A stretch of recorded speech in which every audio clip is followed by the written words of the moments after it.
Chapter 1. The Tabby Cat.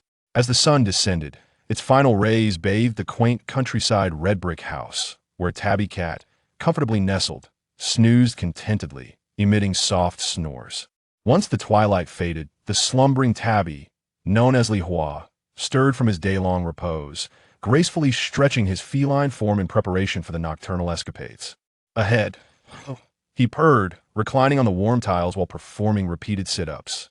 After completing his exercises, he transitioned to squats. Upon finishing his warm-up, Li Hua approached a weathered tile, marred with scratch marks, to sharpen his claws. Starting with his left paw, he began to grind. Swish, swish, swish. The sharp, grating sound ignited a thrill within Li Hua's mind, yet he did not cease. Instead, he intensified his clawing motions, contemplating where to seek amusement that night. Ha! With a yawn from his right paw, he felt his left claws were sufficiently sharpened and extended his right paw to commence the grooming process. He was no ordinary cat. He possessed memories of his past life. An unfortunate mishap during his reincarnation led him to skip the Meng soup, resulting in his rebirth as a rural tabby, adopted by the village elder, Mr. Li. After a year of growth, Li Hua had blossomed into a robust 12-pound tabby, earning titles such as Cat King and Cat Overlord. With no worries regarding sustenance, his otherwise mundane, feline existence craved a touch of excitement. The countryside was indeed a paradise for cats and dogs alike. However, recently, Li Hua found himself feeling rather bored, possibly due to the excessive hunting he had engaged in with his companions, Orange and Blackie, leading to a mass exodus of foreign species from the village. Lately, there were no signs of mice or birds, not even a grasshopper or centipede. Woo! Retracting his right paw, Li Hua began to sharpen his hind claws. This claw maintenance was crucial for solidifying his position as the Cat King, for although his muscular 12-pound frame was formidable, the other cats in the village were not to be underestimated. Just last night, during a tussle with a hefty rat, he had narrowly triumphed against Orange, thanks to his sharp claws that had successfully struck true. Aside from Orange, there were many robust adult cats in the village, each unwilling to concede superiority. Thus, the importance of claw sharpening could not be overstated without it. His reign as Cat King would be jeopardized. Swish, swish, swish. After perfecting his hind claws, Li Hua elegantly perched on the edge of the tiles, licking his paws and grooming his fur. The moon began to reveal its silhouette in the sky, and Li Hua's amber eyes narrowed as he awaited the last vestiges of sunlight to vanish. Where should he venture for some excitement tonight? This question weighed heavily on Li Hua's mind, for it directly impacted his happiness. Should he annihilate the nest of mice he had discovered 2 days prior? Or perhaps venture into the mountains to catch a turtle dove for a savory treat? Or maybe he could tease the silly dogs next door. Enough of the pondering. He would summon Blackie and Orange to see how they would decide. A snake! Meow! Woof woof! From a distance, the piercing scream of a village woman, Wang Fenglian, echoed, followed by the cacophony of cats and dogs responding in alarm. Li Hua, who had been preening his colorful fur, instantly leaped from the rooftop to the courtyard wall, then gracefully descended to the ground. Awu! A rough cat's call resonated from within the iron gate. It was Orange, having heard the commotion and preparing to investigate. Upon hearing this, Li Hua hastened his pace. He had caught wind of Wang Fenglian's exclamation, "There was a snake," and it had been far too long since he last feasted on one. With a sense of longing, he thought that before Orange arrived, he must capture the snake. Li Hua accelerated, reaching the source of the commotion in less than 30 seconds, arriving at the vegetable garden on the western edge of the village. Woo! Eagerly, Li Hua vaulted over the fence into the garden, scanning the area. Woof, woof, woof, woof. Ahead, a large yellow dog was barking furiously. This dog was a sentinel at the village entrance, now alerting the other dogs to a foreign presence. Near it, a gaunt calico cat, fur standing on end, crouched low, fixated on a peach tree adorned with lush green leaves and fruit. This cat was a wild one, having been in the village for 2 or 3 months. After days without food, it had lost its once plump belly and now appeared quite frail. Where was the snake? Li Hua raised his gaze and was taken aback. On the precarious peach tree, a crimson python, nearly half a meter in diameter, was coiled around the branches. It appeared to be over 2 meters long. So thick was it that if Li Hua had not seen the snake's tongue flickering, he might have mistaken it for an oversized caterpillar. This python, while barely qualifying as a snake, possessed an odd appearance. with vertically slit pupils, a protruding head, and nostrils resembling human features. Its crimson scales gleamed ominously, revealing sharp fangs. The vertically slit pupils remained fixed on the ground below, and its massive body was visibly contracting.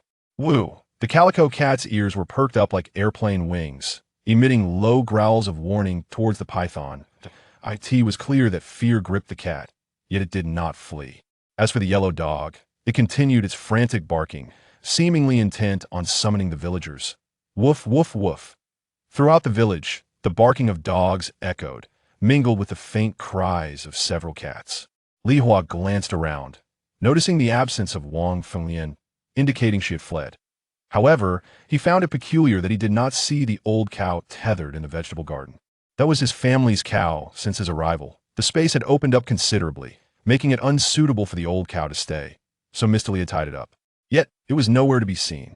How could a tethered cow run away? Li Hua was puzzled, but the urgent matter at hand was the python, leaving no room for further contemplation. Though he had no experience battling snakes, he felt no fear. As a peak adult cat, his reflexes were sharp, rendering him unafraid of such clumsy, slow dogs. With his tail raised high, Li Hua approached the tree with calm confidence. Upon reaching the base of the tree, his pupils dilated as he spotted a rope and a cow's nose ring beneath the peach tree. That was the old cow's nose. Could it be? Li Hua's gaze shot upwards. The python's body had noticeably shrunk, no longer appearing so grotesque. Damn it! With claws extended, Li Hua sprang up the tree towards the python.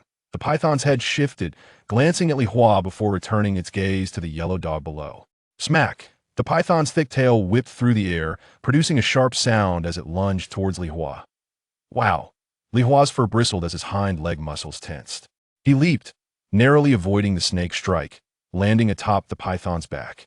A mix of apprehension and awe coursed through him, astonished at the python's speed, which had only just missed him. Thankfully, his agility allowed him to evade. Had it been orange, he would have surely been struck down. Roar! The python, evidently surprised that it had failed to strike this small cat, felt an overwhelming discomfort with Li Hua perched upon it. The python turned its head and let out a furious roar towards Li Hua. In doing so, it revealed a tuft of fur caught between its fangs. Indeed, it was the old cow's tail-haired. Li Hua's suspicions were confirmed, igniting a fire of fury within him as he lunged towards the python's head. The python's head, in a blur, lunged at Li Hu, in the next instant. Li Hua leapt over a meter high, landing on a higher branch of the peach tree, causing the python to miss its target. From above, Li Hua pounced downwards, his front paws gripping the python's eyelids, executing a shoulder throw. Crack! It was evident that Li Hua's strength was no match for the python's, as he was unable to move it. However, the branch of the peach tree was not robust, and with a 100-pound python hanging from it, it was already at its limit. Combined with the violent actions of both the python and Li Hua, the branch snapped with a loud crack. Both the python and Li Hua plummeted. Thud! The python hit the ground, while Li Hua skillfully disengaged midair, landing gracefully on his feet. Woof, woof, woof. The moment the python hit the ground, the yellow dog, who had been barking incessantly, charged forward to bite at the snake's tail. The serpent's scales presented formidable defense, resisting the hound's bite with their sleek, unyielding surface, causing it to repeatedly slip. In desperation, the hound lunged haphazardly, finally managing to sink its teeth into the serpent's posterior, achieving a degree of penetration. Roar! The serpent, caught off guard, bellowed in fury, a flicker of rage igniting within its eyes. With a swift, powerful lash of its tail, it sent the hound spiraling through the air. After being flung several meters, the hound was sent over the garden fence and landed in a dried-up ditch in the village. It whimpered as it struggled to rise from the deep furrow. Meanwhile, as the feline contemplated a strategy against the serpent, a calico cat, its fur bristling with animosity, charged into the fray. Meow! Mew! Alas! Don't! The feline attempted to intervene, aware that the serpent possessed an unusual degree of power, far surpassing that of the calico. However, the calico, heedless of the warning, advanced upon the serpent, extending its claws in an attempt to rake its head. In a blur of crimson, the serpent's jaws snapped shut around the calico's head. The calico twitched spasmodically before succumbing, its body going limp. Venom. The feline was startled once more, His experience in battle told him that the serpent had not struck a fatal blow. Yet, the calico was dead. Clearly, the serpent's venom was potent. Swiftness of action and potent venom. The feline found himself in a quandary as the serpent leisurely began to devour the calico. Feng Lian, where is the snake? In the vegetable garden. Uncle Li, woof woof woof, in the distance. The voices of humans and the barking of dogs echoed. The serpent paused, seemingly in hesitation or contemplation, before slithering towards the edge of the garden at a measured pace, betraying no sign of panic. Curse it! The feline pounced once more, raking its claws across the serpent's tail. However, its sharp claws were blunted, leaving the serpent unscathed. Seeing this, the feline aimed its claws toward the serpent's posterior. Roar! The serpent, enraged by the contact with the scales near its anus, whirled around, spewing a stream of crimson fluid towards the feline. The feline sprang back once more, evading the liquid, but the serpent lunged forward, jaws agape. The serpent's speed had increased. It seemed to have surpassed the feline's velocity. However, the feline maintained a distance from the serpent, landing gracefully. As the serpent's head lunged, the feline retreated. Evading the serpent's reach, it turned and fled. Roar! The serpent pursued, its extraordinary speed closing the distance between them in mere moments. Mew! What manner of serpent was this? It was too fast. The feline panicked, its limbs a blur as it raced out of the garden and towards the mountain. The crimson serpent followed closely behind. Further back, an elderly man wearing a straw hat arrived at the garden's edge, carrying a hoe. He saw the serpent slithering away. Such a large serpent! The old man was taken aback by the serpent's size. Then he noticed the feline ahead. Mangzi's cat. The old man recognized the feline, but he was too old to run. He looked behind him. Several figures were rushing forward. Among them was a robust black dog, leading the pack, quickly overtaking the old man. Then, an orange tabby cat dashed forward. A dark figure followed. Seeing this, the old man was no longer concerned about the feline's safety. Entering the garden, he found only a bull's nose ring, and the hound struggling in the weeds of the village ditch behind the garden. His expression changed slightly. There are also beasts. The old man took his old cell phone out of his pocket and selected a line from the rows of phone numbers on the back of the phone case. He dialed the phone. Beep, beep, beep, hello. Mangzi, go and call someone, take out the knife. The beasts from the mountains are coming down. Did you hear that? What, hello? Hello, damn. The old man cursed into the phone and hurried towards his home. Chapter 1. Tabby Cat. As the sun dipped below the horizon, its golden rays caressed the rustic red brick houses of the countryside, where a tabby cat lay in serene slumber, blissfully purring in its dreams. Once the last vestiges of sunlight faded, the tabby, having enjoyed an entire day of rest, awoke from its deep sleep. It languidly stretched its feline form, preparing for the nocturnal adventures that awaited. Wow! The tabby reclined on the warm rooftop tiles, repeatedly performing abdominal exercises. After completing its warm-up, it transitioned to squats, followed by sharpening its claws against a tile marred with scratch marks. Starting with its left paw, it began to scratch vigorously. The sharp, grating sound invigorated the tabby's spirit, prompting it to quicken its clawing motions, all while pondering where to seek amusement that evening. Ha! The tabby yawned, extending its right paw to commence the sharpening of its claws. This cat possessed the memories of a previous life, having experienced an unfortunate mishap during reincarnation, which left it without the memory-erasing soup of the afterlife. Reborn as a rural tabby kitten, it was taken in by an elderly man named Li. After a year of growth, the tabby had transformed into a solid 12-pound feline, earning the titles of king of cats and cat tyrant at a tender age. Though its life was devoid of worries, the monotony of existence called for a touch of excitement. The countryside was a realm of delight for cats and dogs alike. However, of late, the tabby had grown somewhat bored, perhaps due to the excessive hunting escapades with its companions, the orange cat and the black cat. This had resulted in the local wildlife retreating under the cover of darkness. These days, one could scarcely find a mouse or a bird in the village, let alone a grasshopper or a centipede. Woo! The tabby retracted its right paw and began to groom its hind claws. Maintaining sharp claws was crucial for its reign as the king of cats. Despite its robust physique, the combat prowess of other village felines was not to be underestimated. Just the previous night, it had narrowly triumphed in a skirmish with a hefty rat, thanks to its sharp claws that landed a precise strike on the orange cat, securing its victory. Beyond the orange cat, there were many formidable adult cats in the village, each vying for superiority. Therefore, claw maintenance was paramount. Failure to do so could jeopardize its throne. Swish, scratch, swish. Having finished grooming its hind claws, the tabby elegantly perched on the edge of the rooftop, licking its paws and tidying its fur. The moon had begun to reveal its luminous form, and with amber eyes narrowed, the tabby awaited the final rays of sunlight to vanish. Where should it venture for excitement tonight? This question weighed heavily on the tabby, for it pertained to its happiness. Should it explore the nest of mice discovered 2 days prior, or perhaps venture into the mountains to catch a dove for a delectable treat? Alternatively, it could amuse itself by teasing the neighboring pack of simple-minded dogs. Never mind, it thought it would summon its friends, the black cat and the orange cat, to see how they would decide. Ah, a snake! Meow!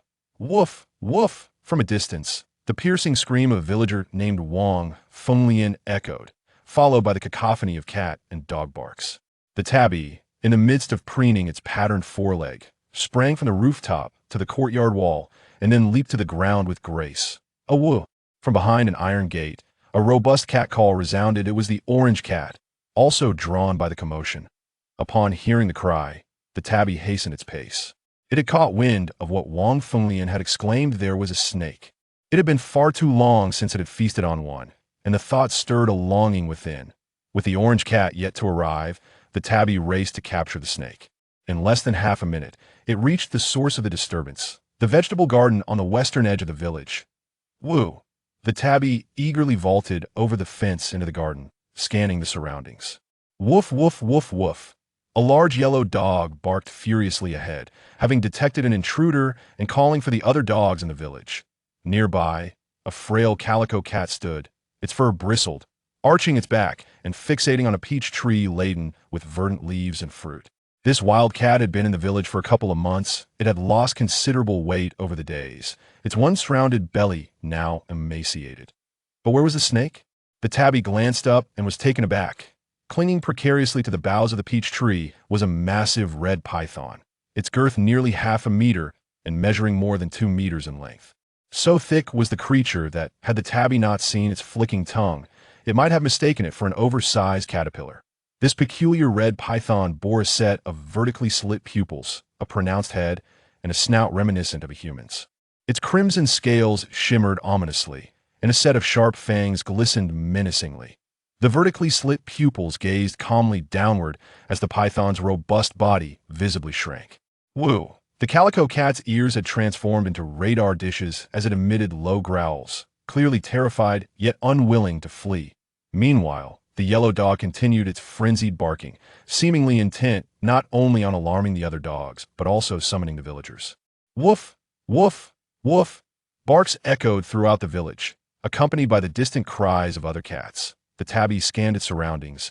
Noting the absence of Wang Fenglian, she must have fled. However, what puzzled the tabby was the absence of the old tethered cow from the garden. This was its family's cow, which had been secured there since its arrival, but now it was nowhere to be found. How strange that a tied cow could still vanish. The tabby's mind raced with questions, but the immediate concern remained the red python, leaving no room for further contemplation. Though it had no prior experience facing a python, the tabby felt no fear. As a cat in its prime, possessing rapid reflexes, it was unperturbed by such clumsy, slow dogs. With its tail erect, the tabby approached the tree with calm determination. Upon reaching the base of the tree, the tabby's pupils dilated as it spotted a rope and a cow's nose ring beneath the peach tree. This was the nose ring of the old cow. Could it be? Suddenly, the tabby looked up, noticing that the python's body had shrunk considerably and no longer appeared so grotesque. Damn it! With claws extended, the tabby leaped up the tree, charging toward the python. The python, sensing the movement, glanced at the tabby before lowering its head again to gaze at the yellow dog below. Crack! The python's thick tail lashed out with a whoosh, aiming to strike the tabby. Wow! The tabby's fur bristled, muscles tensed, as it leaped, narrowly dodging the python's tail and landing atop its back.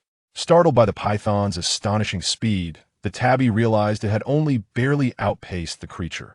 Fortunately, its agility prevailed had it been the orange cat, it would have surely been struck down. Roar! The python, surprised that it had missed this small cat, twisted its head in fury. I could see that moment. The tabby's keen eyes caught a glimpse of the tuft of hair that belonged to the old cow, nestled among the python's fangs. Ah! The tabby's suspicions were confirmed, igniting a fiery rage as it leaped toward the python's head. The python, in turn, lunged at the tabby. In the next instant, the tabby sprang more than a meter into the air, landing on a higher branch of the peach tree as the python missed its target. From its vantage point, the tabby pounced downward, claws aimed at the python's eyelids, executing a shoulder throw. Crack! Clearly, the tabby's strength was no match for the python's, as it failed to dislodge the creature. However, the branch of the peach tree was not particularly robust. The weight of a 100-pound python was its limit. With both the tabby and the python exerting force, the branch snapped with a loud crack. Both the python and the tabby plummeted to the ground. Thud! The python landed heavily, while the tabby expertly adjusted its body midair, landing gracefully on its feet. Woof, woof, woof! In the instant the python hit the ground, the yellow dog, which had been barking incessantly, charged forward to bite at the python's tail. The serpent's scales possessed formidable resilience. Though the hound attempted to bite, the smooth, indurate armor proved impervious, causing several futile snaps. In its fervor, the hound made a series of random bites, ultimately latching onto the serpent's posterior, achieving a degree of penetration. Roar! The serpent, its equilibrium unsettled, bellowed in rage, a glint of vexation in its eyes. With a sweeping lash of its tail, the hound was hoisted into the air, spinning wildly. After a few such oscillations, the hound could no longer maintain its grip and was flung several meters, landing beyond the garden fence in a desiccated village ditch. It whimpered and struggled to rise from the trench. Meanwhile, as the feline pondered its strategy against the serpent, a calico, its fur bristling, launched itself forward. Meow, meow. Alas, don't. The feline sought to dissuade, aware that the serpent's power was evidently extraordinary, far surpassing the calico's capabilities. Yet, heedless of the warning, the calico dashed towards the serpent, claws extended, intending to rake its head. That a crimson blur ensued as the serpent's jaws snapped shut around the calico's head. The struggling calico twitched a few times, then slumped, lifeless. Venom! A wave of apprehension washed over the feline. Its extensive experience with bloodshed made it clear that the serpent's bite had not struck a vital spot. Yet, the calico was dead. Evidently, the serpent's venom was potent. Swiftness of reaction coupled with such virulent poison presented a formidable challenge. The feline found itself in a quandary as the serpent leisurely proceeded to devour the calico. Feng Lian, where is the snake? In the garden. Unklali, boof, boof, boof. In the distance, the voices of humans and the clamor of canine reinforcements could be heard. The serpent seemed momentarily taken aback, as if deliberating, before slithering out of the garden at a measured pace, betraying no sense of urgency. Damn it! Again, the feline pounced, raking its claws across the serpent's tail. However, its sharp claws were blunted, leaving the serpent unscathed. Seeing this, the feline directed its claws towards the serpent's posterior. Roar! The serpent, enraged by the touch to its posterior scales, whirled around, spewing a crimson fluid towards the feline. The feline once more propelled itself backward, evading the liquid, but the serpent's head lunged towards it. The serpent's speed had increased. It was now subtly surpassing the feline's velocity. Nevertheless, a distance remained between them, and the feline landed smoothly. As the serpent's head snapped forward, the feline retreated, narrowly escaping its grasp, before turning and bolting away. Roar! The serpent roared in pursuit, its astonishing speed rapidly closing the gap. Meow! What manner of creature was this serpent, so incredibly swift? The feline was seized by panic, its limbs a blur as it fled from the garden, heading towards the mountains. The serpent followed closely behind. Further back, an old man in a straw hat arrived at the garden, hoe in hand, and witnessed the serpent's rapid advance. What a monstrous serpent! Initially stunned by the serpent's size, the old man then noticed the feline ahead. Mangsy's cat. The old man recognized the feline, but his age prevented him from running swiftly. He glanced behind him. Several figures were sprinting towards them. Among them was a robust black dog, leading the charge and quickly overtaking the old man. Following closely was a ginger cat, charging forward with unexpected ferocity. A dark shadow accompanied them. Seeing this, the old man was reassured that Mangsy's cat was not in danger. Entering the garden, he found only a nose ring, and the hound, struggling in the weeds of the ditch behind the garden. His expression turned grave. "There are wild beasts here?" The old man hastily retrieved an antiquated mobile phone from his pocket, selecting a number from the rows behind the phone cover. He dialed the number. Beep, beep, beep, hello. Mangsy, go get people, bring out the knives, the wild beasts from the mountain have come down. Did you hear me? What hello? Hello, damn it. The old man cursed into the phone and hurried toward his home. Chapter 2. The ferocious red python in the depths of the dense jungle. The red python unleashed a soul-shattering roar, causing Lan Hua, who was desperately fleeing ahead, to feel a chill run down his spine, drastically reducing his speed. As he was escaping, Lan Hua cast a glance back, and in that fleeting moment, his pace faltered. The distance between the red python and him had dwindled to less than a meter. Seizing this prime opportunity, the python opened its fist-sized maw, expanding it to an astonishing size, capable of easily swallowing an adult. Such an overwhelming display was indeed excessive for a meerkat. Yet, the python acted on its instinct. This maneuver was meant to counteract any deceptive movements by Lan Hua. With a wide attack range, no amount of dodging would save him. This strike was lethal enough to claim Lan Hua's life. However, Lan Hua did not succumb to panic. Instead, he unsheathed his claws. Just as the python was about to sink its teeth into him, a sharp, aged meow echoed through the air. With a resounding thud, a shadow emitting a ghostly green glow landed atop the python's head, instantly reverting its massive head to its original size, revealing a dark, shadowy cat.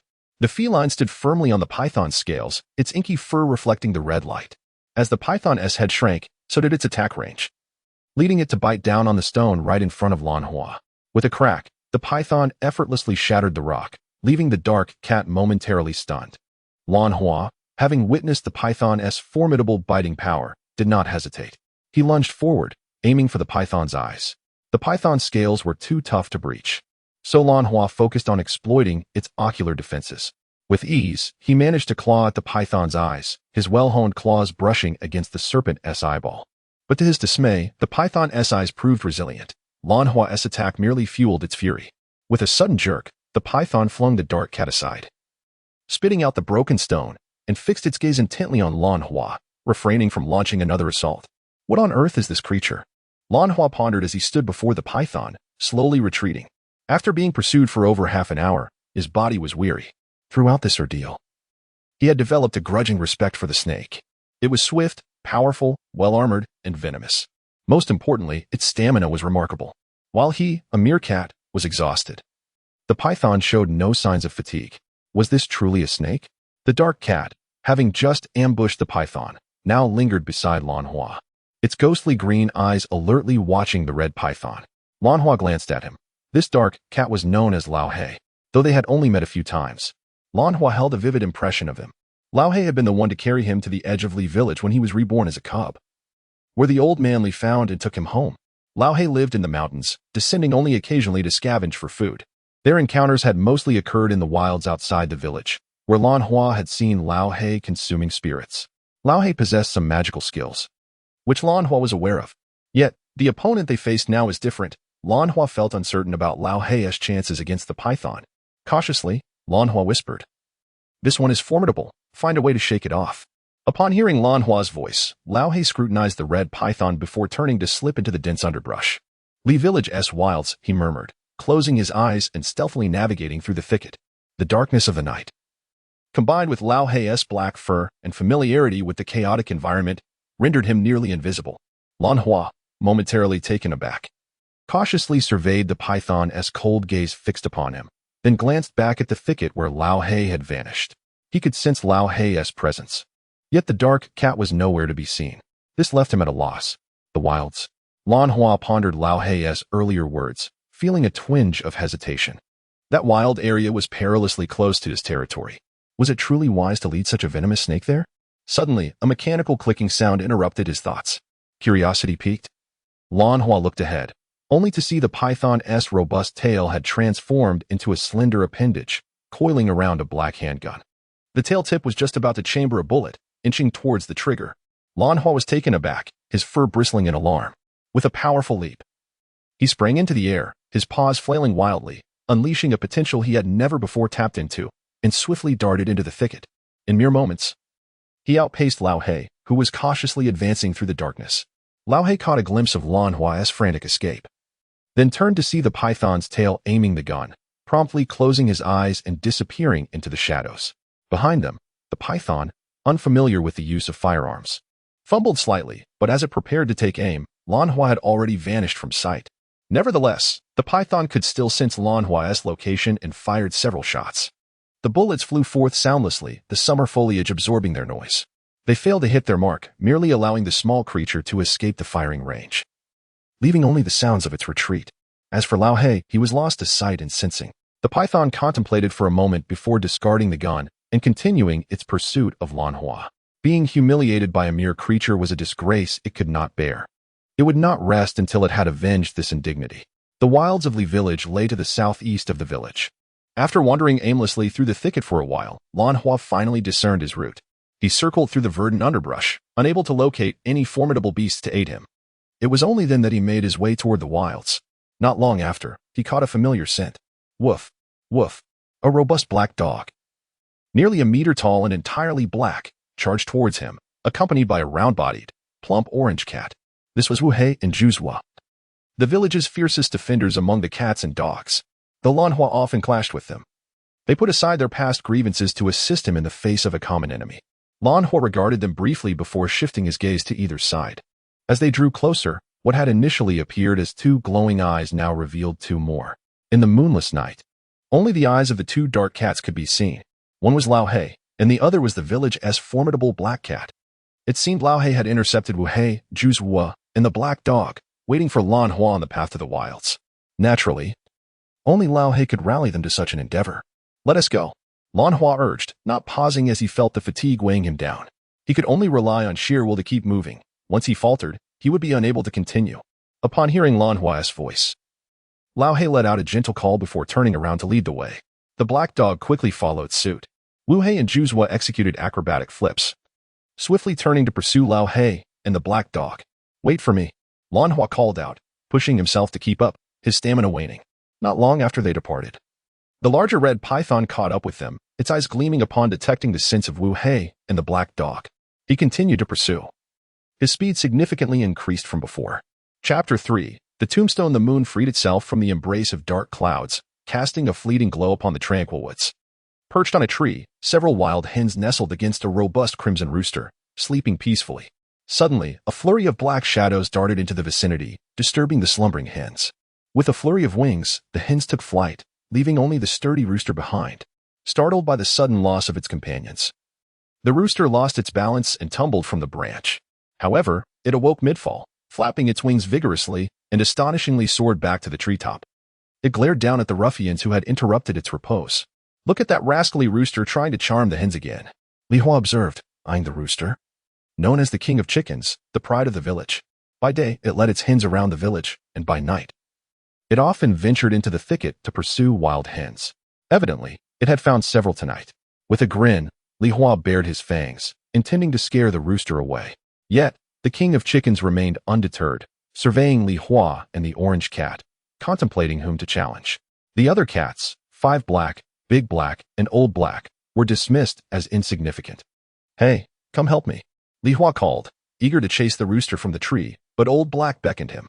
Upon hearing, Li Hua hurried over, followed closely by 5 Black, Orange Cat, and Big Black. Old Black stood before a wild grave, overgrown with grass, his whiskers twitching as his emerald eyes burned with intensity. The pale moonlight converged into beams, illuminating a small section of the grave, followed by 6 others. Seeing this, Old Black's eyes returned to normal, and he extended a paw to excavate the spot recently touched by moonlight. Before long, a wooden tablet was unearthed, prompting him to leap to another illuminated area. He clawed away the earth, revealing more wooden tablets. In total, there were 7, and once all were exposed, Old Black began to dig at one. Quick, dig it out, he urged. Wolf howl. Meow. Upon hearing Old Black's command, 5 Black, Orange Cat, Big Black, and Li Hua each jumped to a wooden tablet and began to excavate. This is a tablet, Li Hua noted, as he scraped away the soil, which was not particularly hard, the only nuisance being the roots of the weeds. Nevertheless, progress was swift, and the characters inscribed on the wooden tablet gradually became visible, written in an ancient script. Li Hua struggled to comprehend. yet discerned it was indeed a tablet. There are no spirits here, Li Hua mused, puzzled by Old Black's interest in a seemingly useless tablet. Whatever. Let us keep going, he decided, shaking his head and resuming his frantic digging. Old Black was a specialist. Li Hua, an amateur, simply pressed on. Digging, digging, digging. Li Hua worked rapidly, and Big Black and the others exhibited impressive efficiency. However, Five Black was the fastest, as digging was second nature to a dog. With swift paws, it unearthed the decaying tablet in under a minute, promptly moving on to the next, sending dust flying. The tablets unearthed by Li Hua and Orange Cat were soon covered again by the dirt Five Black had disturbed. You've got to be kidding me, Li Hua grumbled, turning his backside to fend off the flying soil, and continued digging. The 4 cats and 1 dog furiously excavated the wild grave. Meanwhile, the King of Chickens watched from above, perplexed. In its experience, digging was solely a dog's endeavor. Why were cats now involved? Confused, the king shook its head, unable to dwell on the matter as the wild hens had already fled. It seemed tonight would end with the king settling for its domestic hens. Descending to the ground, the king raised its head and trotted towards the village. 2 minutes later, all 7 tablets had been unearthed, and Old Black placed them in various locations, the pit, under tree roots, and atop other graves. Li Hua and Five Black, the outsiders, could only lie on the ground and watch. Suddenly, the King of Chickens' loud, panicked crow echoed from afar. Instantly alert, Li Hua glanced at Old Black's progress, anxiety creeping in as he looked towards the sound. Five Black, Big Black, and Orange Cat crouched low, eyes fixed forward, poised for attack. Meanwhile, Old Black silently quickened his preparations. The King of Chickens' cries had not only disturbed Li Hua, the villagers of Li Village were fast asleep. However, several elderly men sat on stones in the southern part of the village. Beside them lay a variety of large knives, and the village elder, Li Long, stroked his old companion. Having found only a cow's nose rope in the vegetable garden that evening, he had summoned the village elders to guard the southern area, wary of unknown beasts from the mountains. His mind was puzzled. The beasts had long since perished or fled, so what could still lurk in the mountains? Yet, the presence of the rope demanded caution. Better safe than sorry.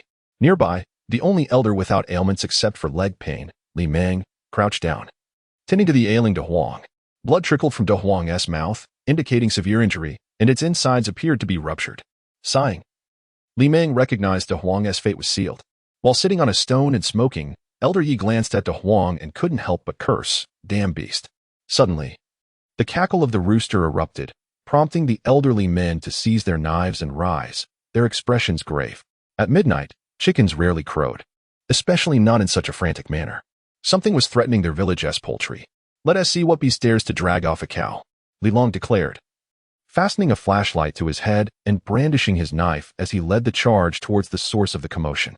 Li Meng, still attending to De Huang, quickly stood and followed the others. However, the elders were quite aged, their hearing failing them, while De Huang, struggling to breathe, helplessly watched them rush in the wrong direction. With a whimper, De Huang summoned the last of its strength, blood dripping from its mouth, and staggered towards the source of the rooster's calls. Meanwhile, the other animals in the village were stirred by the commotion.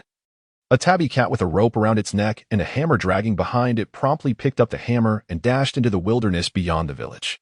In the wilderness, the King of Chickens flapped its wings, soaring from one tree to another, panicking. Below, a massive red python, nearly 3 meters long, flicked its tongue, gathering the scent of Li Hua. Yet, the raucous crowing of the king seemed to irritate the python, which continued to climb forward, seemingly ignoring the rooster. It had sensed the cat's presence and, after a prolonged pursuit, appeared to have exhausted its stamina. How audacious for such a small creature to provoke it.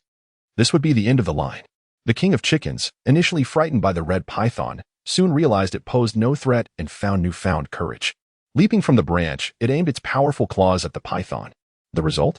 A futile grasp, inciting the python's wrath. The rooster took flight once more, retreating to the safety of the branches, emboldened by the realization that the python could not follow. With feathers bristling, the rooster prepared for another assault. Roar the python emitted a frustrated growl, and suddenly, a pistol appeared before it, its tail coiling. The weapon was aimed at the King of Chickens. Whoosh! The bullet grazed the rooster's comb, the terrifying force instantly draining its bravado. With a squawk, the King of Chickens flapped furiously toward Li Hua and Five Black, fleeing from the scene. Whoosh, whoosh, whoosh. The bullet whizzed past the Rooster King, and the abysmal marksmanship incited the crimson python behind him to furiously retract its firearm and swiftly pursue. Chapter 4. The Spectre of the Black Cat Cackling. The Rooster King called out as it soared toward Li Hua and the others, with the crimson python trailing closely behind. Woof. Whimper. Wu Hei crouched low, growling a warning at the crimson python. Whoosh. Suddenly, something whizzed past its head. Wu Hei glanced ahead and noticed a peculiar object clinging to the tail of the crimson python, which was launching darts at the Rooster King. The very projectiles that had just zipped by Wu Hei's head originated from that item. However, the Rooster King was flying above, and although it was not soaring high, there seemed to be no way for the darts to reach Wu Hei here. Wu Hei found itself at a loss for words. The fierce aura it had just exuded dissipated, replaced by the instinctive realization that this was something that could cost it its life. Now, it wished to flee. Meow. Hide behind the tree. Old Hei shouted. Upon hearing this, Wu Hei quickly took refuge behind a tree, but its large frame could not be completely concealed. Wu Hei hastily stood up, propping itself against the tree, finally finding the opportunity to observe the situation of the other cats. To its dismay, the other deceased cats had long since vanished from sight. At that moment, the crimson python, in pursuit of the Rooster King, had arrived at the tree where Wu Hei was hiding, yet it seemed solely focused on the Rooster King, ignoring Wu Hei entirely. It continued its relentless chase. Wu Hei let out a sigh of relief. Bang! Suddenly, a sharp pain shot through Wu Hei's right hind leg, and the crimson python whirled around, snapping its jaws toward Wu Hei. Enduring the pain, Wu Hei darted aside. Whimper. Meow. Meow. From their perch in the trees, Li Hua, De Hei, and Juzwa swiftly sprang into action. De Hei leaped upon the crimson python, aiming for its vulnerable spot, while Juzwa struck at its head. Meanwhile, Li Hua made his way to the python's tail, knocking the weapon away before sinking his teeth into it. Crack. Crack. Meow. A chilling cat wail echoed as De Hei bit into the python's weak point, soon joined by Li Hua's anguished cries. His teeth had shattered, at least one of them, as the python's scales were too formidable to penetrate. De Hei's cry was even more harrowing, suggesting his suffering was far worse. A flurry of thoughts raced through Li Hua's mind as he climbed up the python's tail. Thanks to the distraction of the three cats, the crimson python failed to bite Wu Hei, but Wu Hei had not escaped far.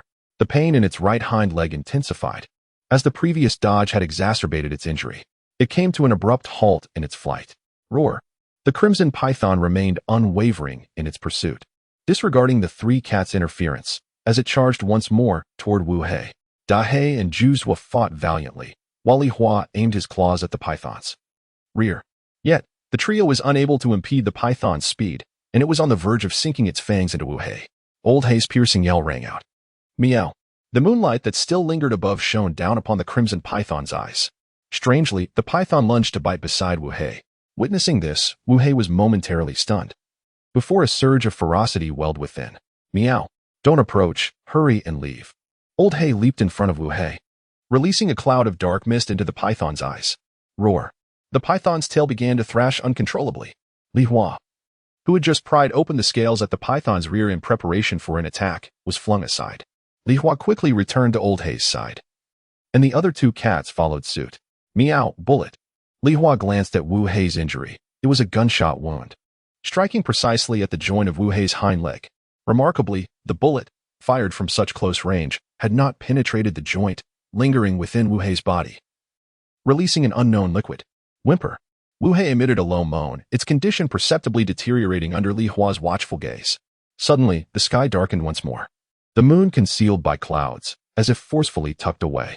The night did not hinder Li Hua's vision. However, the moonlight illuminating the crimson python vanished, leaving only Old Hei's dark mist behind. Meow. Old Hei issued a warning, and upon noticing, Li Hua gently clawed at Wu Hei's flank. You. In an instant, the lethargic Wu Hei regained its spirit, baring its teeth at Li Hua. Meow. Follow me, Cat Master. Li Hua turned and fled into the distance. Wu Hei, spurred by pain, pursued closely behind. De Hei and Juzwa also swiftly ascended a tree, keeping a watchful eye on the unfolding scene below. Li Hua led Wu Hei and the crimson python to a safe distance of 100 meters, feeling secure enough to ascend the tree to assess the situation. Roar. Just as he reached the branches, the crimson python let out a fearsome roar, unleashing an aura that sent shivers through Li Hua's very soul. The force shattered Old Hei's dark mist. Old Hei's form trembled visibly in front of the python. Yet he quickly regained his composure and sprinted toward a specific direction, his domain where he had placed the ancestral tablets. With a single leap, he landed atop the wooden tablet, As a tempest whipped through the wilds, a surge of malevolence gathering beneath the tablet. In a swift motion, Old Hay leaped several meters to another tablet, summoning another wave of unsettling energy. This action caused the now re-energized Crimson Python to hesitate, refraining from a reckless attack. Boom.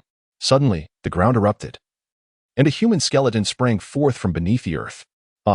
Li Hua's eyes widened in astonishment at Old Hay's display. He had assumed Old Hay was merely a somewhat skilled ancient cat, but to his shock, he discovered that he could manipulate corpses. No, skeletons. Buried at least 3 meters deep, the skeleton had emerged with astonishing force. Boom. Another skeleton erupted from the ground, followed by 5 more, totaling 7 skeletons that stood before Old Hay. Crack. To Li Hua's astonishment, a machine gun appeared absurdly in front of the Crimson Python's head, bullets chambered. With its tail resting on the trigger, the barrel slowly aimed at Old Hay, positioned behind the 7 skeletons. Seize the leader to capture the bandits. The serpent's target was unmistakable. Yet, unlike Wu Hei, Zhu Zuo, and the others, Old Hay was familiar with firearms. Under Li Hua's watchful gaze, Old Hay closed his eyes, enveloped in malevolent energy. Then, Li Hua could neither see nor sense Old Hei's presence. In the darkness, cloaked by the protective aura, Old Hay blended seamlessly into the night, becoming nearly invisible. Thus, the Crimson Python lost its target. The 7 skeletons commenced their assault. The trigger was pulled, and then, rat-a-tat-tat, rat-a-tat-tat. The sound resonated in Li Hua's mind. The serpent's machine gun was silent, but the visible flames from the barrel were unmistakable. In a span of 7 to 8 seconds, a torrent of at least 100 bullets was unleashed, instantly obliterating the 7 skeletons. Meow. Old Hay's voice echoed again in the darkness, as the malevolent energy coalesced, with the shattered skeletons reassembling, though the damage was so severe that only 3 cracked skeletons remained. Boom. One towering skeleton uprooted a nearby tree with a diameter of at least 20 centimeters. It then swung the tree trunk, transforming it into a makeshift club. The other 2 skeletons, with hollow eye sockets ignited by an eerie green flame, advanced menacingly toward the Crimson Python. Meanwhile, the towering skeleton wielded the tree as a weapon, its ferocious strength causing Li Hua's eyelids to flutter, igniting a flicker of hope within him that they could vanquish the serpent. However, whap! The Crimson Python's tail lashed out, wielding a force tenfold greater than before, shattering the tree trunk. The 2 skeletons were likewise reduced to splinters. Meow. Its scales are too tough. Meow. Behind you lies a grave, with a locust tree growing upon it. Beneath its roots lies a jade stone that should be able to pierce its scales. Old Hay's voice rang out, and upon hearing this, Li Hua abandoned his observations of the towering skeleton's plight and hastened down the tree toward the direction indicated by Old Hay. Chapter 5. Li Hua Meow. Help. The wilderness was overgrown with weeds, and the wild graves were scattered haphazardly. Although this place was dotted with tombs, not a single ghost lingered here. When the ghosts of Li Village encountered this place, they would take a detour. If there were any spirits, they had long since relocated. Each time Li Hua arrived at a grave, she would take a glance, but upon seeing no locust tree, she would continue her search for the next one. At long last, she spotted a mound of earth, upon which stood a locust tree, about the thickness of a fist. Surrounding it were numerous spiny shrubs, obscuring the grave bed. While it appeared chaotic, it was indeed quite disorderly. This must be the grave that Old Hay spoke of. Li Hua dashed over, weaving through the underbrush to reach the roots of the locust tree. At that moment, she noticed that the roots of these shrubs were entangled with the roots of the locust tree. When her paw touched the roots, she felt an intense aura of malevolence. Wow! Li Hua lowered her head, searching for the jade that Old Hay had mentioned. The jade was easy to locate, as the roots of the locust tree were exposed and nearly covered in the spiny shrubs, save for one bare patch. With a few swipes of her paw, she uncovered a piece of black jade. The malevolent energy from both the locust tree and the stone spear coalesced around this piece of jade, which was why Li Hua had been unable to sense the aura here. As she extended her paw to touch it, a wave of overwhelming malevolence caused her to tremble. This aura was reminiscent of when she had been queuing in the underworld, waiting for reincarnation. Time was of the essence. Li Hua had to employ the skill she had just learned from Old Hay, the cat scrape. She began to furiously dig at the earth on either side of the black jade, clouds of dust swirling around her. In no time, the jade became loose, and she swiftly retrieved it. To her astonishment, the outline of the black jade resembled a dagger, especially the thinner edge, which appeared sharpened. Alas, it indeed had a sharp edge. Li Hua looked mournfully at her whiskers on the ground. She had only a few, and now 2 had been severed in an instant. Her image, how tragic. Meow, why must it be so cruel? She cursed silently, picking up the black jade dagger and racing back toward Old Hay. Boom. Meow. Meow. Li Hua's return took nearly 2 to 3 minutes, yet the battle that raged here was fierce. Bones and debris were scattered everywhere. Old Hay was nowhere to be seen in the darkness, while one of the summoned skeletal figures was remarkably resilient. It was the largest among them. But now its skull had been shattered, and its limbs had been severed, yet it still struggled toward the crimson python. The python's tail was terrifying, snapping trees and shaking the ground. The skeletal remains were gradually reduced to powder. At the center of the fray, the king of chickens stood atop a tree, while Orange and Big Hay were also hiding in the branches. 5 Hay lay exhausted on the ground, watching the fearsome red serpent ahead. In another direction, a tabby cat with a noose around its neck, clutching a hammer in its mouth, hid behind a tree, observing the battle. A bloodied and staggering Big Yellow was also making its way over here. Roar. I've brought the jade back. Li Hua uttered a low growl. Suddenly, a shadow leapt before her, revealing eyes that glowed green. It glanced at the black jade dagger in Li Hua's mouth, began to dig a pit in the ground, and then buried the dagger with the sharpened side facing upward. Meow. It seems to harbor the greatest hatred for you. Go and lure it here. Li Hua paused, glancing at the exposed blade of the dagger. The serpent was clearly not simple-minded. Would it fall for such an obvious trap? Then again, it had not witnessed her setting it up. Meow. It won't detect it. Whoosh. The cat sprang into action. Li Hua moved silently, swiftly closing in on the rampaging red python. She couldn't tell if it was just her imagination, but the python seemed to have grown slightly larger. Its length now appeared to be 3 meters. What a growth spurt in just a few hours, she thought, timing her attack carefully. As the python struck and shattered a bone, she took her chance, her paw lunging for the serpent's eye. This time, Li Hua had learned her lesson. The serpent's eyes were tough, impervious to her claws, so she resorted to her fists. Did it really think that her cat punches were mere play? She had been training daily, and beneath her floral tattoos lay powerful muscles. Bang! Her paw struck the red python's right eye, momentarily stunning it. But Li Hua did not relent. Rising to her feet, she swung her left paw, delivering a punch to the serpent's left eye. Roar. The red python finally reacted, its furious roar echoing as Li Hua withdrew her paws, leaving behind a collection of her fur stuck to its eyes. It was the molting season, and her fur proved quite useful. With a leap, Li Hua landed on the python's eyes, using them as a springboard to inflict further humiliation. You beast. Suddenly, the python emitted an unexpected sound. But Li Hua did not stop. She dashed to the serpent's back, continuing her search for a familiar position. Die. The python hissed, its head lunging toward Li Hua. Meow. Li Hua hastily accelerated, but the python's speed had dramatically increased, catching up to her in an instant. So fast, she wondered, quickly retreating and leaping back to a position behind the python's head. Before the serpent could turn around, Li Hua dashed to its left. No matter how the python twisted and turned, Li Hua managed to stay at its rear. Even when the serpent whipped its tail at her, she could evade it with agile footwork. Yo, yo, yo, yo. Little snake, what's the use of moving in a straight line? It's true speed that can navigate sharp turns. Li Hua taunted, drawing the serpent's ire. Such flawless execution did not go unnoticed by Big Hay, Orange, and the others, who silently nodded in approval. Roar. Li Hua had been toying with the red python for at least half a minute, successfully inciting its wrath. Its speed began to wane, one eye skewed. As a cat, Li Hua developed a fondness for staring contests, a form of provocation. With her exceptional agility, especially since maturing, she rarely made mistakes in complex maneuvers. Provocative eye contact became a skill she honed. Now, she watched the serpent's eyes closely. With one eye askew, she caught a glimpse of a reflection that resembled a template for a game store. Could it be the legendary cheat code? Li Hua quickly recalled the recent encounters with the handgun and machine gun in her mind, a wave of danger washing over her. Meow. She pivoted and sprinted toward the trap. Having attracted enough attention, it was time to retreat. If the python pulled out a weapon at this close range, it would be quite awkward for her. Roar. The python noticed Li Hua's retreat, its skewed eye returning to normal as it pursued her. Seeing this, Li Hua relaxed considerably, her eyes gleaming with resolve. Meowera. One swift strike to finish it. Li Hua expressed her intent. A silent agreement forged through countless skirmishes with Orange and Big Hay. She wondered if they could understand her. She could only hope. After all, she and Old Hay had a bit of a firepower disparity. Chapter 6. The extraction of serpent blood rushing towards the site where a jade knife lay buried. Li Hua offered no glance back, propelling himself forward with fervent speed. Behind him, the crimson python, filled with an overwhelming hatred, remained oblivious to its surroundings.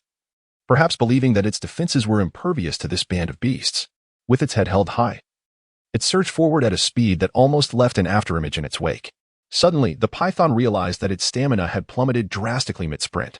Lowering its gaze, it discovered a fissure running from the back of its head to the tip of its tail, cleanly severing its hardened scales.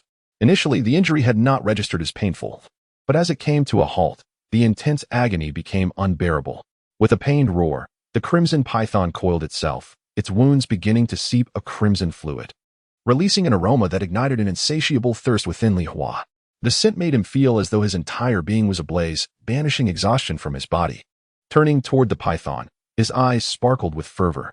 The other creatures, Dahei, Juzhua, and Lao Hei, were also stirred, their waning energy replaced by a palpable yearning. A fierce instinct suppressed the pain from their wounds as they charged forward. The rooster atop the tallest tree let out an anxious call. The first to act was Lao Hei, who leaped before the crimson python, his eerie green eyes locking onto the serpent's gaze. At once, the python's speed diminished significantly. "Kill it," Li Hua shouted, sensing that the python's blood was akin to an unrivaled elixir. At that moment, he felt an overwhelming surge of strength coursing through him as he raced toward the python. However, a tabby cat, known as Iron Hammer, was quicker to act than Li Hua. With a rope around its neck and a hammer tied behind it, the cat charged toward the python, abruptly halting its momentum. The hammer, however, continued its trajectory, striking the python's head with a resounding thud. Dazed by Lao Hei's earlier antics, the python was now even more bewildered, its head crashing to the ground. Aside from a slow movement of its tail, it showed no signs of resistance. "Impressive," Li Hua exclaimed, dropping to the ground to roll and expose his belly to Iron Hammer in a gesture of camaraderie. Iron Hammer, a sturdy tabby from the same village, was known for its ferocity, often restrained by its owners to prevent it from attacking dogs and chickens. Li Hua had only encountered it a handful of times, and he had been uncertain of its combat prowess until now. His previous assumptions were validated, as Iron Hammer's weighted training had cultivated a remarkable skill. Upon witnessing Li Hua's friendly gesture, Iron Hammer reciprocated with a playful roll, before eagerly lapping up the blood oozing from the python's wounds. Li Hua quickly joined the feast, and with each lick, warmth spread through him, a palpable force expanding within, enhancing his physical capabilities. Without hesitation, Li Hua began to claw at the python's injury, greedily consuming the blood that flowed forth. The ground was soon soaked in crimson. Dahei and Juzhua arrived, hungrily lapping up the blood from the earth. After a few laps, Lao Hei settled beside Li Hua, digging into the exposed entrails. 5 Hei soon followed, its large frame mimicking the others as it licked the blood from the ground, even devouring the blood-soaked earth. The gentle yet potent energy seeped into its body, dislodging bullets from its hind leg and visibly mending its wounds. As the crimson python was drained of its life essence by Dahei, Juzhua, 5 Hei, Li Hua, Lao Hei, and Iron Hammer, they became intoxicated by the irresistible allure of the serpent's blood. The rooster in the tree squawked in agitation, wary of the gathering of cats and dogs. Nearby, the blood-dripping big yellow dog searched for a suitable spot to succumb to death. But the prospect of life rekindled hope within it. Unable to resist any longer, the rooster finally descended from the tree, diving toward the python's head with a fierce peck. In a moment of desperation, the python, stripped of its ability to resist, suddenly surged back to life, its body rearing up. Li Hua, caught in the act of drinking the blood, emerged from the python's body, his head smeared with crimson as he locked eyes with the wounded serpent. Empowered by the blood he had consumed, Li Hua felt his physical prowess amplified beyond comprehension. His vision sharpened to an astonishing degree, and as he observed the python, he noticed a golden orb nestled within its head, projecting a luminous aura, a potential treasure of immeasurable value. In a leap of instinct, Li Hua pounced on the python, his mouth targeting the small opening on its head, fervently sucking in the precious brain matter. Suddenly, something lodged in his throat, prompting a forceful swallow. The python roared in panic, unleashing a surge of strength that flung Li Hua away. With a sweeping tail, Dahei, Iron Hammer, Juzhua, Lao Hei, and 5 Hei were all sent sprawling, crashing down upon Li Hua before he could regain his footing. The rooster soared above, narrowly evading the python's tail. "You beast, perish!" it growled, the python's voice now laced with murderous intent as it bore down upon the fallen Li Hua. Despite suffering grievous injuries from the python's previous attack, Li Hua's consumption of its blood was rapidly healing him, yet he lacked the time to fully recover before the python lunged again. At that moment, the rooster swooped down once more, delivering a decisive blow to the python's head, which had just fallen before Li Hua. "Well done," Li Hua thought, his lower body incapacitated but his upper half thrumming with newfound strength from the serpent's blood. He seized the opportunity to secure the python's head and began to feast. Although Li Hua could not match the python's raw power, the injuries sustained by Zhu Zhuo and the others were not as severe. Zhu Zhuo descended, landing squarely on the python's head, rendering it unable to retaliate. Iron Hammer scampered beneath the serpent, clawing at its healing wounds, while 5-He charged forward, biting the python's tail and pulling back with all its might. Da-He and Lao-He had yet to join the fray, but the python was already overwhelmed. Just as Da-He prepared to strike, Lao-He halted him with a raised paw. The moon, obscured by clouds, managed to pierce through, casting 2 beams of light upon Da-He and Lao-He, their dark fur subtly glowing with hints of red. With determination, Lao-He leaped onto the python's neck, nudging Zhu Zhuo's tail aside, his claws grasping at the python's scales, pulling fiercely. In a dramatic twist, a shadow was extracted from the python's form. As Li Hua gnawed at the python's flesh, he suddenly realized the serpent's resistance had vanished, leaving only involuntary spasms. "You beast!" a voice cried out nearby, filled with rage and resentment, drawing Li Hua's attention. It was a serpent adorned with a human visage, reminiscent of the mythical creature known as Zhu Long. At this moment, its upper body was being pinned to the ground by the formidable Old Black, who was viciously biting into it. Simultaneously, its lower half was being mercilessly clawed by Big Black. Old Black was extracting the very essence of the snake. Li Hua withdrew its claws from the crimson python's head, lying upon the blood-soaked earth, licking the serpent's blood as it observed Old Black's performance. The human-faced serpent cried out in desperation as Old Black tore into it. Suddenly, the 5 Black, which had been gnawing at the tail of the crimson python, realized that the python had gone completely still. It lunged forward, ready to attack the human-faced serpent. Old Black and Big Black were both Xian cats, while the 5 Black was a 5 Black hound, naturally endowed with a lethal prowess against these ethereal entities. Particularly, Old Black could unleash the full potential of the 5 Black, effortlessly sinking its teeth into the serpent's vital spot. It executed its ultimate technique, the Death Shake. Chapter 7. The Death of the Red Python and the Recovery Pill. The Red Python has perished, its soul disoriented by the 5 Blacks, after which Old Black tore it apart and consumed it piece by piece. Although it was dead, its body still radiated warmth.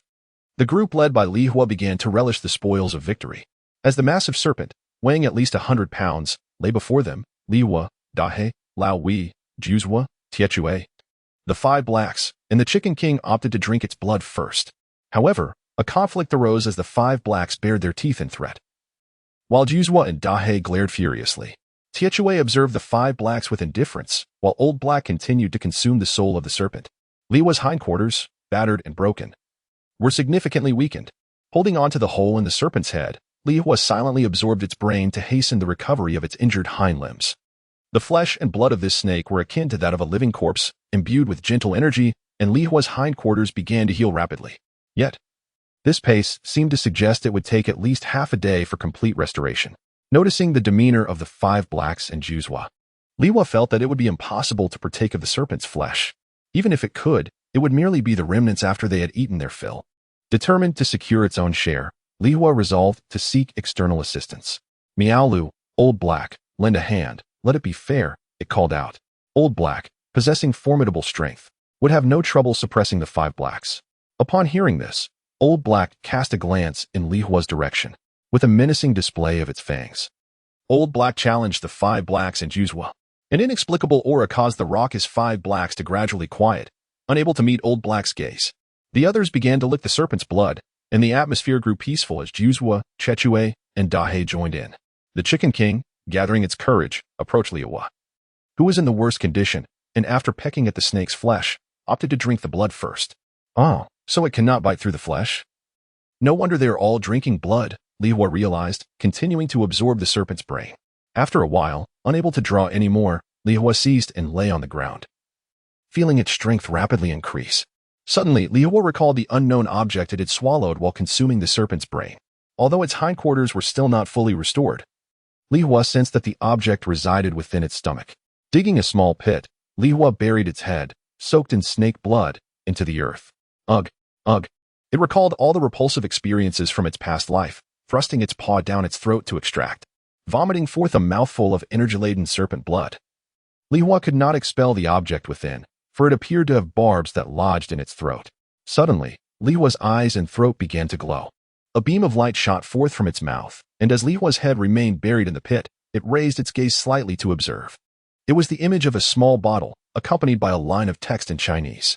Li Hua felt a wave of relief, recognizing the characters was a boon, as it signified a golden opportunity. Recovery pill has been successfully purchased. Would you like to place it in your backpack? Yes, no. A recovery pill? Li Hua recalled the wounded red python, which must have sought this elixir to mend its injuries. Fortunately, the Chicken King had cracked open its skull, allowing Li Hua the chance to seize it. Meow, yes, Li Hua exclaimed, filled with anticipation. Yet, nothing transpired. The object in its throat continued to emit light, illuminating Li Hua's eyes and mouth. Was it touch-sensitive? Li Hua extended its paw, tapping the glowing screen twice, but received no response. It then probed its throat once more. Ugh! Ugh! The sound of Li Hua's retching disturbed the five blacks, drawing their displeased gazes. Can't you just go vomit somewhere else? They seemed to think. Meow, Woof, I won't vomit anymore, I promise. Li Hua squeaked apologetically. The five blacks resumed licking the blood. Li Hua gazed at them benevolently, feeling they were engrossed in their feast. Looking down into the small pit it had dug, Li Hua discovered a small jade bottle quietly resting within. Without hesitation, Li Hua opened the bottle. A fragrant aroma wafted forth, prompting Li Hua to quickly seal it with its mouth. Moments later, Li Hua carefully buried the jade bottle back into the pit. It poured out a single pill, however. Before it could savor the taste, the pill dissolved in Li Hua's mouth. While the bones of its hindquarters were reassembling painfully, the gentle energy from the serpent's blood provided relief. Li Hua experienced alternating waves of pain and comfort. Now was not the time to investigate the glowing object in its throat. Li Hua began grooming itself, primarily focusing on the fur stained with serpent blood. After a minute or two, whether due to the effects of the recovery pill or the serpent's blood, Li Hua stood once more. Although its hindquarters were not yet fully healed, it had no trouble asserting dominance over the five blacks to seize food. Meow. You're healed. Old Black approached, enveloped in a shroud of dark aura, scrutinizing Li Hua for a moment before nodding in approval. Meow, this serpent may be an unknown divine beast. Wow, you know about divine beasts? Li Hua exclaimed in astonishment. Myths and legends were knowledge from its past life. How could Old Black, a mere cat, possess such insight? Old Black cast a glance at Li Hua, but said nothing, silently moving toward the red python. The five blacks and Dahe parted to make way. Meow, wait for me. Li Hua followed closely behind Old Black, disregarding the resentful stares from the five blacks. Its eyes gleamed as it gazed at the still warm corpse before them. The body of the red python was undergoing automatic healing. The shallow wound inflicted by the black jade knife remained faint. The soul of the red python had departed, yet its body was still alive. Li Hua extended its paw and forcefully clawed at the wound, tearing it open anew. Tempting blood flowed forth once more. This time, Li Hua did not drink the blood, but instead sank its teeth into the snake's flesh. Alas, the meat was too tough. Even with Li Hua's body having increased exponentially in strength from the serpent's blood, it could not tear away a piece. It could only gnaw and suck the essence from the blood-soaked flesh. Beside it, Old Black faced a similar predicament. The snake's body was growing stronger. What was once easy to chew had now become a challenge. Though both cats struggled to bite through, they could not cease their efforts. For the essence within the blood and flesh dramatically enhanced their physiques. The five blacks, Juzhua, Dahe, Tietue, and the Chicken King joined Li Hua and Old Black in a line, fiercely tearing at the meat. After a long day of feasting, darkness enveloped the land, and thunder rumbled ominously. The delicate moon could not escape the encroaching clouds, weeping before reluctantly retreating from the sky. Suddenly, a torrential downpour began, yet Li Hua, who despised water, did not seek shelter, nor did the other cats and dogs. They discovered that the rainwater was siphoning away the energy from the flesh and blood of the red python. They needed to hasten their consumption. Suddenly, a weak, pleading whimper echoed through the air. Instantly, Li Hua, Juzhua, Dahe, and Tietue's ears perked up, coldly fixating their gaze on the trembling figure of Da Wang. Da Wang stood quaking, staring at the mixture of rainwater and serpent blood. Earlier that evening, it had been nearly defeated by the red python's tail. Now, only the serpent's blood and flesh could save its life. However, the cats would not relinquish their hard-won prize. Woo woo. The five blacks joyfully wagged their tails, pushing Da Wang back to its original position. Da Wang was a vital asset to their organization. And given that the number of dogs in Li Village was already fewer than that in Wang Village, losing Da Wang would complicate future endeavors, especially with so many foul cats in the village growing stronger like itself. They could not afford to lose an ally. Wu Hei has already envisioned a future where it is tormented by those foul cats. Wu Hei bared its teeth in a menacing display towards the other felines. Ultimately, however, the priority lay in devouring the snake, as Li Hua and De Hei gradually relinquished their attempts to chase away De Huang. Chapter 8. An itch on the head. Brain growth. The rain cascaded down, enough to submerge Li Hua's white gloves. Suddenly, Li Hua halted in mid-bite, lowering his gaze to the water's surface, where ants, crickets, and moths struggled and surged forward. They had all been drawn by the scent of the red python. With a casual flick of his tail, Li Hua sent ripples across the surface, causing these creatures to scatter in fear. Woof, woof, woof. Suddenly, Wu Wei barked furiously at the front. Li Hua turned to discover a tall hare-hunting dog standing ahead. This breed, commonly employed by rural families for hunting wild chickens and rabbits, belonged to the slender dog category. Though Li Hua was uncertain of its exact classification, the dog appeared robust, slightly taller than Wu Wei, though not as formidable in strength. However, its long, strong limbs indicated it was quite a runner. Li Hua did not recognize it. It was not from their village. It had come, drawn by the scent of the snake. Their group had barely consumed 1% of the snake before attracting both Da Wang and this slender dog, along with a multitude of insects on the water's surface. This was not good news. Old Meow. Old Black, is there a safe place? Meow, drag it. Follow me. Old Black jumped down from the red python and retrieved the black jade knife, leading the way forward. Wu Wei, being the strongest, carried the snake's tail and dragged it along.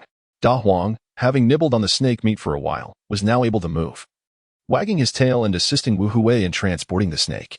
Juzhua, Tai Chui, Da Huang, and the Chicken King displayed their dominance towards the slender dog before proceeding to follow. However, the slender dog closely trailed behind them. Damn it! Li Hua charged forward. The slender dog turned and fled, showcasing its impressive speed. Although Li Hua could catch up, it would take time. When Li Hua paused, the dog also halted, following closely behind. Huh. Get lost quickly. Li Hua spat out a small piece of snake meat he had just obtained, issuing a final warning before turning away. The slender dog promptly picked up the snake meat, gazing at Li Hua's retreating figure, then took a step forward only to hesitate, ultimately giving up the chase. After swallowing the snake meat, it returned to the spot where rainwater washed away the snake's blood, consuming everything around, including the snake's blood mixed with rainwater and surrounding grass, leaving no trace behind. Old Black led everyone to a grave adorned with locust trees. Just as Li Hua pondered the safety of this location, Old Black placed his paw on the spot where the jade knife had previously rested. A rumbling sound erupted. The center of the grave mound cracked open, revealing a modest space below. The surrounding rainwater flowed towards this spot, eager to irrigate it. However, the grave's elevation prevented the rainwater from entering, at least for the time being. Woof, woof. Wu Wei and Da Wang struggled to drag the red python inside. Li Hua, Da Wang, and the others pushed from behind. The Chicken King cackled in encouragement nearby. Finally, amidst Wu Wei and Da Wang's frantic barking, they, along with the red python, tumbled into the opening. Meow, Li Hua, Da Wang, Juzhua, Tai Chui, and the Chicken King excitedly jumped down.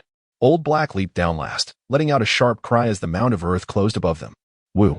Meow, meow, meow, cluck, cluck, cluck.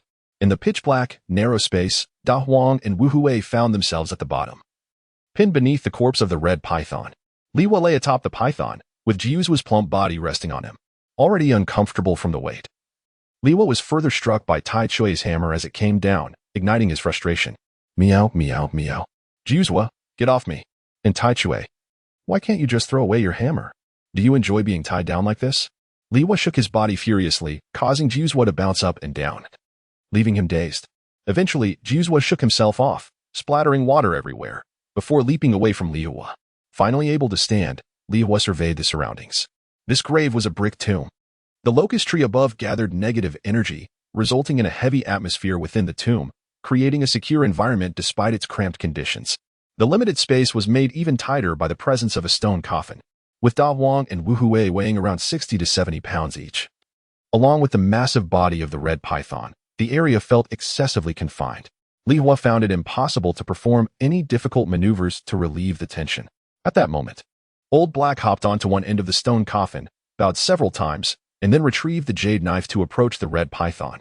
Observing this, Li Hua cast aside his discomfort with the surroundings and focused on consuming the meat. The python's flesh was still hardening. Previously, the jade knife could easily slice through it, but now it struggled to penetrate its scales. Fortunately, the wounds underneath had yet to heal due to their persistent tearing. As the most intelligent of the group, Li Hua took charge, directing everyone to scrape the python's scales. Piece by piece, the crimson scales were removed. After discovering they could no longer bite through the scales, they carelessly discarded them on the ground. The flesh of the python was not as tough as its scales, yet the bones proved to be even harder. Fortunately, Li Hua had considerable experience with skeletal structures. Following the joints, he skillfully cut through the flesh and extracted the organs. After what felt like an eternity, they finally dismembered the red python.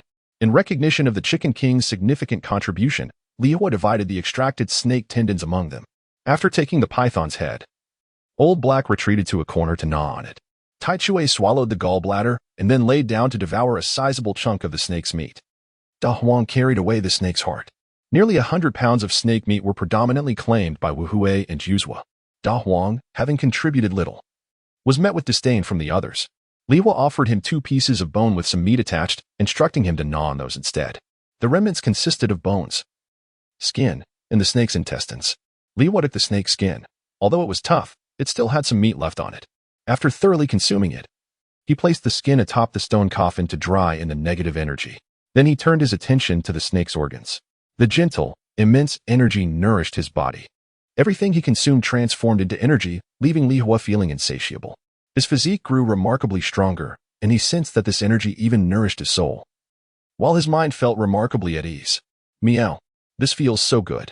Juzhua emitted a satisfied sound nearby. Meow? What is happening? Li Hua scrutinized Juzhua closely. Previously, he had only grasped the essence of Juzhua's thoughts, unlike Old Black, who understood completely. But now, my entire body feels fantastic. Especially my head. Meow? What the heck? Li Hua was taken aback. Meow? Could it be that you're about to grow a brain? Juzhua remained silent, choosing instead to continue feasting. Li Hua then turned to observe Da Wang, Tai Chui, the Chicken King, and the others. After a while, Li Hua returned to the snake's organs and began to devour them voraciously. The effects of this snake were overwhelmingly potent. Not only did they significantly enhance their physical strength, but it also seemed to stimulate brain growth in Juzhua and the others. Eat more. Once finished, hurry to consume the meat on the bones. They must not be allowed to benefit too much. Chapter 9. The Universal Mall. The torrential rain had persisted for an hour, intensifying rather than abating, resembling the fierce floodwaters of the celestial rivers. Although the terrain of Li Village was elevated at the foot of the mountain, the water was still sufficient to submerge one's calves. While the main roads had been repaired, many smaller paths had become utterly impassable due to the relentless downpour. Inside the home of Li Long, nearly 10 elderly villagers sat in the living room, enveloped in a haze of smoke. The doors stood wide open, allowing a glimpse of the conditions outside. Since the onset of the rain, they ceased their search for the elusive red longworm. Such a downpour would deter any wild beasts from wandering into their village. Their primary concern now was the return of their cats and dogs, particularly that of Li Long, whose pets had yet to return home, alongside the cherished rooster that had been with them for 5 years. Earlier in the evening, Li Long had witnessed his cats and dogs chase after the longworm, and he found little reason for concern regarding his beloved black egg and black ball. His anxiety was chiefly directed toward the fate of the rooster, which had lived for 90 years and had rarely encountered rain of this magnitude. In such conditions, survival for a chicken was precarious. This rooster was no ordinary fowl. It weighed 8 pounds, could fly, and crowed at dawn, its robust physique a testament to its vitality. Moreover, it had a knack for bringing home wild hens from time to time, much to the delight of his wife, who had once been outraged when their grandson was pecked by it during the previous New Year celebrations. Li Long had considered slaughtering the rooster to appease his grandson's grievances, but his granddaughter-in-law had vehemently opposed the idea. In essence, this rooster held significant value for his family. However, given the current circumstances, it seemed unlikely that it would return. What a pity. Such a magnificent creature, it should have been prepared for the New Year feast. What a great loss. Brother, I made some inquiries, but no one in the village has seen Da Huang, remarked Li Mang, putting away his phone. Given his state, Da Huang likely cannot survive much longer. He may have secluded himself in a remote spot to await his fate, Li Long replied thoughtfully. Nearby, Wang De, who had been smoking, set down his cigarette, his wrinkled brow deepening with concern. He has always been our faithful guardian. What a shame to lose such a good dog. If the rain stops tomorrow, we shall search for him. If Da Huang is passed, we shall bury him to spare his body from being scavenged, Li Long stated. And the others nodded in solemn agreement. Li Mang, seated on a small stool, rubbed his rheumatic leg while contemplating the fate of the cat he had recently acquired. He had heard from his elder brother that it had been preyed upon by the red longworm, and now he was unsure of its fate. That cat is quite clever. Surely it will be fine? Do not worry. Mangzi, Black Egg, and Black Ball are also around. With Black Egg's build, it would not cower even if a wolf were to appear. Your cat is safe, Li Long reassured him, patting his shoulder. Shifting the conversation, Li Long turned to the topic of crops, as they were all farmers, and the welfare of their harvest was of utmost importance. A discussion ensued, filled with concern. The rain is far too heavy. Will the newly planted peanuts be washed away? It seems unlikely they'll survive this deluge. What about the tobacco seedlings? They were only planted a few days ago. We must check and replace them after the rain. This season may be a complete loss. The wheat should be fine. In the dim chamber, Li Hua and his companions had consumed the snake meat entirely, leaving only the slick, polished bones behind. Devoid of any trace of flesh or blood, the physical transformation was visibly occurring, with fur shedding and new hair emerging. The relentless sound of rain outside quelled any desire to return home, and each member curled up with a bone, dozing off in the corners of the tomb. Li Hua lay atop a stone coffin, where the snake's skin was being dried, awaiting the moment the surroundings fell into complete silence. Using the snake's skin as a blanket, he burrowed beneath it, contemplating the peculiar object lodged in his throat. Having consumed the snake meat, Li Hua was unaware of the extent of his newfound strength. Yet he could effortlessly control his internal organs. The lodged object was expelled, revealing a small golden orb before his eyes. This orb bore numerous scratches and tiny indentations. The sight of this imprint evoked a sense of familiarity in Li Hua, resembling a minuscule footprint. The mere thought of it caused a twinge of pain in his rear. Why did he possess memories from a past life? It was because he had not yet consumed the Mengpa soup when he was forcefully thrust into reincarnation. Li Hua had always been reluctant to recall that moment, but now the tiny footprint on the golden orb prompted memories of past anguish. I do not wish to remember, he exclaimed, shaking his head to dispel the tumultuous thoughts, refocusing on the golden orb. Eventually, he noticed a damaged golden button within the indentation. Li Hua extended his claw and pressed it gently. Instantly, a radiant light illuminated the space beneath the snake's skin, compelling Li Hua to squint against the brightness. After a moment, he opened his eyes to find the light had dimmed. He glanced at the snake's skin, which was dense enough to prevent light from escaping. Cautiously, Li Hua pressed the edges of the skin and continued to observe. The golden orb projected a luminous screen, and he adjusted it until it was properly aligned. Special offer items: Celestial Slaying Sword, 50,000 celestial points. Divine Slaying Sword, 50,000 celestial points. Dragon Slayer's Sword, 50,000 celestial points. Demon Extinguishing Cauldron, 50,000 celestial points. A plethora of discounted items appeared on the screen, accompanied by images. After some contemplation, Li Hua selected the Celestial Slaying Sword. Celestial Slaying Sword, Grade, Low-Grade Celestial Artifact, Price, 100,000 celestial points. Promotional price, 50,000. The description was straightforward, and after a brief glance, Li Hua opted to exit. Turning his attention to the side of the mall, he saw Universal Mall, Member, 001, Backpack. Purchase records, recharge, balance, shopping cart. He immediately clicked on the purchase records page. Loading, data corrupted, some purchase records failed to load. Would you like to continue viewing? Yes, no. Recovery pill, 1 bottle. Purchased from Spirit Points Mall. Payment, 100 Spirit Points. Machine gun with bullets purchased from Mortal Points Mall. Payment, 1,000 Mortal Points. Pistol with bullets purchased from Mortal Points Mall. Payment, 100 Mortal Points. Origin of the Candle Dragon, purchased from Yuan Points Mall. Payment, 1,000 Yuan Points. Candle Dragon Bloodline, purchased from Yuan Points Mall. Payment, 500,000 Yuan Points. Fire God Body, purchased from Celestial Points Mall. Payment, 888 Celestial Points. Thunder God Body, purchased from Celestial Points Mall. Payment, 888 Celestial Points. Ice God Body, purchased from Celestial Points Mall. Payment, 999 Celestial Points. Reviewing the list from the bottom up, he deduced that the recovery pill was likely the one he had consumed. The origin of the Candle Dragon and the Candle Dragon bloodline must have been acquired by the Red Python. The timestamps indicated that both items were purchased 9 hours prior. This revelation surprised Li Hua, He had presumed the snake was merely a juvenile, yet it was astonishingly young, less than a day old. Nonetheless, this infant snake had nearly cost him the life of his cat. It was a stroke of fortune that he had managed to eliminate it. Li Hua clicked on the detailed information for these two items. Origin of the Candle Dragon. Enhances the Candle Dragon bloodline and its attributes, nullifying any side effects. Can be fused with any being using the Candle Dragon bloodline.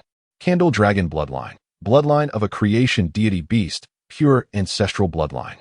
Only beings of at least celestial rank can fuse with it. Those below the celestial rank attempting to fuse will face the wrath of the Candle Dragon. Thus, it seemed that after acquiring the Candle Dragon bloodline, the snake could not withstand the pressure of the Candle Dragon deity and subsequently purchased the origin of the Candle Dragon. The reason he and the ordinary beasts had consumed the Candle Dragon's flesh without any adverse effects was due to the influence of the origin of the Candle Dragon. Li Hua clicked on the next purchase record for the Fire God body. Data loss. Loading failed. Wow. Li Hua shook her head and clicked on the next Thunder God body. Data loss. Loading failed. Well, it seems these purchase records are no longer accessible. Li Hua exited the purchase records and clicked on her inventory. Rows of empty slots appeared, with only the first slot containing a machine gun and a pistol, while the others exuded an air of destitution. Li Hua switched to the balance page. Current balance: 888, 888 yuan points, 1,000,000,000,000 immortal points. 11 spirit points, 100 mortal points. For types of balances, Li Hua focused on the yuan points and mortal points section. In her self-awareness, mortal points sounded rather insignificant. Mortal points should be the least valuable currency. Yet in this balance, the disparity between mortal points and yuan points is exceedingly vast. Low-value currencies are easy to acquire. Could it be that mortal points are more valuable than yuan points? However, when compared to firearms and divine beast bloodlines, it seems a bit lacking. Li Hua couldn't comprehend how these currencies were converted, so she exited and opened the shopping cart section. Within the shopping cart lay a pre-purchased item that had failed to purchase. Li Hua clicked to view it. Item: Companion Treasure, Target, Juvenile Divine Beast, Required Amount: 88, 888. 888 yuan points. Insufficient balance, purchase failed. This must be the snake that didn't have enough money to finalize the purchase. Li Hua's attention shifted to the membership number, lost in thought. This is someone else's membership number. Can she use it? Is a payment password required? Was that recovery potion usable without a payment password? Or had the password already been entered before clicking the final step? As Li Hua contemplated, suddenly, the weight above her surged, and her head sank towards the stone coffin. Bang! Li Hua's chin struck the stone coffin. Ignoring the pain, she quickly extended her claws to clutch the golden orb tightly. With both claws wrapped around it, her head pressed down on the orb. The orb's luminescent screen flickered incessantly. Finally, it landed on the option to repurchase. When Li Hua glanced down, she saw the shifting screen. Repurchasing, scanning target. Scan successful. Juvenile divine beast containing the bloodline of the Candle Dragon. Current balance maximizes the quality of the companion treasure. Calculating. Calculation successful. Purchase amount: 888. 888 yuan points. Fusion fee: 1,000,000,000,000 immortal points. Would you like to purchase? Yes. No. This will wipe out all my money. Li Hua was reluctant to part with the funds she had just received. She extended her claws to cancel the transaction. Bang! The pressure above suddenly doubled, causing Li Hua's claws to tremble and inadvertently click the other option. Purchase successful. Crafting in progress. Estimated time: 36 hours. Please be patient. Li Hua, furious. I will kill you all. In a fit of rage, she swallowed the small golden orb and furiously shed her snake skin. Lying atop the snake skin, the orange seat with its two pudgy claws raised its round face, threateningly growling at the nearby black dog vigorously wagging its tail. Yet the black dog paid no heed, leaving its rear exposed to the orange seat while licking the snake's skin with wild abandon. The cat and dog completely ignored Li Hua, each engrossed in their own pursuits. Meow. Orange pig. Black egg. Come and face the cat master. Meow. Woof.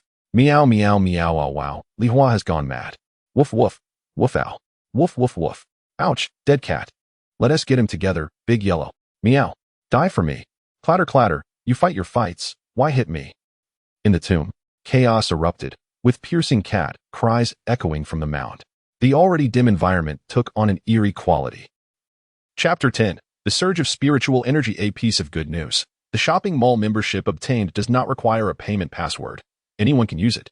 The string of numbers in the balance caused Li Hua to count several times. An overwhelming wealth descended upon Li Hua. However, he was abruptly pushed away by Wu Hei and Zhu Zhuo. That long string of numbers was wiped clean, and Li Hua's heart felt equally empty. In a fit of rage, he taught Wu Hei and Zhu Zhuo a lesson, while he lay on the snake's skin, shedding tears alone. The aura emanating from the snake's skin was somewhat comforting, seemingly hastening Li Hua's path to strength. This was the only source of warmth he could find at present. Regaining his composure, Li Hua understood that the cats and dogs present had gained some sense and could comprehend his meaning. He sternly warned the cats, dogs, and chickens present. This snake's skin is his. Displaying his muscular forearm, he declared his claim. Subsequently, he lay on the snake's skin, curling one paw over the edge. With a roll, the snake's skin enveloped him, leaving only his head and tail visible. Purr. As I sleep, anyone who disturbs my snake's skin shall face dire consequences, Li Hua declared before closing his eyes to sleep. After being pursued by the red python for so long, although his body felt no fatigue, he was mentally weary. The tomb of Old Hay was incredibly safe, and he needed a good rest to replenish his spirit. The other animals did not disturb Li Hua's slumber, as they too were preparing to sleep.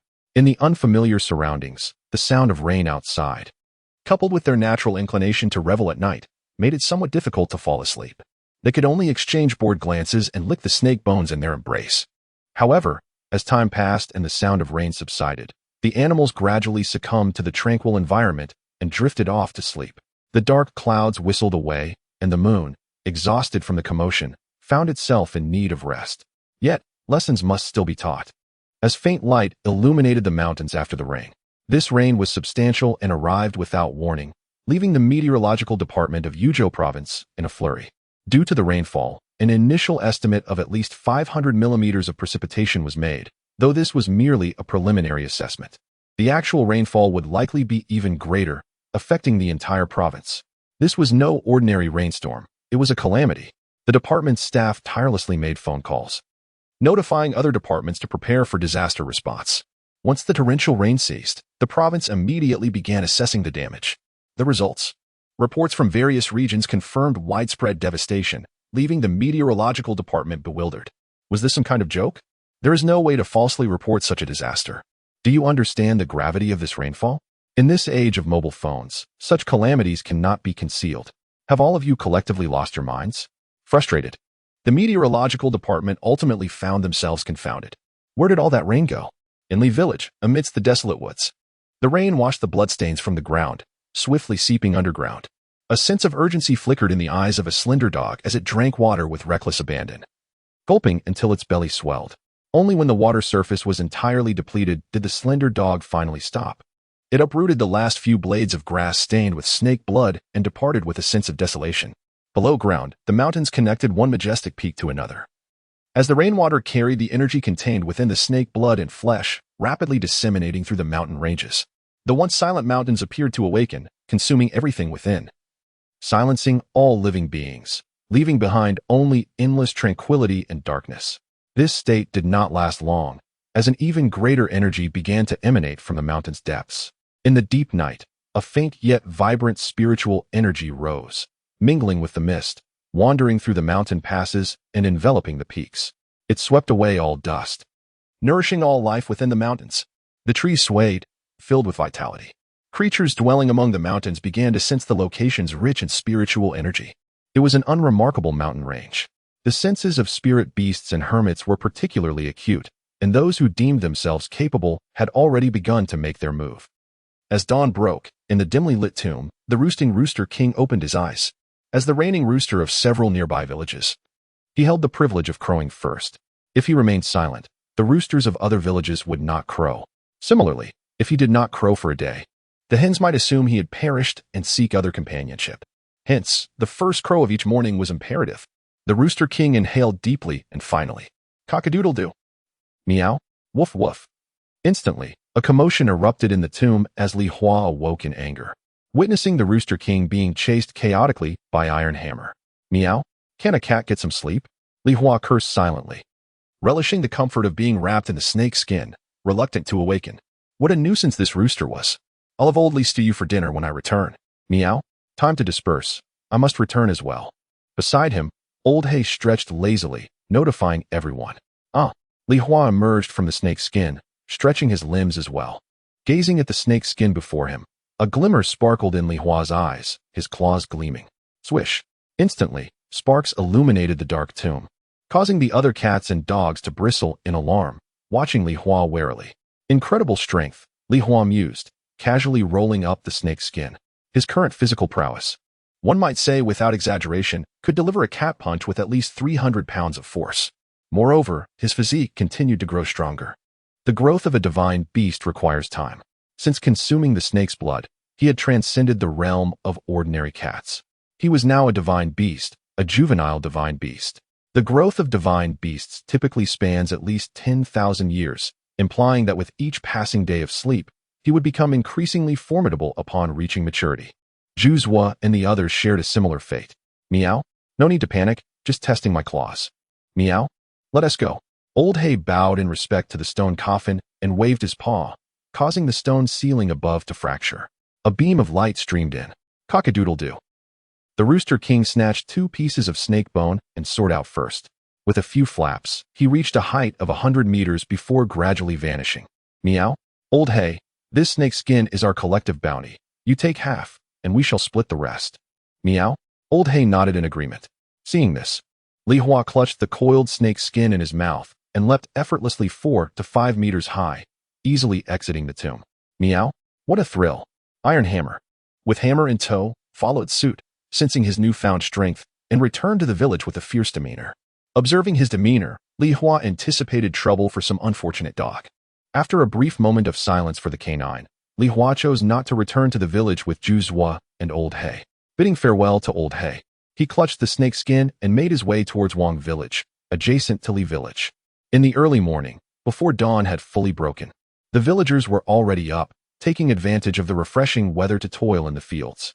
Perhaps it was merely an illusion, but the air today felt exceptionally invigorating.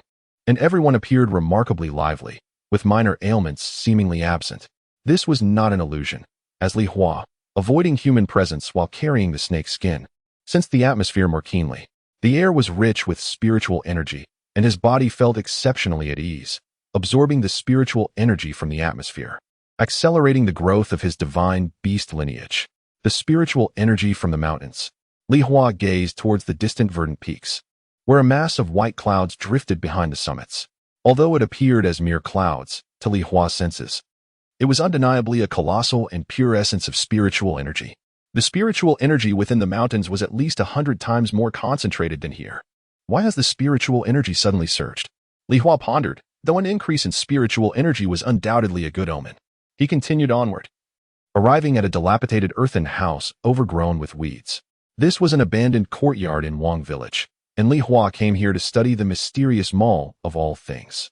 Upon just crossing the threshold into this courtyard, Li Hua immediately sensed something amiss. Why does it feel so eerie? Chapter 11. The names were increasingly grandiose, yet the quality was disappointingly abysmal. Where did these wild cats come from? Hurry and leave. A coarse reprimand echoed from within the dwelling, as the ghost detected the presence of Li Hua and sought to drive him away with its voice. Li Hua paused momentarily, his eyes gleaming with ferocity. Having mingled in the underworld, he understood well the nature of ghosts. They were not as fearsome as they seemed. In fact, they were quite weak, remarkably feeble. The spirit inside the house was merely an ordinary wandering soul, lacking substantial ghostly energy. Any adult, regardless of gender, with a sound body could summon their yang energy through anger and loud shouts to inflict harm upon such a ghost, even if fear prevented the activation of yang energy. An attack from this kind of ghost would only result in a fleeting chill. A simple shake would suffice to expel the yin energy from their body. For a ghost to kill, it needed to instill continuous terror, diminishing the victim's yang energy, or extinguishing their 3 flames, as it were. However, a normal person's yang energy was abundant, their 3 flames burning brightly, making it no easy task to extinguish them. With a moment's miscalculation, the ghost could even find itself inadvertently vanquished by the individual it sought to intimidate. Ghosts were not inherently terrifying, they merely lacked corporeal form. And various methods of fear-mongering have been overly romanticized in the human mind, fostering an unwarranted dread. Yet, this knowledge was of little consequence to Li Hua. Ordinary cats and dogs possessed keen senses, capable of detecting the presence of ghosts. How could one possibly be afraid of what they could clearly perceive? Moreover, these ghosts were genuinely unimpressive. In their village, not only did they have specialized black cats and dogs adept at subduing spirits, but even the likes of orange cats, hammers, and yellow dogs could chase after and beat up ghosts. And he not only could sense ghosts but could also see them. Not to mention, he had now ascended to the status of a divine beast. Begone! Meow. How dare you act so arrogantly? Li Hua promptly dropped the snake skin and squeezed through the gap beneath the wooden door. Inside the cobweb-laden house, a middle-aged ghost with a ruddy face was sprawled across the beams. Its body was ghostly pale, with a flushed countenance and reddened eyes fixed on Li Hua. Leave. The ghost raised its arm, attempting to frighten Li Hua away. It turned out to be a drunken spirit. Li Hua scoffed and, undeterred by the drunken ghost's menacing gesture, leaped onto the rafters. Prepare to meet your end, feline lord. Get lost, don't hit. After a while, the drunken ghost, having penetrated the earthen walls, emitted a heart-wrenching scream as it fled beneath the sun's scorching rays. Its once tangible form had become nearly transparent. Meow. Consider yourself fortunate. Within the house, Li Hua licked his paws clean and spat disdainfully in the direction of the fleeing ghost. If not for the sun not yet having risen, that wretched spirit would have been torn to shreds. But never mind, there were more pressing matters at hand. That spirit wouldn't survive much longer. Li Hua snorted, exited the house, and retrieved the snake skin. The interior was eerily silent, the dilapidated surroundings coated in dust, amplifying the strangeness of the scene. There were no other presences within. A nest of mice, which Li Hua had been eyeing for several days, had seemingly vanished, likely scared away by the drunken ghost. What a pity! Li Hua sighed and expelled a golden pearl from his throat. Universal Marketplace, member, 001, backpack, purchase records, recharge, balance, shopping cart. A template composed of shimmering light appeared, and Li Hua clicked on the backpack tab. A series of compartments appeared, with only a pistol and a machine gun occupying the first slot. The rest were empty. Li Hua selected the first compartment, retrieving the pistol and machine gun within. Before him, a pistol and a machine gun materialized out of thin air. Both weapons were devoid of ammunition. And given Li Hua's diminutive size, even the pistol was cumbersome to hold, let alone the much larger machine gun. The ability to retrieve indicated the possibility of storage. Li Hua attempted to manipulate the items, successfully storing the machine gun. Excellent. He promptly opened a new compartment to stow away the snake skin. The allure of the snake skin was too great for animals with heightened perception, and Li Hua had no suitable place to conceal it. This would do nicely. It could be hidden away. Having secured the snake skin, Li Hua clicked on the recharge tab. Instantly, 2 golden threads sprouted from the golden sphere. Please enter recharge amount. I have nothing to recharge. Li Hua sat down, scratching his head in thought, and exited the recharge page. He then noticed the recycling records on the recharge page, displaying a series of weapon icons that appeared quite exceptional. Li Hua clicked on them. Data loss, unable to load. Fine. Li Hua abandoned the idea of checking further, simply retrieving the pistol and machine gun and utilizing the recycling function. Recycled lightly damaged pistol received 80 common points. Current balance, 180 common points. Recycled damaged machine gun received 800 common points. Current balance, 980 common points. The pistol's original price was 100 common points, and the recycling yielded 80. The machine gun adhered to the same recovery ratio. This marketplace was practically running a charitable enterprise. Li Hua mused, officially opening the Universal Marketplace. Please select Marketplace level. Common Point Marketplace, Spirit Point Marketplace, Immortal Point Marketplace, Yuan Point Marketplace. Let us start with the Yuan Point Marketplace. Dear member, your Yuan Point balance is 0. Activating the Yuan Point Marketplace for 1 hour costs 10 Yuan Points. Please recharge before entering the Yuan Point Marketplace. Well, just a moment ago, I praised your integrity, and now you're letting me down. Li Hua, feeling helpless, clicked on the Immortal Point Marketplace. Loading, please wait. 1. 5. 58. 88. Loading successful. Great Demon Breathing Technique. Price, 1, 0, 0, 0, 0, 0, 0, Immortal Points. Immortal Breathing Technique. Price, 1, 0, 0, 0, 0, 0, 0, Immortal Points. Divine Beast Breathing Technique. Price, 1, 0, 0, 0, 0, 0, 0, Immortal Points. Tao Sutra. Price, 9-tailed Celestial Fox Bloodline. Price, 100, 0, 0, 0, 0, 0, 0, Immortal Points. Qilin Bloodline. Price, 100, 000, immortal points. True Dragon Bloodline, price, 100, 000, immortal points. Bizape Bloodline, price, 288, 888. 888 immortal points. Taotai Bloodline, data loss, unable to load. Tao Wu Bloodline, data loss, unable to load. Xiongqi Bloodline, data loss. A series of divine beast bloodlines, the majority of which were marked as data loss. This included several formidable forms such as the Thunder God Body and Ice God Body listed in the purchase records. The Immortal Point marketplace appeared quite imposing, and Li Hua felt dizzy, opting to exit and click on the Spirit Point marketplace. Upon seeing this marketplace, Li Hua was elated. He had a deposit of 10 Spirit Points, and how could he not spend them? Chaos Supreme Immortal Decision, price, 1,000 Spirit Points. Chaos Transformation Technique, price, 1,000 Spirit Points. Heaven and Earth Creation Sutra, price, 1,000 Spirit Points. Heaven and Earth Invincible. I Alone Stand Supreme Technique, price, 100 Spirit Points. Hongming 9 Transformations Divine Technique, price, 80 Spirit Points. Chaos 9 Transformations Supreme Slaying Immortal Decision, price, 70 Spirit Points. Hongming Chaos Strongest Profound Art, price, 66 Spirit Points. Heavenly Reversal Divine Technique, price, 60 Spirit Points. Heavenly Devouring Divine Technique, price, 50 Spirit Points. Heavenly Slashing Divine Technique. An array of extraordinarily potent techniques, yet their prices left Li Hua disheartened. Amidst the chaotic assortment of techniques, he eventually spotted a few particularly high-priced ones. Golden Elixir Path, price, 100, 000, Spirit Points. Transformation into Immortal Decision, price, 1,000, Spirit Points. Yuan Infant 5 Transformations, price, 10, 000, Spirit Points. Golden Elixir Decision, price, 1,000, Spirit Points. Foundation Establishment Breathing Technique, price, 10, 000 Spirit Points. These techniques could be classified as high-priced. After perusing the contents, Li Hua silently nodded. It appeared that a grand name for a technique did not necessarily correlate with its efficacy. He resolved to be more discerning in the future. Turning the page, he encountered an array of items: Heavenly Spirit Herb, Millennia Ginseng, Millennia Snow Lotus, Soul Binding Grass, Soul Melting Grass, Crimson Goldstone, Ice Fire Stone, Spirit Vessel, Warship, Wind Thunder Sword, Dragon Slayer Blade.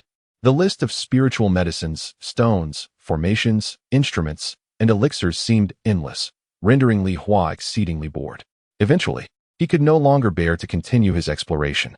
He abandoned his search and, with his solitary 10 spiritual points, purchased a piece of space iron stone. This iron stone could transform into any desired shape, limited to 1 transformation within a month. By dripping blood upon it, he could manipulate it, and it contained a cubic meter of space.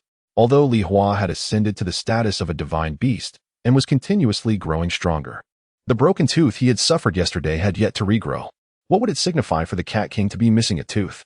The space iron stone now assumed the form of Li Hua's tooth. Subsequently, he opened the Common Points Mall. Nuclear-powered 100-meter aircraft carrier, price, 100, 000. Common Points. Nuclear-powered aircraft carrier, price, 1, 000, Common Points. Nuclear-powered. Small nuclear bomb. Nuclear bomb launch. Weather control. Virus. The offerings that caught his eye were exhilarating. However, he could not afford them at present, and thus he felt disinclined to linger. The Common Points Mall also featured a search classification function, which uplifted Li Hua's spirits. He immediately searched for cat-related items. Cat Biscuit, price, 1 common point. Standard Cat Bulletproof Suit, price, 5,000 common points. Standard Cat Sniper Rifle. Standard Cat Cold Weapons. Meow? Impressive. Li Hua marveled at the unexpected existence of specialized technological weapons for cats. He vowed to acquire a set once he had the means. For now, he decided to investigate what this Cat Biscuit was all about. Cat Biscuit, cat food, replenishing various nutrients necessary for feline health, including moisture, ensuring healthy growth. A regular cat can sustain itself on it for a day. Let us have a taste. Purchase successful. Your current balance is 979 common points. A meat pie materialized before Li Hua. It emitted a tantalizing aroma. Chapter 12. The vulnerability of nature's creatures. Defecation is a moment of utmost fragility for any living being. While the delectable cat cake is tempting, it pales in comparison to the warmth of fresh blood and flesh. After indulging in one, Li Hua decided to limit himself to one a day for the sake of maintaining his health. His palate yearned for the delightful taste of his favorite prey, mice. As he swallowed the remnants of his shopping spree, the sun had already risen, and the spiritual essence in the air began to wane. With so many creatures around, this meager supply of energy was hardly sufficient. Stepping out of his earthen abode, Li Hua ambled through Wang Village. Though the feline population was scarce, the village was teeming with dogs, many of which belonged to the same breed as the 5 black dogs. It seemed that the 5 black dogs had been brought back by old man Li from this very village. Li Hua recalled the drunken fool. Like Li Village, Wang Village typically kept spirits at bay, as there were too many deterrents against their existence. Even if they dared to venture forth, only the most formidable spirits could breach the village's defenses. Yet, this time, a weak spirit had appeared, likely emboldened by the abundant spiritual energy, compounded by the fact that the drunken spirit had taken a couple of swigs before floating in. However, it had already been severely injured by Li Hua, and even a common dog could dispatch it easily. After amusing himself with the simple-minded dogs of Wang Village, Li Hua sought out a few adult cats within the village, 1 tabby and 2 calicos. Along the way, he captured 3 sparrows as gifts to express goodwill, subsequently sharing the lingering spirit energy left by the drunken spirit with the 3 cats. The hunt was on. With a light-hearted gait, Li Hua made his way homeward, shaking his head rhythmically. Li Village was modest, comprising merely over 100 households, nestled closest to the Grand Mountains. Once bustling with life, the village now found itself devoid of young adults. Many had ventured away for work, while the elderly remaining were primarily veterans who had once fought against the Japanese invaders, valiantly defending their homeland. In this era of peace, the nation would not neglect those who had sacrificed everything for its territory. Beyond pensions, their descendants were given preferential treatment in military enlistment and various other industries. Li Village, being remote, suffered from a lack of educational resources. The offspring of the elderly had settled in the city or remained with their families in the army. Consequently, only those nostalgic souls, unwilling to leave, remained, a group of true survivors from the battlefield, exuding an aura that intimidated all manner of demons and spirits. Even the cats and dogs raised in the village trembled at the sight of an irate elder, which explained why spirits would often steer clear of Li Village. On his way home, Li Hua spotted Orange, who stood solemnly atop a tree at the edge of the village creek. Cats often took their confrontations seriously, but in one particular instance, they were even more earnest during defecation. After all, this act rendered a cat vulnerable, necessitating heightened vigilance. Li Hua glanced at him and continued on his path. Not long after, he returned, leaping onto the tree, standing firmly on the branch, surveying the surroundings with an icy demeanor, silent as the grave. Orange, in the midst of his own business, mirrored this silence. Before long, several objects plummeted from above, landing in the village creek. The stern expression on Orange's face dissipated, and he shook himself, calling out to Li Hua before descending to bury his excrement. Such a significant matter as defecation demanded precision. Li Hua, undeterred, concentrated on expelling the impurities from his body. Initially, he felt indifferent, but upon witnessing Orange's act, he too felt the urge. Suddenly, the excited barks of the 5 black dogs erupted, startling Li Hua, who had been focused. Orange, poised to bury his droppings, quivered in response. In the distance, the 5 black dogs, tails wagging with exuberance, charged forth. Having consumed snake meat, the scent of Orange and Li Hua's droppings had intensified, and the 5 black dogs, already fond of such delicacies, caught wind of it from afar. They abandoned their food in the dog bowl, driven solely by the desire for a taste of warmth. Meow, get away. Orange attempted to deter the 5 black dogs. Woof, woof, brother, leave me a bite. However, unbeknownst to them, the large yellow dog from the village had abandoned its post and rushed towards them. With Li Hua preoccupied with his bodily needs and lacking combat capability, Orange, a lone cat, was ill-equipped to fend off 2 dogs. In attempting to intercept the 5 black dogs, the large yellow dog slipped through the defenses and arrived at the very spot where Orange had just defecated, eagerly devouring the offerings. The energy contained within the droppings of a cat of divine lineage was extraordinary, exuding a peculiar, yet intoxicating aroma. The large yellow dog relished the feast, even showing camaraderie by leaving some for the 5 black dogs, who assisted in dragging Orange's offerings away. Faced with the yellow dog, which bore the marks of magical injury, Orange decisively chose to retreat. Meow? No, Orange, don't go. Orange, please, don't leave. Li Hua called out desperately, his tone earnest and helpless. Yet, Orange merely hesitated momentarily before departing without a backward glance, his departure resolute and unfeeling. Left alone, Li Hua fumed at the two dogs. Damn it. Orange has no sense of loyalty. He cursed inwardly, watching as the 5 black dogs and the large yellow dog devoured every last morsel of his and Orange's droppings. They looked up at him with eager anticipation for more. Fortunately, he was perched high in the tree. Otherwise, the situation would have been dire. Relieved, Li Hua began to hold his breath and forcefully expel the final remnants from his body. Yet, the 5 black dogs and the large yellow dog grew impatient with Li Hua's sluggishness, yearning for the rare delicacy. After a final glance at the branch upon which Li Hua stood, the 2 dogs sprang into action. Get away, yellow dog, back off. Black egg. Get down now. A small branch snapped under their weight as the 2 dogs dangled, taking turns to leap at Li Hua, their target clear. To his astonishment, these 2 dogs had learned to climb trees. The once secure spot for defecation had been compromised. Enduring the brink of despair, Li Hua finally expelled the last of his burdens, casting a vengeful glare downward, only to be met with the sight of the dogs' eager faces. This afternoon, he would have his revenge on them. With a heart full of resentment, Li Hua leapt down from a height of 7 or 8 meters, storming homeward. Upon returning, Li Meng was in the yard, smoking, his face etched with worry. Meow? What is the matter? Li Hua scampered to the old man's feet, sensing his fatigue from the previous day's rain and his aching legs. Home again, Li Meng extended his calloused hand to ruffle Li Hua's fur, then rose slowly to pour the morning's meal into a cat bowl. Li Hua glanced in, only to find it filled with vegetables. He pulled his head back in disdain. Who would eat this? The cat preferred meat. Clearly, he had satiated himself on mice. Seeing this, Li Meng did not force Li Hua to eat, instead pulling out a cigarette, lighting it, and continuing to smoke. Li Hua then noticed the ground was littered with more than 10 cigarette butts. What was troubling the old man? Li Hua retreated indoors, returning to his makeshift bed, a cardboard box lined with 2 worn sweaters. This was his sanctuary. After lying down for a while, sleep eluded him, prompting him to roam the house. Suddenly, Li Hua spotted a nose ring on the table. Old cow. The realization struck him.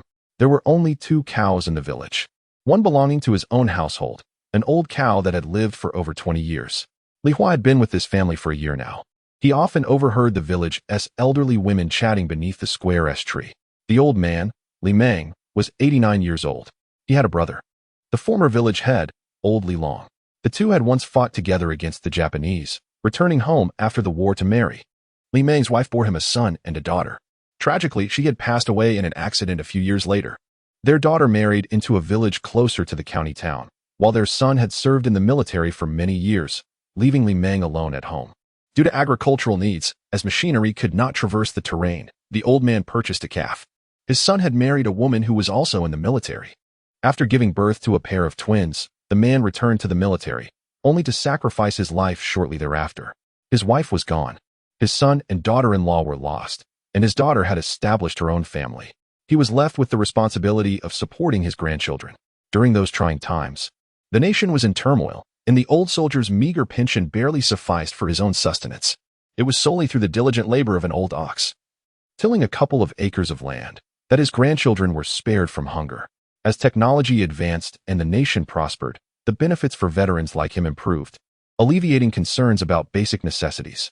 However, the village had little use for oxen anymore, and many villagers opted to sell theirs. The old man, however, refrained from parting with his steadfast companion. The ox had contributed significantly to the family and had been a loyal presence for so many years, an emotional bond had formed, compelling him to keep it for its retirement. Time passed, and the ox lived on until, tragically, it fell prey to a red python, leaving behind only its nose. Li Hua sighed, lamenting the unfortunate fate of his longtime companion. It was hardly surprising that the old man felt deep sorrow.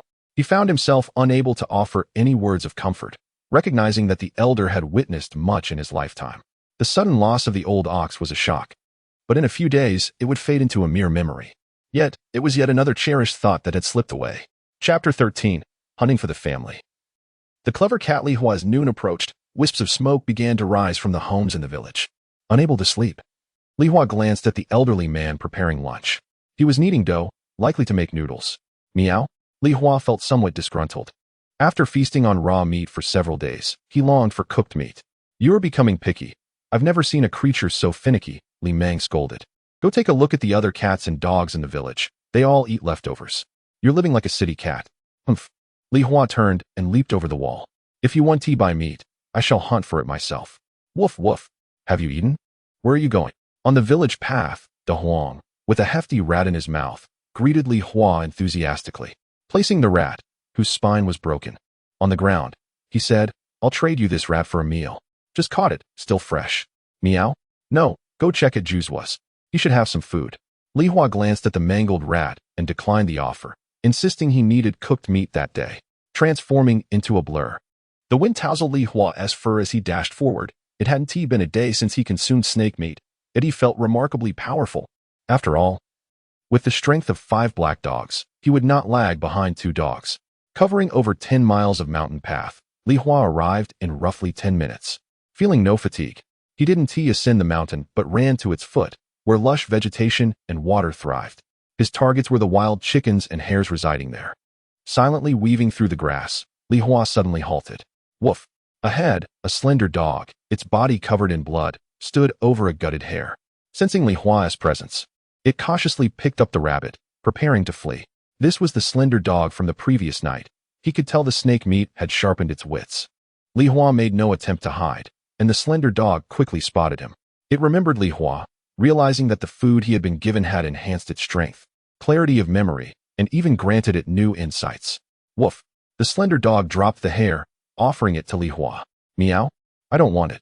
After glancing at the mangled hare, Li Hua rejected such handouts and inquired where he could find more prey. The slender dog, raised in the countryside for hunting rabbits and wild chickens, was clearly experienced. Asking it was certainly wise. Woof woof. There's a rabbit burrow in the grassy cave over there. Meow? Thank you. Li Hua nodded and dashed toward the direction indicated by the slender dog. After Li Hua left, the slender dog returned to tearing apart the hare. Once finished, it noticed movement ahead. 2 adult rabbits were sprinting toward him. They moved faster than any rabbits he had previously caught, with the cat in hot pursuit behind them. In a flash, Li Hua caught up to one of the rabbits, pouncing and simultaneously calling out, Meow! Hold it down! Woof! The slender dog exploded into action, resembling a whirlwind, and within 3 seconds, had subdued the other rabbit. Bang! Li Hua landed on his target, eagerly sinking his teeth into the rabbit's neck. In less than a second, he tore away a piece of skin, severing the trachea. Meanwhile, the slender dog's paws pierced through the rabbit's body. Li Hua jabbed the rabbit twice, reluctantly accepting that it was as dead as could be. Woof! The slender dog looked at its paws in confusion. Both had gained strength too rapidly and struggled to adapt. Meow? Dead is dead. Let us hurry back to enjoy some fresh meat. Li Hua sighed, picked up the rabbit, and with a thought, made it vanish. Woof woof! The slender dog's eyes widened in astonishment. Thanks. Li Hua collected the 2 half-eaten rabbits the slender dog had left behind into his storage teeth, then ran back. He soon encountered a small rabbit convulsing on the ground. There was a nest of small rabbits nearby, which scattered upon his arrival, including 2 adult ones. The one on the ground had nearly been suffocated by Li Hua's paw. The storage space could not accommodate living beings. Thinking quickly, Li Hua picked up the little rabbit and dashed toward a tree hollow. Not long after, he emerged from the hollow, having retained 1 large rabbit while selling the other 2. The large rabbit had suffered greatly, fetching 3 ordinary points, while the small one earned him 1 ordinary point. His balance now stood at 893 ordinary points. With numerous items available in the marketplace, Li Hua eagerly anticipated acquiring cat-specific weaponry and ammunition. Having earned money, Li Hua's spirits lifted. Whistling cheerfully, he greeted the slender dog before returning home. In just over 10 minutes, the rabbits in his storage teeth remained warm as Li Hua successfully returned. At the village entrance, he extracted the rabbit. Noticing the storage teeth were stained with blood on all sides, he had run too quickly, causing the storage space to jostle with him, and it would soon emit a foul odor if not cleaned. The quality was truly subpar. With the rabbit in his mouth, Li Hua strutted proudly along the village road. It was noon, and many villagers had gathered at their doorsteps for lunch. Upon seeing Li Hua return with the large rabbit, they expressed astonishment and praise. My goodness! This cat caught such a big rabbit. Li Mang's cat is impressive. It can catch mice and hunt. It's far superior to that dog from Erdan's family. which eats meat daily yet can't even catch a rabbit's fur. Forget Air Dan's dog. Mine doesn't bring home any meat either. I'll have to give it a good scolding when I get back. It's utterly useless. What a remarkable cat. It doesn't even require feeding and can bring home wild rabbits for a feast. The villagers outside, enjoying their meals and chatting, lavished compliments on Li Hua, showing no inclination to steal his rabbit. In such a small village, everyone knew each other as cats and dogs. News of Li Hua's catch spread swiftly. Now that life was prosperous, no one would shamelessly attempt to snatch a rabbit. Li Hua paraded around the village, eager to showcase his prize to Dehei and the others. Unfortunately, he didn't find them, so he hurried back home to share his triumph. Bang, bang, bang. Meow. Meow. Open the door. Hurry up and let me in. Instead of leaping over the wall, Li Hua energetically knocked on the heavy iron gate. Coming. Stop knocking. Li Meng, busy boiling water for noodles, heard the commotion and added a ladle of water to the pot before opening the courtyard gate. Who's there? Li Meng questioned, peering outside but seeing no one. Meow. The cat's call rang out, and as Li Meng looked down, he saw his cat proudly carrying a wild rabbit larger than itself, striding into the kitchen. He tossed it beside a knife and called out, Meow. Old man, hurry and skin it. I want to eat meat. Li Meng froze for a moment, then extinguished the fire and began to skin the rabbit, muttering, This cat has truly become extraordinary. Chapter 14. With a blink of an eye, I can eliminate 1,000 ants. Need I elaborate on my prowess? Due to a mere rabbit, Li Meng became the last family in the village to have lunch. Li Meng's culinary skills were nothing to boast about. The rabbit was merely boiled with a sprinkle of salt. After lying dead for an hour, it was far from fresh. Li Hua consumed the rabbit's head and then scaled the wall into the neighboring yard. Next door stood a spacious bungalow, home to an elderly lady. She was in her 80s, bearing the surname Wang, her given name unknown. Having resided there for a year, the old man typically referred to her as Wang Maisie, while the village youth called her Granny Wang. Naturally, Li Hua, not being of their generation, opted to address her as Old Lady Wang. She was the central hub of information in the village square. However, on occasions when she was absent, other key figures would discuss her in her stead. Old Lady Wang's husband had passed nearly a decade ago, and all 3 of her sons had settled in the city. Each year, her family would bring her to the city, but she could not acclimatize to urban life and would return within a few days. The cat, Juzwa, was her sole companion, and only she could nurture a cat weighing 18 pounds. Come on, Huang Bao, have another bite, she coaxed.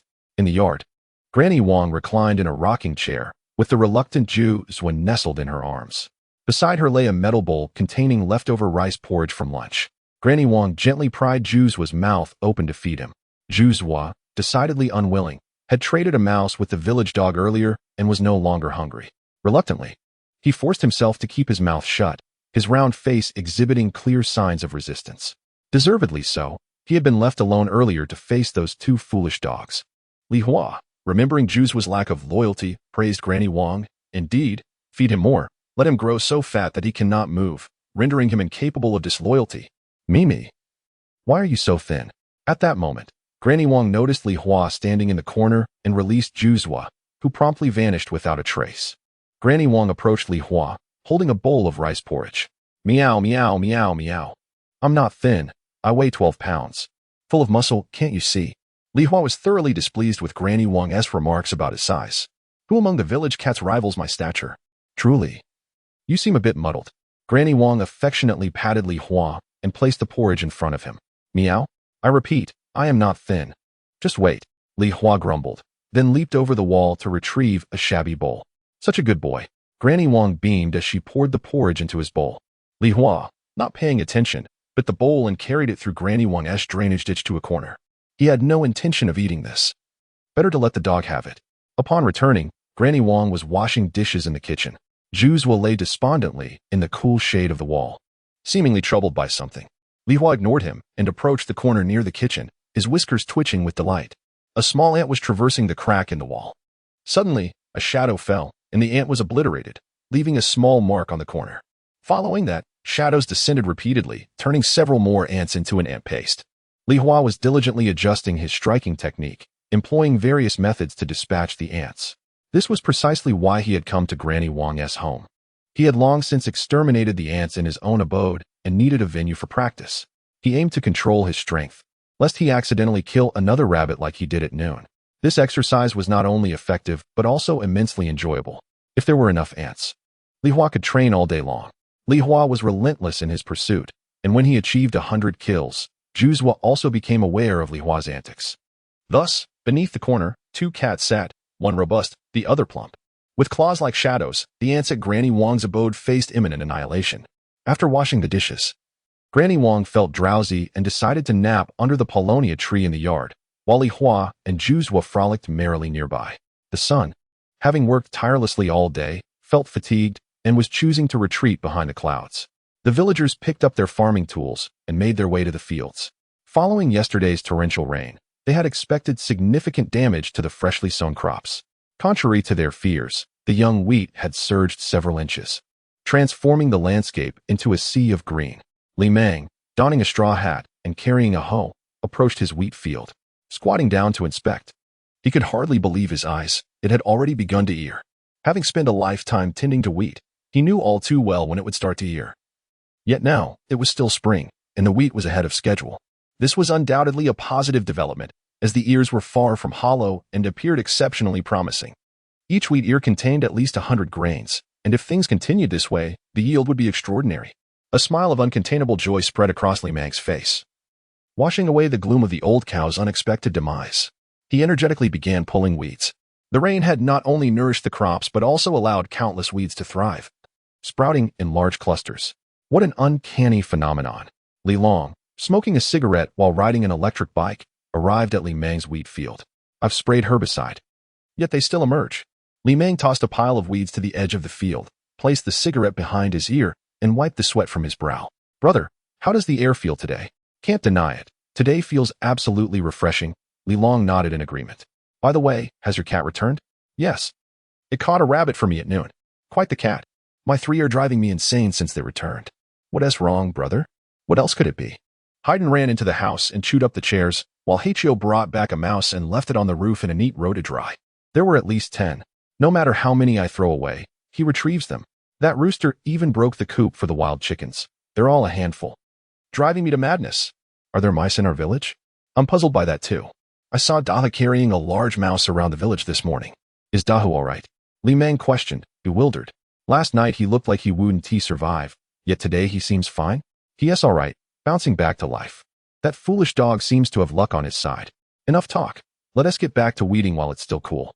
Li Long shook his head, extinguished his cigarette, and tossed it aside, riding his electric bike toward his own fields. Li Meng resumed his weeding, and gradually, the clouds dispersed, and the sun, having worked its hours, hurriedly slipped away. In Li village, Li Hua and Zhu had thoroughly exterminated the ant nest before realizing it was already evening. Nightfall marked the beginning of a new day, and today, Li Hua had not sharpened his claws but had instead engaged in a vigorous day of ant slaying. Their achievements were indeed impressive, with at least 5,000 ants meeting their demise at their paws. They showed no mercy, their eyes unwavering. The results were markedly evident. Although his strength was still not fully mastered, he could at least control the weight of his strikes. The need to regulate his power to avoid excessive force had become apparent. There was no need to elaborate on his capabilities. Meow, Li Hua howled, his acute perception effortlessly detecting several formidable presences nearby, 1 beside him and 5 in the village. They were Wu Hei, Dehei, Tai Chue, Ji Wang, and De Huang. Including Zhu, there were a total of 6. Could it be that this was the instinctive awareness shared among the skilled? Li Hua silently speculated, while beside him, Zhu had already leapt onto the wall, gazing towards the mountains. Meow, let us go play in the mountains. Woof, all right. Let us call Dehei. Li Hua nodded decisively. As a divine beast, he possessed a keen sensitivity to the spiritual energy in the air. Since noon, the quality of the spiritual energy had been gradually declining, although it still surpassed that of the past. It was more than 100 times less potent than it had been at dawn. Conversely, the spiritual energy in the mountains remained consistently abundant. Venturing there would be immensely beneficial for him. Meow, meow, meow, let us go. With a powerful leap, he effortlessly vaulted over the wall, hastening alongside Zhu towards Dehei's abode. Dehei's home, belonging to Li Long, was a 2-story house that had been modified with an extra layer of tiles due to leaks. Upon arriving at Dehei's residence, Li Hua was immediately struck by a strong scent of mice. As he stepped inside, he discovered Dehei diligently hanging large, plump mice on the roof, with none being small. A cursory glance revealed at least 30 of them. Wow, where on earth did you find this mouse nest? Without lifting his head from his task, Dehei replied, "Meow meow." These were all caught in the village. Li Hua abruptly halted, scrutinizing the number of mice, and suddenly felt a profound loss of face. Meow? How could there be mice running rampant in my domain as the Cat King? Over 30 of them. This is absurd. Woof woof. Dehei, I brought you some mice. Hurry and trade for meat. At that moment, a voice came from behind Dehei's house. Li Hua turned to see Da Huang, his head raised in excitement, surrounded by equally plump mice. Dehei, familiar with the routine, dashed into the house and emerged with a wild chicken, exchanging it with Da Huang. Woof woof.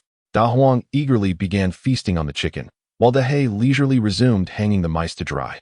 Zhu Zhuo shot a disdainful glance at Li Hua, the meaning unmistakable. He was ridiculing Li Hua, the Cat King. Mice were running rampant in his territory, showcasing a complete lack of deterrence. It was time to reclaim the title of Cat King.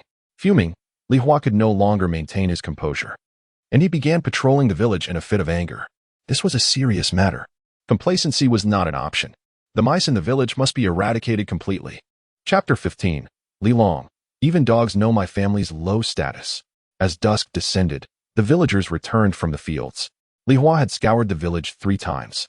Earlier that afternoon, he had spotted Da Huang with a mouse in its mouth. He had assumed the scent he detected while exterminating ants came from that very mouse. Little did he know, an influx of rodents had invaded the village. Surely, the mice from a 10-mile radius had converged here. Bang, bang, bang, bang, bang. Was it true? Was it? Li Hua ruthlessly struck a large mouse, cursing as he flattened its head. His anger subsided significantly. Damn it. He spat at the lifeless rodent and collected the 13 corpses into his spatial pouch. Thankfully, he had engaged in strength training earlier. Otherwise, it would have been too easy for the mouse. At that moment, Da Huang leisurely wandered the village after finishing a meal of preserved wild chicken at Dehei's house, simultaneously on the lookout for any remaining mice. Da Huang had no owner. He had grown up on the village's scraps. As he matured, he became a guardian, stationed by the village entrance, observing the villagers at work and welcoming them upon their return. His secondary duty was to ensure the village's safety. Every day, Da Huang patrolled the village, scavenging for leftovers while eliminating threats to the villagers. Mice. Furthermore, he kept an eye on any outsiders entering the village. Given the current rodent infestation, and knowing Dehei's character, he would catch just a couple for a taste before losing interest. The dozens of dead mice were undoubtedly the work of Da Huang, preserving Li Hua's dignity and, by extension, the dignity of all the village cats. The countryside valued reputation. The spread of news about such a mouse plague threatening the village's grain would render the cats of Li village objects of ridicule, subjects of gossip for the next decade. Whenever a mouse was needed, those successful in catching them would receive praise, while the cats of Li village would be used as cautionary tales. Thinking of this, Li Hua regarded Da Huang with newfound appreciation, momentarily setting aside the grudge from earlier. Meow, Da Huang, want to play in the mountains? Da Huang halted his stroll. Having sensed the rich spiritual energy emanating from the mountains, he longed to go, yet felt the weight of responsibility to guard the village. He could trust no other animals to watch over it, as evidenced by the multitude of mice that had invaded today. None of the village's cats or dogs were willing to confront them. What would happen if he abandoned his post? However, he truly yearned to frolic in the mountains. Da Huang found himself torn. Li Hua, sensing his hesitation, encouraged him. Come on, leave a scent. I doubt anything would dare intrude. All the civilized cats and dogs had long ceased marking their territory around the village, allowing the mice to run rampant. By marking their territory and displaying their strength, even wolves and leopards would think twice before entering. Da Huang, swayed by Li Hua's words, decided to act. At just 2 years old, he had not outgrown his desire to play and relish a fulfilling childhood. Woof, I'm off to mark my territory. Without hesitation, Da Huang set off to claim his domain around the village. Li Hua followed suit, leaving his own mark before heading to Dehei's home. Old man, have you seen our 2 preserved chickens? Li Long inquired. Are they not hanging in the grain shed? What is the matter? Strange. I just want to look and couldn't he find them. Check again, they are hanging there. Have they sprouted legs and run away? Meanwhile, at Dehei's house, Li Long's spouse, Wang Xiuyun, was searching for the missing chickens. Li Long wielded a long pole, attempting to knock down a mouse that had perched on the roof. But Dehei's orange cat thwarted him, swiftly relocating the mouse to a higher spot. At over 90 years old, Li Long remained spry, but could not labor for long. He soon grew weary and sat on a stool, glaring at the 2 cats above. Damn it! How can these cats be so clever? He muttered in frustration. Are they lacking in food or drink? Ungrateful creatures, leaving mice to sunbathe on the roof. Meow, protested Dehei, expressing his discontent. What do you know, old man? Those mice have absorbed spiritual energy. Their quality far exceeds those two wretched chickens. And you want to throw them away? What a waste. How dare you yell at me? Li Long's anger flared.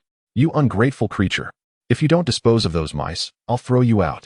At that moment, the sleepy black dog, Wu Hei, perked up, dashing to Li Long's side, barking excitedly. Woof, that's right. Black Ball is an ungrateful creature. Master, chase him away. Bang. In an instant, Li Long's hand struck Wu Hei on the head. The dog looked bewildered. You too. A watchdog that doesn't even watch. Black Ball brings mice home. And you don't do anything to stop him. Woof. Wu Hei whined, retreating to his doghouse. Dehei was the mistress's favorite. How could he compete? He dared not retaliate. Each time he attempted to bite Dehei, the mistress would scold him, leaving him to wait for a few comforting words after the fact. I've been beaten enough. I've finally wised up to the hierarchy in this household. Don't think you can use me again. Hey, you dog. Ignoring my commands. Are we? Li Long was puzzled, squatting in front of the doghouse and pointing at Wu Hei, initiating a chaotic teaching moment. This only added to Wu Hei's grievances. His ears drooped, blocking out the commotion. Just then, De Huang's voice rang out from outside. Woof. Wu Hei, let us play in the mountains. Woof. Coming. Coming.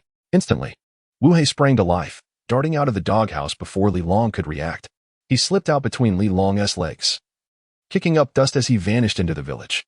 Only then did Li Long realize Wu Hei's disobedience had infuriated him.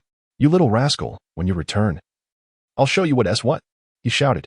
Looking up, he noticed Dehei's orange cat had also vanished without a trace, along with the mice that had been drying on the roof. Surely I won't have to tear the house apart looking for mice. Li Long grumbled, rubbing his head in frustration. Can't you give me a little respect? Every day, even the dogs know my family's low status. It drives me mad. Outside Li Long's courtyard, De Huang and Wu Hei were engaged in a friendly sniffing contest, while Li Hua stood atop a pile of mice, negotiating with Dehei for the 50 or so large rodents drying in the sun. Meow. Dehei, have you ever tasted cat treats? They're delightful. Meow? What? Meow. Cat treats, they keep you full all day and boost your strength. They last a long time. Li Hua gestured enthusiastically, illustrating the benefits of cat treats. Meow. Your drying technique is lacking. They spoil in a few days. It's better to sell them to me. I'll trade you for cat treats. Meow. Let me taste first. Meow. Help me check, and I'll bring you some. Chapter 16. Ascending the Mountain. Absorbing the moonlight. The 5 black cats, known as Dehei and his companion Wang Xiaoyun, were affectionately named Haiden and Heiqiu. However, as they mingled with others, Li Hua, considering the social dynamics, often referred to them simply as Wu Hei and Dehei. Wang Xiaoyun was quite skilled in the culinary arts, particularly in making cured meats, which Dehei frequently observed with keen interest. Now that he had gained some wisdom, he felt confident in his ability to replicate the cured meat technique, believing he could prepare it himself as a snack for later. Yet, he was a quintessential example of someone whose intellect far exceeded his practical skills. A few disparaging remarks from Li Hua had sown seeds of doubt in Dehei's mind. Coupled with Li Hua's pitch for his cat treats, Dehei decided to taste them. Contemplating whether to engage in a trade with Li Hua began digging into the ground, creating a small space to operate his universal marketplace.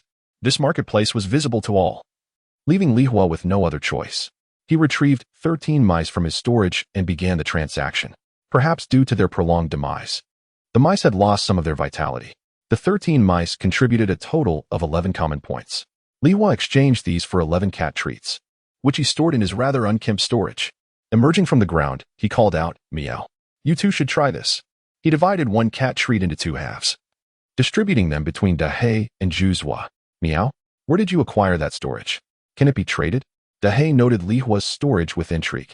Zhuzhua, enjoying his treat, perked up his ears. Li Hua shook his head, indicating that they could not afford it. Upon hearing this, Dehei remained silent and began savoring his cat treat. After a while, he carefully concealed 10 of the treats. Li Hua collected over 50 mice into his storage. The transaction was successful. 5 large mice were exchanged for 1 cat treat. The extra treat was a generous gift from Dehei, who was quite pleased with its flavor.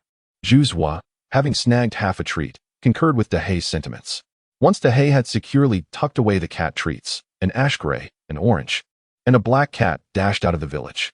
The exuberant De Huang, who had never ventured beyond the nearby villages, marveled at the distant, glowing skyscrapers of the county town below, alongside patches of verdant wheat fields, his domain to protect.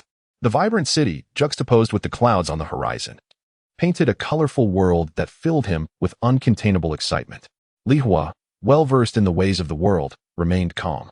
However, upon noticing De Huang lagging behind, he urged him on, Yo, hurry up, don't fall behind. We've only just begun. The mountain views are even more splendid. I'm coming, De Huang replied, refocusing his gaze from the valley below to catch up with the group. As they progressed up the mountain, they reached a spacious plateau adorned with a venerable locust tree. Standing over a century old, its trunk boasted a diameter of at least 60 centimeters and soared to a height of more than 10 meters, its lush foliage exuding a heavy aura. This was the home of Lao He. Li Hua and Zhu had previously visited this mountain for amusement. Li Hua brought everyone here, hoping Lao He would guide them to a place for play while they absorbed the essence of heaven and earth. However, upon arriving beneath the locust tree, Li Hua felt a twinge of disappointment as he could not sense Lao He's presence. Meow? Why are you all with the dogs? Suddenly, Lao He's voice echoed from above, startling both the cats and dogs present. Almost immediately, a dark figure leapt down from the tree, its eerily glowing green eyes fixed on Dahe, Li Hua, and Zhu before finally settling on Wu He and De Huang. Lao He was puzzled, despite the harmony among the cats and dogs the previous night. It had been under his supervision. Cats did not typically associate with dogs. The night before, after a taxing confrontation with a red python, he had refrained from driving the dogs away. Yet today, he witnessed something extraordinary. Cats and dogs had come together to ascend the mountain in harmony. What could this mean? Meow? Oh, Lao He, fret not. Everyone has grown wiser and understands the balance. Lao He was taken aback. What does growing wiser mean? Cough, cough. Meow, becoming enlightened. Li Hua briefly explained, confident that Lao He would comprehend. Meow? Lao He understood, nodding slightly before shaking himself and declaring, Meow Wu. You've arrived at a fortuitous moment. Today the spiritual energy on the mountain is hundreds of times more potent than usual. And many fierce beasts and malevolent spirits have come. Your assistance is required. Meow? Fierce beasts? Why can't we sense them? Meow meow meow. In my perception, you are merely an ordinary cat. Li Hua quickly voiced his confusion. Today, he had realized that among skilled beings, there was a mutual sensitivity. Yet, with Lao He, it seemed ineffective. Could Lao He truly be an ordinary creature? That was implausible. Meow Wu, you can conceal your inner energy, something you cannot control. Lao He elucidated while guiding the group around the area. Meow, you need to leave your scent here. I will awaken and intimidate any intruders that approach. Oh, woof woof, where shall we mark? Li Hua nodded, holding his bladder, while De Huang and Wu He sprang into action. Under Lao He's direction, the two dogs marked their territory across the mountain. After a while, Li Hua, Zhu, and De He symbolically contributed a bit of urine as well. Meow. Lao He exclaimed as the scents left by the three cats and two dogs dissipated. Once Lao He was finished, Li Hua quickly stepped forward. Meow. Lao He. Find a fun place. We want to play. Meow meow meow. Lao He shook his head, gesturing with his paw toward the moon, which had not yet fully entered its phase. Meow meow. The spiritual energy is abundant, and the moonlight has become exceedingly pure. Let us absorb the moonlight first before proceeding. Meow meow. Li Hua's eyes sparkled. Was this not a sign of absorbing the essence of the sun and moon to attain enlightenment? Dahe, De Huang, and the others, relying on their considerable wisdom, grasped Lao He's intent. After a moment of excitement, they patiently awaited the moon to fully emerge. Beyond the Wuming Mountains, the moonlight cascaded down upon the Meow Meow Mountain. Li Hua stood tall, stretching his paws as if embracing the moon, gradually bringing his paws together. He clasped them in reverent worship, akin to a devotee of the moon. The moonlight enveloped him, amplifying the comfort that already coursed through his body. He felt an overwhelming urge to sleep. However, Li Hua resisted, his eyes periodically glancing at Lao He. With heightened perception, he clearly observed Lao He's every movement, mimicking and learning from him. Similarly, Zhu, Dahe, Wu He, and De Huang followed suit. All were divine beings, albeit newly transformed.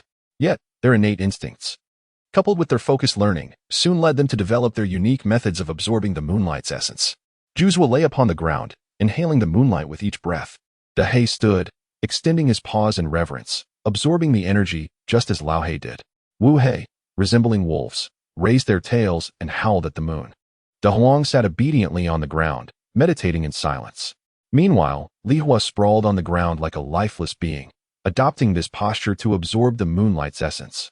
Moonlight essence was akin to spiritual energy, a form of energy particularly beneficial for cats. It flowed into their bodies, gathering and circulating in a rhythmic manner, ultimately being absorbed by their flesh and blood. The last remnants of energy meander aimlessly within. Tanihua deliberately controls her body, channeling this energy to various parts, gradually transforming it into a novel force. This is spiritual energy. With a mere thought, Tanihua retracts much of the potent aura she emanates, concealing her formidable power like old black. The spiritual energy within her serves numerous purposes. Tanihua discovers that she can utilize it for introspection. She perceives the myriad marketplace embedded within her throat. Directing the spiritual energy, she directs it towards the golden sphere of the marketplace. Soon enough, the sphere stirs. But the summoned energy is swiftly depleted, necessitating Tanihua to once again invoke her spiritual power. However, her internal reserves of energy are scant. After several consecutive attempts, only a trace remains. Tanihua continues to absorb the essence of moonlight to replenish her reserves. At this moment, it seems she has understood how that serpent manipulates the marketplace within her body. Chapter 17. The Social Leader Meow and the Beating of Little Calamity Ghost. At present, Li Hua possesses limited spiritual power, rendering her incapable of controlling the marketplace within her being. Nonetheless, she has gleaned a secure method of managing the marketplace. A session of absorbing moonlight persisted until the clock struck midnight. The dense Yin energy reached its zenith, halting the generation of substantial Yin energy between heaven and earth, while the Yang energy gradually increased, merging with the Yin.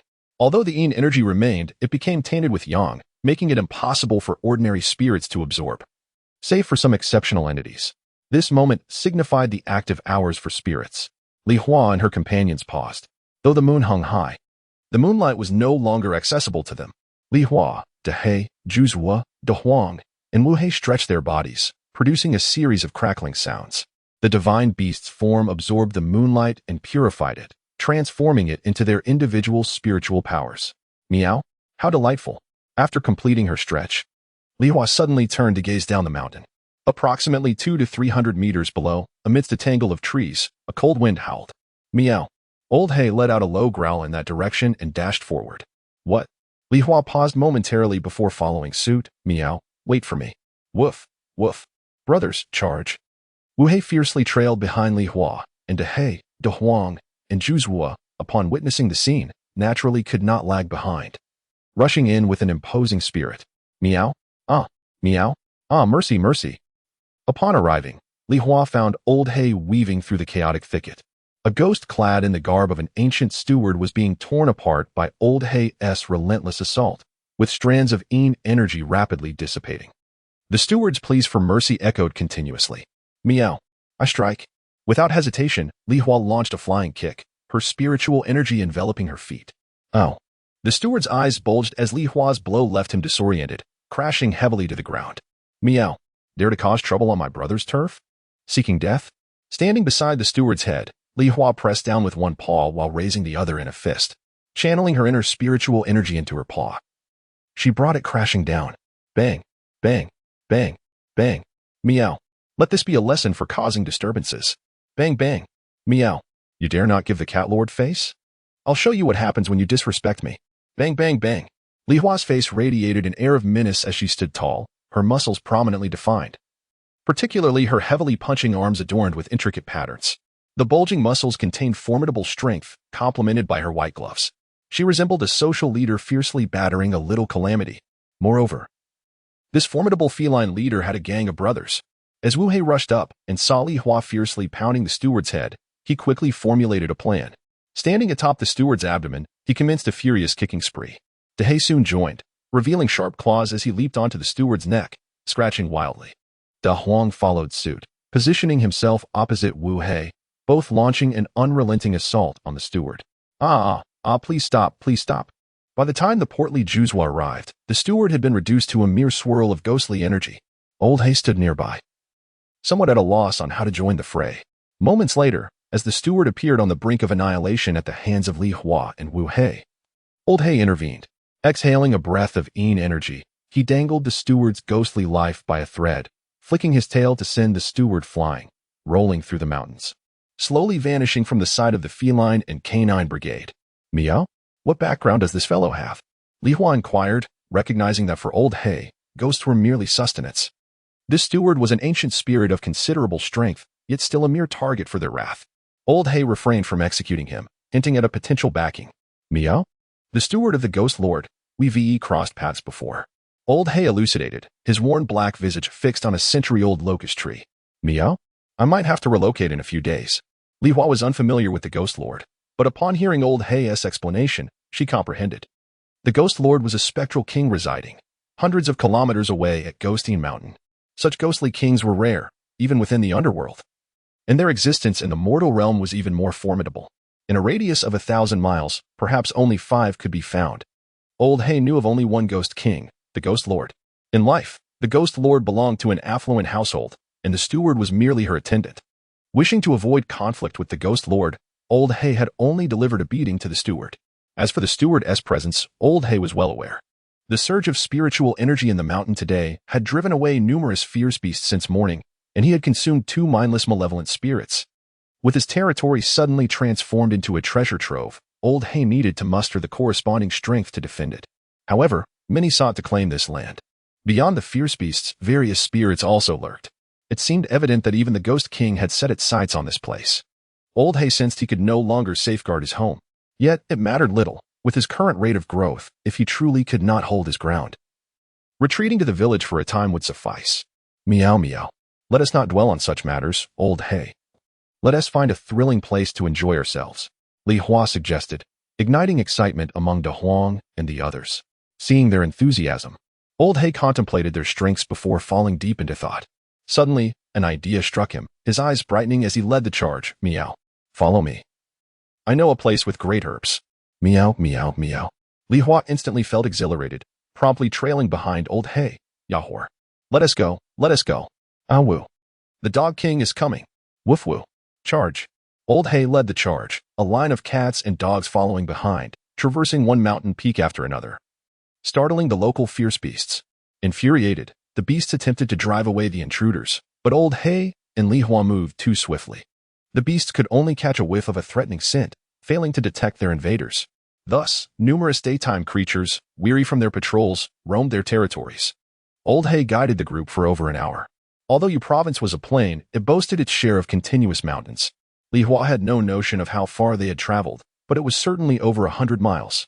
Finally, they halted at the convergence of 2 peaks. A small stream flowed from the mountaintop, and a captivating aroma wafted from halfway up the hill. Meow. There's a cave above, filled with many spiritual herbs, among which is a century-old herb claimed by a black python. Old He detailed the situation within. Meow. The black python has yet to awaken its spirit, but it is formidable. I previously had no means to contend with it. Meow. What about now? Li Hua chuckled. Old He remained silent, his green eyes brimming with confidence. Let's go, let us give it a surprise. Li Hua crouched low, stealthily creeping toward the cave, with the rest of the cats and dogs following suit in silence. Chapter 18. The exaggerated ratio of spiritual points and mundane points at the halfway point of Spring Water Mountain. There exists a small entrance, its diameter approximately 20 centimeters. Venturing deeper reveals a hidden world, spacious and damp. Inside resides a black python, which has thrived for over 50 years, still in its prime. The reason for its continued vitality, despite its advanced age, lies in a significant secret. It has been consuming potent herbs. This cave is abundant with lingji mushrooms. A decade ago, the aging python discovered this place and feasted upon the local toads, becoming the new guardian of the lingji. Among the mushrooms, there is a singular 100-year-old lingji, of which the python is aware it would offer substantial benefits if consumed. However, it has refrained from eating it, instead opting for the smaller lingji surrounding the century-old one, savoring one each day, crisp, delicious, and delightful. Not long after indulging in these delicacies, the python felt rejuvenated, regaining the vitality of its youth. Consequently, it decided to remain in this haven. As it consumed more of the mushrooms, it grew younger and stronger, all while resisting the temptation of the 100-year-old lingji, instinctively knowing that its true potency could only be unlocked at a crucial moment. Years passed, and the black python expanded in size and strength. Its intellect sharpened as it eliminated intruders who dared to trespass into its domain. The lingji flourished under its watchful eye, and its daily consumption increased from 1 to 2. However, on this particular day, an unusual surge of spiritual energy enveloped Spring Water Mountain, causing changes in the 100-year-old lingji. This transformation persisted until nightfall, during which the once dark mushroom began to fade, as if losing its color.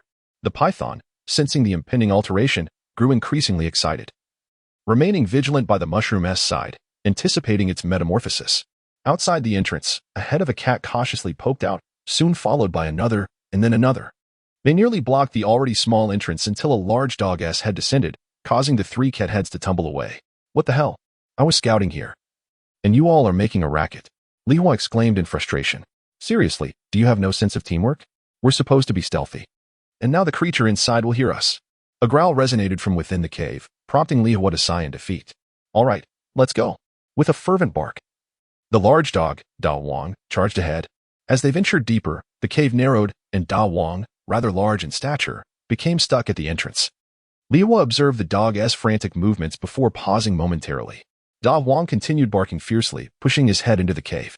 The black python, momentarily distracted from watching the Lingji change color, turned its gaze toward the dog. Its not-so-cunning mind began to process the situation. Although Li Hua and the others had learned to conceal their spiritual energy from the black python, it still recognized the dog as a potential nuisance. The python deliberated whether to expel the intruders or wait until the Lingji's transformation was complete. Just then, Da Huang realized his predicament and struggled, causing small stones to tumble into the cave, disrupting the python's train of thought. Feeling threatened by Da Huang's display of strength, the python swiftly decided to eliminate these intruders. With its lengthy body slithering towards Da Huang, the python moved quickly. Stay back, or I'll bite you, Da Huang barked anxiously, followed by a series of low growls intended to intimidate the snake. However, the python remained unfazed, swiftly closing the distance.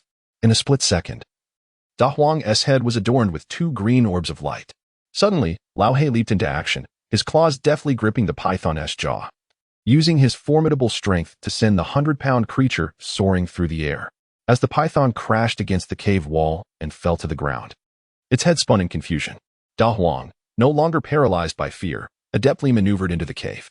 Soon after, a black cat, an orange cat, and a raccoon bounded inside, followed by 5 other black cats. Wow!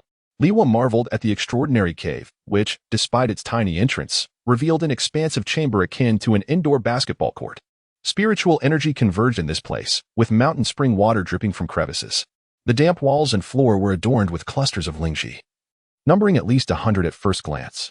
Truly, this was a remarkable land capable of producing spiritual herbs. With a swift motion, the orange cat struck the python's head, causing it to lose consciousness once more.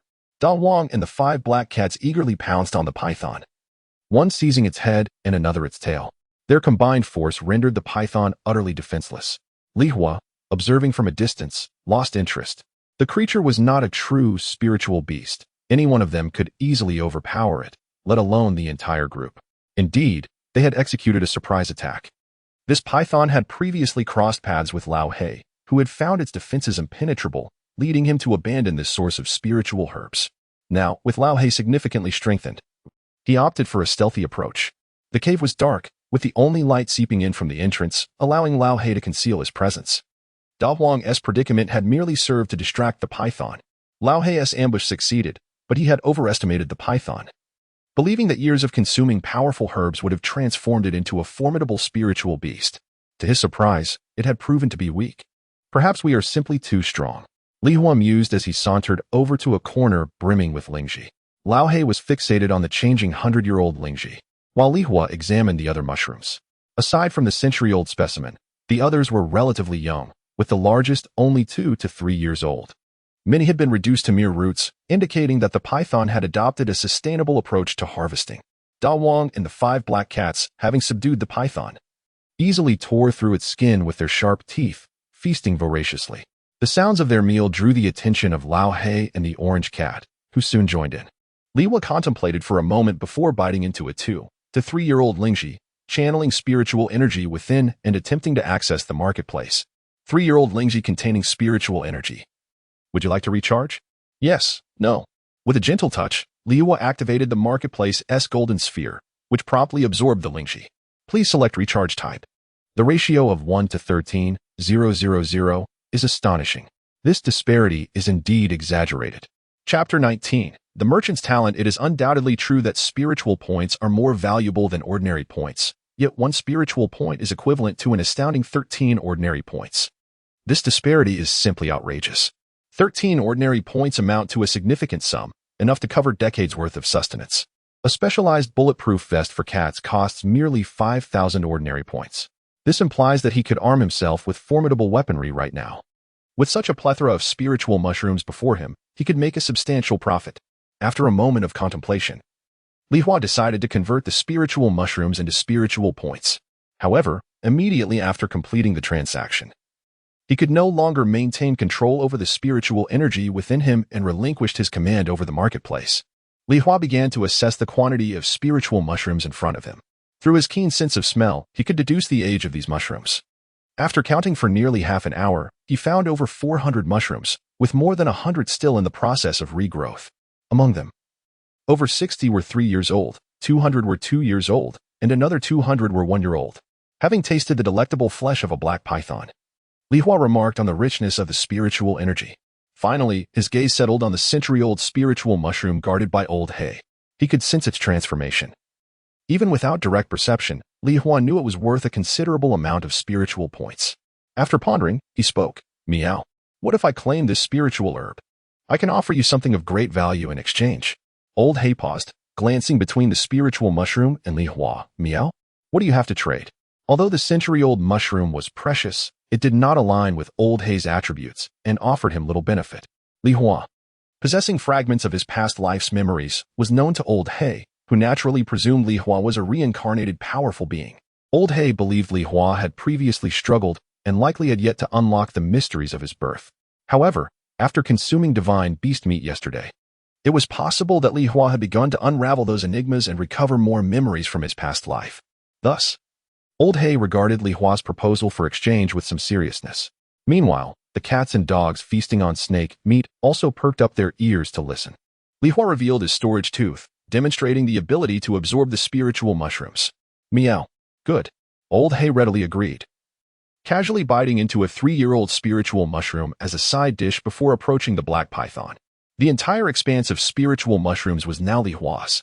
With excitement, Li Hua began collecting the mushrooms, storing each in his storage tooth while leaving a small piece of root behind. Soon, the 1-square-foot storage tooth was filled to capacity. Li Hua then exited to find a secluded spot to operate the marketplace. 3-year spiritual mushroom containing spiritual energy. Would you like to convert? Please select conversion type. Conversion successful. Gain 66 spiritual points. Current balance, 67. Spiritual mushroom containing spiritual energy. Would you like to convert? Conversion successful. Gained 120,000 ordinary points.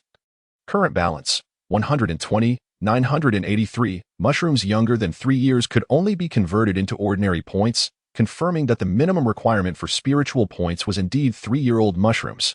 After classifying the remaining mushrooms, Li Hua stored them in his storage tooth, continuing to operate away from Old Hay and the others. Given the low age of these mushrooms, they could only be converted into ordinary points. Finally, as he awaited the century-old spiritual mushroom's maturation, Li Hua asked Old Hay and the others to guard the cave entrance. He was ready to begin consuming the herbs. 1 century-old water spiritual mushroom. Would you like to convert? Yes, no?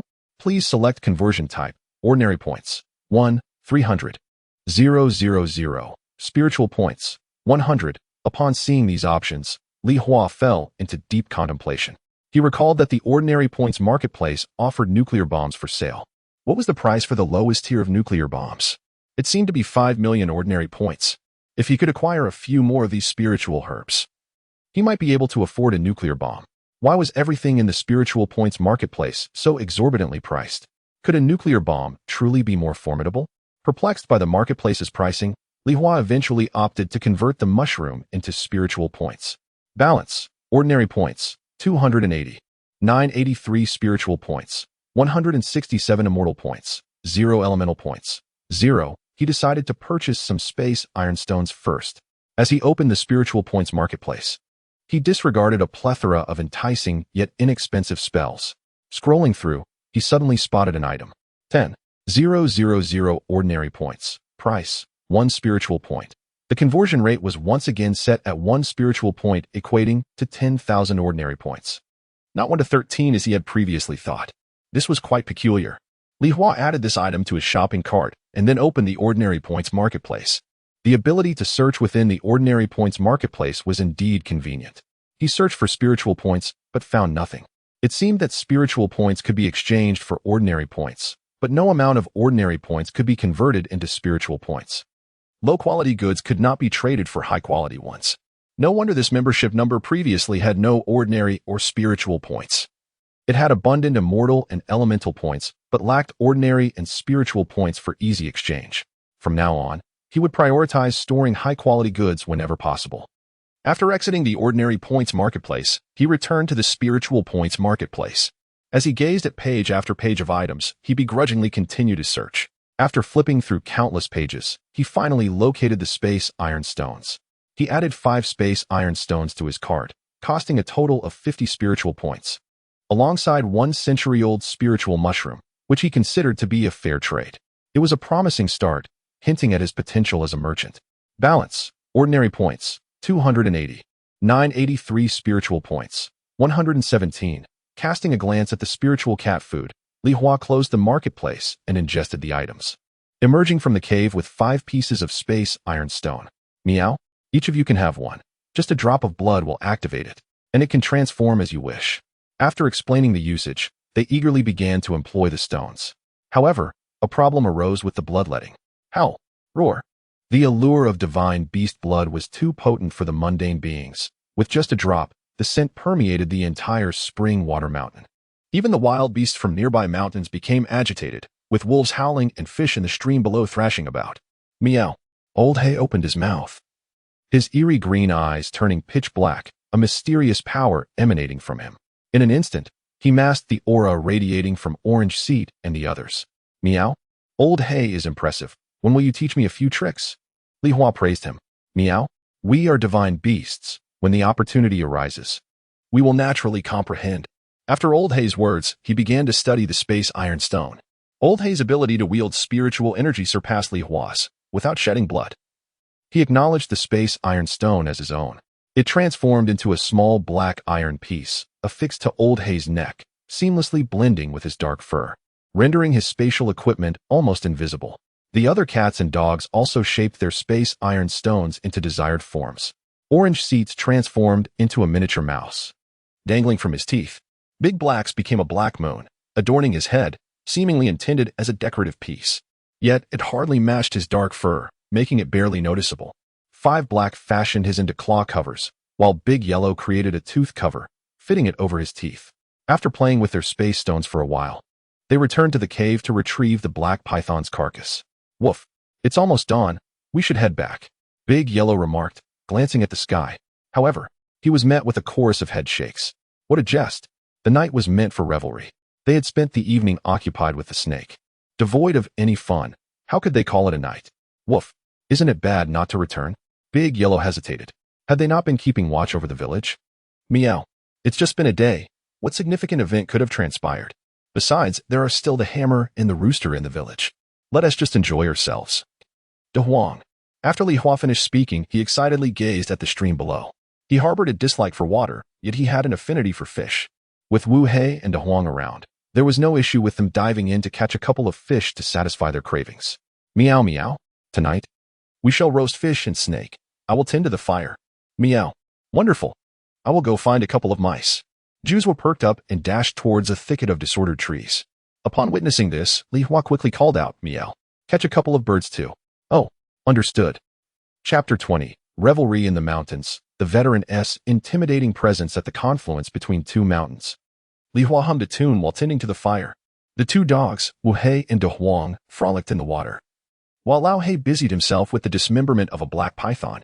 De Hei scoured the vicinity for dry twigs to fuel the fire. Suddenly, with a splash, a 2-kilogram grass carp leapt from the water, landing precisely beside Li Hua, thrashing about vigorously. Woof, woof. De Huang barked twice before plunging back into the water, searching for the source of the larger fish. Meow. Get some small fish to eat, Li Hua exclaimed, longing for dried fish. Such a large catch was difficult to roast. Bang. In an unexpected turn, a carp leapt from the ground, its tail striking towards Li Hua. Startled, he retreated, only to see the fish land in his hard-won small fire, extinguishing the feeble flames immediately. De Hei, returning with a twig in his mouth, was momentarily stunned by the sight. He glanced at Li Hua, then at the dry branch he held, before emitting a soothing sound. Meow, why not eat it raw? Starting a fire was a task best suited to humans, and it seemed to complicate matters. Li Hua's claws had already worn down a massive stone, generating mere sparks for the fire.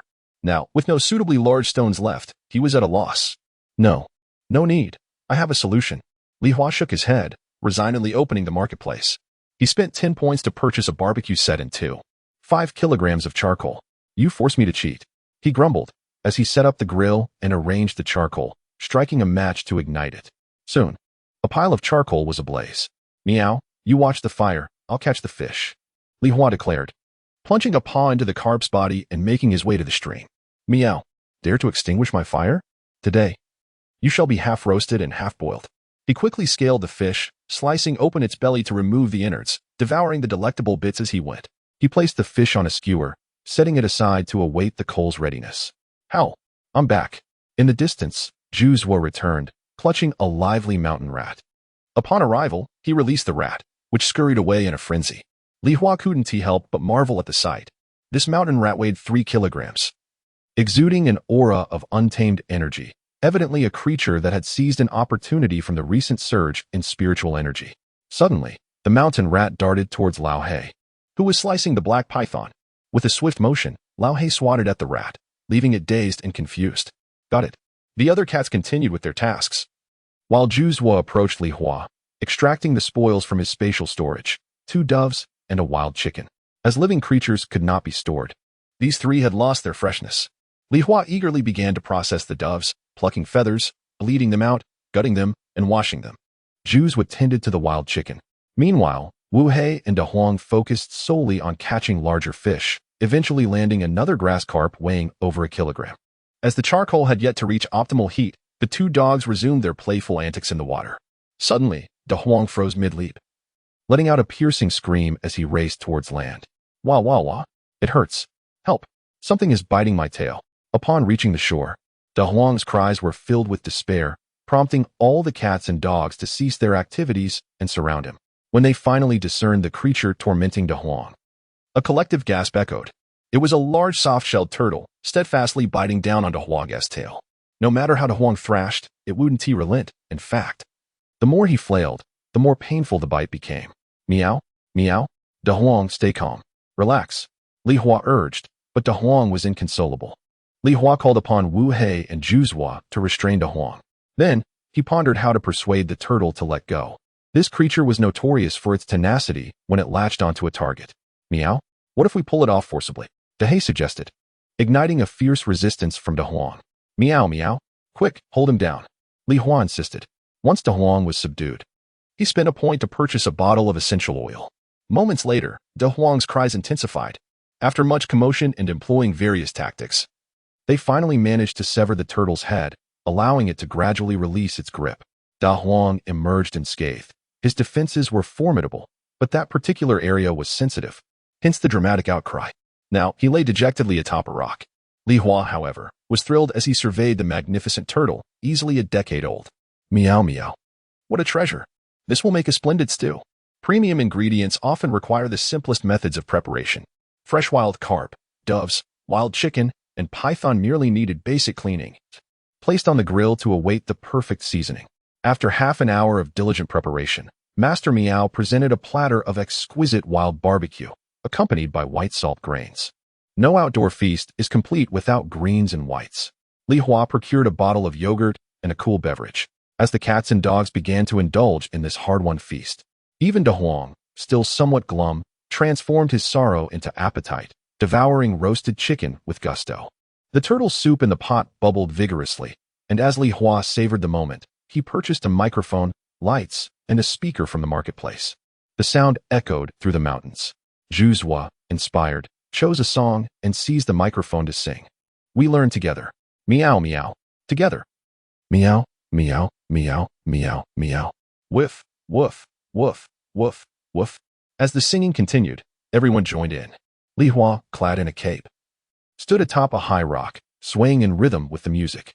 The vibrant melodies, coupled with the youthful energy of the divine beasts, caused the small creatures of the gorge to sway in unison. A cacophony of howls echoed through the mountains, marking this night as one destined for wakefulness. As a new day dawned, the mysterious mountains awakened once more, brimming with an even richer aura of spiritual energy. The entire range pulsed with vitality, and all beings sensed the shift in the cosmos, flocking to the most potent grounds. Li Village, nestled at the mountain's foot, thrived amidst this energy. The slumbering villagers, nourished by the aura, slowly regained their vitality, their aging bodies revitalizing.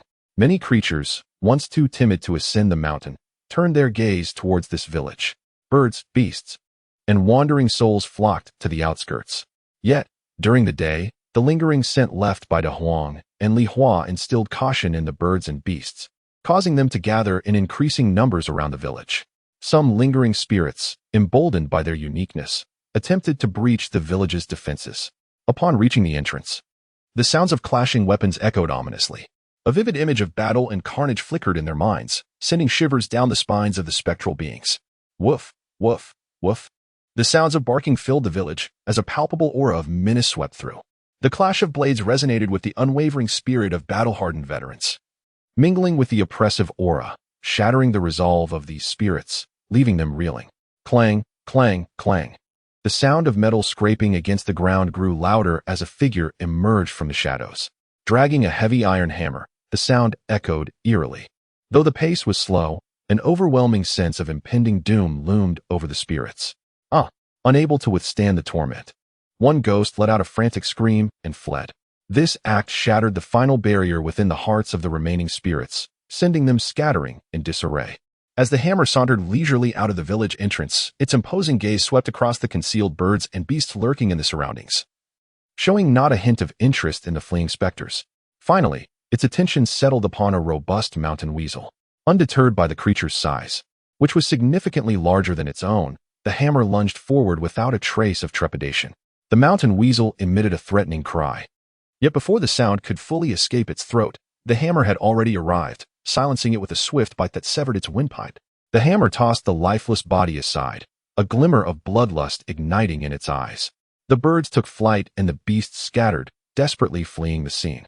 The crowing of a rooster echoed, startling the distant specters who gazed in horror at their self-igniting forms. Before they could comprehend the unfolding calamity, they were consumed entirely by flames. Only a scant few ghosts managed to escape, vowing never to return to this accursed place.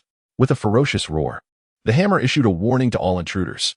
Meanwhile, some of the village elders were roused from their slumber by the rooster's call, instinctively rising to dress in a haze of grogginess. Upon glancing at the clock, they noted it was 2:30. With a muttered curse, they returned to their beds, seeking the comfort of sleep once more.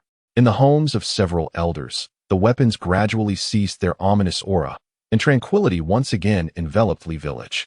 Chapter 21. The cat commandos suit at noon. The fierce sunlight poured into the dark cave.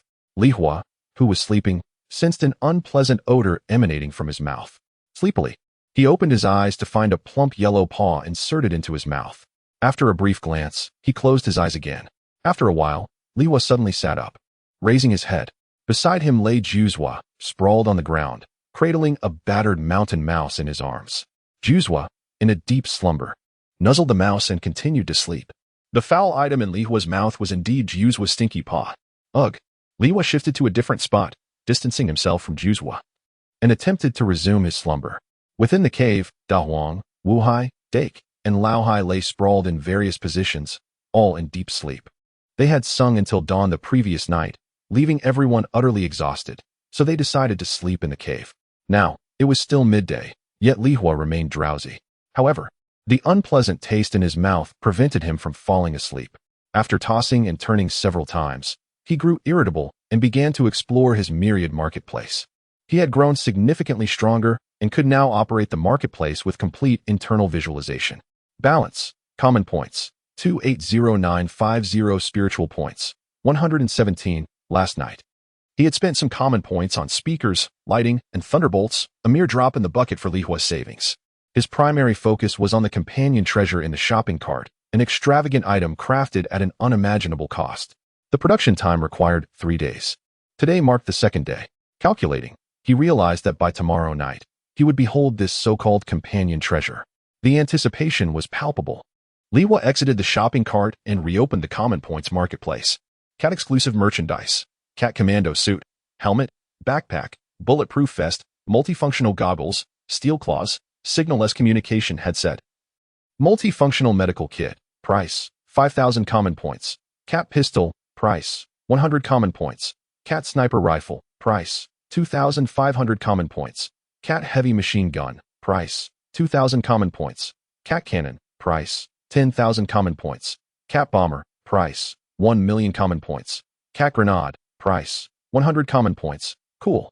Lihua hesitated momentarily before purchasing a cat commando suit.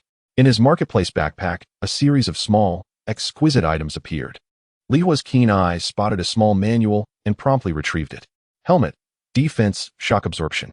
Backpack, lightweight, high toughness. Bulletproof vest, defense, shock absorption. Multifunctional goggles, defense, life detection. Zoom, in conjunction with the helmet, can acquire a topographical map within a 300-meter radius. Steel claws, poisonous, sharp, signal-less communication headset, can connect to other headsets, allowing communication within 100 miles. Multifunctional medical kit, 3 disposable bleeding and disinfecting pills. Wow.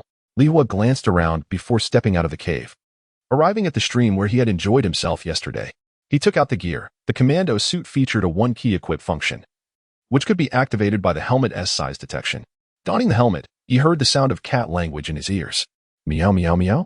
Would you like to activate the one-key equip function? Meow. Of course. Whoosh, whoosh, whoosh. Ding, ding, ding. Instantly, the helmet emitted a pulling force, causing the bulletproof vest and backpack to soar from the ground and snugly fit onto Lihua's body. He was entirely secured. Even his tail was encased in a faux tail that could emit a paralyzing effect. The bulletproof vest even had auxiliary action settings, allowing Lihua to effortlessly stand up, transforming into an armed, upright walking cat. Cool. Lihua gazed at his reflection in the water. The sleeves of his transparent arm were unmasked, complementing his all-black commando gear, exuding an imposing aura of menace. The goggles boasted numerous functions, scanning the stream for all visible fish. Even the countless ants near a nearby anthill were marked. His control over the steel claws was remarkably agile. Lihua felt he could even stitch flowers in this state. Meow. Switch to zoom function. His vision shifted dramatically, revealing a clearly defined scene a kilometer away. He could adjust the distance on the left, with a maximum range of 30,000 meters. Yet, he needed a weapon. Lihua expended more common points to purchase a cat sniper rifle, measuring 25 centimeters in length with a 10-round magazine. It had a firing range of 10,000 meters and a precise range of 5,000 meters. The bullets possessed a burning feature. The burning feature reminded Lihua of the rapid decline in Wuhai's state after being shot a few days ago. Perhaps the bullets sold in this marketplace contained some unique properties. Even if they didn't cause a lethal blow, they could still sap the opponent's strength. Meow. This is truly suitable. Lihua caressed the cold sniper rifle. But as he prepared to aim, he suddenly realized a grave issue. He didn't know how to use a gun. Meow? Did I just waste my money? Lihua felt disheartened and prepared to stow away the equipment. Just as he was about to communicate with his storage space, a foul, rotting stench enveloped his mouth. Ugh, damn. He hadn't cleaned the interior space, and the stench of prey blood was overwhelming. No wonder he had been plagued by this foul odor. He had mistakenly thought it was Jiu's stinky paw, but it was actually from the storage space. What a horrible stench. It was like the product of an upset stomach, simmering in a pot over a fierce flame. Lihua quickly removed the storage item, stowing the equipment back in the marketplace backpack.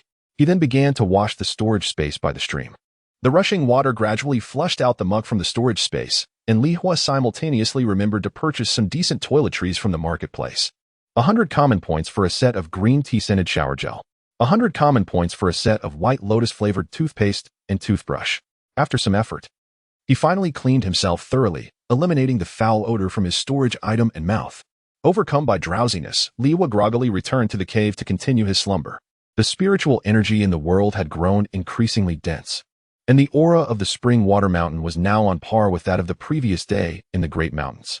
The cave, as a gathering place for spiritual energy, allowed Lihua and the other sleeping animals to absorb the energy comfortably. Unbeknownst to them, they had unconsciously adopted the posture they had taken while absorbing moonlight yesterday, enhancing their efficiency in drawing in the spiritual energy from heaven and earth. Meanwhile, researchers worldwide discovered that the severely polluted air dust was diminishing. Despite their efforts to unravel the reason, they could only marvel at the wonders of nature. Such severe pollution could self-heal. It seemed that developing more factories wouldn't pose much of a problem. Numerous research reports on Earth's self-healing were published, and various experimental project applications received approvals. Concurrently, some beings, having traveled for 2 days, arrived in the most spiritually abundant region of the Great Mountains. This was merely the beginning, as many more beings were en route to their envisioned sanctuaries. A bloody and tumultuous conflict was brewing within the Great Mountains. Chapter 22. The arrival of the beasts. As the sun gradually descended, the animals that had slumbered throughout the day began to awaken.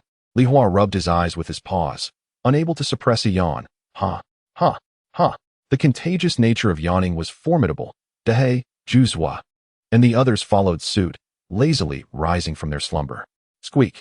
Juz was underfoot. A mountain mouse seized the opportunity to flee, but Juzhua was no ordinary being. Yawning to refresh himself, he extended his paw to step on the mouse's tail. After finishing his yawn, Juzhua picked it up and affectionately nuzzled it. Noticing the mouse's terrified gaze, Juzhua comforted, "Meow, darling. Do not be afraid." Li Hua. "Ugh, greasy cat. Meow, what concern is it of yours?" Juzhua glared at Li Hua, then turned back to the mountain mouse. "Meow, you smell delightful. Let me give you a lick." Snap.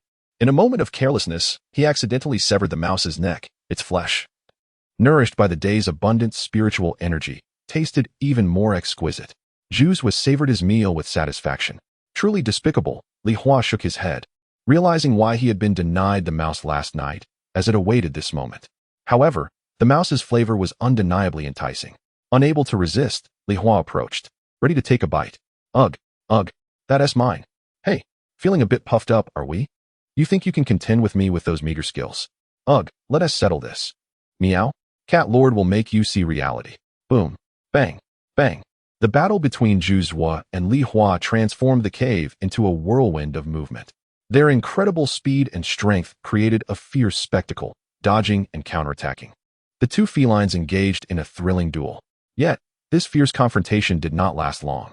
Li Hua and Juzhua became entangled, their forelimbs clutching each other's necks, hind limbs kicking wildly, fur flying in all directions. It was difficult to determine a victor. De Huang and Wu Hei, 2 dogs, trembled at the sight, their noses tingling with the memory of being chased by Li Hua and Juzhua. Old Hei glanced once before losing interest, stepping outside to gaze at the heavens, calculating the time. Meanwhile, De Hei silently approached the still warm mountain mouse, exposing his sharp teeth. Ultimately, the battle concluded with Li Hua's long legs scratching Juzhua's sensitive areas, forcing Juzhua to concede, spitting out the fur from his mouth. Li Hua proudly lifted his head, but then, "Meow, my treasure." Juzhua and Li Hua simultaneously shouted, rushing forward, only to discover that the once hefty mountain mouse now lay in a pile of fur. De Hei savored the moment, relishing the rare treat that the spiritually rich mouse had provided. "Curse you," Juzhua exclaimed. "Curse you. If only you had recognized defeat sooner." Li Hua retorted, raising his decorated paw high. "Meow. Do you still wish to fight?" "Humph," Juzhua grumbled, his sensitive areas still aching from the earlier skirmish, retreating to a corner to sharpen his claws. "Meow," Li Hua scoffed, producing the skin of a red python, sharpening his claws against it, as a divine beast hide. Each stroke infused his claws with the essence of the Zhulong. His internal energy surged, and he sensed that if he continued, he would soon comprehend his first ability. Juzhua would not be able to surpass him. Li Hua disdainfully clawed at the snake's skin, and before long, half an hour passed. Outside, Old Hei returned, carrying a ginseng root. Li Hua, unfamiliar with the age of ginseng, noted that its tendrils were easily broken. Old Hei, with his rich experience, understood Li Hua's sentiments and shook his head, offering a different perspective. "Meow. It's rich in spiritual energy. Leaving the tendrils will allow it to grow again." "Meow, that makes sense," Li Hua praised, heading towards a cluster of spiritual mushrooms he had previously encountered. Upon inspection, he noted that the mushrooms had indeed grown slightly. This was a sustainable development spot, and Li Hua nodded to himself. "Meow, we should return." After consuming the ginseng, Old Hei addressed the group of cats and dogs. "Meow. Woof, woof." De Huang, De Hei, and the others perked up, eagerly exiting the cave. Li Hua was the last to emerge, blocking the cave's small entrance with a large stone before rejoining the group on their journey home. After a day of growth, they had all become significantly stronger, hastening their return. Had they not encountered the moonlight that fell like silver, they would have reached home in under an hour. Li Hua sprawled on a rock, practicing his unique breathing technique to absorb the moonlight. It was undeniable that the energy of the moonlight resonated with him far better than spiritual energy, enhancing his control over it with every cycle. Regrettably, Li Hua remained oblivious to the classification of cultivation levels. Nevertheless, he felt quite accomplished in his nascent journey of cultivation.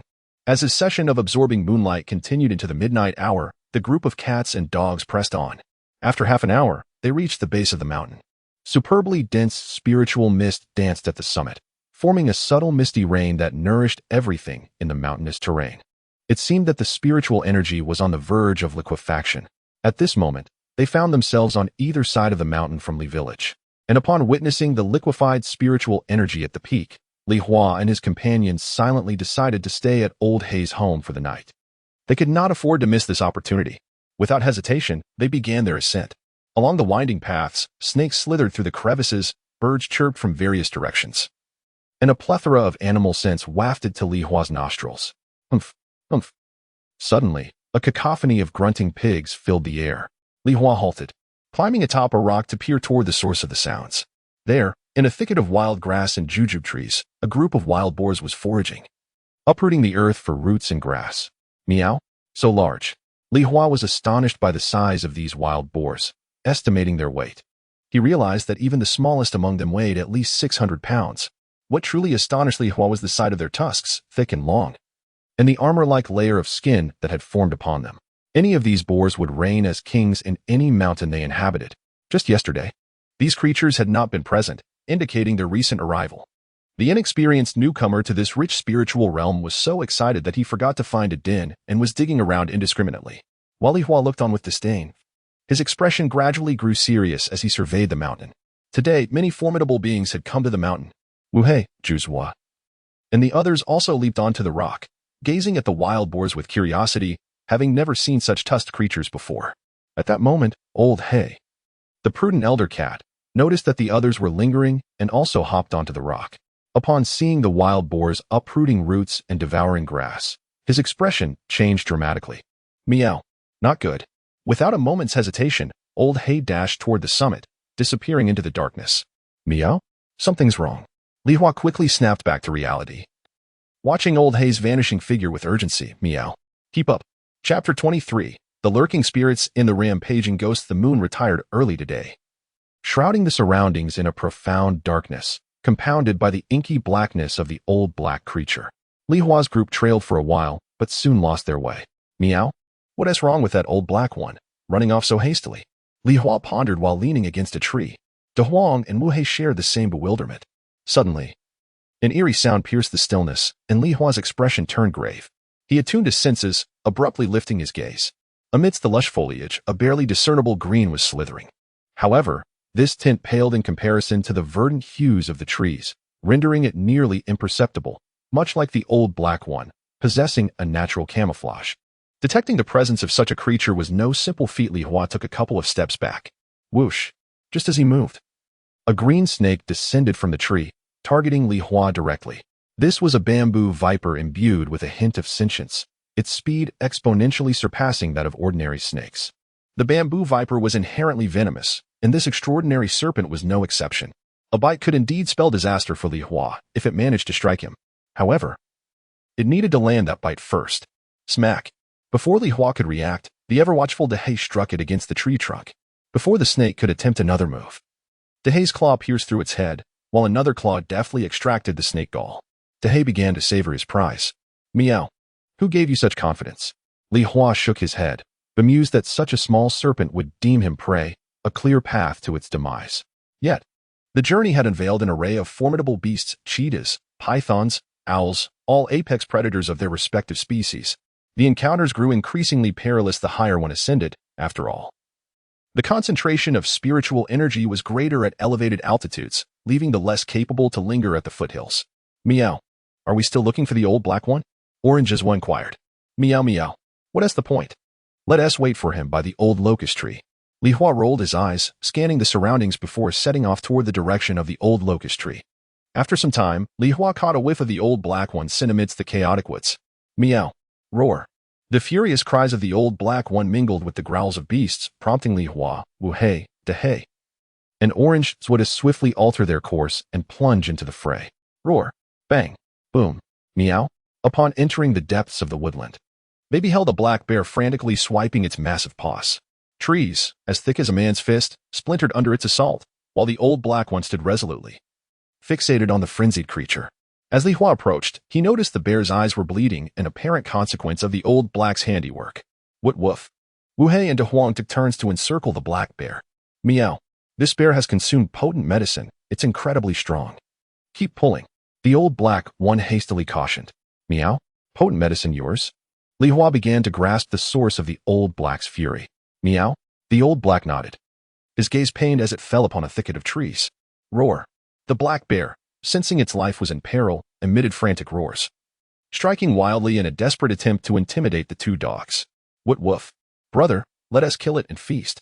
Yet Wu Hei and De Huang showed no fear. Aside from its sheer strength, the bear was no match for them. Its movements were sluggish, and its defenses weak. They nipped at its flesh and darted away, rendering the bear powerless against their relentless assault. Gradually, the bear's ferocity waned under their continuous bites, while Wu Hei and De Huang were capable of overpowering it. The feline companions refrained from engaging. Li Hua made his way toward the thicket the old black had been eyeing, uncovering a deep pit over 2 meters wide. Amidst a pile of stones and earth, it appeared empty. No, there was a hint of medicinal aroma lingering. Meow. 87-year-old ginseng.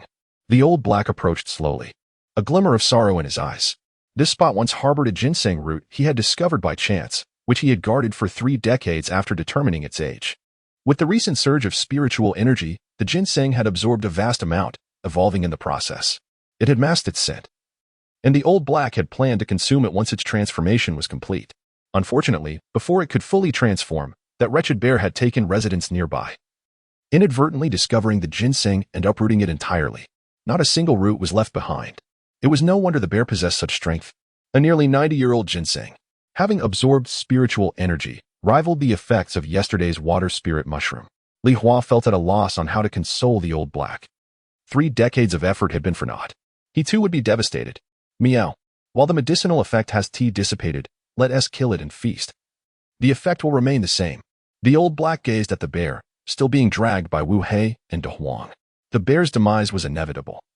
But the longer it lingered, the lesser the potency of the ginseng. They needed to act swiftly. Meow. Tonight's meal shall be it. Whoosh. Li Hua and the old black struck simultaneously, positioning themselves at the bear's paws. Woof. De Huang and Wu Hei seized the black bear's hind legs. Roar. The bear's strength was indeed formidable, yet under the combined assault of Li Hua's group, it was rendered incapable of resistance. Meow. Orangewa clutched the bear's head, exposing its neck. The old black leapt onto its back, sinking his teeth into the creature's jugular. Ah! The bear let out a harrowing cry, its struggles gradually weakening until it finally fell silent. Spit. Spit. Li Hua expelled bear fur from his mouth. The bear's defenses were lacking, and he along with Wu Hei had managed to sever its limbs. Blood and gore permeated the air, the scent of carnage spreading rapidly. Given the current state of the mountains, one could only wonder what might emerge next. Without hesitation, the old black exhaled a breath of dark energy, masking the scent of blood emanating from the bear's wounds. Meow. Let us take it back to eat. This location was not far from the old locust tree, and with Wu Hei carrying the bear's carcass, they all hurried toward their destination. As they caught sight of the shadow of the old locust tree, the old black abruptly halted, his eyes gleaming with an eerie green light. Li Hua followed his gaze but saw nothing. However, he sensed a wisp of ghostly energy amidst the dense aura emanating from the old locust tree. A spirit had taken residence in the old black's domain. Meow. Show yourself. The old black bristled, charging forward. Oh no, there's a mystical cat. Vile creature, get away. Meow. Voices of varying tones resonated from within the old locust tree. There was more than one ghost residing there. This revelation incited even greater fury within the old black. As one who feasted upon spirits to cultivate power, he held no concern over their numbers. Leaping onto the old locust tree, he maneuvered in a way that seemed to inscribe a pattern. A final breath of dark energy erupted forth. The old black recoiled abruptly. Boom. Ah. Ah. Ah. The interior of the old locust tree erupted with a cacophony, figures bursting forth from within. A cursory glance revealed at least 50 ghosts. Meow. Goodness. So many old ghosts. Li Hua was taken aback. While he may not fully comprehend the intricacies of various cultivation levels, his time spent in the underworld had granted him some understanding of ghostly hierarchies. Wandering spirits, old ghosts, malevolent spirits, and vengeful spirits. Beyond that, he was uncertain. The majority of these apparitions belong to the category of old ghosts, with a handful being malevolent spirits. Old ghosts are those who have existed for an extended period, adept at manipulating their ghostly energy, capable of conjuring illusions or minor tricks to instill fear. Yet, they remain unable to directly harm regular humans and can be vulnerable to human vitality if carelessly confronted. Malevolent spirits, in contrast, can inflict direct harm. However, they require specific methods to weaken human vitality before striking. These ghosts fell into these two classifications. Even 100 burly men would likely be rendered paralyzed with fear in the presence of such a multitude of spirits. But Li Hua was not afraid. They were merely spirits. Their ability to perceive and see rendered them less daunting. Even if the number of 5 black, old black, and great black heaven doubled, they could still be chased and beaten. Meow, brothers, let us warm up. Li Hua stretched his body, and the 5 black also set down the black bear, searching for prey. Damn beasts, you have brought about our demise. Yet, the spirits that had been summoned showed no fear. A female ghost made even screamed and cursed at old black. Run. Another scholar ghost fled in panic and fear. The other spirits followed suit, retreating in haste. This scene left Li Hua momentarily stunned. But in the next instant, a terrifying aura erupted from the old locust tree, shaking Li Hua to his core. A vengeful spirit?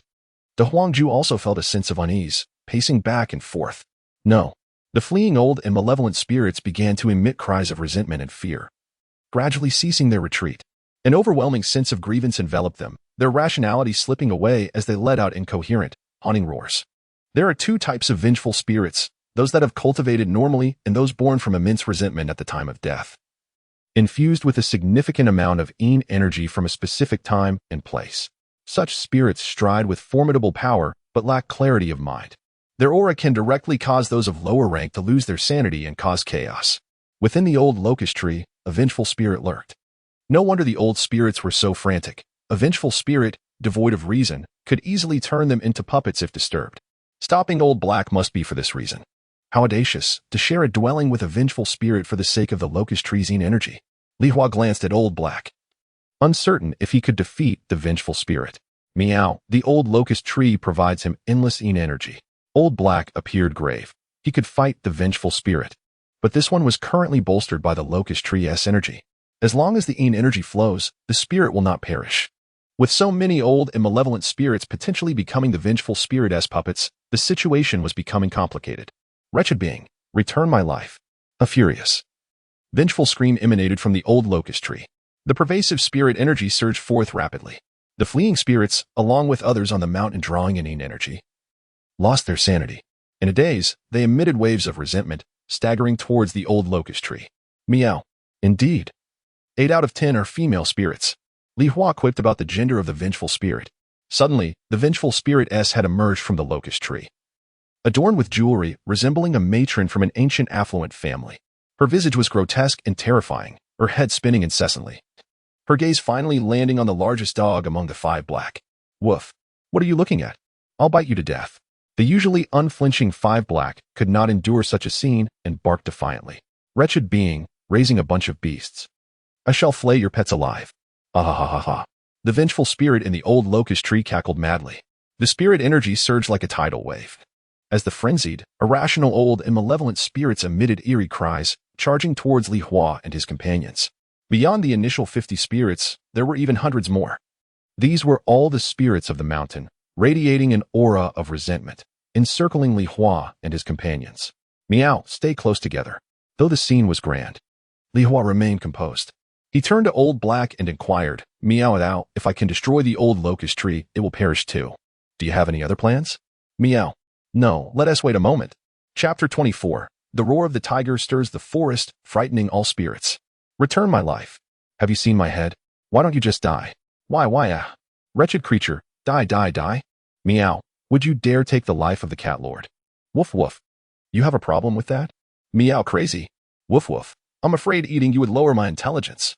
A multitude of ghosts surrounded the group of Li Hua, attacking with terrifying methods such as severing heads, plucking out eyes, and hanging ropes, yet these attacks proved utterly futile, not even plucking a single hair. On the contrary, Li Hua and his companions, with each casual strike, inflicted critical damage. Li Hua, with the claws of the orange seed, effortlessly tore these ghostly beings into 8 pieces. De Huang devoured one after another, causing the brains of the ghosts to splatter with each deathly shake. Dehei seized them directly, treating the ghosts merely as food. The 5 black heavens could diminish their essence, and even their mere presence could erode the ghostly energy, leaving behind persistent damage upon contact. The ghostly essence continued to evaporate. It seemed easy to defeat, yet the battle was incredibly stifling. The vengeful spirits exuded a continuous stream of malevolence, empowered by the ancient locust tree, allowing any ghost that survived to rapidly recover, becoming increasingly ferocious and reckless in their attacks. Li Hua and his companions could hardly exterminate these spirits. Prolonged engagement could lead to their own exhaustion. Lao He remained silent, lurking in the shadows, seeking an opportunity to eliminate the vengeful spirit directly. However, despite the spirit's lack of reason, it possessed a survival instinct, remaining hidden within the locust tree, acting as a healer for the multitude of spirits. Occasionally, it emitted unpleasant sounds to irritate Li Hua. Ha ha. All wretched beings deserve to die. The beasts she raises deserve to perish too. Come forth and skin these creatures alive. Ha ha ha ha. Meow? What are you barking about? Li Hua, thoroughly annoyed, donned his combat gear and rose. Steel claws emerging with a swift motion. Infused with spiritual energy, his form flickered in the night, and with a breath, over a dozen malevolent spirits were torn apart. Meow? What is this? Woof woof. Impressive. Is there more? Grant this dog King 1. The orange seat and the 5 black companions paused, staring in astonishment at Li Hua's solitary display. The damage inflicted by the steel claws, augmented by spiritual energy, was terrifying, with hundreds of spirits reduced to thousands of fragments, unable to find their own bodies to recover. In a chaotic attempt to reassemble, they were once again shredded by Li Hua, and the scene grew increasingly bizarre. However, soon, Li Hua's stamina began to dwindle as the continuously reviving spirits sapped his strength. He halted, gazing towards the ancient locust tree, activating the translation function of his helmet. Foolish one, do you know us to bite so recklessly? A traitor in every bite. What is this? Your lover is unfaithful? Oh dear, you deserve this. Instead of seeking revenge, you take your frustrations out on us. A cowardly creature, it's no wonder your partner can't stand you. Let me guess how you met your end. Could it be that your lover took matters into their own hands? My goodness, to have the audacity to act, it speaks volumes of how detestable you must be. Ah, beast, silence. You deserve death, just like that wretched creature. I will ensure your demise. Boom. The female ghost within the locust tree became increasingly deranged. She had died harboring resentment and seemed too terrified to seek revenge even as a vengeful spirit. Years of accumulated hatred had reached a profound depth, and Li Hua's words ignited her fury. Her resentment surged wildly, forcibly drawing upon the locust tree's malevolence. Each affected malevolent spirit, alongside the elder ghosts, was empowered by this dark energy, charging towards Li Hua with renewed vigor. Meow. Li Hua's steel claws remained razor-sharp, killing spirits while observing the female ghost movements. Noticing her agitation as she remained hidden, he inadvertently distracted himself and entered the marketplace. He swiftly purchased 10 hand grenades. Unlike firearms, tossing a grenade at close range was inaccurate. He might as well let himself die and reincarnate. These grenades, laden with potent explosives, could illuminate the night when detonated together. Even if they couldn't kill her, they could obliterate her protective cover. Then, it would be easy to trample her. The moment the first grenade appeared in his hand, Lao He, lurking in the shadows, could no longer remain still. Meow? Don't. Lao He was genuinely startled. Merely a vengeful spirit, didn't he warrant such drastic measures? That was his home. Where would he reside if it were destroyed? Damn it, what do you suggest? Not detonating it. Allow this female ghost to continue her rampage? You may tolerate it, but I cannot. Meow, let us retreat, prepare in the wilderness, and return to settle the score. Lao He advised. Meow meow meow, the locust tree is my home. It cannot be destroyed. Kill, kill, annihilate these beasts. Ah, kill. Li Hua hadn't yet responded when the female ghost, in a frenzied state, began amplifying the spirits with her ghostly energy, showing no fear of the grenade in Li Hua's grasp. An ancient ghost, having never encountered such an object, was consumed by Li Hua's previous taunts, her mind fixated solely on the thought of death, death, death. Everyone must die. The female ghost unleashed her power without restraint. In that moment, the strength of the spirits surged dramatically, causing Orange Seat and the others to feel a hint of pressure. Sigh. Following your lead, we retreat. Li Hua reluctantly tucked away the grenade. Lao He nodded, casting a cold glance at the female ghost before releasing a cat cry, shattering 2 rampaging spirits. Meow. Let us go. We'll return to deal with her another time. Li Hua called to Dehei and the others. But as he took a step forward, a soul-shattering roar echoed from afar. Elbow! Instantly, Li Hua's hair bristled, a chill surged through him. And his mind went blank. Not only Li Hua but also Lao He, Orange Seat, and the others were paralyzed, rooted in place by the roar. The sound reverberated through the mountains, repeatedly striking at Li Hua's soul. Only when an elder ghost before him dissipated did Li Hua snap back to reality. This was the roar of the tiger. Li Hua mused silently, glancing around. Orange Seat and the others were equally bewildered, cautiously surveying their surroundings. While the rampaging malevolent spirits succumbed to the tiger's roar. Beneath the locust tree, the female ghost was forced out, terror-stricken and collapsing to the ground. Wanting to scream but unable to produce a sound, clinging to the locust tree in a desperate bid for a semblance of safety. Observing her in this state, Li Hua felt a twinge of emotion. Just moments ago, she had been so arrogant, madly reckless, and lawless. Li Hua had even thought she had completely lost her sanity. Yet now, it appeared she retained some reason. Look at her now, how obedient. The heavy resentment seemed to have dissipated. Cleaner than even those vengeful spirits whose hatred had been resolved. At this moment, a terrifying aura approached, and the scene fell into silence. Li Hua, without uttering a word, gazed into the distance. A figure strolled leisurely towards them. As it drew closer, Li Hua discerned its appearance. It was indeed a tiger, visibly robust, adorned with striking black, white, and orange stripes. With each step it took, though silent, Li Hua felt an oppressive weight. As it neared, the surrounding air grew sweltering. The dense malevolence of the locust tree was washed away to a mere whisper. The female vengeful spirit began to sizzle, her ghostly energy visibly waning. Yet she dared not utter a sound. She could only cling to the locust tree, relying on its faint spiritual energy for survival. The tiger approached the group surrounding Li Hua, allowing Li Hua to intuitively sense its formidable power. Indestructible. Absolutely indestructible. This was Li Hua's instinct. Not to mention a sliding tackle. He had a feeling that even a nuclear bomb from the shopping mall would not be able to slay this tiger. At that moment, the tiger cast a glance at the ghostly figure beneath the old locust tree. The ghost let out a cry and promptly fainted. Witnessing the ghost's collapse, the tiger halted its advance, as its purpose for coming was quite straightforward. The ghost had provoked it with her aura. Initially intrigued, the tiger, now bored by the ghost's reaction, turned to leave. Suddenly, the tiger noticed Li Hua, the peculiar cat clad in a special forces suit.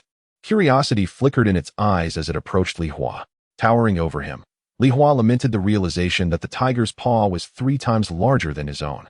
The tiger lowered its massive head to scrutinize the small creature before it, particularly fixating on Li Hua's special forces attire. Meow, big brother, do you like it? I can get you a tailored one. Li Hua emitted a friendly sound. The tiger exhaled, a powerful gust of wind compelling Li Hua to stagger back. Yet before he could retreat, a tiger paw, nearly half his size, appeared behind him, sending a chill down his spine. Nevertheless, he managed to steady himself. The tiger retracted its paw, observing a smear of blood upon its claws, emanating the aura of a divine beast.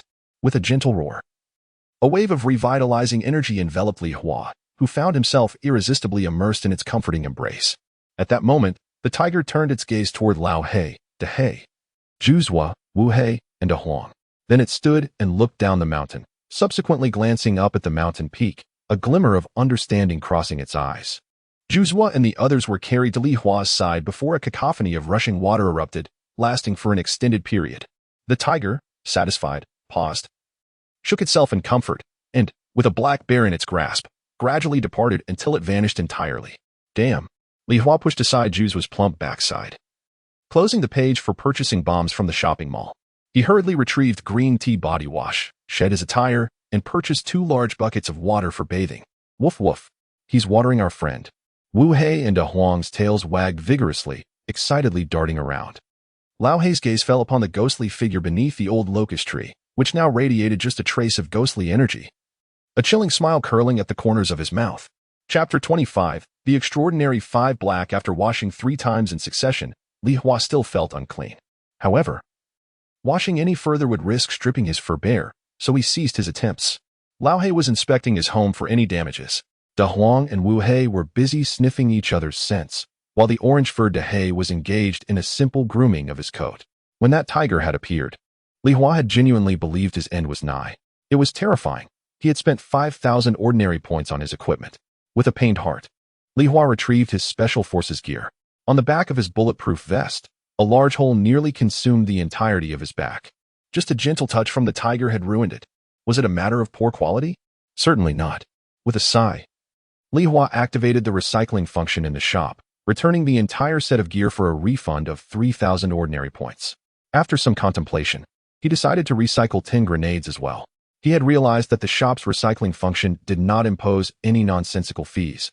As long as the items were intact, they would be refunded at their original price. Even items with minor wear would be assessed based on the extent of the damage.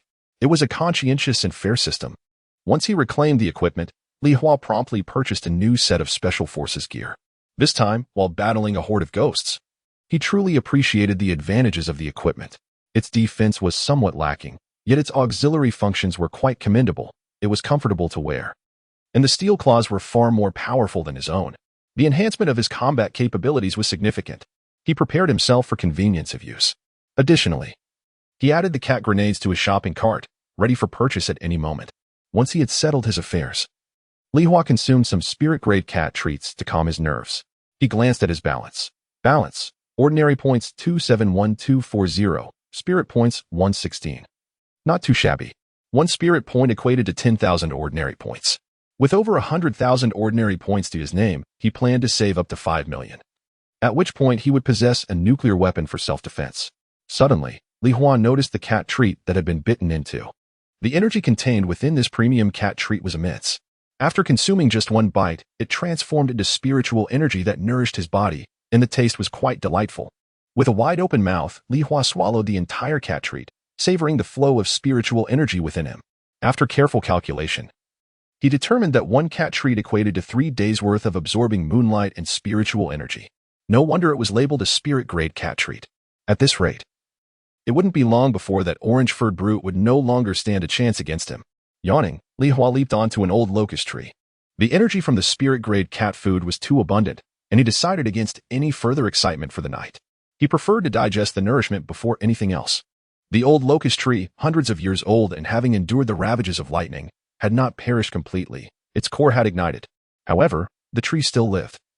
Transformed into a treasure tree, a sacred place for beings of the Yin attribute. For Li Hua, it held little significant effect. But the coolness of the Yin energy was refreshing. With the cat treats providing ample energy, he felt no need to absorb additional spiritual energy, making this retreat quite comfortable. Li Hua jumped into a hollow in the tree, which had been smoothed over time. He found a cozy spot, sprawled out, and began his cultivation. Meanwhile, Lao He, after confirming that his home had suffered no damages, diligently began to etch peculiar patterns around the area. De He followed closely, observing and learning. Wu He, radiating pure yang energy, felt uncomfortable lingering near the old locust tree. Having not eaten all day, he decided to accompany De Huang in search of prey. The orange-furred one also sought food. Roar. Soon, the tiger's roar echoed once more through the mountains. Instantly, Li Hua sprang into action, poking his head out of the hollow with Lao He and De He. Thunder rumbled. The tranquil sky was pierced by a cascade of lightning, illuminating the mountain in bursts of brightness. A fierce wind arose, stirring the clouds that roamed the mountain's summit. Before long, rain began to pour from the heavens. The downpour was light but sufficient to dampen Li Hua's fur. Lao He swiftly retrieved an old wooden umbrella from their nest, which Li Hua recognized as having been there for quite some time. The umbrella was propped at the entrance of the hollow, providing shelter for Li Hua, Lao He, and De He. Outside, the rain fell in a rhythmic cascade, merging with the spiritual energy that permeated the air. The old locust tree instinctively swayed, striving to absorb the moisture. Soon, the orange-furred one returned, drenched and carrying a cobra. Due to the wetness, Lao He sternly refused entry to the orange-furred one, who had to settle for gnawing on the snake while perched on a branch. Before long, Wu He and De Huang also returned. It seemed the mountain's creatures had fled in response to the tiger's roar. They had only managed to catch a solitary crimson toad, which they were now playfully toying with beneath the old locust tree. Li Hua cast a glance at the toad. It was remarkably swift, capable of leaping 3 or 4 meters high and over 10 meters away. Its croaks resonated with a power akin to the tiger's roar. Yet, compared to the tiger, it lacked the majesty of a true king and appeared slightly weaker. The rain came swiftly and departed just as quickly, accompanied by another tiger's roar. The clouds laden with spiritual energy began to drift away, and then they fled. One of the primary reasons for the mountain's abundant spiritual energy was the clouds. They were escaping. The rain followed the fleeing clouds, drifting along the mountain range to other peaks. Roar. The tiger's voice echoed from far beyond the mountains, and the remaining wisps of clouds hastened their departure, vanishing completely from Li Hua's sight. Meow? Could it be? Li Hua's perception of the tiger elevated once more. Ignoring its divine beast bloodline, it could forcibly disperse a vast expanse of spiritual mist. Was it a tiger fairy? A tiger demon? Or perhaps a tiger divine beast? Woof woof. Brother, that toad is quite a supplement. Woof woof croak, croak. Woof woof. Croak croak. Indeed. Croak croak. Huh. What is happening to me? Croak croak. Woof woof. Brother, why are you imitating a toad? Croak. Woof woof. Croak. Woof woof. I don't know. By the way, brother, why is there foam in your mouth? Woof woof woof. No idea. I just feel a bit dizzy. Just as Li Hua was lost in thought, De Huang and Wu Hei took advantage of the rain's cessation to consume the toad. Upon eating it, the weakened De Huang only experienced a bout of foaming at the mouth, while the otherwise robust Wu Hei encountered a peculiar issue with his voice. One moment he barked. The next he croaked. A dog imitating a toad piqued De Hei and the orange-furred one's curiosity. They hopped down from the tree, observing Wu Hei with great interest. Unable to resist, Li Hua descended as well, confident in his understanding of Wu Hei's predicament. He had heard tales in his past life of toads continuing to croak after being consumed. It was evident that Wu Hei had hastily swallowed the toad without properly crushing its head, leading to the toad's cries resonating within his belly. As for De Huang's foaming, that was his own doing. The toad's skin was toxic, and this particular red toad was evidently more so. He had foolishly licked it, suffering the consequences. Li Hua couldn't help but chuckle, especially upon witnessing Wu Hei's frantic response to the toad's croaking. His amusement only grew as he watched the two dogs act foolishly. Da Hei and the orange-furred one soon joined Li Hua in his laughter, reveling in the antics of the two dogs. Meanwhile, Lao Hei observed Wu Hei with a serious expression, lost in contemplation. After a while, Lao Hei seemed to have an epiphany and shouted downwards, "Meow, get back." Meow? The three cats simultaneously looked up in surprise, but before they could react, Wu Hei, drawn by their voices, turned to face Li Hua and the other two cats. Croak. Boom. Suddenly, a pillar of fire shot towards the three cats. Li Hua, Da Hei, and the orange-furred one. Meow ah. The three cats furiously puffed up their fur, instinctively leaping over 10 meters high to evade the fiery surge emitted by Wu Hei. Only then did they breathe a sigh of relief. Below, the fiery pillar erupted with a deafening roar, its area expanding instantaneously to engulf their landing spot.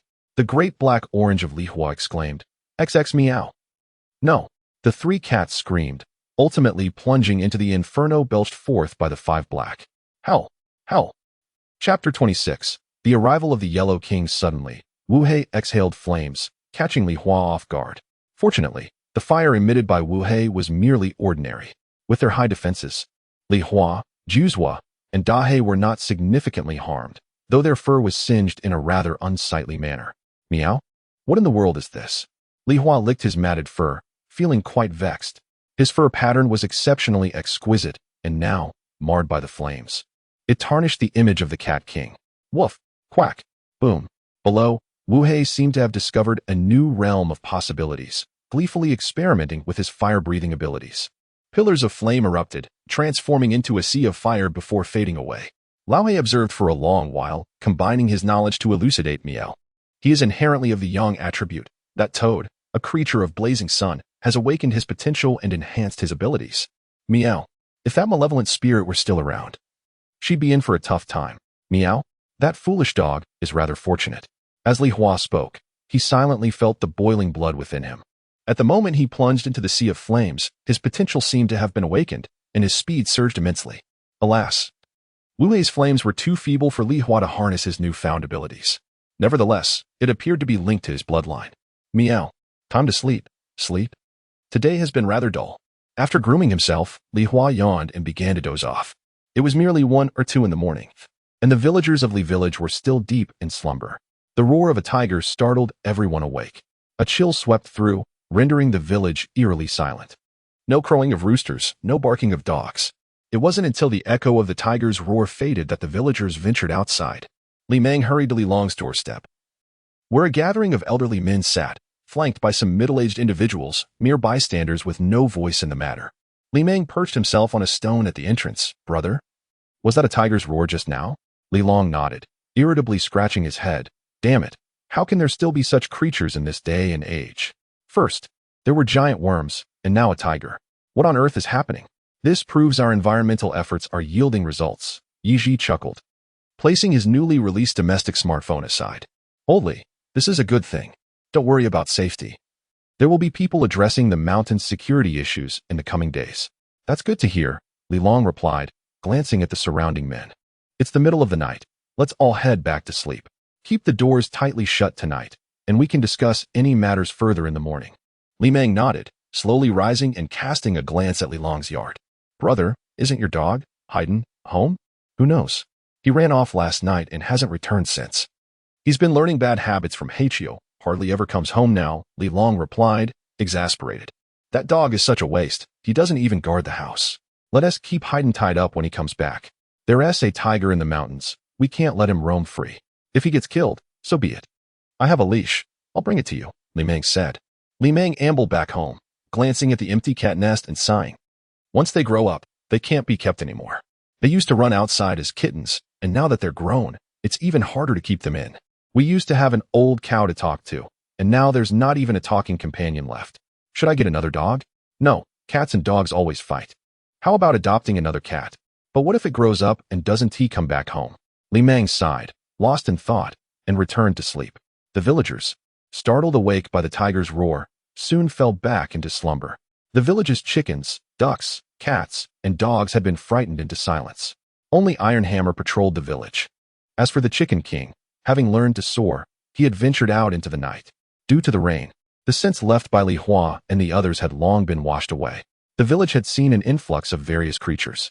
Just during the day, Iron Hammer had dispatched 6 snakes, 2 mice, and over 10 doves.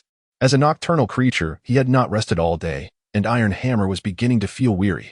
But at night, chaos ensued, with a host of strange entities lurking outside the village. He could not let them remain unchallenged. Li Hua and Juzwa were out gallivanting. And last night, the Chicken King had helped. Tonight, he was left to fend for himself. Iron Hammer was quite irked. Nevertheless, he had to continue patrolling his territory. Meow. Iron Hammer circled the village, his presence intimidating the specters surrounding it. They dared not set foot within the village and scuttled away at his approach. The disparity in their levels rendered any confrontation futile. However, tonight was destined to be different. Due to the tiger's roar, animals vying for territory fled down from the mountains. The fierce tigers of the fearsome mountain were drawn by the allure of the mountain's spiritual energy. Thus, the foot of the mountain became their chosen refuge. Outside Li Village, a group of sleek yellow weasels descended hurriedly from the mountains. One of them, upon passing through Li Village, caught sight of something and abruptly halted, standing still with its hands behind its back. The others followed suit. The standing weasel, its eyes glinting with a peculiar light, gazed for a lengthy moment before speaking. This village is merely 3 parts shy of the spiritual energy found atop the mountain. He was known as the Yellow King, having traveled a great distance by human train from a remote corner. His purpose was simple. The competition at home was fierce, and all the capable disciples had been snatched away. He, the mediocre one, sought to make his mark in the Central Plains, renowned for its exceptional talents and opportunities. Upon arriving today, he sensed the abundant spiritual energy and could not help but marvel at the Central Plains' fortune. Without pausing for rest, he hurried to the mountains, gathering several weasels as his subordinates along the way. However, he had yet to find a suitable den, and the roar of the tiger shattered his hopes of settling in the mountains. In a vast expanse, opportunities abound, but so do dangers. Hurrying his clan down the mountain, they needed a place to settle. He deemed this village quite suitable. I shall select a disciple and make this my home. The Yellow King commanded his followers before cautiously approaching the village, leaping onto a large tree. What a heavy, malevolent aura, a battle-hardened veteran. The Yellow King furrowed his brow. As a celestial being, he most dreaded dealing with these fearless warriors. This village had more than one such individual. The Yellow King promptly abandoned the idea of selecting a disciple here. Inside, the chickens possess abundant spiritual energy. The Yellow King noticed a villager's chickens, their vitality enriched by the surrounding spiritual aura. This newcomer from afar had never encountered chickens so weak, yet so brimming with energy. What a feast awaits! The Yellow King was eager to sneak into the village to steal a chicken when suddenly, he sensed something amiss. He quickly crouched on the branch, remaining utterly still. Moments later, a robust tabby cat with a round face strolled by. It surveyed its surroundings before letting out a soft meow, instantly becoming a blur. Squeak, squeak. A mouse hastily darted from a corner, but in the next heartbeat, It breathed its last. Crunch, crunch. In just a few swift bites, Iron Hammer devoured the mouse, wiped his mouth, and leisurely departed. Once he had left, the Yellow King rose from his perch. This is troublesome. His brows furrowed deeper as he contemplated the situation, ultimately settling his gaze on his band of subordinates. Chapter 27. The cat leaves the village. The yellow weasel steals chicken's good fellow. Do I resemble your father or your grandfather? Meow. Dear fellow, do I resemble your father or your grandfather? Ugh. At the village entrance, the hammer-headed cat, with ears pricked up, let out a low growl directed at the weasel standing ahead, eyes glinting with murderous intent. The Yellow King stood firm, a confident smile playing on his lips. My good fellow, do I resemble your father or your grandfather? Meow. Like your grandmother's leg. The hammer-headed cat could no longer contain himself, claws gleaming as he charged forward. The Yellow King remained unfazed, a peculiar yellow light flashing in his eyes. In the next moment, the hammer-headed cat's eyes also shone with yellow light, his movements frozen in place. Heh. With a chuckle, the Yellow King prepared to unleash his signature move, but the yellow light in the hammer-headed cat's eyes vanished, and he leapt up, delivering a flying kick towards the Yellow King. What? The Yellow King exclaimed, unable to cast a spell in time, his claws raised in defense. Ah! The hammer-headed cat's kick landed squarely on the Yellow King, who felt the sharp claws tear through his fur. With a cry of agony, the Yellow King was sent flying as the hammer-headed cat executed a perfect 360-degree roll upon landing, with a release of his claws mid-air. The Yellow King was flung over 10 meters away, crashing to the ground with a resounding thud, bouncing twice more. Coughing, the Yellow King felt as if his bones were shattering, blood trickling from the corner of his mouth, his head swimming in dizziness. What brute strength! The Yellow King was horrified. This cat had shattered his illusion in an instant, and its physique overwhelmed him. How to fight back? Ugh! The hammer-headed cat charged at him again, denying the Yellow King a moment's respite. Quickly, the Yellow King sprang to his feet, striking a pose, and declared, Come now. What is strength without skill? I have trained. Slap. Before he could finish, the hammer-headed cat accelerated, delivering a resounding blow to the Yellow King's head. In that instant, the Yellow King stood dazed. Slap. Slap. Slap. Slap. The hammer-headed cat unleashed a flurry of rapid strikes, delivering over 100 slaps that flattened the Yellow King's head. Only then did the hammer-headed cat pause. Meow. After confirming the Yellow King's demise, he cautiously approached, ready to feast. However, as he touched the lifeless body of the Yellow King, a cloud of yellow smoke erupted, an unbearable stench invading the hammer-headed cat's nostrils. Ugh! Overwhelmed, the hammer-headed cat's stomach churned, causing him to regurgitate the mice and snakes he had just consumed.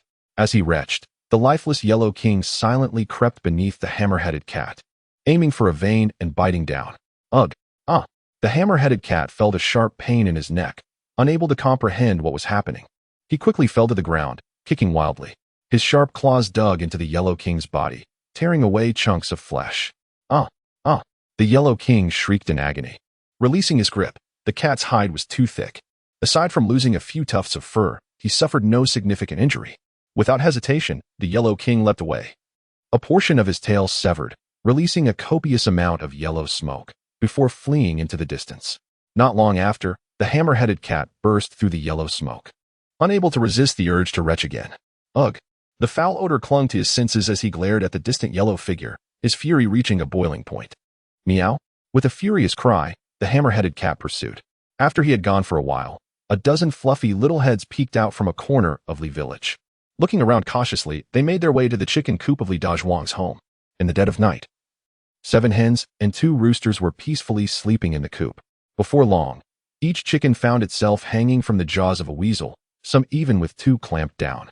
The weasels bit into the chicken's tracheas, forcefully dragging their heads down, rendering them silent, as they greedily drank the blood. In no time, the chickens ceased their struggles. The weasels drank deeply from the nourishing blood, invigorated by its spiritual essence. One by one, the chickens were drained of their life force, and the weasels scurried to the next farm to continue their feast. The domesticated chickens stood no chance against the weasels' ambush, falling prey one by one, lifeless bodies strewn across the ground. Even those kept in cages could not escape their grim fate. When they reached the home of Wang Biao, who kept over a dozen laying hens and 3 ducks, along with an aging German shepherd, the faithful dog, having lived for over a decade, was nearing his end. However, the surge of spiritual energy in recent days had restored the dog's youthful senses. The moment the weasels attacked the chickens, the dog heard the commotion. Woof, woof, woof, woof. The old dog barked fiercely, both to intimidate the weasels and to awaken his owner. But Wang Biao, now 85, heard the dog's barks and understood their meaning. He attempted to rise quickly but wrenched his back, collapsing back onto the bed, unable to move. Wang Biao's eyes widened in anger, trying to get up but failing miserably, resorting to shouting at the intruders in his yard. Woof. After a while, the old dog could no longer bark. He was simply too old. Although the surge of energy had rejuvenated him, his decaying vitality was undeniable. Initially startled, the weasels soon realized that Wang Biao was incapacitated and the old dog was tethered, emboldening them to continue their feast. Chickens and ducks were swiftly dispatched and their blood greedily consumed. Just as they prepared to move on to the next house, one weasel paused, eyeing the old dog. Ugh. The aging dog's gaze sharpened, and he growled at the group of weasels. Bang! Bang! Uncle Biao! Uncle Biao! Just then, a knock sounded at the door. Neighbors, hearing the dog's barks, rushed over, knowing Wang Biao was in poor health. With that knock, the weasels abandoned their plans against the old dog, fleeing in a panic.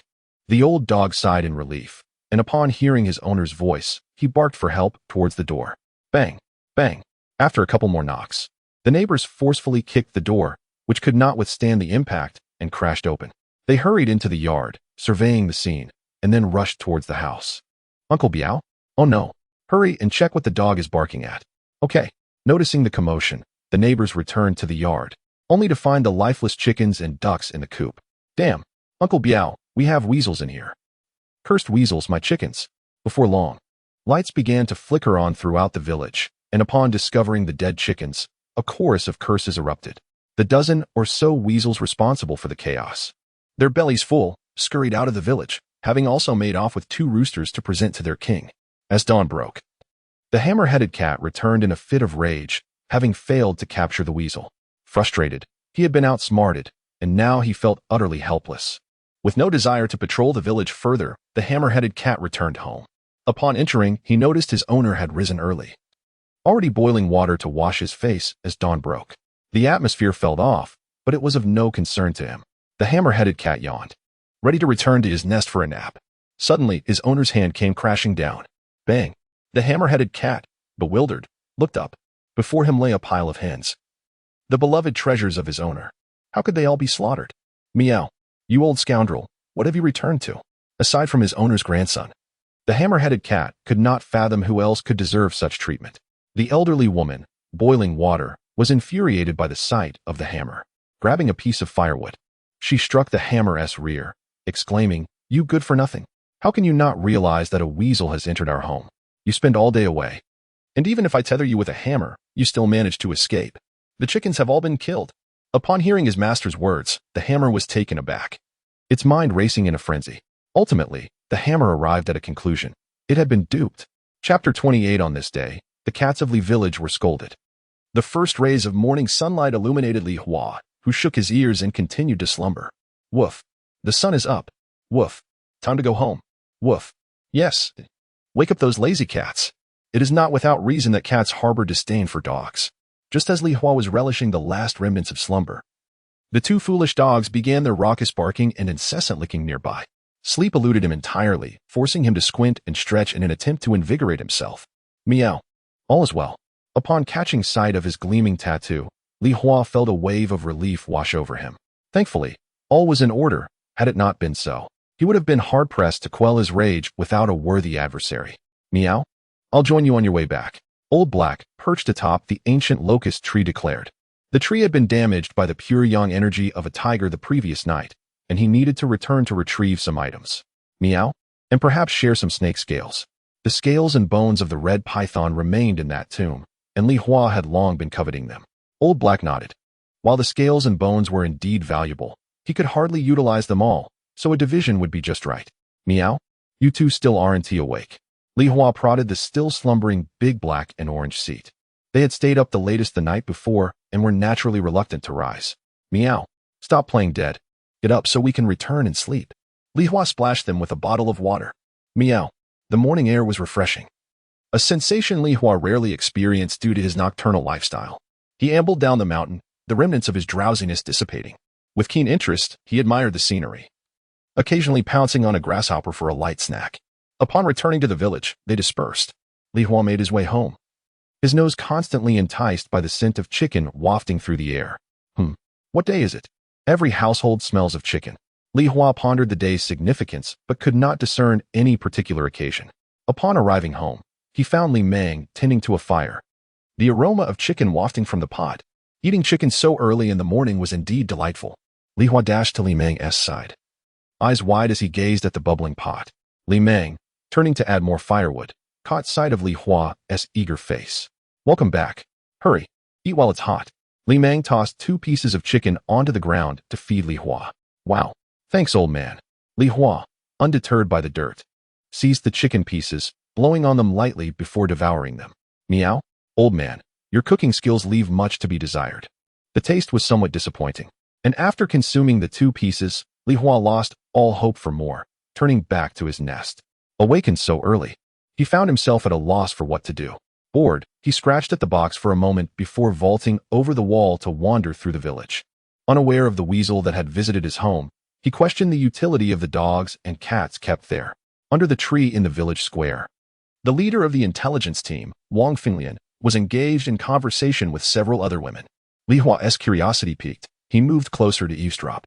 To his dismay, one woman spotted Li Hua and, pointing at him, whispered to the group, "Look, that cat, raised by Uncle Li Meng, never returns home, doesn't he catch mice? Just roams around. What's the use in keeping such a creature?" "Li Hua, they used to praise my prowess in catching rabbits and wild chickens. What has changed today? Why speak ill of me upon sight? I once thought our village's cats were formidable, yet when the weasel arrived, not a single one dared to make a sound." Wang Finglian glanced at Li Hua, shaking her head with a sigh.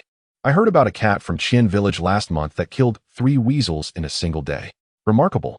My mother's cat also killed a weasel, though it was smaller than this one. My sister's village has a fierce cat too, preparing to catch one this afternoon to keep watch over the village against weasels. Our village's cats may appear large, yet none are worth a dime." "Li Hua, could you not show me some respect? I'm still here. What is so impressive about those cats from other villages? They quiver at a mere glance from me, you know? And who has to say I'm not useful?" Li Hua did not grasp the entirety of the situation, but recognized its gravity. The power of the intelligence organization was formidable. If he did not act quickly to preserve the reputation of the village's cats, word would spread within a 50-mile radius that Li village's cats were ineffectual. With determination, Li Hua turned and dashed in a specific direction. In a large bungalow, Tai Chui lay against the courtyard wall, his ears drooping and blocking his hearing. Eyes closed, he remained motionless, but the occasional twitch of his eyelids betrayed his restlessness. In the courtyard below, an elderly woman basked in the sun while another woman cracked peanuts, pointing at Tai Chui on the wall and offering various criticisms. She incessantly berated him, claiming he dragged his hammer around all day, barking without end, and foolishly attempted to attack her dog. Unbeknownst to him, a weasel had decimated her chickens right under his nose, and he couldn't even catch a mouse. Ugh, why is this woman so bothersome? Tai Chui was thoroughly vexed by her. "Meow. Hey, Tai Chui." Li Hua leaped in front of Tai Chui, glancing down at the 10 or so chickens hanging in the courtyard. "Meow? What is going on here?" Tai Chui opened his eyes, glanced below, then returned to his previous position, listlessly replying, "Meow. Don't mention it. I was outsmarted by a weasel last night." "Meow? What happened specifically?" "Meow. I don't wish to discuss it." "Meow. If you don't speak up, we may lose our reputation." "Meow. Meow. What did that weasel smell like? Let us go deal with it tonight." After much back and forth, Li Hua finally grasped the situation. It turned out a weasel that could speak human language had come the previous night, luring Tai Chui away. The rest of the weasels had entered the village and slaughtered at least 50 of the village's chickens, half of them, in fact. In the chaos, Tai Chui had been overwhelmed by the weasel's foul odor while pursuing it, ultimately being outsmarted and returning home to find all the chickens dead. He had faced a scolding from his owner, and later, the neighbor had come over to berate him as well, further aggravating Tai Chui's already frayed nerves. Meow. A weasel that can talk. Li Hua fell into deep thought. This creature must be one of those legendary weasels from the northeastern regions. How did it end up here? It was said that they held grudges and possessed many tricks. Tai Chui had managed to sever half of its tail. It was imperative to eliminate it swiftly. How to track it down? After much contemplation, Li Hua finally thought of Old Black, who was also descending the mountain. Meow. Let us go find Old Black. Perhaps he can locate that weasel. Woof. Tai Chui nodded, shaking off his lethargy to follow closely beside Li Hua. At that moment, Li Hua noticed that Tai Chui's hammer was missing. Meow? Where's your hammer? Ugh. I've grown stronger too quickly. I didn't feel the hammer's weight and left it behind. Meow? How do you train then? Wow. There's a stone roller outside the village that I make do with for practice. Meow? Impressive. Chapter 29. The Three Little Kittens in the Desolate Old Graveyard. Upon hearing the words of the iron hammer, Old Black fell into deep contemplation. Meow. Could it be a yellow immortal? My former master once spoke of such beings. Meow. Old Black, do you still have a master? The raccoon, intrigued, cast aside thoughts of the yellow immortal. Long gone. Old Black nodded, choosing not to elaborate on his master, and continued discussing the yellow immortal. Meow meow, yellow immortals are rare in our region. They mostly originate from the northeast. And due to their cultivation methods, they require human assistance, which is why humans refer to them as immortal beings. Meow, though they carry the title immortal, they are much like us. Mere spirit beasts, and not particularly formidable. Oh, agreed. They can just produce particularly foul odors. The mere recollection of the rancid stench from the previous night made Iron Hammer's stomach churn. Meow, that is a form of magic. Most spirit beasts possess one or two such abilities. Meow, why can't I do that? Having only been a spirit beast for 2.5 days, I still cannot perform such feats. How could you expect to? The raccoon pondered silently, continuing to listen to Old Black expound on the yellow immortal. Old Black shot a glance at Iron Hammer, who had interrupted him, then reflected for a moment before continuing. Meow, yellow immortals tend to hold grudges. Iron Hammer severed half of his tail, leaving him severely weakened and in need of spiritual energy to recover. He won't be able to escape far. Now is an opportune time to deal with him. Meow, we can't find him. Meow woof, I can enhance the sense of smell of those 2 dogs in your village. Iron Hammer can simply share the scent of the yellow immortal with them. Meow, let's gather tonight to deal with him. After finalizing their plan, the raccoon and Iron Hammer entered the tomb chamber to retrieve their respective snake scales. Lacking storage equipment, Iron Hammer watched with delight as the raccoon collected a single snake scale. Upon exiting the tomb, Iron Hammer and the raccoon dispersed to seek out Five Black and the others. Once Iron Hammer was a distance away, the raccoon stealthily approached the spot where he had buried the recovery pills. Having purchased a bottle with 100 spirit points, he had only consumed 1, leaving 9. For the raccoon, this was a considerable sum. He couldn't afford to bury it casually. After securing them in his inventory, he glanced at the snake scales he had received, over 100 in total, with Big Yellow not participating in the distribution. The raccoon had acquired 29 scales, and with the 1 exchanged with Iron Hammer, he possessed 30 in total. He also claimed the snake bones he had gnawed clean, having only managed to consume 13 pieces due to his slow pace at the time. The scales and bones of Divine Beast were as precious as that of a snake's skin. However, perhaps due to their early demise, the marketplace only offered to redeem them for immortal points. Since he had consumed the blood and flesh of the Candle Dragon to become a Divine Beast, the items from the Candle Dragon were the purest spiritual medicine to him. Selling them for other supplements would lead to the greatest losses. He decided to store them and recharge directly when needed, or find a way to refine them later when the opportunity arose. After transferring the snake scales and bones to his inventory, the raccoon returned to the village. Passing by his vegetable garden, he suddenly halted. Meow, meow, meow, meow. Weak cries for help echoed from the garden, prompting the raccoon to leap into the vegetable patch. Scanning the area, he discovered the source of the sounds amidst a pile of hay. This hay was originally prepared by the old man for the old cow, which was no longer around, rendering it useless.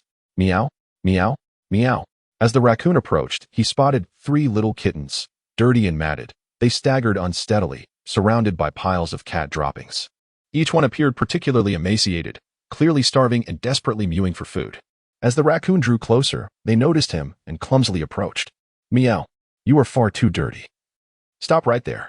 The raccoon scolded, but these tiny kittens, seemingly born only days prior, could not comprehend. Meow.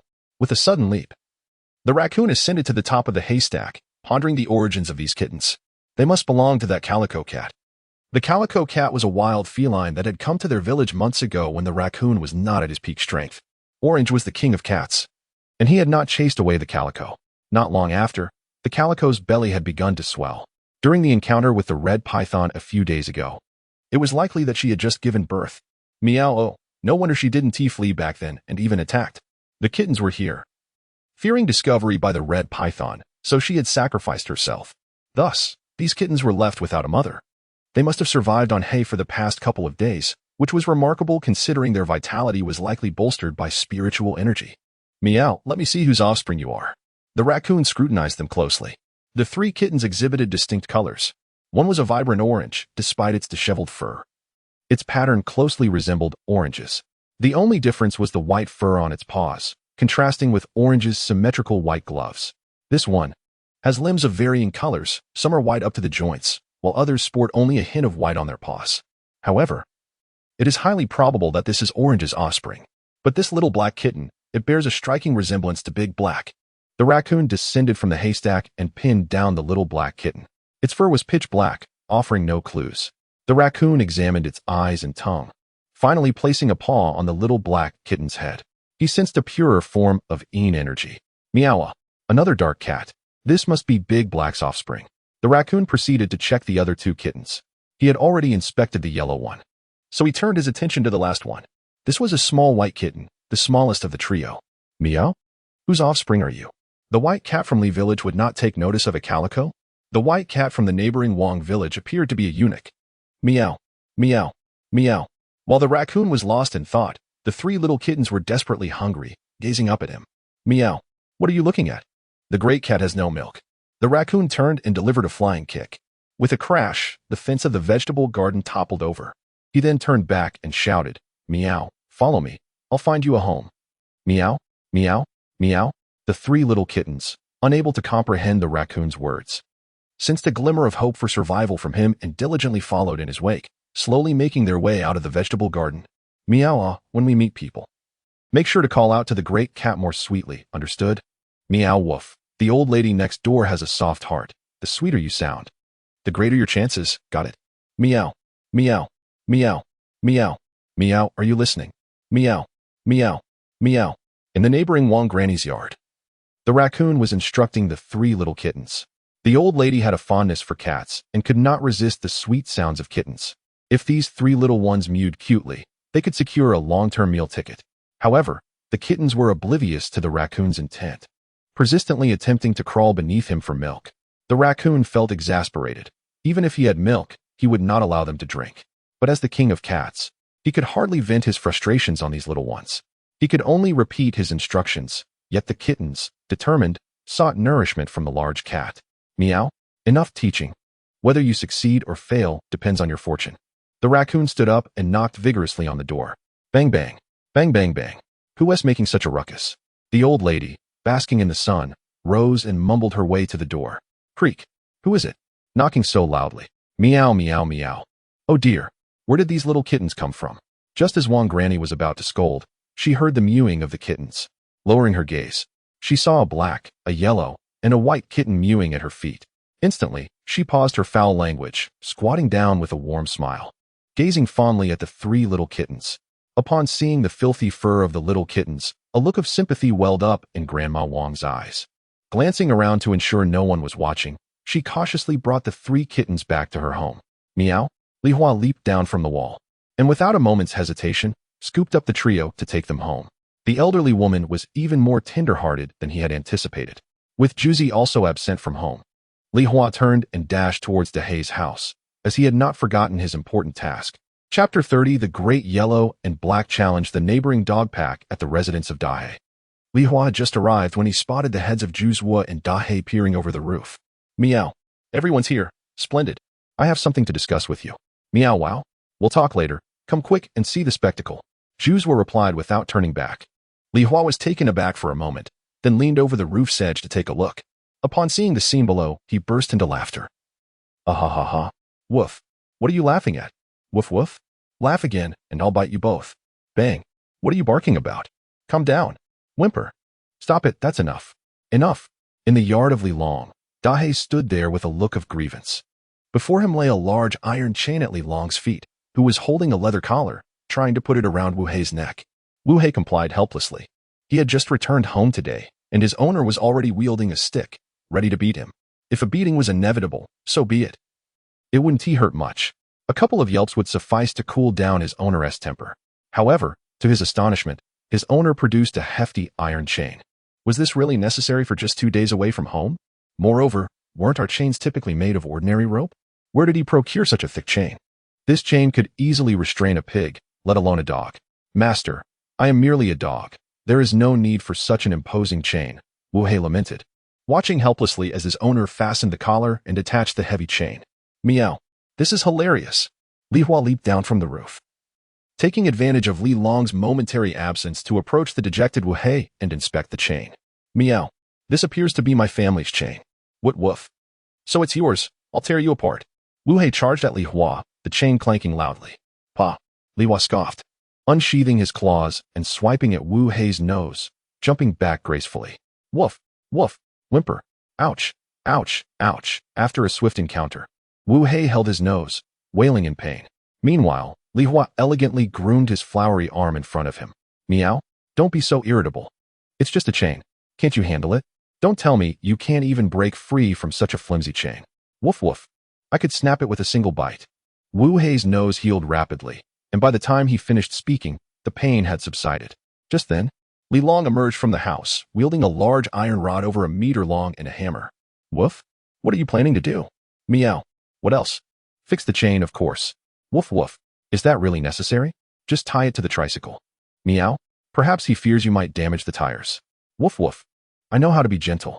While Wu Hei and Li Hua conversed, Li Long commenced his task. He drove the iron rod into the ground, threading the other end of Wu Hei's chain through it, then took the hammer. Clang, clang, clang. He pounded the rod deeper into the soil, making it increasingly secure. Woof, woof, woof. Enough, enough. Don't hammer anymore, please. Watching the rod sink deeper, Wu Hei grew anxious. Why hammer it so deep? It would only make it harder for him to break free. Just a couple of strikes would suffice. He had important matters to attend to. Meow? Why are you in such a rush? What woof? I made an appointment with De Huang to confront the dogs from the neighboring village. I can't leave until my owner does. Meow? Confrontation? Woof woof. Yes. The dogs from the neighboring village have bullied us for too long. Now that we've grown stronger, it's time to teach them a lesson. What woof? They need to understand who reigns supreme in this territory. Meow. When is the battle set to begin? What woof? We agreed to go right after dinner. It's probably about to start now. Wu Hei paced back and forth anxiously. His concern was not that De Huang would lose to the neighboring dogs. Victory was assured. This confrontation was more about reputation. If he didn't participate, how would the neighboring dogs recognize his prowess? Instead, De Huang's reputation would spread far and wide, and when he ventured out with De Huang, everyone would heed De Huang's call while he remained without a single subordinate. Just the thought of it made Wu Hei shudder. No, he had to join the fray, if only to secure his own status as the top dog. Meow. There's a dogfight to watch. Li Hua's eyes sparkled with excitement. After pondering the location, he immediately turned around. Meow. I'm off to watch the show. Meow wow. Oh, and remember we need to gather tonight to find that weasel. Meow. Wait for me. Meow. I'm going too. Zhu Zhuo and Da Hei promptly followed Li Hua, quickly disappearing from view. Watching their carefree departure filled Wu Hei with envy. He glanced at Li Long, who was still reinforcing the chain, and rolled around in frustration, dragging the iron chain in protest. Woof woof. Stop tying me up. I want to go out and play. Hey, what's with the attitude? Li Long immediately rose and slapped Wu Hei on the head. You disappear all day, and you think you shouldn't be tied up? Woof. Woof. Why just me? Da Hei isn't home either. And what about the Chicken King? He is out playing too. Why not tie them up as well? What are you barking about? A guard dog that can't even guard the house, and the chickens have all been killed. What use do I have for you? What woof? If you let me go, I promise to catch that weasel tonight. What woof? Stop reinforcing the chain. Li Village and Wang Village are separated by 2 to 3 li, with uneven roads flanked by crops and wild forests. This morning, a conflict erupted between the two villages. The cause was De Huang from Li Village, who ran into Wang Village and injured a 4-eyed dog. Furthermore, that large yellow dog had the audacity to tease a beautiful female dog in front of many dogs from Wang Village, urinating on their telephone pole before swaggering away.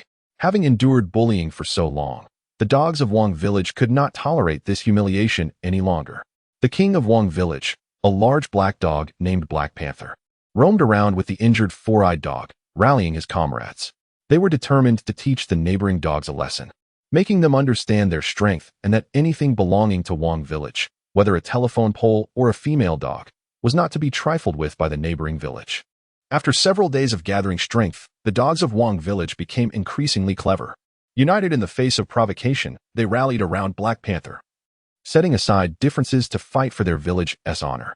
Within just an hour, 35 adult-strong dogs formed the main force, with over 50 smaller dogs providing support. A formidable pack of dogs surged toward Li Village.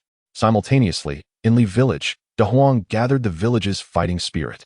However, due to the smaller number of dogs and De Huang's lack of reputation, he could only summon one loyal brindle dog and 3 two-month-old puppies, who were confused but followed De Huang out of sheer curiosity. The morale was low. Woof woof. Good brother, from now on, Brother Huang will protect you. After waiting for a while without seeing Wu Hei, De Huang sensed the neighboring village's forces approaching and decided not to wait any longer. With a bark, he charged into battle. Woof woof. Good brother, keep up. We charge forth. Woof. The brindle dog hesitated for a moment, fully aware of the strength possessed by the neighboring village. He and the adult dog, Big Yellow, stood no chance against them. Yet, the bonds of brotherhood ran deep. How could he abandon Big Yellow? Woof. Regardless of the inevitable beating, he resolved to charge ahead. Even in defeat, they would exude the spirit of victory. With unwavering determination, the brindle dog began to run. Meanwhile, at the rear, 3 little puppies wagged their tails joyfully as they followed suit. Chapter 31. The Canine Battle of 2 Villages. The arrival of the small dog woof woof woof woof woof. Woof woof woof woof. Woof woof woof. Woof woof woof woof. Woof woof. As the 2 formidable packs of dogs clashed, a ritual of barking commenced preceding the skirmish. This not only served to bolster the morale of both factions, but also allowed them to gauge each other's strength, contemplating whether true conflict was warranted. On one side, the Wang village contingent boasted over 30 large dogs and more than 50 small ones, nearly 100 canines in total, their cacophony relentless and imposing. Their barks grew fiercer and more fervent with each passing moment. Conversely, the Li village side was represented by merely 2 large dogs and 3 recently weaned puppies. Initially, the little ones attempted to bark, but as the din escalated, they gradually fell silent, gazing with trepidation at the encircling throng of dogs. Their heads slowly lowered in defeat. Though the large dogs, De Huang and Hu Ban, summoned all their might to bark, their voices were effectively drowned out by the chorus of over 60 dogs. The overwhelming uproar sent nearby birds and beasts fleeing, unwilling to linger in the vicinity. This commotion also attracted the attention of a small dog that wandered near the foot of the mountain. Upon hearing the clamor, it raced over with remarkable speed, traversing the 2 to 3 miles of mountain path in under a minute. Upon witnessing the large canine assembly engaged in their vocal contest, the small dog's curiosity piqued. It intently observed, attempting to discern the allegiances of the 2 factions. However, it soon concluded that such a multitude of dogs must surely be united. The small dog leaped to a vantage point, where it spotted De Huang and Hu Ban ensnared within the throng. Upon recognizing De Huang, the small dog was momentarily taken aback, before baring its teeth and charging forward. Woof woof woof woof woof. Brother, I'm here to support you. In the blink of an eye, the small dog burst into the fray, forcefully pushing aside the surrounding dogs and plunging into the heart of the pack. Woof woof woof. Come on, you bunch of insignificant pests. Don't just bark, fight. Woof woof. I'm not boasting. I could defeat you without even biting. Woof woof. You might as well surrender now. I'm terrified just thinking about the fight. Woof. From now on, I shall be the king of all dogs within a 10-mile radius. De Huang, do you understand? Woof. Did you hear me? Hearing this raucous declaration, De Huang paused, glancing at the small dog by his side. This small canine stood with him, barking defiantly at the Wang village dogs. Upon realizing De Huang was watching, it momentarily ceased its fierce demeanor, wagging its tail and sniffing around before resuming its aggressive tirade against the opposing pack. What is going on with this unexpected ally? De Huang was perplexed. Do I know you? Moreover, I need to demonstrate my prowess, and your antics are making that difficult. Woof. At that moment, a large yellow dog from the opposing side, perhaps envious of De Huang's superior looks, seized the opportunity to attack, while De Huang was momentarily distracted, sinking its teeth into his leg. Woof. De Huang was startled. The bite was merely a nuisance, but it effectively ignited the true battle. Woof woof. In an instant, the small dog charged forward, colliding with the large yellow dog and pinning it down, gnawing mercilessly. Woof woof woof. Brothers, charge. Observing this, the king of Wang village, a robust black dog named Black Panther, decisively led the charge, targeting De Huang. The entire assembly of large dogs ceased their barking and began to swarm against De Huang. The small dog and Hu Ban, the 3 little puppies, found themselves encircled by a gang of small dogs. Woof woof woof. Today, You shall learn who reigns supreme here. With a powerful shove, De Huang sent Black Panther reeling, swiftly rescuing the besieged Huban. Woof, brother. Take care of the smaller ones. I'll handle this. With that, De Huang plunged into the fray, unleashing chaos upon his adversaries. His formidable presence was akin to that of El Bu in his prime, and wherever he went, defeat followed. This display of strength momentarily stunned Huban, who could scarcely comprehend how De Huang had become so formidable. Huban was lost in thought until the cries of the three little puppies jolted him back to reality. With a fierce expression, he surged forward to protect the puppies. Woof, woof, woof, woof, woof, woof. Woof, woof, woof.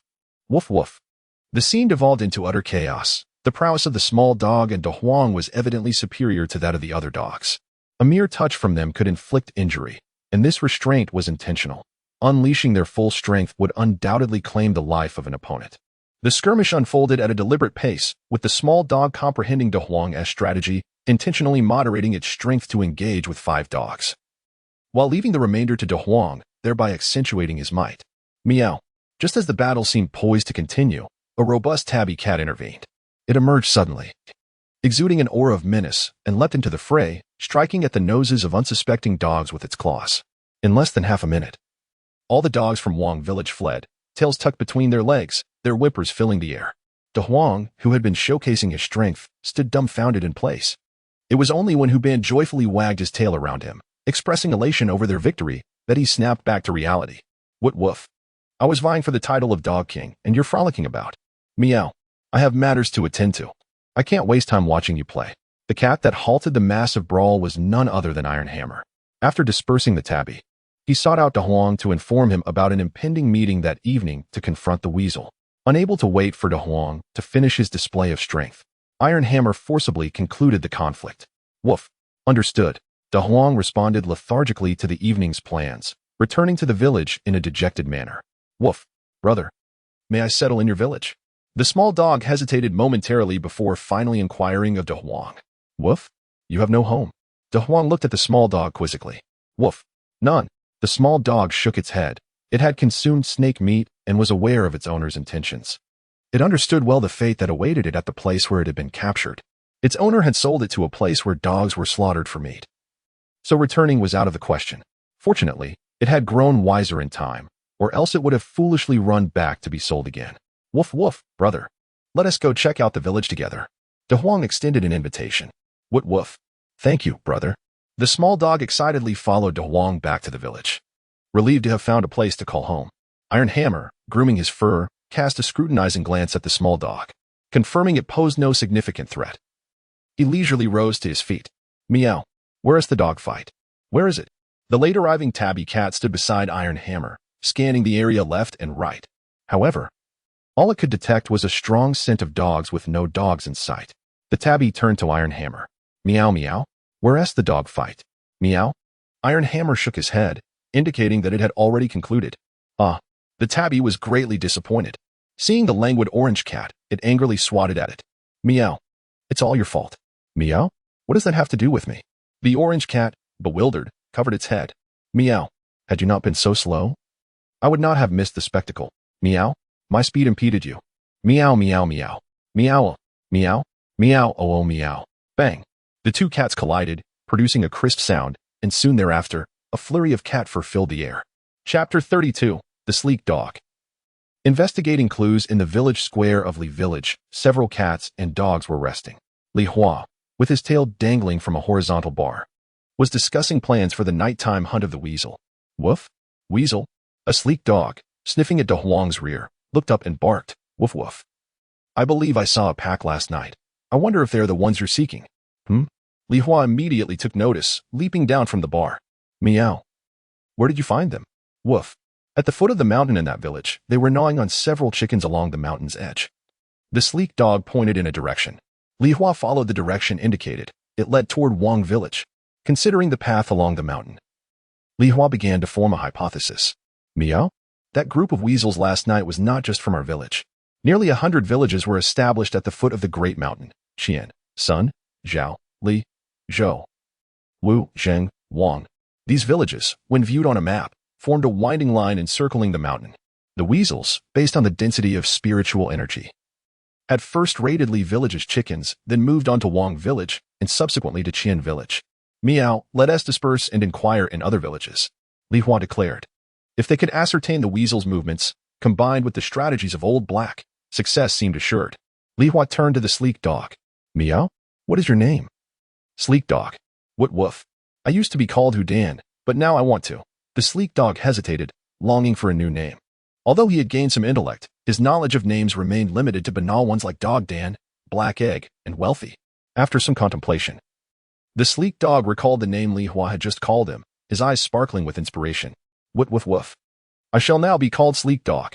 Li Hua fell silent for a moment, then awkwardly smiled, jumping down to stand and barely managed to touch Sleek Dog's chin. Meow. Sleek Dog, that name is splendid. It evokes the image of your slender yet powerful physique. What woof? Kiki. The sleek dog beamed at the compliment on his newly chosen name. Meow. You look like you can run very swiftly. What woof? Of course. Meow. Then this arduous task shall be entrusted to you, Sleek Dog. As Li Hua and the other cats and dogs scattered, each headed toward different villages to gather information about whether they too had suffered from weasel raids. Sleek Dog, being swift, was sent to the more distant villages to uncover the whereabouts of the weasels. Dahe and Dahuang were also assigned to several farther villages, while Li Hua opted for the closest ones, starting with Wang Village. Li Hua strolled leisurely along the village path. The village was home to many dogs. Yet upon spotting Li Hua, they cowered in fear, lowering their heads and remaining silent. Li Hua noticed this behavior and also observed the bloodstains on their noses, a testament to the cat's superior prowess in overpowering dogs. This skill required precision. A single mistake could result in a painful bite. Thus, only the most experienced cats dared to engage in the flawless art of nose scratching. Seeing the dogs so frightened, it was clear that Iron Hammer had left his mark. Sighing, Li Hua lamented the fate of these dogs, who would no longer have any playtime. Suddenly, he sensed something and swiftly halted, his ears twitching before stealthily slipping into a nearby farmyard. In the spacious yard, piles of corn cobs were stacked high. A large rat was joyfully feasting alongside a litter of tiny mice. With an abundance of corn, happiness was inescapable. The large rat relished this hard-earned joy, while the little ones squeaked excitedly, attempting to tear apart a bag filled with corn cobs. One bag was no match for their tiny teeth, and soon, a small heap of plastic scraps began to accumulate. The large rat glanced at its offspring, choosing not to warn them about the bag's opening, believing it a good exercise for their teeth, which would serve them well in their future burrowing endeavors in human homes. This is truly paradise. How blissful, the large rat thought, reveling in the corn. Suddenly, a chill surged from its feet to the top of its head, freezing the large rat in place. The sky darkened abruptly as Li Hua appeared before the terrified rat, lowering his head to inspect it. Oh, what a robust little creature. With gentle strokes, Li Hua caressed the rat's body, causing it to tremble with each touch. Meow, do not fear. I am gentle and will not harm you. Squeak. No. Ah. With a snap, Li Hua's teeth easily pierced the rat's windpipe, silencing it. Ah. It was not yet dead. As a connoisseur of fresh rat meat, Li Hua knew precisely how to incapacitate a rat while maintaining its freshness. He cast the large rat aside and crouched before the tiny mice. Squeak. Squeak. The adorable little mice, unlike their predecessor, approached Li Hua with excitement, mistaking him for their mother bringing home a bounty for training. Oh, this is upside-down heaven, Li Hua thought in disbelief as he swiftly dispatched all 7 tiny mice. Would you like to recharge? Note: successful recharges will yield 0 common points. What is this? Li Hua halted his recharge action. He noticed the large rat nearby. One rat infused with spiritual energy, valued at 1 common point. Would you like to recharge? Insufficient value meant the recharge was futile. Li Hua grasped some of the rules of the marketplace and canceled the recharge. He then picked up the tiny mice one by one, placing them neatly at the entrance of the farmyard, lining them up. Afterward, Li Hua knocked on the door. Meow. The cat lord has come to exterminate pests. Remember to collect. With a creak, the door swung open, revealing a little girl with 2 braids peeking out. Wow, a kitten. The girl's eyes lit up as she rushed from the house. Oh, no, don't. Li Hua attempted to conceal his spoils, but it was too late. The girl stepped on one of the tiny mice, crushing it with a squelch, its innards spilling forth. The girl looked down in confusion. Ah, meow. With the large rat in his mouth, Li Hua vaulted the wall of the farmyard. He had hoped to encounter an adult to showcase his accomplishments. Yet only a little girl emerged, rendering his efforts with the 7 tiny mice in vain. Oh well, time to attend to more pressing matters. Gripping the rat, Li Hua carefully assessed it before sprinting away. Before long, he arrived outside a rustic house and spotted a calico cat atop the roof. Meow. Hello. Beautiful. The calico cat turned its head, finally noticing Li Hua below, clutching a rat larger than itself, eyes sparkling with admiration. Wow. Oh my. Big brother caught a huge rat. How impressive. Meow. Let us keep it low-key. Here, little sister, this rat is for you. Meow? Really? Meow. Indeed. Take it. Little sister. Meow? I accept it. Big brother won't go hungry, will he? Meow. Dear brother, the abundance of mice is overwhelming. Please do not hesitate to accept this offer, or I shall be quite displeased. Meow. Thank you, dear tabby brother. You are truly kind. Meow. Ahem, little sister, I have an inquiry for you. Was there any chicken theft in your village last night? Meow. Indeed, I was scolded today for being useless, and I am still quite saddened by it. Tabby brother. Meow meow. Please provide the details to Brother Cat. I shall seek retribution for you tonight. Chapter 33. Records of the Yellow Immortal last night. Wong Village also fell victim to a weasel's chicken theft, and the village's cats and dogs faced reprimands today. Upon receiving the news, Li Hua bid farewell to the calico cat and, relying on memory, sought out 2 households that raised chickens. He discovered chickens hanging in the yard to dry. Meow. How many weasels are there to steal so much? Li Hua turned and hurried towards the next village. Just as he was about to leave the village, a large rat scurried recklessly towards him. Squeak. Bang. The rat collided with Li Hua's leg, only to be knocked down by his solid muscles.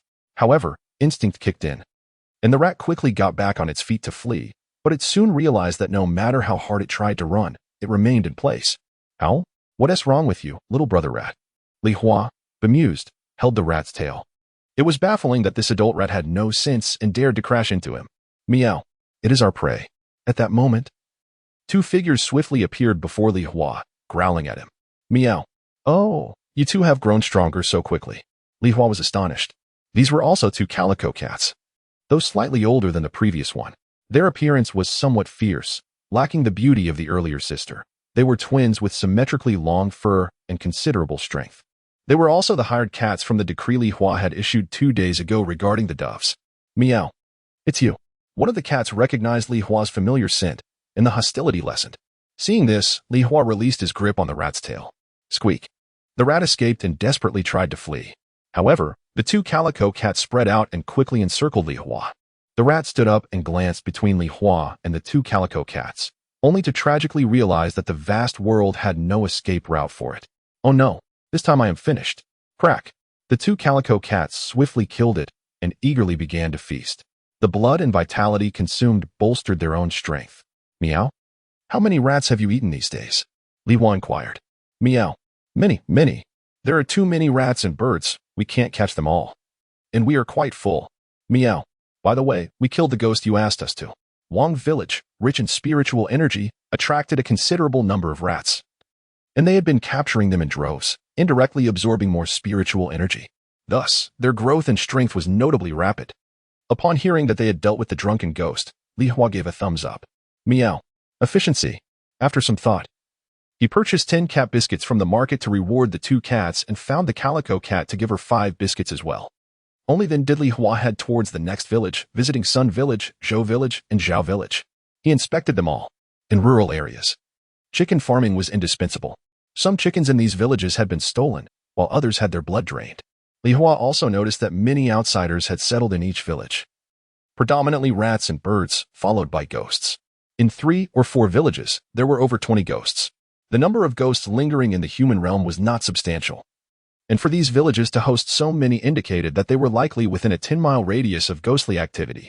The most formidable among them were the malevolent spirits, but many were simply old ghosts with insufficient strength to cause disturbances. Each village's cats and dogs remained vigilant against such intrusions, as they were decidedly unwelcoming of outsiders. If discovered, the cats and dogs would set aside their past grievances and unite to confront the threat. Having confirmed the presence of the weasel group, Li Hua returned to the village. After a while, Zhuzi, Dahe, and Dahuang returned in succession. They had visited over 10 villages, all of which had been targeted by weasels and had detected the scent of several. Now, they merely awaited the return of the thin dog to ascertain where the weasels had struck. Li Hua, feeling bored, yawned and lay down on the ground, commencing a massacre of ants. His strength had increased, and during his time in Wong Village, he found it difficult to control the intensity of his power. He still lacked sufficient practice. Swish, swish, swish. With his paw, he initially squashed a small ant with one swipe. Soon enough, he could crush an ant halfway with a single strike. After practicing for a while, Li Hua managed to grasp the technique of force application. Now, when he aimed to strike an ant's leg, he ensured not to harm its body. His paw could land without injuring the ant in the slightest. Of course, due to his still developing skills, occasional mishaps would occur. Nonetheless, this did not diminish Li Hua's admiration for his newfound control over his strength. Woof. I'm back. A gust of wind swept by as the thin dog appeared beside Da Wang, brimming with energy. After running dozens of kilometers, his breath remained steady. The name Thin Dog seemed somewhat unjust to him. Meow. How did it go, brother Thin Dog? Woof, woof, woof, woof, woof, woof, woof. The thin dog had scoured over 20 villages. Half of them had experienced chicken theft. The remaining villages had not been targeted, indicating that the weasels had halted their operations there. Tonight, they would set a trap there, and with Dahe's magic, they would surely uncover those wretched weasels. Meow. I'll go find Dahe, Da Huang, and Zhuzi. Teach Tai Chue and the thin dog how to control their spiritual energy. Tai Chue and the thin dog still struggled to master the control of their internal spiritual energy. Every time, Li Hua could sense them from afar. They needed to be discreet while hunting the yellow immortal tonight to avoid exposing themselves. In the desolate forest by the old grave and small locust tree, Dahe lay on a tree branch, engrossed in reading an ancient book with yellowed pages. Li Hua peeked out and caught a glimpse, only to feel baffled. He could not read. The script resembled a chaotic mixture of ancient symbols, and he understood not a word. Observing Dahe's intense focus, Li Hua began to suspect he was feigning ignorance. Meow? What does it say? Meow? It chronicles ghostly events, detailing the origins of malevolent and fierce spirits, countermeasures, and even some remedies for ailments. I recall some records concerning the yellow immortal and am currently searching for them. Dahe replied without looking up, thoroughly absorbed in the book. After a while, he turned a page. Meow. Found it. Dahe pointed to a new page, saying meow. At the age of 40, a girl troubled by ghostly disturbances sought help from a master. The master suggested that a spiritual beast was causing the ruckus. But rather than directly confronting the troublesome spirit as before, he set a trap to eliminate it. It was a weasel. Later, the master mentioned that in the northeast, there are 5 great immortal families, one of which is a weasel known as Yellow Second Master. Its descendants, the weasel cultivators, are referred to as the Yellow Immortal. They are often mischievous, enjoy lively gatherings, are prone to sudden mood swings, love chicken and wine, and bear grudges. Those with severe grudges may even seek vengeance for a life. Do not provoke them. If you do, act decisively to avoid future troubles. The Yellow Immortal excels in illusions, manipulating others' minds, yet possesses a fragile body. With that, the book's account concluded. Dahe closed the book and stowed it away. Meow. Loves eating chicken. It seems true. Li Hua nodded. With so many spiritually enriched rats in the village, it was perplexing that they chose to steal chickens. Weasels indeed had a penchant for such delicacies. Meow. By the way, I have roughly determined the location of the weasels. Meow. I shall prepare. Chapter 34. Awakening Abilities. Blood Fury Old Black was tinkering with something in the crypt, producing an unbearable stench. Li Hua, unable to endure it, ventured into the desolate forest to play with a grasshopper. Cock-a-doodle-doo. A crowing sound echoed from above. Li Hua looked up to see the Rooster King soaring gracefully in the sky before slowly descending. Cock-a-doodle-doo, hello. Meow. Keep a low profile. Be careful not to get spotted by humans. Li Hua expressed his dismay at the Rooster King's flamboyance. Cock-a-doodle-doo, no worries. I have camouflage. The Rooster King flapped his wings nonchalantly, and the keen-eyed Li Hua noticed the gray feathers beneath his plumage. Meow? What is beneath your feathers? Cock-a-doodle-doo. Yesterday, I encountered an eagle that caught some chicks. After eating, I discovered my feathers could change color. The Rooster King proudly spread his wings atop a branch, showcasing his transformation, his once red feathers now resembling those of an eagle. Even his comb had changed color, making it hard to distinguish at first glance. Meow? Can you fly better than an eagle? Cock-a-doodle-doo. It's a piece of cake. Last night, I faced an enormous eagle and fought it all night, but I couldn't defeat it, so I simply evaded. Meow, how big was it? The Rooster King paused, recalling the encounter, and spread his wings to the fullest extent.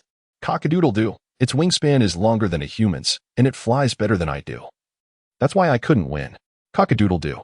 Actually, I have greater strength, but I've only been learning to soar for 2.5 days, so I'm still quite inexperienced. Give me a few more days, and I'll seek revenge. Meow, it must be a large eagle. Li Hua pondered aloud, noting the Rooster King's impressive abilities. Cock-a-doodle-doo? Large eagle? Not just an eagle. Meow, if you had a television, you'd know by watching the animal world. Cock-a-doodle-doo. Television. The Rooster King's eyes lit up. He had seen it before, but hadn't he understood it back then. Now, he recalled the images as if they were clearer. Cock-a-doodle-doo. I'm going back to watch television right now. The Rooster King flapped his wings and flew homeward. Meow, keep it low. Just fly low over the village. Don't soar so high. Li Hua cautioned, resuming his play with the grasshopper. He felt as if he had forgotten something. Li Hua pondered, but the thought eluded him. So he shook his head and caught a centipede instead. Cock-a-doodle-doo. Where's my chicken? Suddenly, the Rooster King's voice rang out loudly, causing Li Hua's temperature to spike as he instinctively crushed the centipede. Meow, that's what I forgot. Li Hua realized he had overlooked the fact that the Rooster King was not just the king of Li Village, but the ruler of all the villages within a 10-mile radius. All hens were his harem. Now, with them all gone, the Rooster King let out a mournful cry, yet his demeanor remained surprisingly stable. Cough. Cough. Old Black, shrouded in black smoke, poked his head out from the crypt, his expression somewhat dazed. He had been trying to use the magical artifact left by his master.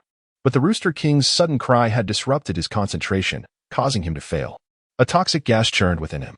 Only when Li Hua explained the Rooster King's call did Old Black understand, shaking his head. Meow, you startled me. After expelling the toxic gas, Old Black resumed his practice with the artifact. Li Hua was not idle either. He had just awakened a new ability. Indeed, he had just awakened it. He was on the verge of comprehending it, and the Rooster King's cry had catalyzed his understanding. Meow, blood fury. His blood ignited, maximizing the latent energy within, enhancing his body's strength, defense, speed, and reflexes. The extent of the enhancement depended on the degree of blood burned. It was a life-risking ability. However, using a bit of blood was still manageable. After all, blood loss could benefit circulation and enhance hematopoietic capacity. Moreover, the information also included methods for condensing essence blood. Essence blood, a product of consciously storing the essence of one's body, could only be achieved through persistent effort over time. Li Hua experimented and discovered that it would take him a year to condense a single drop of essence blood. Given his continuous strengthening, the time required for condensation might even extend further. Well, burning blood would suffice. Li Hua placed his limbs on a stone, cleared his mind, and focused his attention. In the next moment, a flicker of red light glinted in his amber eyes. His claws gradually doubled in size. Meow. Li Hua extended his claws and swiftly scratched at the stone. In no time, a boulder the size of a human head was reduced to rubble. Li Hua paused, retracting his claws. He had burned only a minuscule amount of blood, perhaps not even a milliliter, yet his strength and speed had doubled. This ability seemed to surpass the fire-breathing prowess of the Five Blacks. The blood lost would recover before he even had a chance to consume supplements, which was excellent. Li Hua nodded in satisfaction but soon felt drowsy. Glancing at the sky, he noted it was not yet dark, so he lay down atop the grave and fell asleep. As the sun set, beams of golden light pierced through the desolate forest.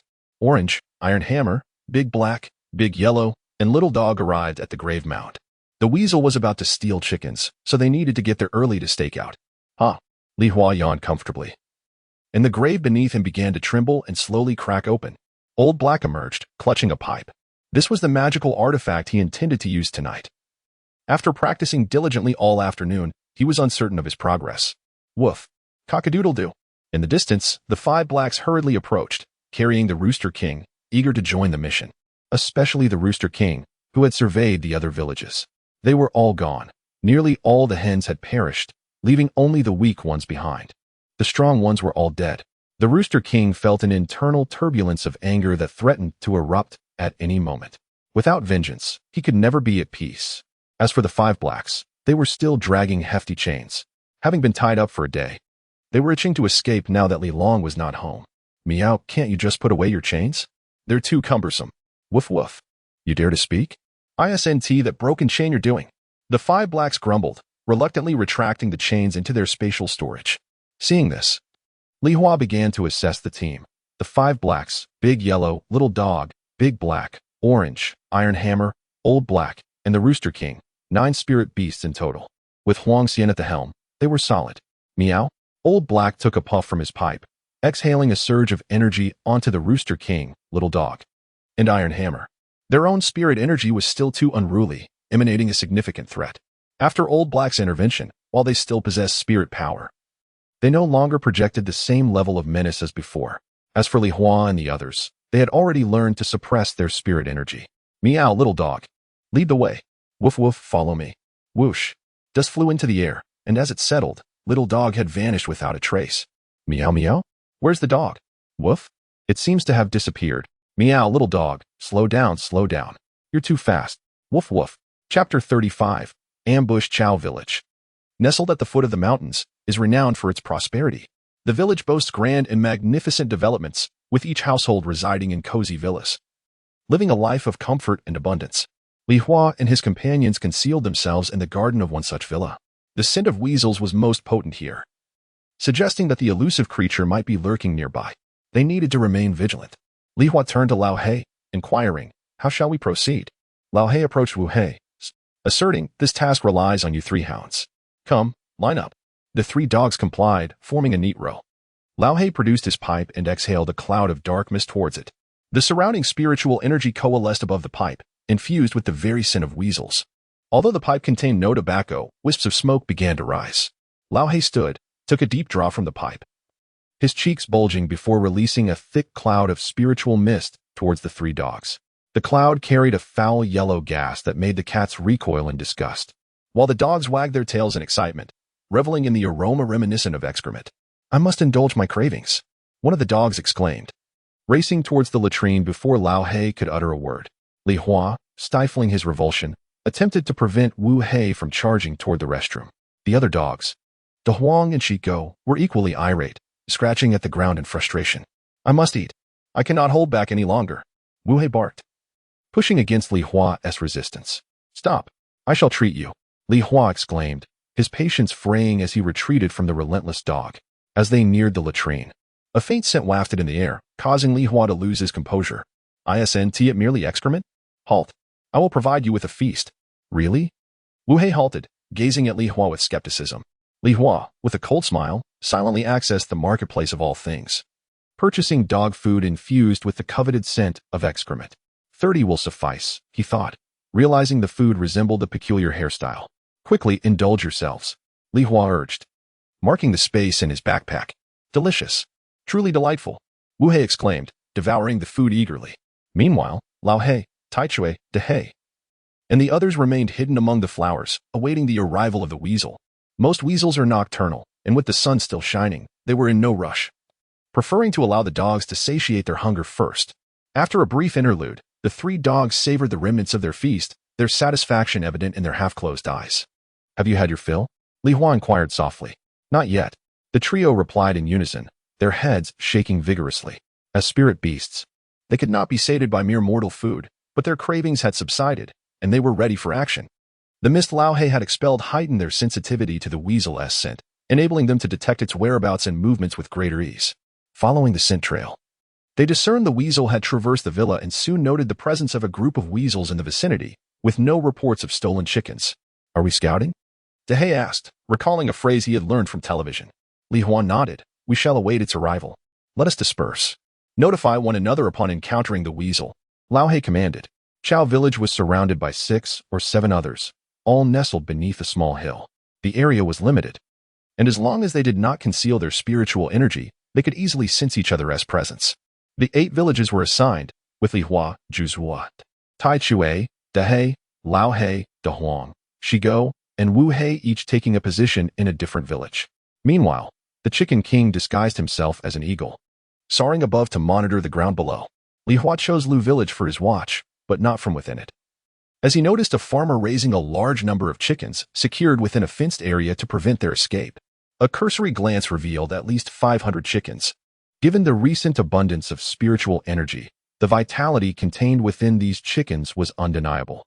"Such a foul stench," Li Hua exclaimed, covering his nose as he sought refuge in a relatively clean patch of grass, awaiting the weasel's arrival. As night fell, the moon rose to its zenith, casting a silvery glow upon the mountains. The creatures of the forest paused, absorbing the essence of the moonlight. In a tomb beneath Chow Village, a group of weasels gathered under the moonbeams, following the Yellow King as he demonstrated how to absorb the moon's energy. Once the moonlight faded, the Yellow King paused, After narrowly escaping a cat-esque grasp the previous night, he had spent the day capturing chickens. By dawn, he returned to the tomb, weary yet satisfied. Having feasted on the essence of his catch, standing atop a pile of feathers, he regarded his tail, recently regrown after a harrowing escape. This place truly was a treasure trove, he mused, reflecting on how quickly he had regained his strength. The Yellow King surveyed the dozens of weasels that now comprised his enlarged group. He had shared his cultivation methods with them. Upon arriving in Central Plains, he discovered that the name of the Yellow Immortal held little power here.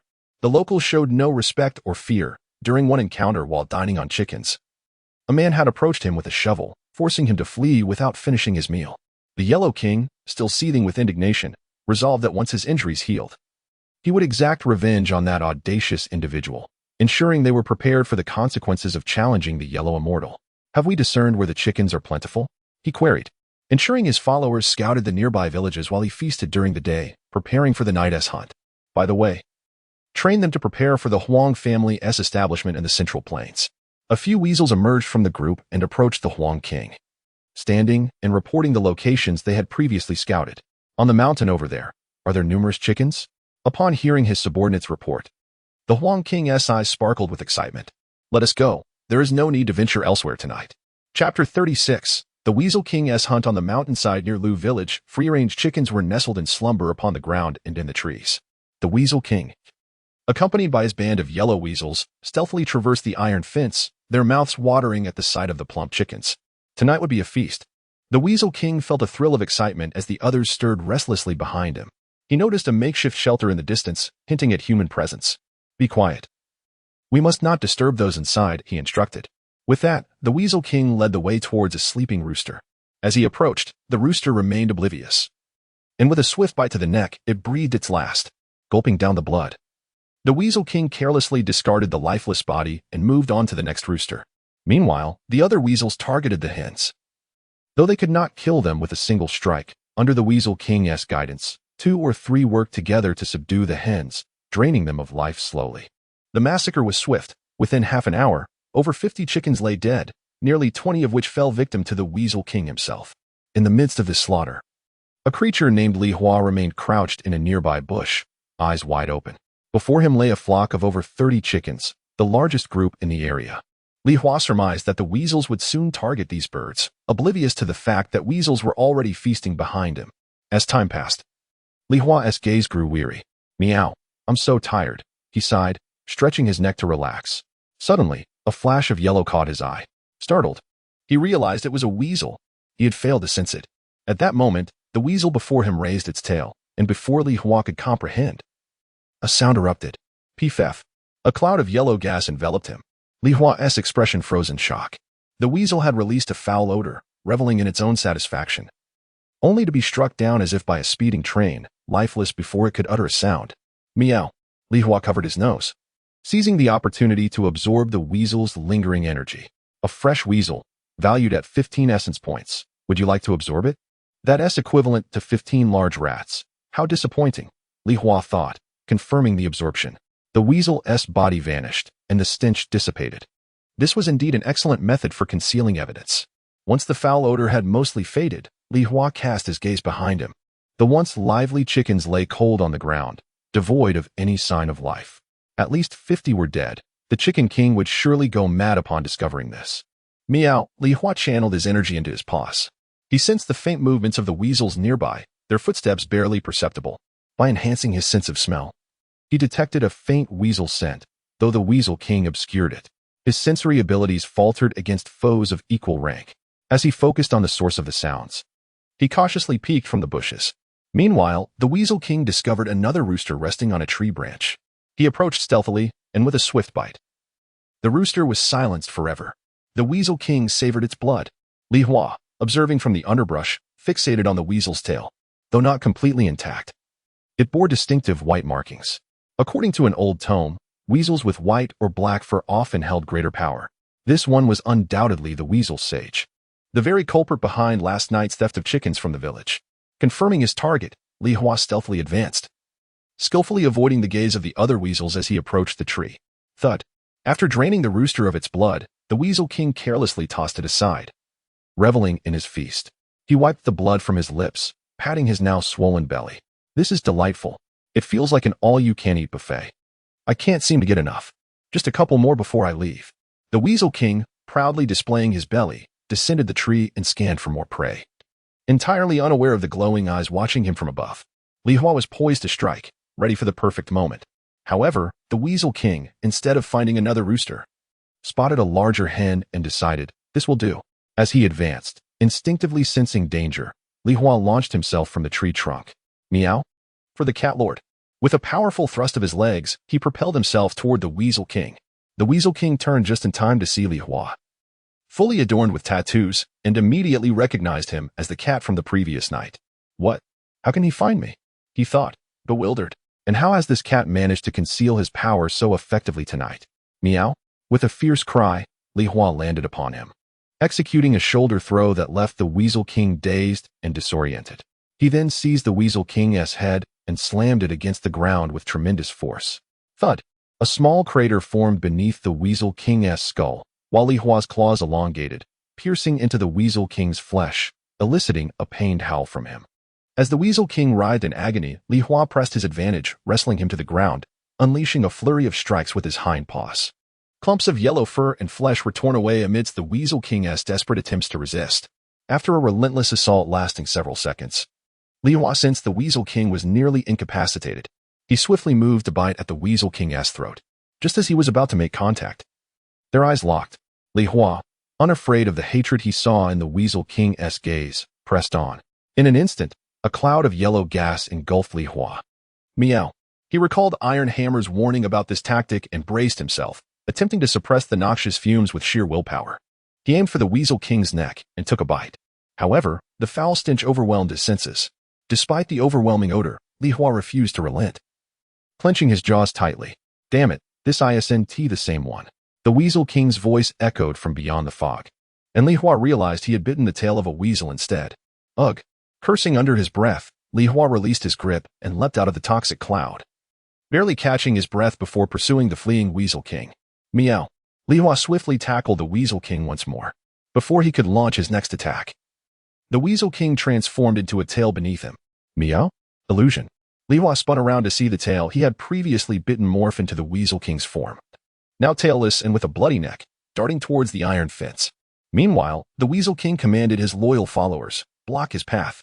Over 50 weasels, fiercely loyal to the Weasel King, charged forward, fearless in the face of Li Hua's terrifying presence, buying time for their leader. Meow. Get lost. Li Hua struck down 2 of them with a single blow, refusing to linger, as he pursued the Weasel King with intent. The Yellow King was burrowing through the iron mesh, and by the time Li Hua arrived, he had already escaped. Li Hua cast a glance at the hole and, sure enough, leapt up, effortlessly clearing the 2-meter-high barrier in less than 3 seconds. Yet, the clash of experts occurs in the blink of an eye.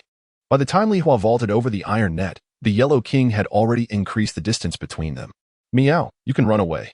Li Hua scoffed, turning back again. Shortly after, the frantic cries of the weasel mingled with the clucking of chickens. Cluck, cluck, cluck.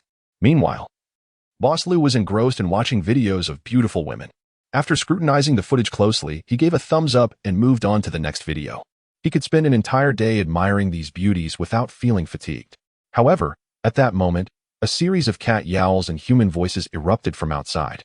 This unexpected commotion startled Boss Lu, who cautiously picked up a nearby kitchen knife. Approaching the window to peer outside, he was met with a cacophony of chilling animal cries. The night was too dark for him to discern the situation outside, and he hesitated to venture out, opting instead to observe through the window with his knife in hand. Suddenly, a yellow figure darted into view. Ah! Boss Lu gasped, instinctively retreating. After putting some distance between himself and the window, he raised the knife to take a closer look. A yellow creature was thrashing about outside the window. It was a weasel. Before he could react, a tabby cat launched itself at the window, swiftly pinning the weasel down and delivering a fatal bite. Crunch. The weasel struggled a couple of times before falling lifeless.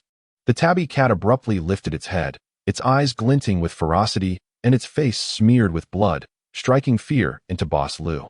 However, the tabby soon leapt down from the window, and the chaotic sounds from outside resumed once more. Chapter 37. The Death of the Yellow King. Meow. Unable to fight back or flee, a horde of weasels proved utterly inadequate against the prowess of Li Hua. Over 50 weasels met their demise one after another. Snap. The final weasel had its neck bitten through, marking the end of the slaughter. Cluck, cluck, cluck. The startled flock of chickens gradually settled down. Li Hua surveyed the fruits of its labor. Inside, Boss Lu, oblivious to the commotion outside, mustered his courage to step out of the house. Upon opening the door, he was met with the sight of Li Hua, who was holding a weasel carcass in its mouth, glancing up at the rotund middle-aged man. Li Hua then returned to gathering its spoils. My chickens. Boss Lu clutched his chest, aghast at the scene before him. The hens he had raised lay lifeless on the ground, having succumbed to their fate. Approaching one to inspect, he discovered it had been drained of blood. Weasel. Boss Lu's gaze shifted to the creature that Li Hua was carrying. Following Li Hua's steps, he stumbled upon a pile of weasel corpses. Goodness. Initially filled with rage, Boss Lu was now taken aback, unable to fathom the sheer number of weasels. This mound contained at least 20. As a chicken farmer, he had some knowledge of weasels. While these creatures were not particularly notorious in this region, they still had a reputation. Surely, Haven Tea stirred up anything sinister? Without hesitation, Boss Lu whipped out his phone to capture the scene of the weasel carcasses. Meow? Hey, step aside, don't interrupt my collection of glory. Li Hua called out, carrying 2 weasels as it spoke. Oh. Boss Lu quickly moved aside, watching as Li Hua deposited the 2 weasels atop the pile of corpses. Is the cat truly this formidable? Boss Lu scratched his head, recalling something and swiftly tapping his phone. In no time, the surveillance footage from the chicken coop appeared on his screen. Meow? Li Hua paused, glancing around and soon spotting several cameras. Thankfully, I was wise enough to invest in high-definition cameras, Boss Lu thought with a smirk. He had chosen to raise free-range chickens, employing a method taught by an expert, emphasizing all natural and nutritious practices, with eggs fetching prices 500 to 600 times those on the market. Each chicken was a treasure, laying golden eggs. The area was vast, making it impossible to oversee everything, hence the comprehensive surveillance installation to prevent incidents like today. I'll save this footage and see if insurance can cover the damages. If not, perhaps I should consult a Taoist priest. This is far too eerie. Boss Lu rambled on, squatting on the ground as he made phone calls, sent messages, and searched for insurance claim types. Li Hua, after listening for a while, returned to its tasks, feeling somewhat contemplative. Nowadays, cameras are indeed omnipresent. Fortunately, I didn't store the weasels in my space for keepsakes. The illusions cast by the yellow immortal only deceived my eyes. Otherwise, dealing with this would be quite troublesome, as I don't understand the mechanics of surveillance. Speaking of which, that yellow immortal should be finished now. Cursed be it, decades of cultivation, all gone in an instant. The Yellow King returned to his ancient tomb, gazing mournfully at his barren rear. A lifetime of effort wasted. Why is that cat so powerful? The Yellow King recalled the feline he had just encountered and felt a chill of dread. This cat was not the same as the one from the previous night. The aura was different, and its fur was far smoother than the previous one. The 2 cats had many differences, yet they shared an array of combat techniques.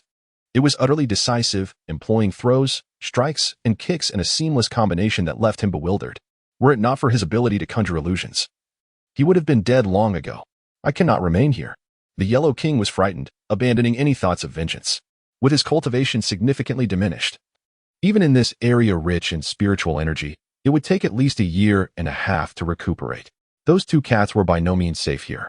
Better to leave, find a new location, and seek a disciple of a shaman to help restore his strength before considering revenge. Stabilizing his injuries was paramount. The Yellow King adjusted his posture, absorbing the spiritual energy of the earth and sky to heal his shattered tail. Meanwhile, outside the tomb, a creature resembling an eagle descended from the sky. Cluck, cluck. The Chicken King's keen eyes fixated on the entrance below.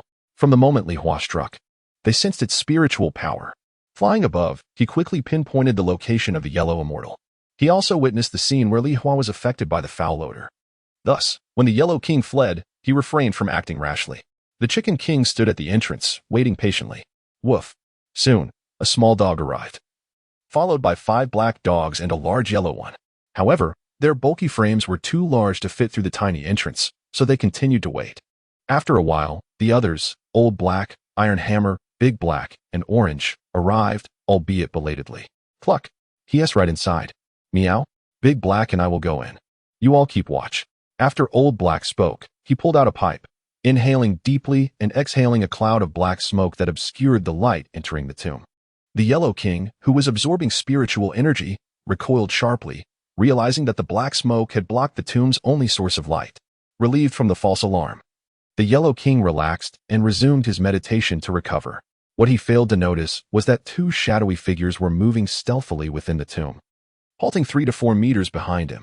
They were Old Black and Big Black, utilizing their fur to conceal their spiritual energy as they prepared to launch a surprise attack.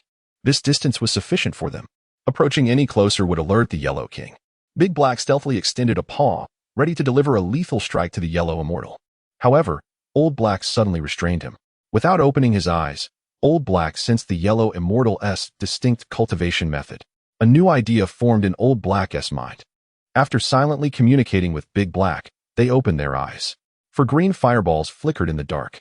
Feeling a sudden chill behind him, the Yellow King shouted, "Who goes there?" and immediately readied to unleash his foul odor. Meow? Before he could release it, a sharp feline cry echoed in his mind, causing his head to throb painfully. Immediately after, Big Black lunged forward, delivering a powerful paw strike to the Yellow King. Smack! The Yellow King howled, forcing himself to concentrate, finally catching a glimpse of Big Black's silhouette. Another cat? The Yellow King was puzzled but did not forget to flee. Yet, the moment he moved, Big Black also sprang into action, delivering another slap. Smack! Humph! The Yellow King grunted, his vision becoming hazy under the weight of Big Black's strikes. He felt as though his head was turning to mush. Attempting to escape, he was met with another swift paw from Big Black. Bang! The Yellow King could not evade it. Once again, he was met with a powerful blow. This strike was even heavier, causing his eyes to roll back in his head. Seizing the opportunity, Big Black unleashed a flurry of rapid paw strikes. Smack! Smack! Smack! Smack! Stop hitting me, please. Each second brought at least 10 strikes, each one threatening the life of the weasel. The Yellow King could no longer withstand the onslaught, crying out in agony. Finally, with a resounding crash, he collapsed to the ground, unconscious. Seeing this, Big Black delivered one final slap. Boom! The unconscious Yellow King stirred, using his head to push against Big Black, who stumbled back. The Yellow King quickly crawled towards the entrance. Meow? Big Black did not pursue, merely watching silently, which filled the fleeing Yellow King with an ominous premonition. A sudden barking echoed from above, causing Huang Wang to tense with apprehension. In the next moment, a column of fire surged down, filling the entrance of the cave. The intense blaze illuminated the entire opening. No. Boom. Huang Wang was struck down by the fiery torrent, which subsequently erupted, engulfing him in its flames. When the light finally subsided, he lay on the ground, his charred flesh and bloodied skin rendering his once vibrant eyes vacant. He remained motionless, as though lifeless. His spirit had shattered. He no longer wished to live, closing his eyes in anticipation of death. Meow? Lao He appeared, his paw resting atop Huang Wang's head. Tear. Lao He extracted Huang Wang's soul with a swift motion and swallowed it whole. Meow? Lao He wiped his mouth, a glimmer of satisfaction in his eyes. He did not directly ambush Huang Wang to claim his life. Rather, he aimed to diminish his will to resist and extract his soul. Cluck, cluck. Did you leave no survivors for me to vent my anger on? The voice of the Chicken King echoed from outside the cave. Upon hearing this, Da He seized Huang Wang's aromatic corpse and hurled it out of the cave. Meow. You may desecrate the body. Cluck, cluck. This is what you get for stealing chickens. For stealing chickens. Chapter 38. Boss Lou's Weasel Brother Cat. You can't possibly consume all these weasels. Why not hand them over to me? I can store them in my freezer. Whenever you desire some, just come find me. Brother Cat, why the silence? Are you reluctant to eat weasels? If that's the case, it's no trouble at all. I have over 2,000 chickens at my farm. Choose any you fancy, and I'll prepare it for you. No need to be shy. Brother Cat, please respond. The feline, Li Hua, lay atop the pile of weasels, ears drooping as if wishing to block out the noise. Boss Lou was exceedingly bothersome. And despite the fervent chatter on WeChat, he now displayed an overwhelming enthusiasm towards Li Hua. Such eagerness is one thing. But must you really thrust your phone in my face for a photo? A touch of decorum would be appreciated. If not for the multitude of cameras set up, Li Hua might have considered giving him a good thrashing. What woof? The voices of the 5 blacks echoed, prompting Li Hua to quickly respond, meow meow meow, be cautious. There are cameras. Woof woof. In Li Hua's perception, the 5 blacks lingered for a moment before continuing their approach. Meow? Li Hua ventured outside to greet them. Oh, Brother Cat, why are you leaving? Are you abandoning these weasels? Seeing this, Boss Lou, who had been filming, hurriedly followed. Upon reaching the entrance, he suddenly froze in place. What massive dogs! 2 earthy-colored mutts, 1 black and 1 yellow, alongside a slender gray-black dog. Each stood as tall as his waist and weighed at least 70 pounds. They squatted before the chicken farm's iron gate, while a cat seemed to be communicating with them. Boss Lou slowly retreated. The wire gate was designed to keep chickens secure, but could not deter such large dogs. What on earth is happening tonight? Please, not rabid dogs. Daring not to turn his back on the beasts, Boss Lou cautiously backed into the house, retrieving a kitchen knife for a semblance of security. Bang!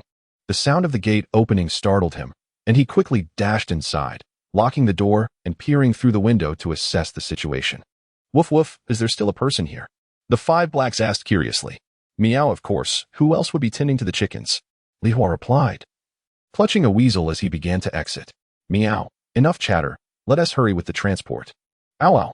The 3 dogs, with their large jaws, each managed to carry 5 or 6 weasels at once. In a single trip, they relocated a substantial portion of the haul.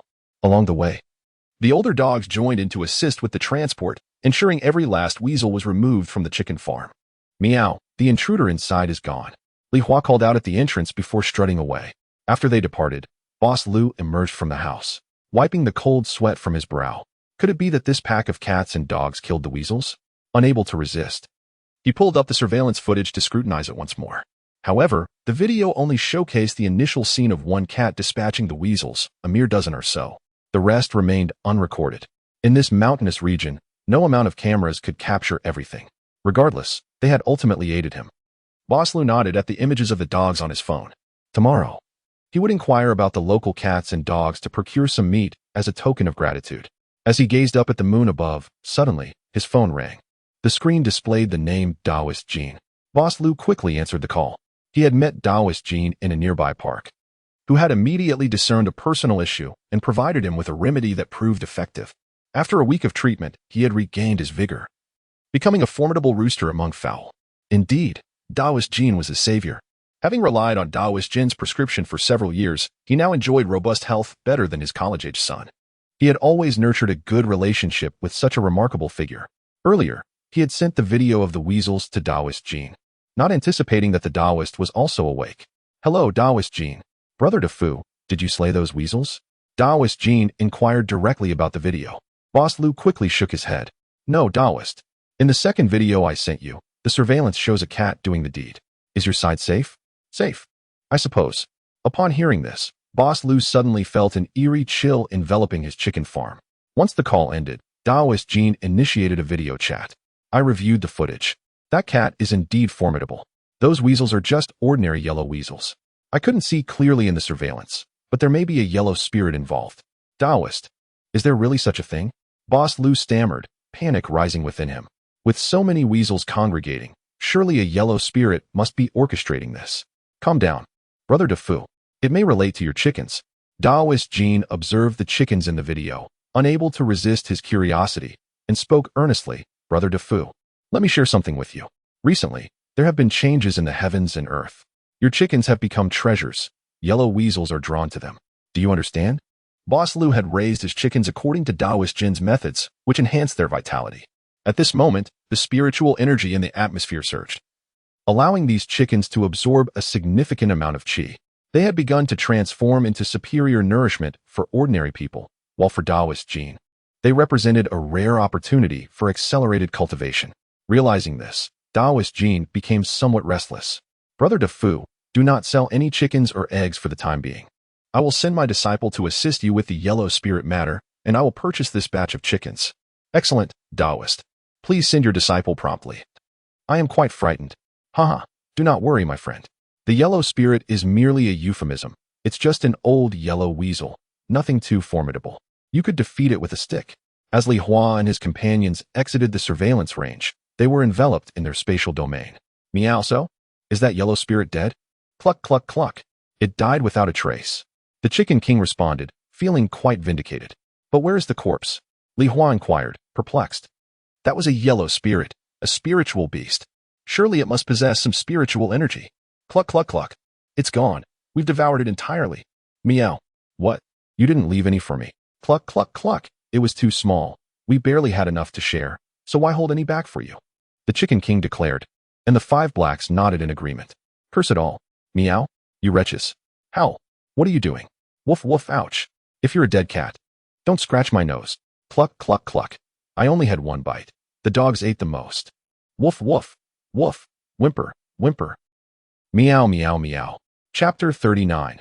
The Cat of Gratitude. In the end, Tanihua concluded this farce by delivering a thorough beating to Wu Hai and his companions. It was still the dead of night, and sleep eluded them as they frolicked until the break of dawn before finally making their way home. Upon reaching the village entrance, they dispersed, while Tanihua, Juzua, Dahe, and Tietue lingered together. Meow. There are 53 in total. 15 will suffice. Tanihua produced a weasel and set aside 15. Meow. That is too many. 5 will do. Juzua interjected. Meow. I want more. Tietue also claimed 15. Dahe pondered for a moment, then decided on 10. The remaining weasels were gathered by Tanihua, and they each went their separate ways. Tanihua did not return home. He had important matters to attend to. Every village typically had an intelligence team responsible for disseminating news, and their core members could amplify even the most trivial of events. Having captured a weasel that had been stealing chickens from the village, Tanihua knew he had to let these intelligence personnel take a look. Li Dazhuang, the village butcher, was one of the few middle-aged residents remaining. Both he and his father, Li Lai, had been butchers for decades, their bodies stained with the essence of slaughter. This grim aura made Tanihua particularly uncomfortable, thus he usually avoided visiting their abode. However, today was different. Tanihua had a reason to stop by. Li Dazhuang's wife, Wang Finglian, was the leader of the village's intelligence organization. Unlike other elderly women, Wang Finglian was relatively young, often roaming about and adept at using smart devices. Whenever something occurred, she could spread the news within a 10-mile radius. Conversely, it was Wang Finglian who had previously criticized Tanihua during the day. Today, he would show her just how capable he truly was. Woof, woof, woof. A four-eyed dog tethered at Li Dazhuang's home barked immediately upon sensing Tanihua's arrival. Yet, a leashed dog posed no real threat. It merely served as an alarm. The lights within the house flickered on, indicating that Li Dazhuang was stirring at the noise. Tanihua positioned 10 dead weasels at his doorstep and glanced up at the 2-story building. The windows were large and wide open, allowing Tanihua to effortlessly slip inside. Meow. Tanihua leaped in with ease, following the scent to the master bedroom. Just then, Li Dazhuang was stepping out, fully dressed. Wang Finglian lay sleeping in the bed. Tanihua retrieved a weasel from his space, leaped onto the bed, and tossed it onto her face. Meow. Hey, rise and shine. Meow. Come see how impressive your cat king is. Tanihua nudged Wang Finglian's head, but she remained in a deep slumber, offering little response. Dad, wake up. Li Dazhuang's panicked voice echoed from outside. Tanihua noted Wang Finglian's irritated expression, evidently disturbed by the ruckus. Meow. Sleeping like a dead pig. Tanihua nudged her again, yet she still showed no signs of waking. Wake up, you sloth. Dad, hurry out. There's a line of dead weasels at the door. Li Dazhuang exclaimed, a mixture of panic and fear in his voice. Look at you, such a coward, Li Lai scolded, smacking Li Dazhuang on the head. I've been slaughtering beasts for a lifetime, and I'm still perfectly fine. What are you talking about? Retribution. After that, Li Lai peered outside. But his aged eyes failed to see any weasels. Out of caution, he slapped his son again. You've grown so big. Go fetch me a knife. Right away. Li Dazhuang nodded and hurried into another room to retrieve their dining knife, a family heirloom used for butchering. The blade, stained dark red from years of use, emanated a distinct metallic scent from the blood of various animals. Feeling reassured by the knife, Li Dazhuang handed another aged knife to Li Lai. Taking the knife, Li Lai strode purposefully outside, his frail frame radiating an unsettling aura. In the master bedroom, Tanihua squirmed uncomfortably. The scent emanating from Li Lai was that of a lifetime of slaughtered pigs, dogs, cows, and sheep. It was an intimidating aura that silenced even the most feral of dogs in the area. Facing Li Lai directly could sap the will to fight from any creature, compelling them to retreat. For a cat like Tanihua, Li Lai's presence was even more oppressive than that of the elderly. Li Lai walked around the courtyard, yet found nothing amiss. Even the household dog had ceased barking. He glanced at the row of weasels and spoke to his son. Come out. There is nothing to worry about. Dad. Li Dazhuang emerged, now emboldened with the knife in hand, feeling reassured by his father's presence. Let me see how these weasels met their end. All right. Li Dazhuang handed the knife to Li Lai, then bent down to grasp one of the weasels for him. It was easier for his father to avoid straining his back. This bite marked Li Lai, being an experienced butcher, quickly identified the weasel's fatal wound. So small? Li Lai frowned. Let me check another. Inside, Wang Finglian stirred, annoyed by the commotion. Tanihua swiftly evaded her gaze. Once she turned over, He noticed her face pressed against the weasel, its blood seeping onto the bedding. Meow. Don't stain the bed. Tanihua approached, flipping the weasel onto its back. Ugh. Can you not be so bothersome? Wang Finglian grumbled, reaching her hand toward him. Tanihua jumped back as her hand landed on the weasel's head. Dazhuang. Why is your fur so unkempt? Meow. Dazhuang, wake up. Look at how impressive your cat king is. What is that noise? Wang Finglian finally roused. Her eyes fluttering open to behold a round, adorable little face. Two eyes stared back at her, wide and curious. Her hand, still damp, came to her face, revealing it smeared with weasel blood. Wang Finglian's expression froze as she processed the scene before her, the blood on her hand and the small, dark face before her. Meow? What are you staring at? Do you see? Your cat king caught this. The cat's cry shattered the last of Wang Finglian's composure. Dazhuang. Outside. Li Dazhuang was still investigating how the weasel had died when suddenly, his wife's scream pierced the air. Finglian. Li Dazhuang's expression shifted, and he tossed the weasel aside. Rushing indoors. Finglian. Grab a knife. Li Lai called after him, but Li Dazhuang had already dashed inside. Dazhuang. Weasel. Finglian, don't be afraid. It's just dead. Wang Finglian, still shaken, burrowed under the covers. Upon entering, Li Dazhuang spotted the lifeless weasel at the head of the bed. He grabbed it and hurled it out of the room, continually reassuring his wife. Li Lai approached the doorway, observing the weasel on the ground with a frown. Meow. From now on, don't say your cat king is incapable. Do you see? The culprit behind the chicken theft is caught. Tanihua trotted over, picked up the weasel, and returned it to Wang Finglian. Inside the house, Wang Finglian was once again startled. Li Dazhuang, perplexed, turned his head and noticed that Li Hua was quite agitated. He immediately stood up to shoo Li Hua away, exclaiming, You cat, go away. Do not touch. Upon witnessing the scene, Li Lai entered the room and attentively observed Li Hua. He deduced that the bite marks on the weasel were likely inflicted by this cat. Furthermore, with the prey it had brought, Li Lai pondered and inquired, Sister-in-law. Do not be afraid. Come and take a look at this cat. Have you fed it recently? Having spent a lifetime tending to pigs, dogs, cattle, and sheep, he possessed a fair understanding of animals. Many creatures exhibit gratitude, and this cat seemed to resemble one that had returned to repay a kindness. Li Dazhuang quickly offered reassurance. Finglian, dear wife, do not be afraid. Please see if you recognize this cat. Hearing this, Wang Finglian, nestled under the blankets, peeked out and glanced at Li Hua. This is the cat from Mangbo's family in the village. You have fed it these past few days, so it must be repaying you for your kindness by bringing the weasel. Upon hearing his daughter-in-law's confirmation, Li Lai nodded, concluding that it indeed came to express gratitude, albeit in a rather inappropriate manner. Wang Finglian's cheeks flushed with embarrassment as she recalled, Isn't it because the village's chickens were stolen by the weasel? I did scold it during the day. Li Lai. Li Dazhuang. So this is a slap in the face?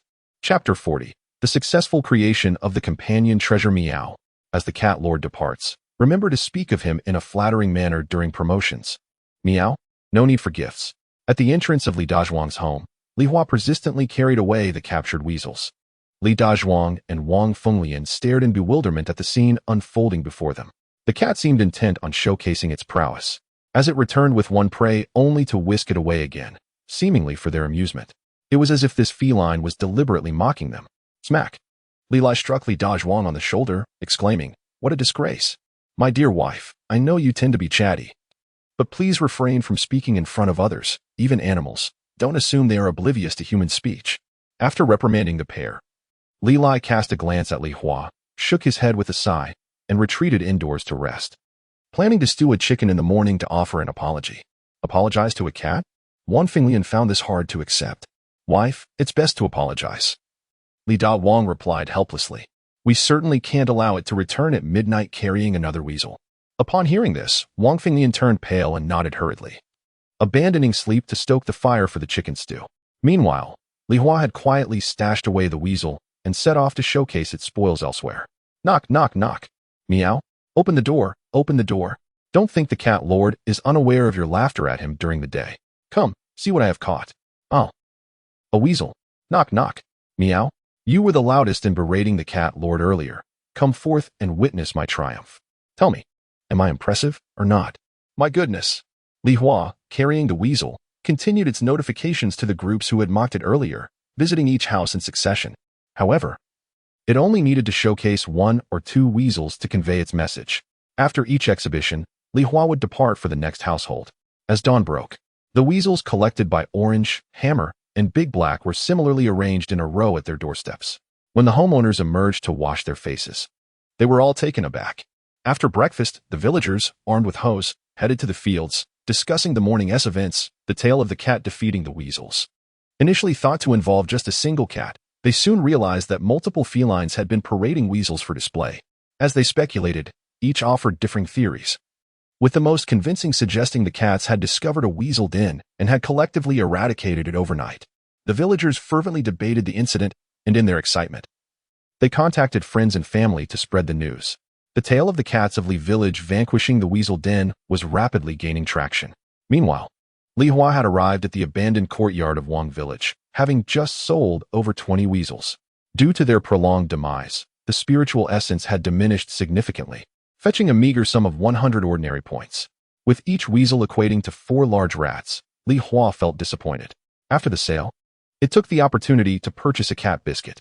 The spiritual-grade cat biscuit was equivalent to an additional day of arduous training compared to Orange and the others, and over time, it would undoubtedly place Li Hua in a position of considerable advantage. Balance, ordinary points, 281020 spiritual points, 105. Recent expenditures on various consumables had depleted quite a bit of wealth. However, this was of little concern to Li Hua, who dismissed the balance page and opened the shopping cart. Companion treasure, successfully created. Would you like to fuse it? Yes, no. The creation of this item, which had consumed a substantial amount of numerical points, had been completed the previous evening. Having lacked a suitable moment to examine it, Li Hua decided now was the time to assess its powers, as the area was secure. Meow. This truly excites the cat. Li Hua extended a paw and clicked on the affirmative option. Boom. The golden orb within Li Hua erupted, releasing a torrent of unknown liquid that enveloped its entire being. A gentle yet overwhelming power was absorbed into Li Hua's body without any adverse reactions. Clang. A storage tooth in Li Hua's mouth fell out. It was one of the teeth that had broken, now regrown. Its entire body underwent an astonishing metamorphosis, as the flow of spiritual energy expanded to every part of its being. A vast array of information flooded Li Hua's consciousness, concepts inherent to divine beasts, enabling manipulation of celestial phenomena through various spiritual energies, alongside the instinctual powers of a divine form. Each piece of knowledge was immensely profound. Upon digesting the foundational concept of creating a fierce wind, which demanded a colossal amount of spiritual energy, Li Hua decisively opted to cease further digestion of these divine beast concepts. It felt overwhelmingly vast, as if it would take a decade or more to fully assimilate. Even if digested, it would be of little use. Better to save it for later contemplation. Meow. What a delightful sensation. The energy radiating from the golden orb was indescribably pleasant, causing Li Hua to involuntarily purr. The sheer volume of energy allowed it to freely introspect its internal state. The golden orb's energy continued to flow for an extended period, seemingly replacing every drop of moisture within Li Hua before finally subsiding. Soon after, a chilling white gas emanated from the golden orb, sending shivers down Li Hua's spine. Without a doubt, a mere wisp of this gas could obliterate Li Hua into nothingness. At that moment, the originally gentle energy enveloped this gas, slowly directing it toward Li Hua's head. Suddenly, clarity washed over Li Hua's mind. Upon introspection, it discovered that its soul was also encased in the gentle energy. While the perilous gas gradually merged with its very essence, there was no pain, only a comforting sensation as its soul was infused with this new energy. Li Hua recalled the cost of this companion treasure, purchased with ordinary points, while the fusion required spiritual points. Could it be that, akin to the transaction with the serpent, the Zhulong bloodline was immune to adverse effects because of its original essence? The spiritual points consumed for fusion were, in fact, the gentle energy meant to aid Li Hua in resisting the dangers of the companion treasure. Buzz. A sound resembling clanging metal resonated through the white gas, as Li Hua's entire soul seemed to undergo a transcendence. The gentle energy gradually countered the white gas, revealing its contents to Li Hua's perception. There were 2 blood-red claws. They aligned perfectly with the 5 claws of its forepaws, entirely crimson, adorned with peculiar patterns. The 2 claws floated serenely within the soul, with a mass of blood-red energy pulsating between them. Li Hua's entire essence was suffused with a deep crimson hue, radiating an intensely pure killing intent. This overwhelming aura did not disturb Li Hua's consciousness. Instead, it felt its blood instinctively boiling in response to its soulless influence. With the ability of blood rage becoming a passive trait, Li Hua perceived an enhancement in its physical prowess across the board as its blood ignited in flames. Yet it could not recover as swiftly as Li Hua itself. Blood rage had transformed into a permanent passive ability, allowing Li Hua to unleash its entire blood supply for an explosive display of strength without significant repercussions. With closed eyes, Li Hua focused intently on the crimson energy nestled within the depths of its soul. A wave of murderous intent enveloped Li Hua. As the names of the claws, Slaughter Claw and Slay Claw, naturally revealed themselves to Li Hua. These were the companion treasures meticulously crafted for Li Hua over 3 days by the marketplace. The left claw was named Slaughter, and the right claw was named Slay. Although Li Hua could not yet fathom their specific capabilities, both claws were entirely under its command. This transformation came at the cost of an extensive numerical expenditure. The 2 claws, along with the crimson energy, absorbed all the gentle energy within Li Hua's body and ultimately took root deep within its soul. Aside from emanating a potent aura that influenced Li Hua, all other activities ceased. Meow, I feel as though my mind has expanded. Under the influence of this aura, Li Hua sensed a newfound strength in its intellect, with its thought processes accelerating exponentially. Challenges that once felt burdensome now seemed effortlessly solvable. Moreover, Li Hua felt an extraordinary clarity in the flow of spiritual energy between heaven and earth. The rhythm of breath within her body became increasingly profound. Crackle. Her body emitted crisp sounds, and Li Hua sensed that she could easily defeat Juzhua, Dehei, and Tai Chui. Meow. I must be far ahead of them now. Right. In high spirits, Li Hua stored her items in her backpack and leisurely strolled out of the desolate courtyard. Oh, it was already noon, and she hadn't felt a thing. Indeed, time seemed to stand still during cultivation. This was merely the beginning. She would need to adapt more in the future. Reflecting on this, Li Hua shook her head and sauntered home. Chapter 41. A little white cat joins the family on the way home. Li Hua stood up and glanced at the mountains. After the tiger took the spiritual mist away that day, the surge of spiritual energy in the mountains had ceased the next day. However, today, the spiritual energy was once again on the rise. The clouds swirling at the mountain's peak indicated that it would not be long before the spiritual mist reappeared. Would that tiger return? Li Hua pondered. But he quickly shook his head. If it came, so be it. He had the cat biscuits for cultivation, so he was not lacking in spiritual energy. As he entered the house with his tail held high, Li Hua was taken aback by the sight in the yard. Meow? Where did this white cat come from? Li Hua approached Li Meng, standing on his hind legs with his paws on his hips, scrutinizing the little white cat cradled in the old man's arms. What are you doing in that position? Li Meng chuckled at Li Hua's stance. Come and meet our new family member, Little White. You must not bully it. After saying this, Li Meng carefully fed the little white cat with a syringe. His movements gentle and cautious. Meow? You actually named this ugly creature. Li Hua felt indignant. He had been living in the house for a year, and the old man had always called him Meow. Yet, this scruffy white cat arrived and was instantly named. Li Hua observed the little white cat intently. This looks like one of the 3 little white cats from yesterday. It has been cleaned up. I almost didn't recognize it. Li Hua realized that this was indeed one of the 3 cats that the old lady had taken in after a little trick yesterday. Meow? What is going on? Did the old lady divide them up? With how much she adored cats, how could she bear to part with one? Little White was brought over by the girl next door this morning. Li Meng explained, I feel this cat is quite clever. It seems to understand human language. She also brought some goat's milk, saying the cat is too young to eat solid food. Meow? Is it really her? How could she part with it? Her orange cat had returned that morning and rejected Little White, so she sent it over. Li Meng looked at Li Hua. You wouldn't bully a kitten born just a few days ago, would you? Meow? Are you joking? The cat master is well known for respecting the elderly and cherishing the young. Li Hua replied before returning to his nest to sleep. He hadn't slept all day. Although not tired, he felt the need for rest. Meanwhile, Li Meng continued to feed the little white cat, which he considered his from the girl, Wang Maisie. The other cats in the house spent most of their time outdoors, hardly staying at home. A few days ago, he had contemplated getting a dog or another cat but had hesitated. Upon seeing the 3 little cats at Wang Maisie's house today, he decided to take one. Li Hua's wild nature made him come home less frequently. The little white cat seemed relatively docile and was less likely to run away. Meow, meow, meow. The little white cat, while drinking milk, began to protest, shaking its head to refuse more goat's milk. Seeing this, Li Meng paused and gently patted its little belly, nodding to himself. It must be full. Li Meng set the cat down, lightly patted its head, and said, Go play. He then entered the kitchen to prepare lunch. Meow, meow, meow. The The little white cat wandered around the yard, occasionally calling out.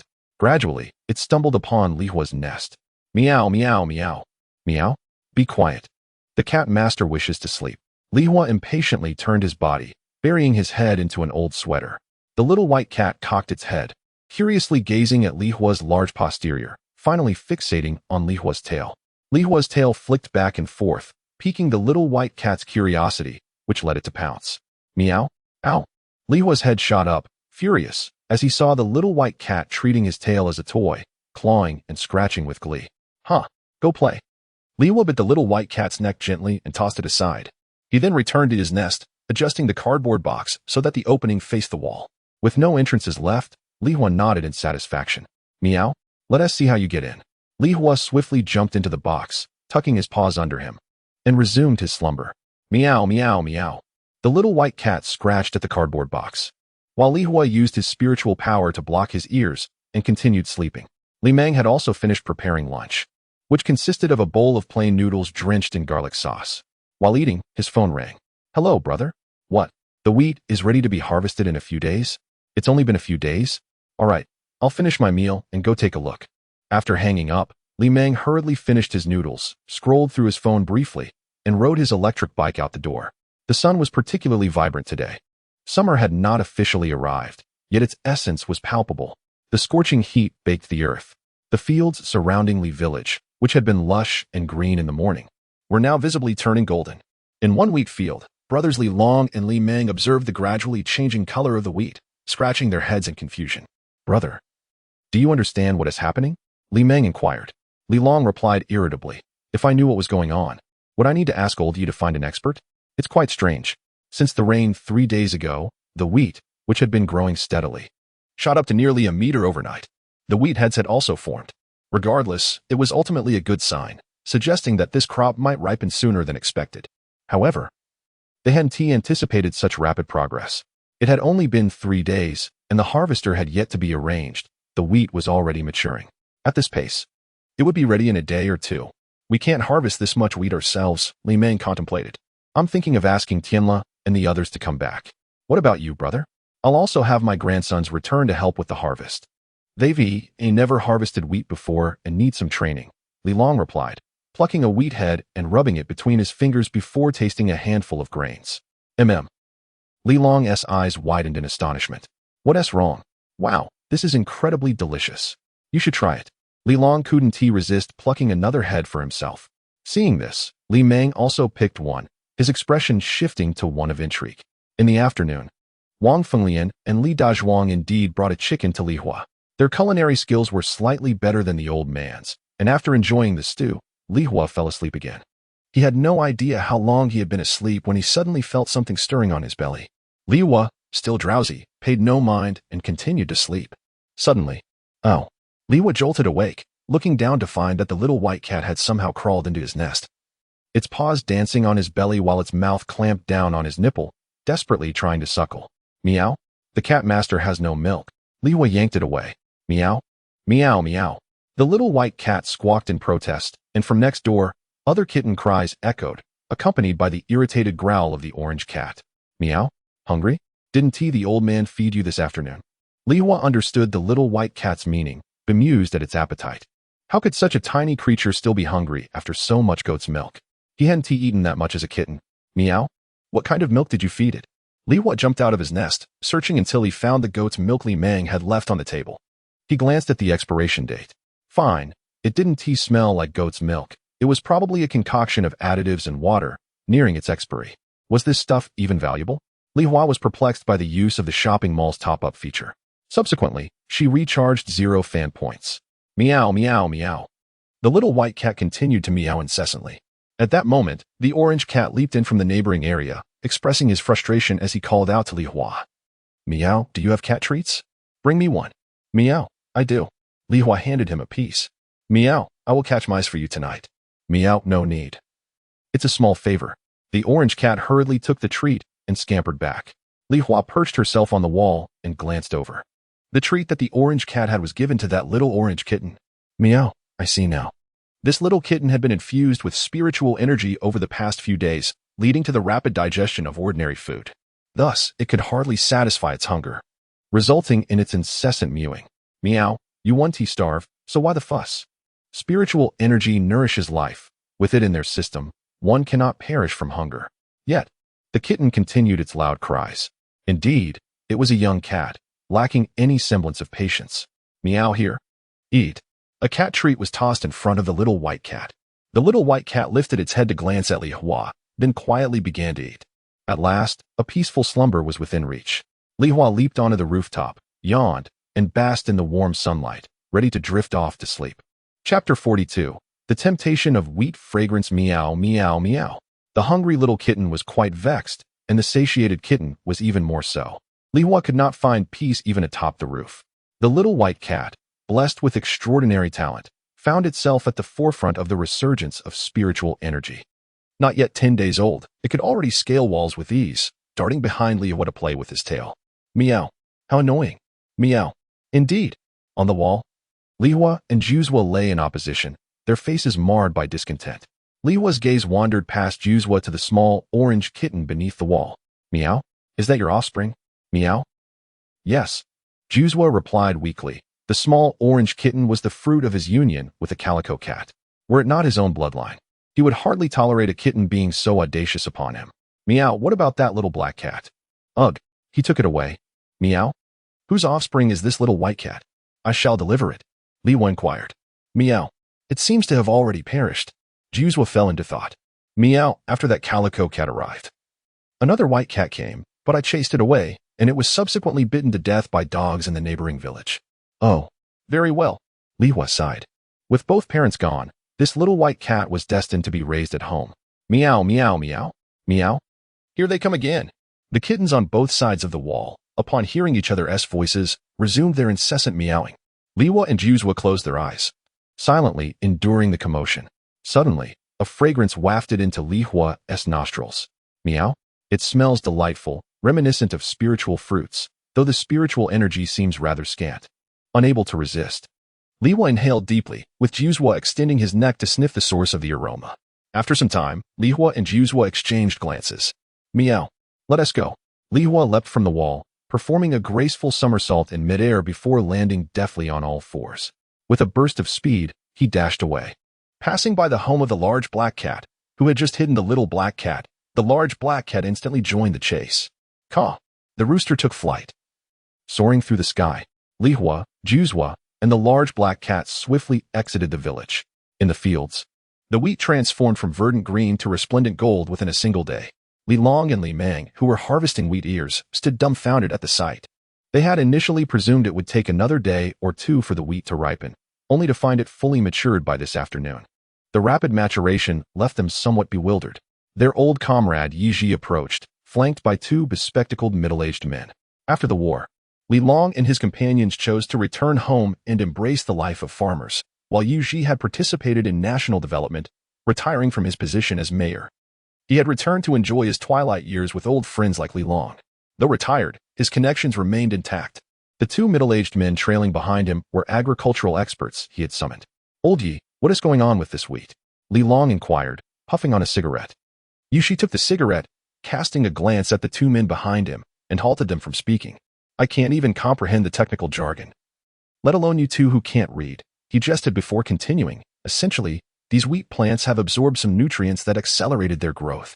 Old Yi, that's merely speculation. We need to return and analyze it with instruments and consult with specialists, one expert remarked. Yi Ji furrowed his brow and waved his hand dismissively. What is there to discuss? It's simply that the fertilizer was applied well, and the crops in the mountainous region mature quickly. No need for unnecessary discussions that squander national resources. You may leave now. Prepare your reports and ensure to procure 2 harvesters for me. I expect them by tomorrow. Under the pressure of Yi Ji's gaze, the 2 experts departed, arranging for nearby harvesting machines as per his demand. What is wrong with this wheat? Li Long could not help but pluck a grain and munch on it.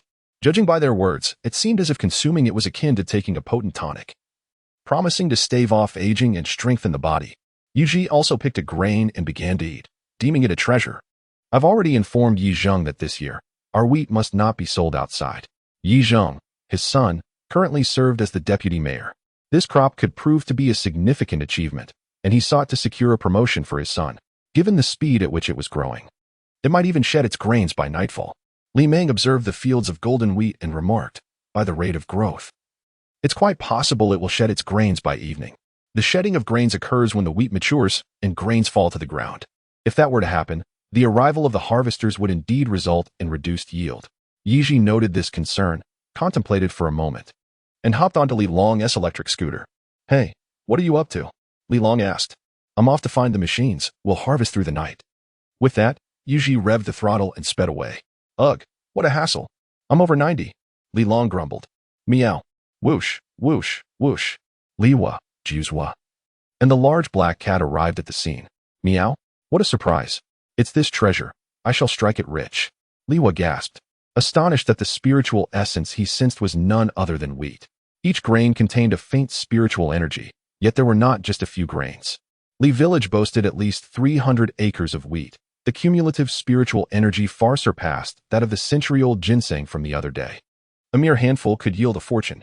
Hey, Black Egg, why are you eating wheat? Li Long exclaimed, surprised to see the large black cat munching on wheat. The cat had even chewed on the husks. Cats are primarily carnivorous, usually indulging in grains only occasionally. This was the first time Li Long had witnessed a cat so eagerly devouring wheat. Meow, meow, meow. Let go. Let go. Don't disturb my meal.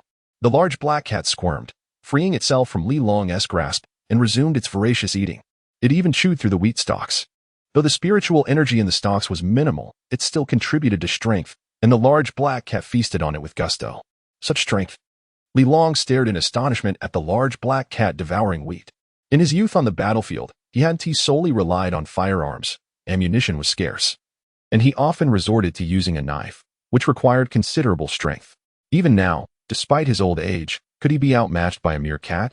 Yet, he had just witnessed the large black cat forcefully push his hand away to escape. What is going on with this cat? Woof, woof, woof. The cacophony of barking erupted in the distance, where the large yellow dog, 5 black, and the slender dog trailed behind dozens of other dogs. These were the village dogs, now allied with those from Wang village, who had been wandering aimlessly until they sensed the fragrance of ripening wheat. They had arrived in droves, eagerly gnawing at the wheat. Not a single stalk was spared. They consumed everything in sight. As they passed, flocks of birds took to the skies in fright. Li Long and Li Meng had never witnessed such a spectacle, and finally, Li Meng exclaimed, Brother, it seems old you is right. This wheat truly is a treasure. Regardless of whether it was cats, dogs, or even birds and wild chickens, they all appeared in droves, clearly indicating that this batch of wheat was extraordinary. Seeing the meat so heartily makes me hungry. Li Long rubbed his stomach and pondered for a moment before pulling out his lighter. We want to return tonight. Let us have some roasted wheat. It's been ages since we've had this delicacy. Chapter 43. The wild boars descend the mountain. Li Long and Li Meng hastily gathered a generous handful of wheat to prepare some baked wheat dumplings.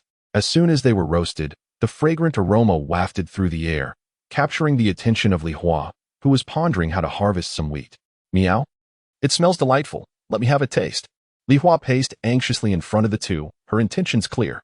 She was rewarded with a morsel of dumpling. Meow. Delicious. Although it seems quite a bit of energy has dissipated, the wheat is a manifestation of the sun's energy. Recently, the infusion of spiritual essence had aided the wheat in maturing, and today's scorching sun radiated ample yang energy. The wheat absorbed this vitality, hastening its ripening. However, the act of roasting diminished much of that energy.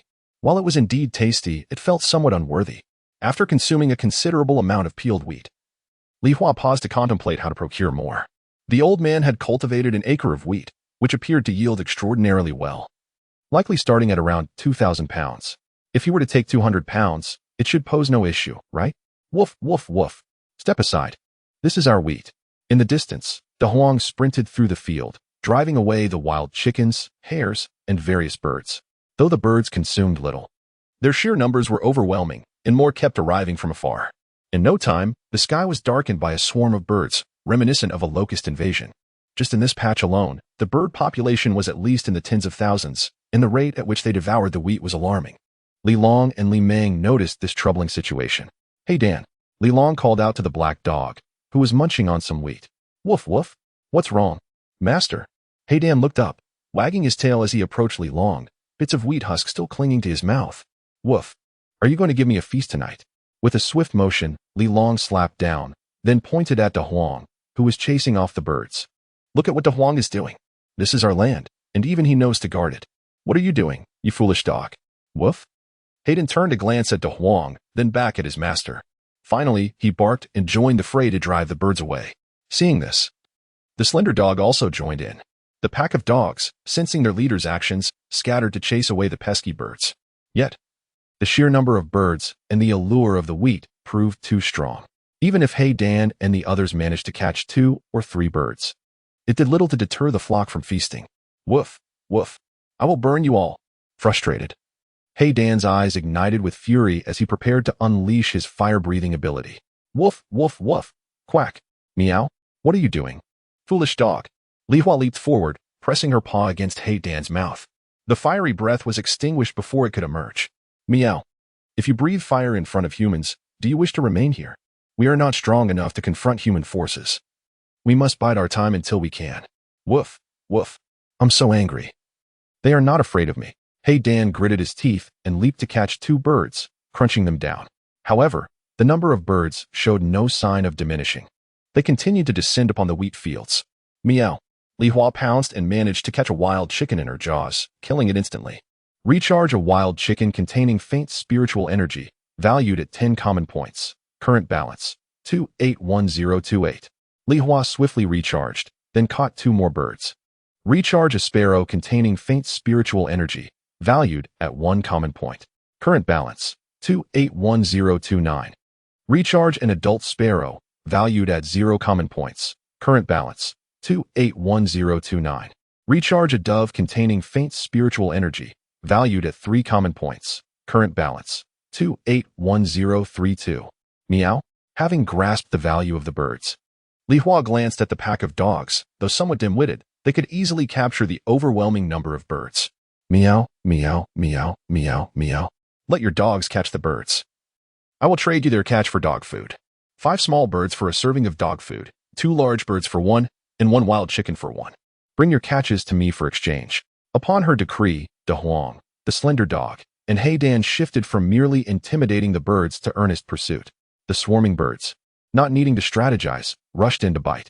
Dog food was a great temptation for them. Woof, woof, woof. Brothers, let us kill them.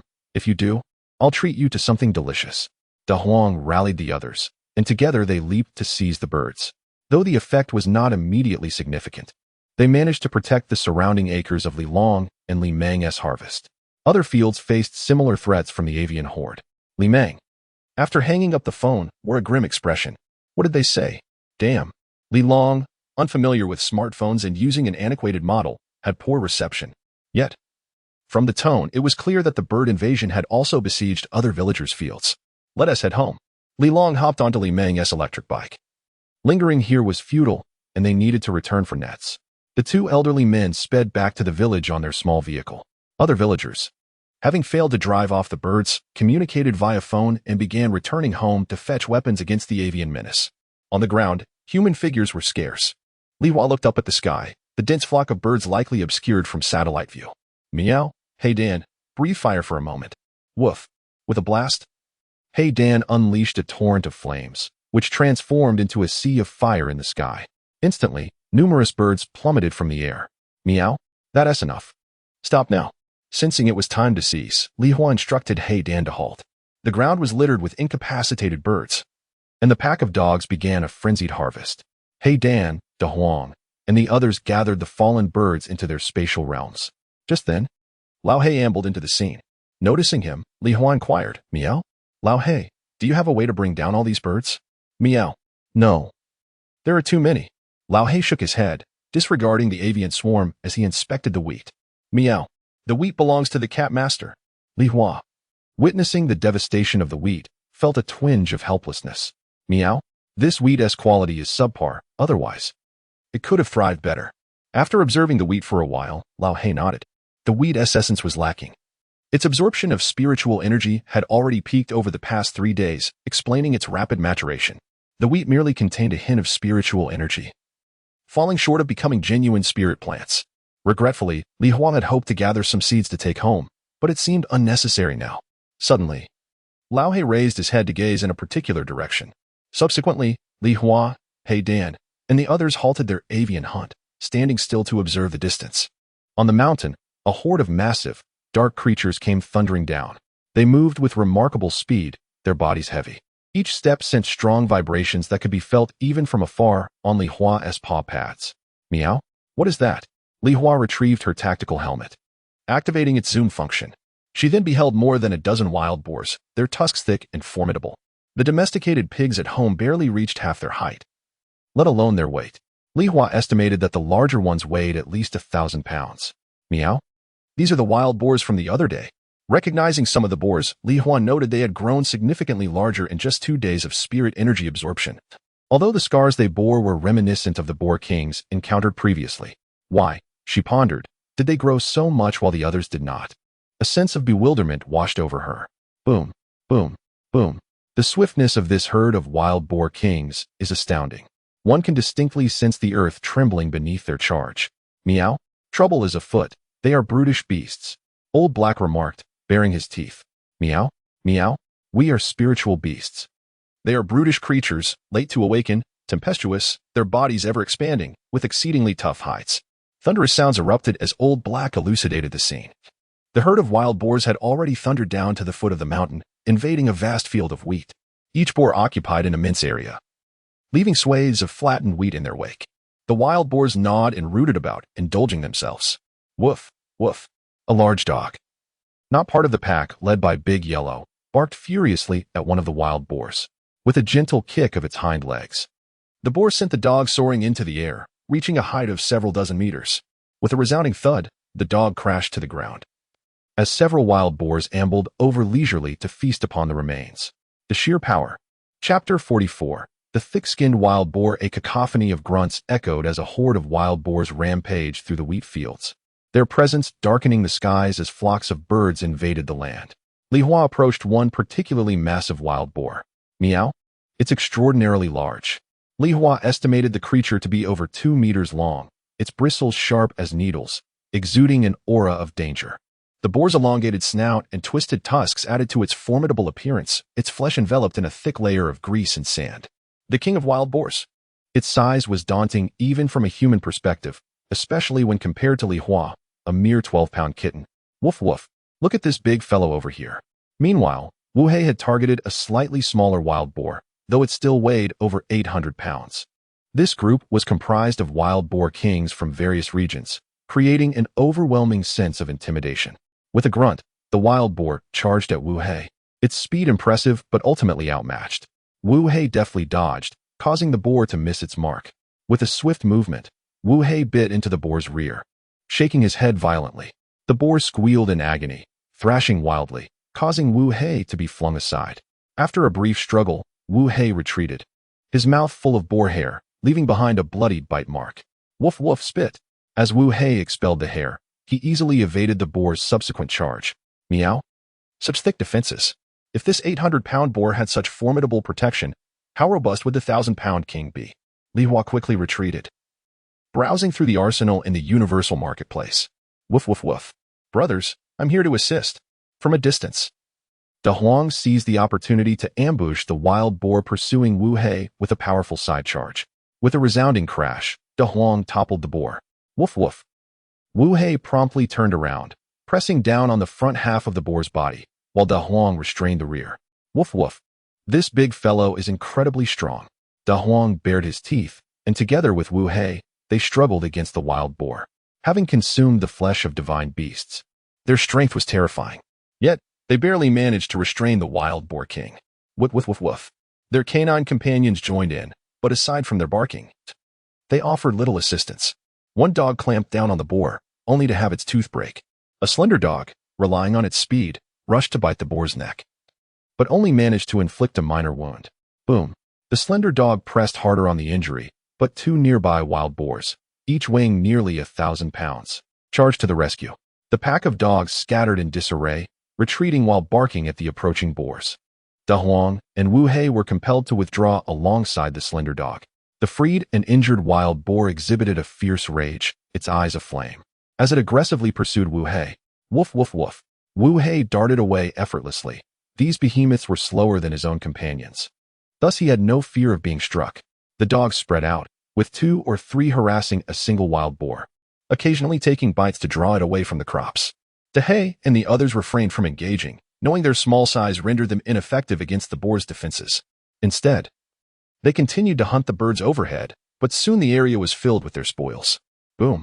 As the wild boar closed in, Wu Hei suddenly whirled around and unleashed a fireball from his mouth toward a 1,000-pound boar. However, it merely singed the boar's fur without inflicting significant damage. Meanwhile, Li Hua had selected weapons for dealing with the wild boars. Exclusive heavy machine gun for cats, cost 2,000 points, purchase successful. Current balance, 279,028 points. Exclusive heavy machine gun bullets, 100 points each. 10 purchased, current balance, 278,028 points. With a total of 1,100 rounds, that should suffice. Li Hua glanced at the cold machine gun in his backpack, nodding to himself. With such robust defenses, could they withstand bullets? Though he lacked precision, Li Hua felt confident in his ability to hit the target at close range. Just as Li Hua prepared to don his tactical gear, villagers returning with nets to catch birds arrived. At the forefront were Li Dazhuang, in his 40s, and another man of similar age, Li Jinliang, younger than the village elders. They rode in on a tricycle. From a distance, Li Jinyang spotted the rampaging wild boar king, its immense size causing him to exclaim, "What in the world is that thing? What is it?" Li Dazhuang turned to see the wild boar being toyed with by De Huang, his face draining of color. A wild boar. The old wild boar king. "Run, Jinliang. Turn around, run," Li Dazhuang shouted, a butcher by trade, familiar with the ferocity of pigs. He knew that even a non-aggressive 300-pound domestic pig required several strong men to subdue. How much more dangerous was this wild boar? Especially one that clearly weighed over 1,000 pounds? Having slaughtered pigs for decades, he had never encountered one so colossal. Wild boars are ferocious and possess a significant propensity for aggression. Armed only with a stick, they were ill-equipped to confront such a creature. "Hurry up, Jinliang," Li Dazhuang urged, glancing back anxiously at the wild boar. "Goodness, there is another wild boar king," Li Dazhuang exclaimed, noticing another wild boar charging toward De Huang. Although slightly smaller, it was still a formidable old boar king. What on earth? How can there be 2 wild boar kings together? At that moment, yet another wild boar sprinted toward De Huang, each pounding step resonating ominously. "Goodness, another one." Li Dazhuang's eyes nearly bulged as he patted Li Jinliang's shoulder. "Hurry, hurry. If you keep dawdling, we might not make it out alive." As Li Jinyang scrambled to start the engine, the 800-pound wild boar, agitated by Wu Hei's earlier attack, abandoned its pursuit of him and charged toward Li Dazhuang instead. The wild boar's speed was astonishing, covering half the distance in mere seconds. Fortunately, Li Jinliang managed to ignite the engine, flooring the accelerator as they sped back toward the village. "Meow, I almost forgot about these people. They are truly panicking without a plan." Li Hua ceased donning his tactical gear. This place was too conspicuous. It would be wiser to lure the wild boars up into the mountains and deal with them there. Currently, apart from the slightly smaller 800-pound wild boar king heading toward the village, the other boars were drawn to the chaos created by De Huang and the pack of dogs. After some contemplation, Li Hua decided to involve Zhu Zhuo and the others in the fray, allowing Wu Hei and De Huang to retreat. The pack of dogs, led by the slender dog, would guide the boars into the mountains. Tonight, they would feast on wild boar. "Meow, those pesky birds in the sky. I know you're up there. Hurry and find a way to drive the flock away," Li Hua shouted toward the heavens, before making his way back to the village alongside Wu Hei and De Huang. Chapter 45. The harvester collides with the wild boar. Return quickly. There's a wild boar behind us.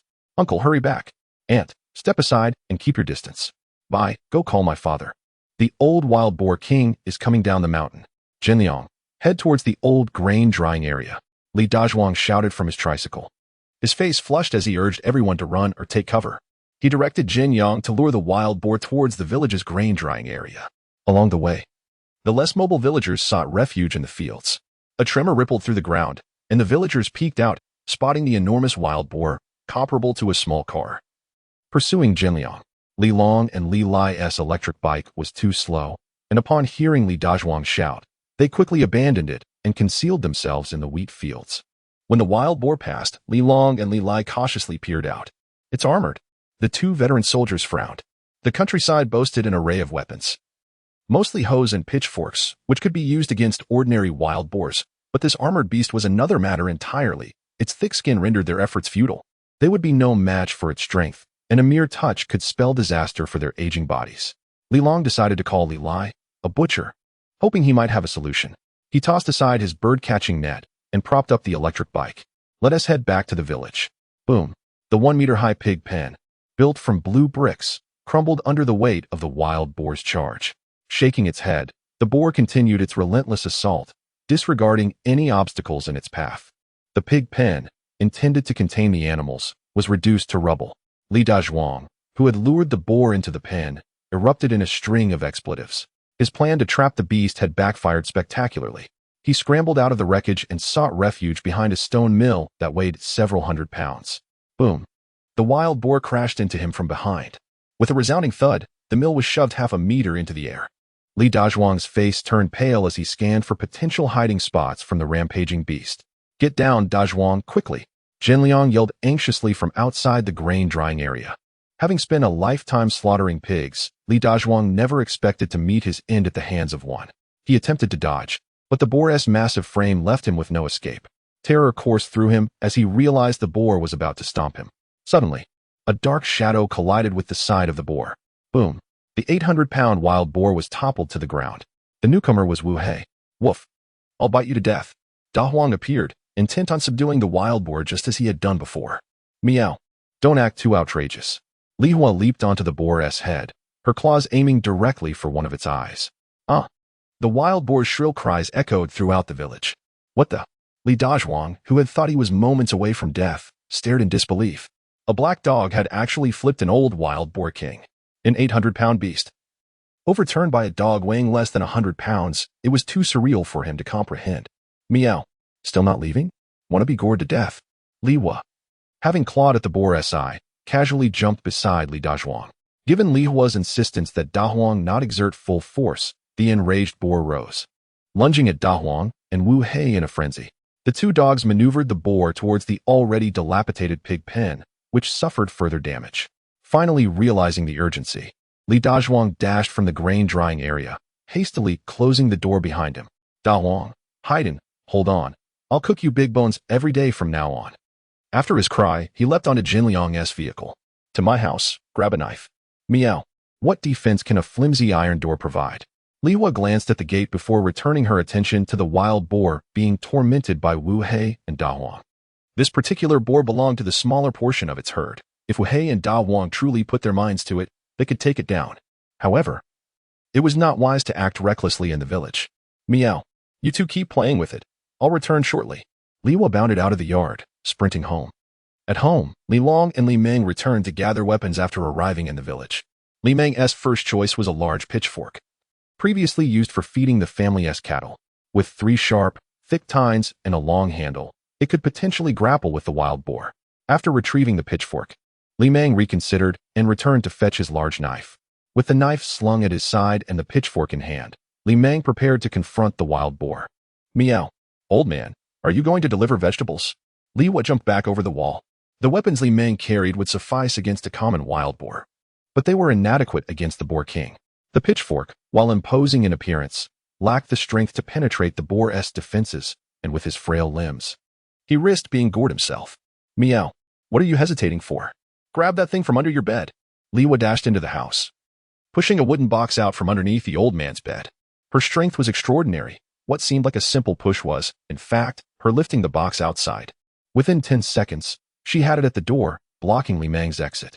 Ah! Upon seeing the box, Li Meng's expression shifted. He discarded the pitchfork and swiftly embraced the box. Glancing around to ensure no one was watching, he exhaled in relief, casting a reproachful look at Li Hua. Meow. Hey. Cat Master is helping you. Without this, your pitiful pitchfork won't stand a chance against the boar. I'll deal with you when I get back. Li Meng swatted at Li Hua and attempted to place the box back inside. However, as he reached the doorway, the boar's roars erupted once more from the distance. The sound was fierce and resonant, unmistakably threatening. Li Meng's eyes flickered with uncertainty. Damn it, he muttered, squatting down to open the wooden box. The contents were revealed, an old but impeccably clean vintage rifle, accompanied by a bayonet that could be affixed to it. To the right lay a collection of bullets. And in the lower left corner, 3 wooden-handled grenades. Click. He quickly loaded the bullets, stashing the remainder in the fabric pouch of his clothing. He had no idea if they would even work. Grasping the 3 grenades, he finally secured them at his waist. Meow? Now you're talking. Li Hua nodded in satisfaction. Li Meng shot her a glance, but said nothing, silently making his way towards the grain drying area. A group of elderly villagers stood outside the grain field, with Li Long wielding a pitchfork, eyeing the wild boar king being tugged by his own dogs. Brother Long, its armor is too thick. It's hard to strike. An elder beside Li Long, holding a large knife, shook his head. His name was Zhao Yong. He had fought alongside Li Long during the war, and after it ended, he followed him to Li village, having nowhere else to go. He had been a fierce combatant against the Japanese, his close-quarters experience even surpassing Li Long's. After observing the wild boar king for a while, he discerned its defenses. An 850-pound beast, with those massive tusks, posed a grave threat to them. Li Lai, brandishing a traditional butcher's knife, arrived as well. As an experienced slaughterer, he recognized the danger more accurately than Li Dazhuang. The weight of the wild boar spoke volumes, prompting him to advise a retreat. This beast can demolish houses. We must leave quickly. If it targets us, escape will be impossible. Old Lai, don't you have any ideas? Li Long retreated alongside the villagers, inquiring about potential methods to deal with the wild boar. Li Lai furrowed his brow, ultimately shaking his head. We're all too old. I'll let Dazhuang try to see if he can stun it. Just then, 3 large harvesters approached from the distance. Rumbling ominously, Yiji arrived first on his electric bike at Li Long's location. How could such a commotion arise after just a brief absence? After parking his bike, Yiji directed his gaze towards the wild boar in the field. Dazhuang, go and open the gate. Li Dazhuang's face turned pale. He had just narrowly escaped from the clutches of the wild boar. He was reluctant to face death sooner than his father. Uncle, are you trying to get me killed? Fear not. Open the gate and run it over with the harvester. Yiji replied irritably. At this proclamation, Li Lai's eyes sparkled with excitement. He slapped Li Dazhuang on the back. Hurry up. Afterward, Li Lai turned his attention to the young man operating the harvester at the forefront. Upon closer inspection, he realized he did not recognize him. He must be one of the individuals Yi Ji had brought along.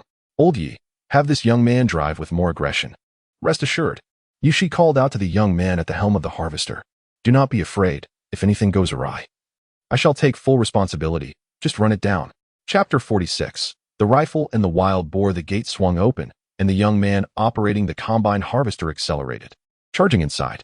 Upon witnessing this, Li Long shouted, Da Huang, hey Dan, get out of the way. Woof woof. The 2 dogs, Wu Hei and Da Huang, immediately retreated from their skirmish with the wild boar.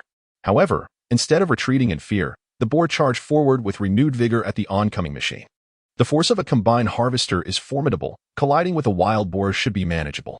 Yet, the driver was merely an inexperienced youth, and wild boars are protected animals. At the last moment, he slammed on the brakes. Boom. The boar crashed into the harvester with a fierce thrust. With a resounding crash, the harvester was toppled over amidst the driver's terrified screams. Damn. Yiji, who had thought the situation was under control, could not help but curse. He glanced at the remaining 2 harvesters. This one's too blocked to maneuver. Li Long shook his head, observing the young driver who was shouting in panic from the cockpit. Sighing, he prepared to enter and lead the boar away. Oli, what are you doing? Don't be foolish. Yiji quickly restrained Li Long. Let your dog handle it. Wu Hei. Woof woof. Wu Hei barked in dissatisfaction at Yiji, but seeing his owner's determined expression to save the day, he dashed back into the fray. Woof woof. Big guy, I'll bite you to death. The wild boar, with its tough hide, was undeterred by Wu Hei's attempts to bite elsewhere, and instead, he clamped down on the boar's snout. Blood gushed forth, and the enraged boar pursued Wu Hei relentlessly. What the hell? With so many people around, we're relying on just a dog. Li Long cursed from afar, turning to Li Lai. Can't we electrocute this beast? How do we do it? Li Lai glanced at the circuit powering the drying field, then patted Li Dazhuang. Go get the wires. Oh. Li Dazhuang nodded and hurried home.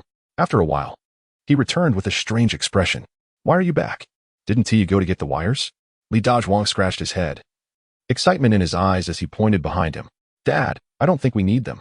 Meow, the cat master is here to deal with the wild boar. Everyone clear out. The crowd turned to see Li Meng approaching with a large knife slung over his shoulder and a rifle in hand. Mengzi, Li Long exclaimed, eyeing the rifle in Li Meng's possession. You hid that away back in the day, kept it as a memento. Li Meng chuckled, striding forward with the rifle. Good lad. We've all turned ours in, and you still have yours. An old soldier named Wang De mocked. Huh. You're in for it if you don't turn in that artillery piece. Li Meng retorted, expertly chambering around. Standing at the entrance, he shouted, "Hey Dan, lead it to the open." With that, Li Meng began to take aim. Meow professional. Li Hua attentively observed as Li Meng steadied the rifle against the iron netting at the doorway. Closing one eye, he aligned the remaining eye with the barrel. Bang! The shot rang out, causing Li Meng to flinch. His hands trembled as he held the rifle. Woof, woof, woof, woof, woof. Can't you aim a bit better? Meanwhile, in the field, Wu Hei grumbled as he had just created a 5 or 6 meter gap between himself and the wild boar after that shot, and it almost hit him. Meow, old man, have you really shot a gun before? Ahem. I'm getting old. Li Meng shrugged off the miss, knowing that at 20 meters, the accuracy was already low, not to mention his vision was a bit blurry. Mengzi stopped shooting. Xiao Biao, you take over. Li Long shouted. The recoil was too strong for him and the others to handle without injury. Xiao Biao, the youngest among them, had only fought against the Americans and was barely in his 70s. He was better at managing the recoil than the others. I'll do it. Xiao Biao took the rifle, chambered around, and aimed. Bang. He missed. Xiao Biao remained unfazed and took aim again. Bang. Missed again. Bang. Missed again. 4 consecutive shots. And all went astray. Xiao Biao, you're truly a talent. Get down. Let me take over. Li Long was furious and wanted to step in himself. However, Li Meng quickly stopped him. Your condition is worse than mine. If you shoot and break a bone, it'll be a disaster. Was that just a practice shot? Do we have more bullets? Xiao Biao asked. Yes. Li Meng quickly retrieved 5 bullets from 2 cloth bags. This time, I'll definitely hit. Xiao Biao confidently loaded the bullets.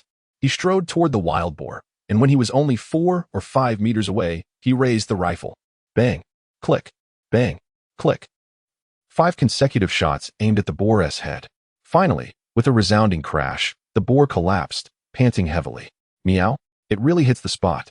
Li Huan nodded to himself, realizing that getting closer ensured accuracy. Umph. What? Woof woof.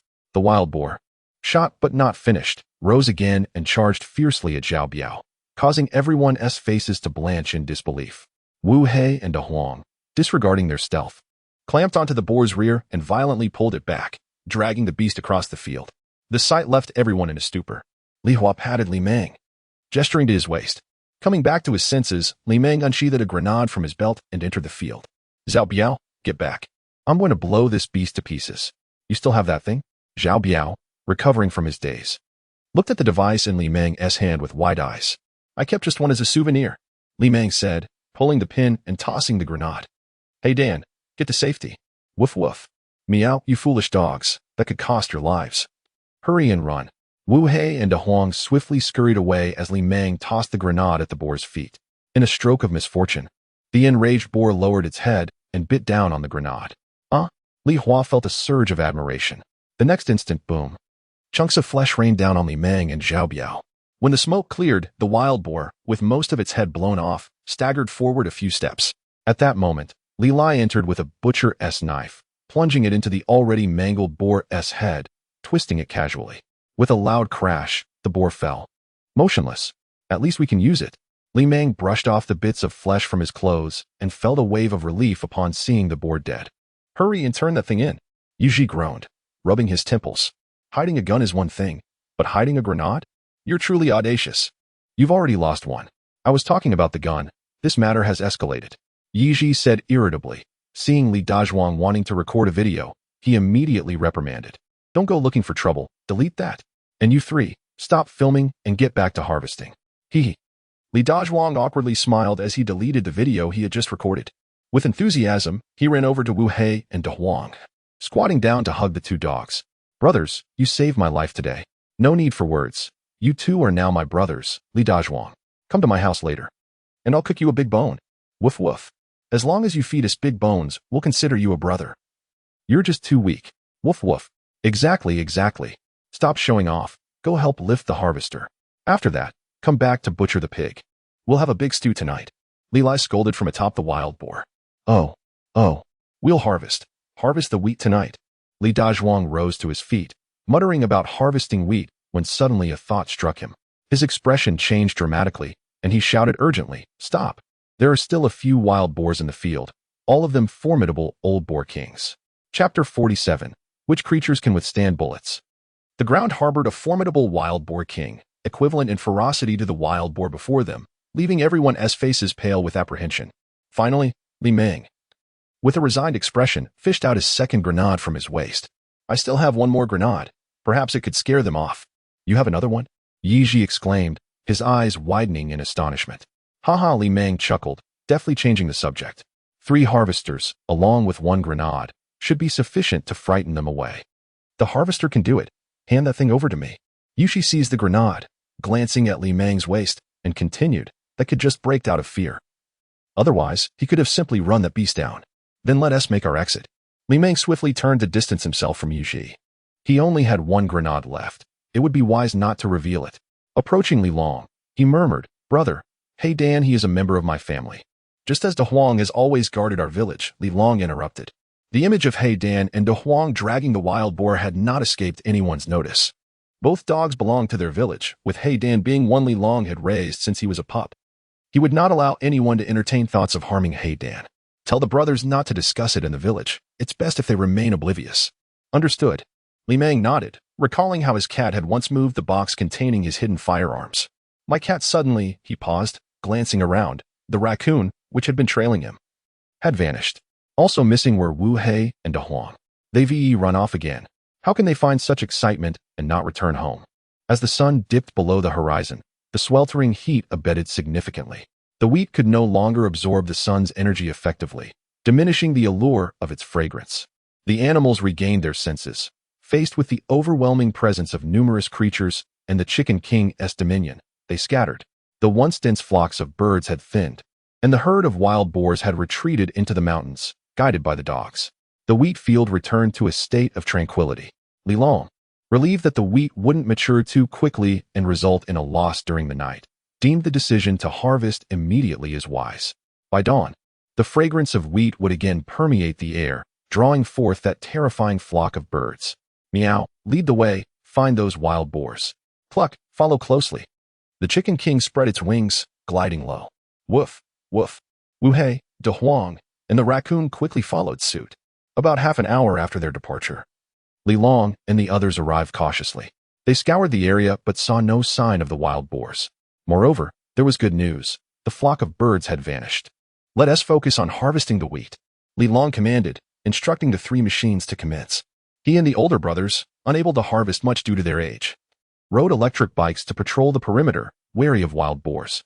In the mountains, several dozen miles from Li Village, 13 massive wild boars charged through the forest, uprooting trees as thick as a thigh with ease and hurling boulders weighing hundreds of pounds as if they were mere pebbles.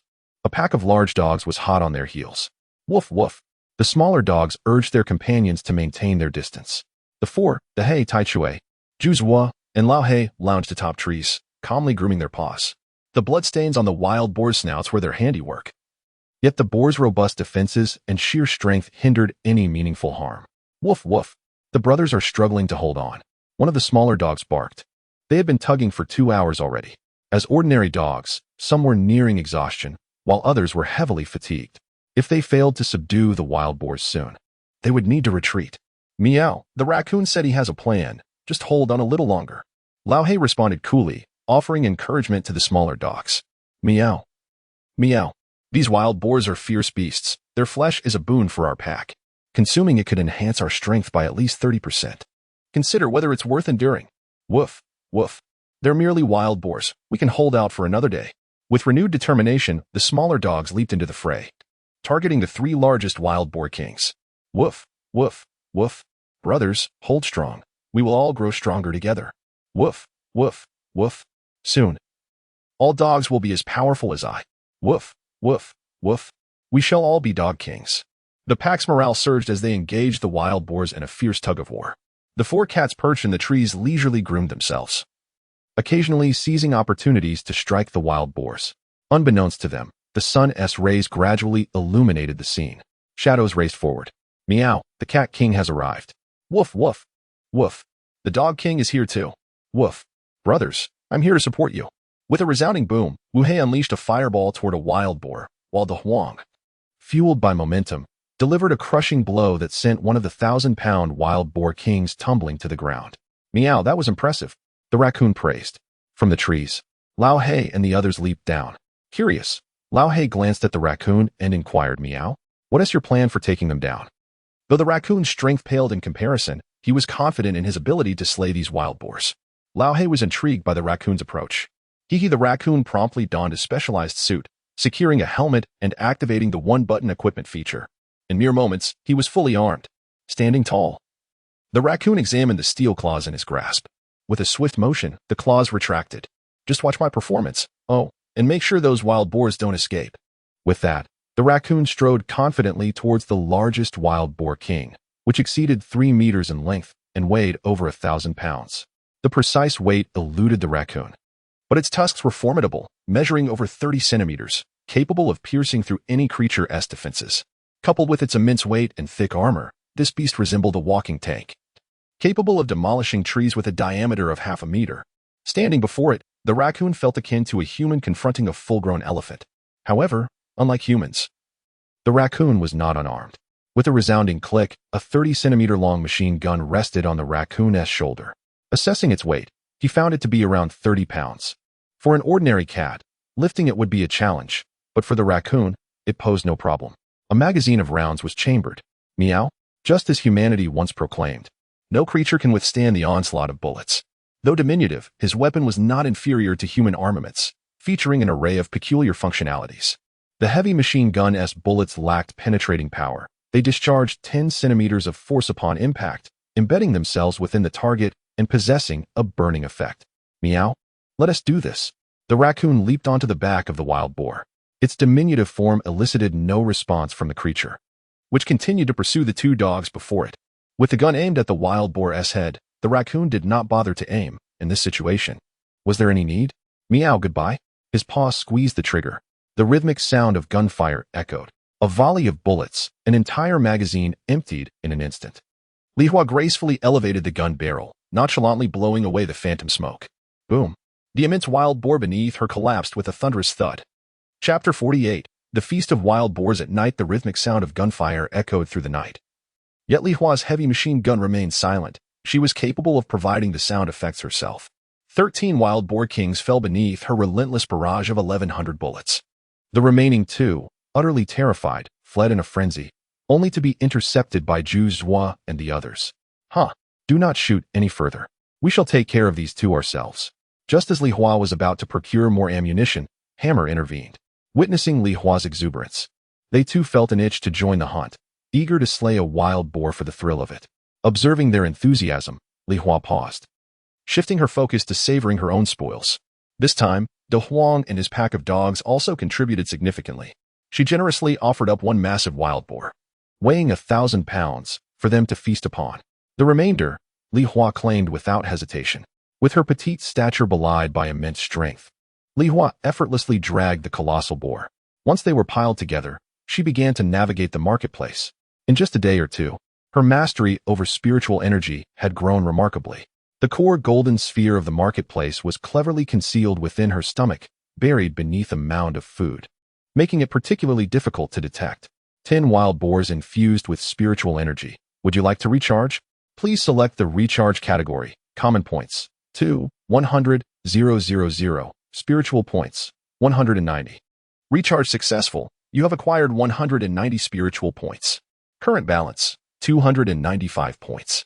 Li Hua found herself perplexed by the marketplace's evaluation system. However, she felt a tinge of disappointment at the realization that 10 wild boars, comparable to spiritual beasts, were valued at merely 190 points. After some calculations, she deduced that approximately 50 pounds of meat equated to 1 spiritual point, placing the value of a 1,000-pound boar at only 20 points, merely 1/5 of a century-old ginseng. Reluctantly, she accepted this valuation. After recharging, the 2 wild boars, battered and bruised, let out defiant roars as they met their demise, vanquished in the northwest. The 1,000-pound boar, shared with De Huang and his pack, would suffice for their sustenance. Following a discussion, they decided to continue their barbecue festivities that night. Woof woof. Brothers, let us head back once we're full. De Huang assisted the pack in stripping the skin from the wild boar, exposing the delectable flesh, while exchanging a few words with Wu Hei. Soon, the slender dog carried off 2 wild boars. By the stream nestled among the mountains, vibrant lights twinkled. On a glass dining table, bottles of yogurt and lemonade lined the surface. A gigantic television screen loomed, showcasing videos of human chefs at work. High-quality ingredients often require the simplest cooking methods. After thoroughly cleaning the fresh pig trotters, they were placed on the grill over low heat. Meow meow. Yes. Woo hey. Burn off the hairs and split the trotters for roasting. Meow meow. Da hey. Slice them thinner. We can directly cook them in hot pot later. Meow meow. She dog. Go catch a couple of wild. Cough cough. Never mind. With the pesky chickens around, catch a few rabbits instead for roasting. Meow woo. Let us stew the pig brains for a hearty soup for Juzwa. Li Hua, donned in suspenders, stood atop a genuine leather sofa, directing Juzwa and the others in crafting a grand feast of the entire pig. The funds for this extravagant soiree were collectively pooled, sourced from the bountiful birds stored in their respective realms. The birds that had feasted on wheat proved quite valuable, allowing Li Hua to upgrade their gathering equipment, a large television, a crystal table, and a genuine leather sofa, along with pots, pans, grilling racks, and an array of seasonings. She even purchased a set of attire for everyone, her own black suspenders complemented by a faux cat wig, which exuded a formidable presence. Aside from her, Juzwa donned a bright yellow hoodie topped with a small cap, making him appear even plumper. Dahe sported a unique aesthetic, draping himself in a white cloak that, in the dim night, could easily be mistaken for a flying apparition. She dog, clad in black to obscure his slender limbs, appeared larger than Da Huang and Wu Hei. The latter two, true to their shared lineage, exhibited a similar taste, sporting sunglasses and white shorts as they flaunted their looks. The Chicken King, believing his feathers sufficiently impressive, opted against clothing, merely donning a small red ball as an embellishment. Lao Hei, dressed in traditional garb, busied himself brewing tea with a set of tea utensils. After a considerable expenditure, Li Hua found herself with just over 100 common points left, which she did not hoard but converted into dog food flavored like feces for Da Huang and his companions. She recalled Da Huang's promise to provide dog food for his canine brethren and was now preparing for the evening's feast. Da Hei and the others were remarkably agile, making the task of slaughtering and butchering the pig seem effortless. The whole pig feast was no minor undertaking. The television displayed images of braised pig heads, pig knuckles, and pig tongues, grilled trotters, ribs, and pig kidneys, sweet and sour tenderloin, sweet and sour pork, red braised pork, preserved meat with mustard greens, and much more. If they lacked any ingredients, Li Hua procured them on the spot, while everyone watched the tutorial on television, diligently following along. With her culinary experience, Li Hua took on the role of head chef, instructing everyone as they chopped and stir-fried. They were all immersed in their tasks, even the Chicken King, who busily tended to the fire. The bustling continued deep into the night. A grand whole pig feast was laid out on a colossal crystal rotating table while the television played Tom and Jerry. Li Hua, swirling a goblet, sipped her beverage leisurely. Juzwa and the others lounged on the sofa, enjoying the animated antics of the beloved cartoon. In the midst of their revelry, they turned on the sound system, and the harmonious blend of barking and meowing filled the air, accompanied by upbeat, lively music that resonated throughout the mountains. Meanwhile, in Li Village, the night was ablaze with light. 3 harvesters relentlessly worked the fields, with everyone except for the children laboring in the fields. 3-wheeled vehicles shuttled back and forth, transporting the freshly harvested grain. The grain stacks in the drying yard were overflowing, leading to piles forming on the village roads. Even the square was covered with grain drying in the open air. Li Long, covered in dust, sat on the ground, gulping down water. Once finished, he passed the bottle to Li Meng, exhausted beyond measure. I haven't felt this tired in ages. Li Meng echoed, too fatigued to speak. As he took a long drink, Yi, having removed his glasses, joined the labor. As a retired mayor, Yi too was engaged in the relentless task of gathering grain. After years away from such strenuous physical labor, he felt on the verge of collapse, his clothing caked in dust and his hair filled with chaff. Resembling a weary farmer rather than a former mayor, without hesitation, he downed the water from the bottle they had just shared. After a brief respite, he pulled out his phone to check the messages received that night. Initially, he intended to dismiss the notifications, but the commotion surrounding the birds could not be ignored. The matter concerning the grain had garnered significant attention from higher authorities. To prevent a recurrence of the wild boar incident, a small team had been dispatched to ensure the security of Baijia County. After relaying this information, Yi glanced at Li Meng. Quickly hand over whatever you've been hiding. Do not provoke any trouble. That's it. I've used everything up today. The rest is yours. Li Meng replied. Li Long shook his head in response. I'm just a farmer now. I haven't touched those things in decades, and neither have the other brothers. with their denials. Yu Shi had nothing further to say. He shifted the conversation, saying, I managed to secure a few spots for our safety team. Would you like to join? Certainly. Li Long was straightforward. It's been 2 years since I've seen my grandson. Bring him over so I can see how he has been faring. All right, let us go. The wild boar soup is ready. It's been ages since I've had this. Is there anything to enjoy? It's tough as nails. You'll know once you take a sip. Chapter 49. Li Dazhuang's gift. As dawn broke, Li Hua and his companions returned home, yawning. Upon entering the village, they were greeted by a road strewn with sun-dried wheat. The 3-meter-wide path was reduced to a narrow passage, as numerous crickets, spiders, and centipedes busily gnawed on the grain. Scram! Stealing food will cost you your lives. De Huang growled, swatting a scorpion with his paw and devouring it whole. The aura of the spirit beast spread through the air, causing all the small insects to quickly retreat. With a swift motion, the Rooster King darted forward, turning the fleeing army of insects into a veritable buffet, devouring dozens in mere seconds. Time for a nap. We'll check the grain in the afternoon, Li Hua yawned. Noting the wheat's growth was still not at its peak. With the sun barely risen, it began to absorb spiritual energy, the faint aroma of wheat wafting in the air, attracting the village's insects. As the sun ascended and the wheat absorbed more solar energy, it would likely draw a multitude of birds and beasts. Just as it had the previous day, Li Hua intended to gather some wheat for the marketplace, but felt hesitant about the prospect of birds feasting excessively. A tough battle lay ahead, and he needed to prepare. Time to retreat, Li Hua announced, returning home to find the old man asleep, his complexion rosy. A surge of energy reviving his weary body. In the kitchen, a small white cat was covered in soot, gazing longingly at the pot over the fire. There's still spiritual energy, Li Hua exclaimed, leaping to lift the pot's lid, revealing a large pork knuckle. The knuckle was substantial, nearly 10 pounds. The yield from a wild boar killed by a grenade the previous day. A small section of meat was missing, presumably consumed by the old man, who had benefited from the nourishing blood and flesh of the beast. Delicious. Li Hua savored a bite, his eyes sparkling. The 2 wild boars they had prepared the night before had not been as palatable, with a strong gamey flavor that left him unsatisfied. This knuckle, although slightly overcooked, lacked that offensive taste and was truly delightful. Who made this? Such skill. Li Hua cut a generous portion and shared it with the small white cat, adding a cat biscuit for good measure before they dug in. As he relished the succulent meat, he noticed the cat's dirty appearance. Little one, learn from me, he said, extending his arm and demonstrating how to groom oneself. The well-fed white cat imitated Li Hua's actions, licking its fur. Time for the cat lord to rest. Entertain yourself without disturbing me. After teaching the white cat how to groom, Li Hua leaped onto the roof to sleep, while the orange cat rested beside him. With a yawn, Li Hua quickly fell into a deep slumber. Today, the villagers awoke late, exhausted from a night of harvesting wheat, now catching up on sleep. By 10 o'clock, the sun was high in the sky, casting its rays upon the wheat laid out to dry on the roads. The wheat instinctively absorbed the spiritual energy infused with the sun's warmth, releasing its energizing essence into the air. Li Dazhuang cautiously rode his electric bike through the village, a stainless steel container of braised meat resting on the pedal. He first arrived at the village entrance, where De Huang and the thin dog were napping beneath a large tree. Brother De Huang, Li Dazhuang called from a distance, glancing at the thin dog, which resembled De Huang in build and exuded an intimidating presence to ordinary folk.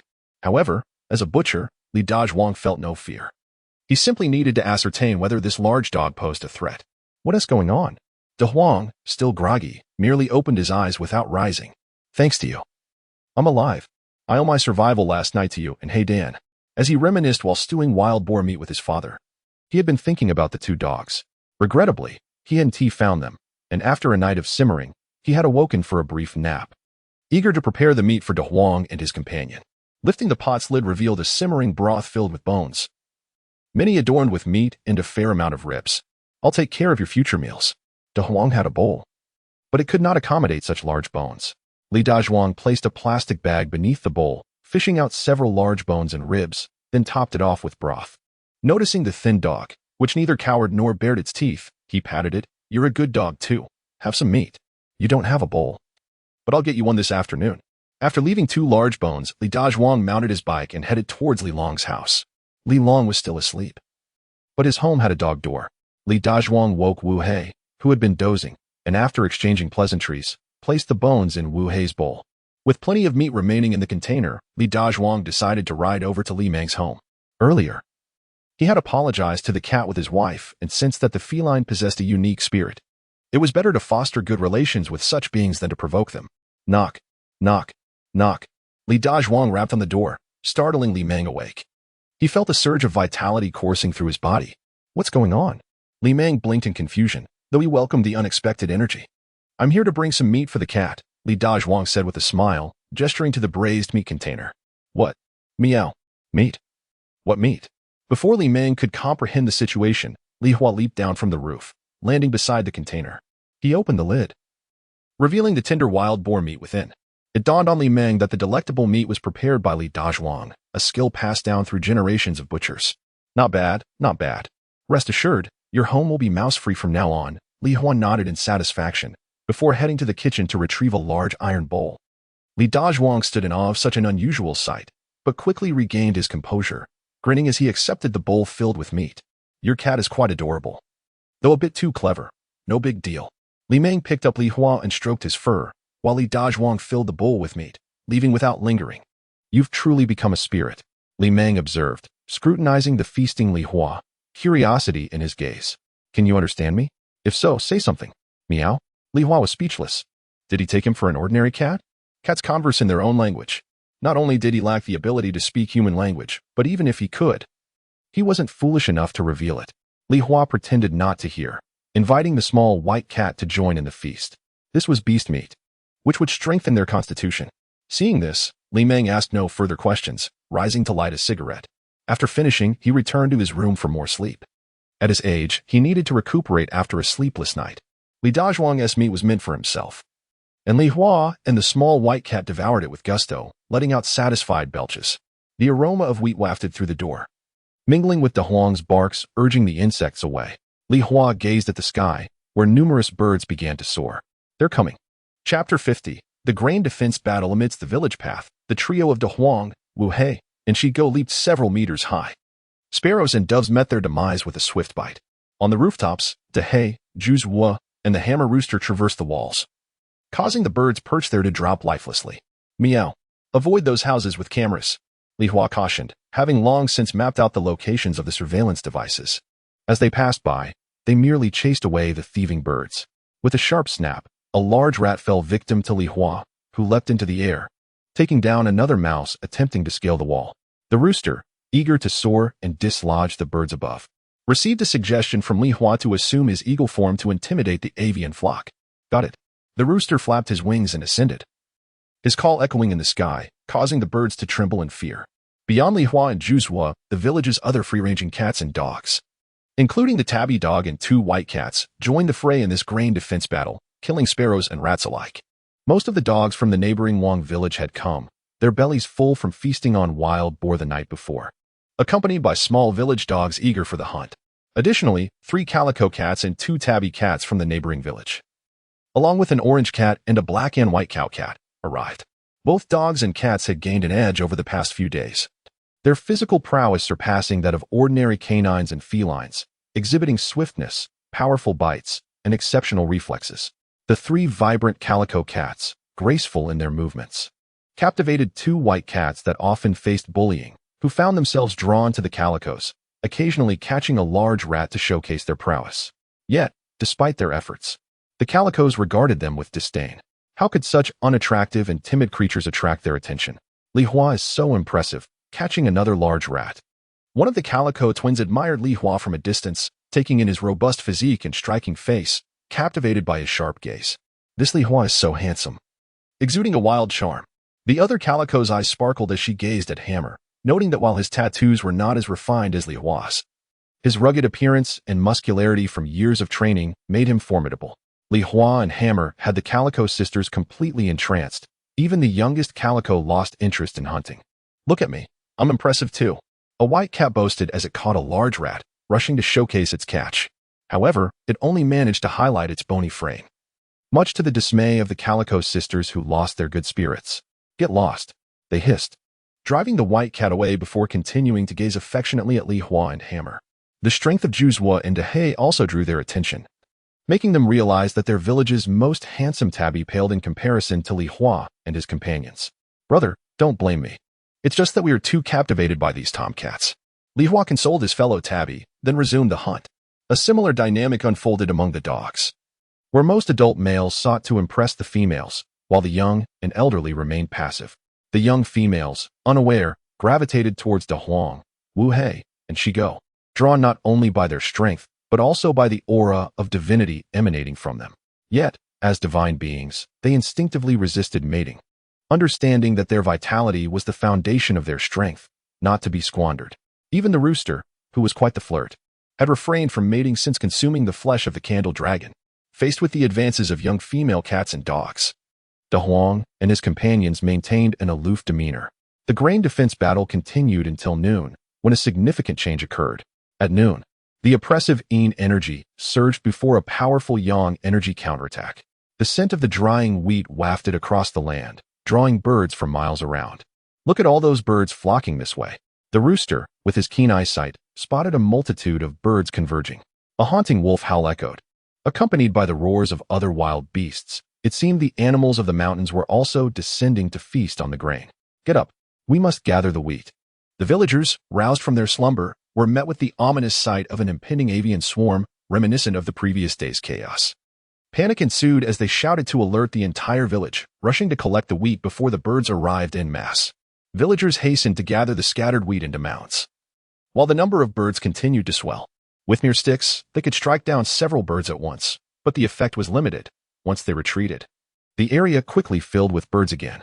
They had to race against the birds, covering the wheat as they gorged themselves. Yes, cover it quickly.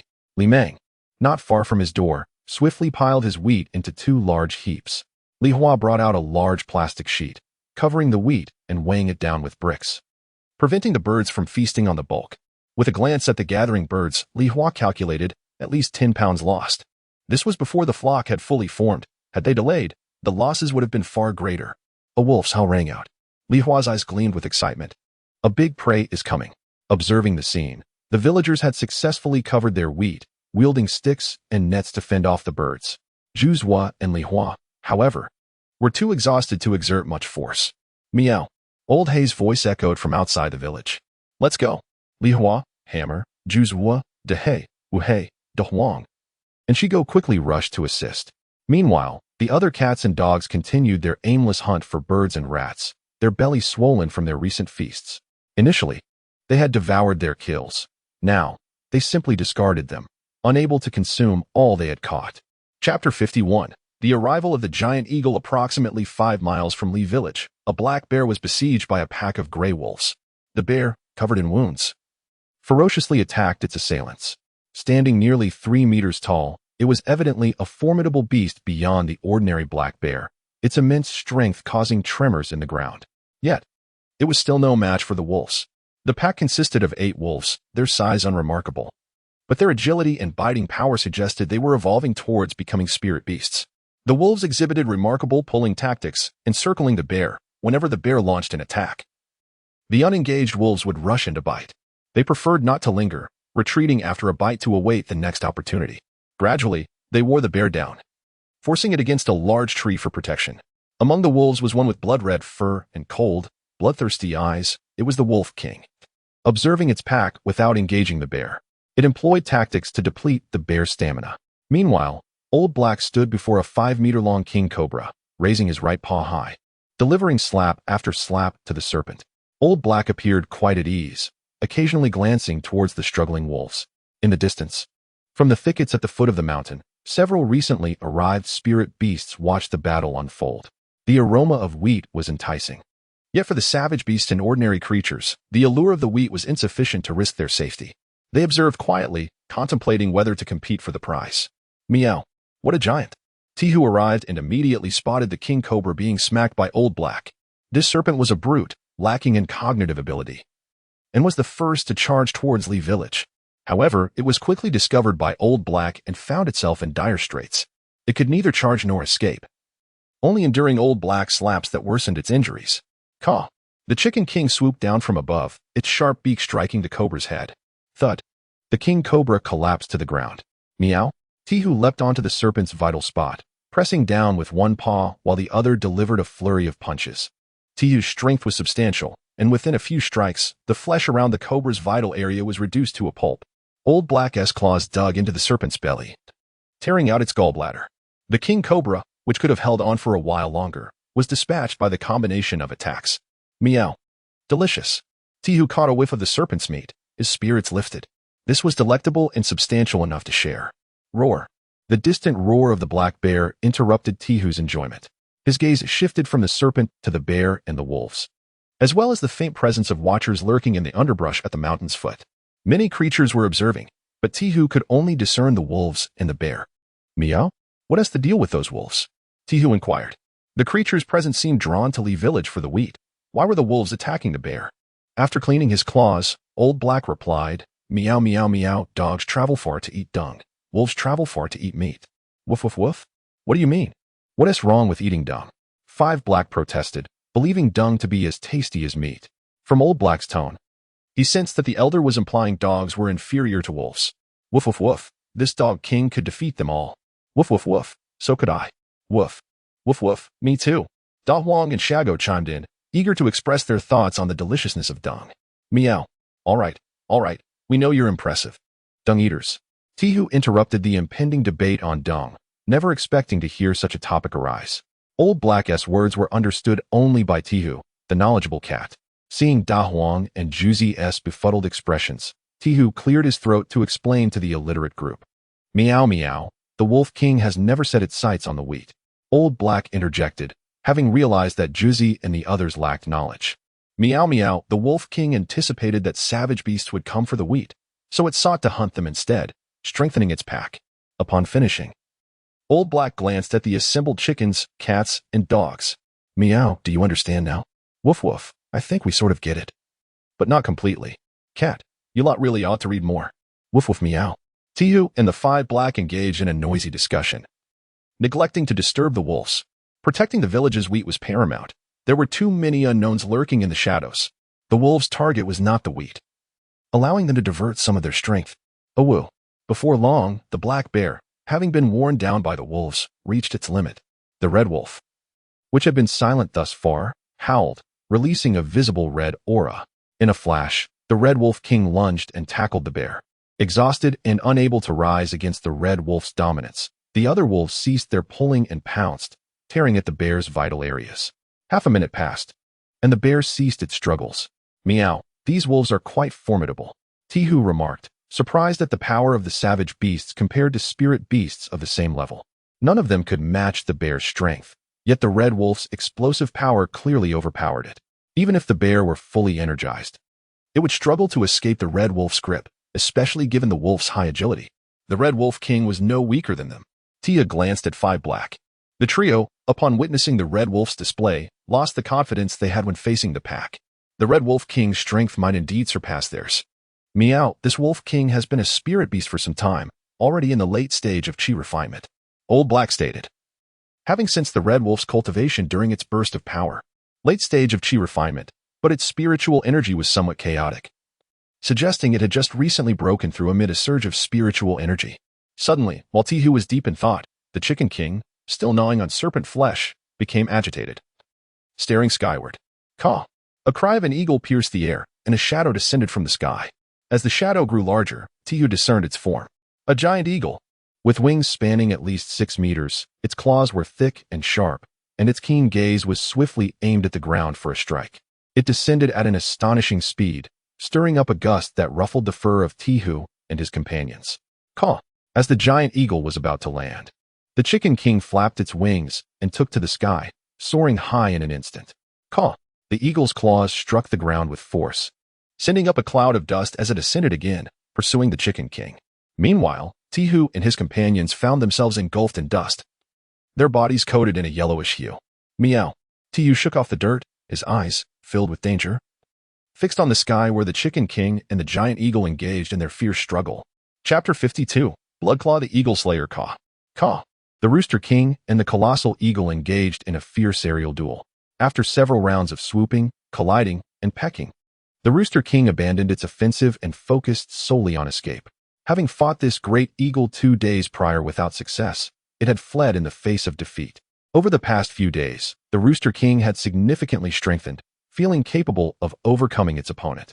Yet, to its dismay, The eagle had also grown in power. Caw, caw.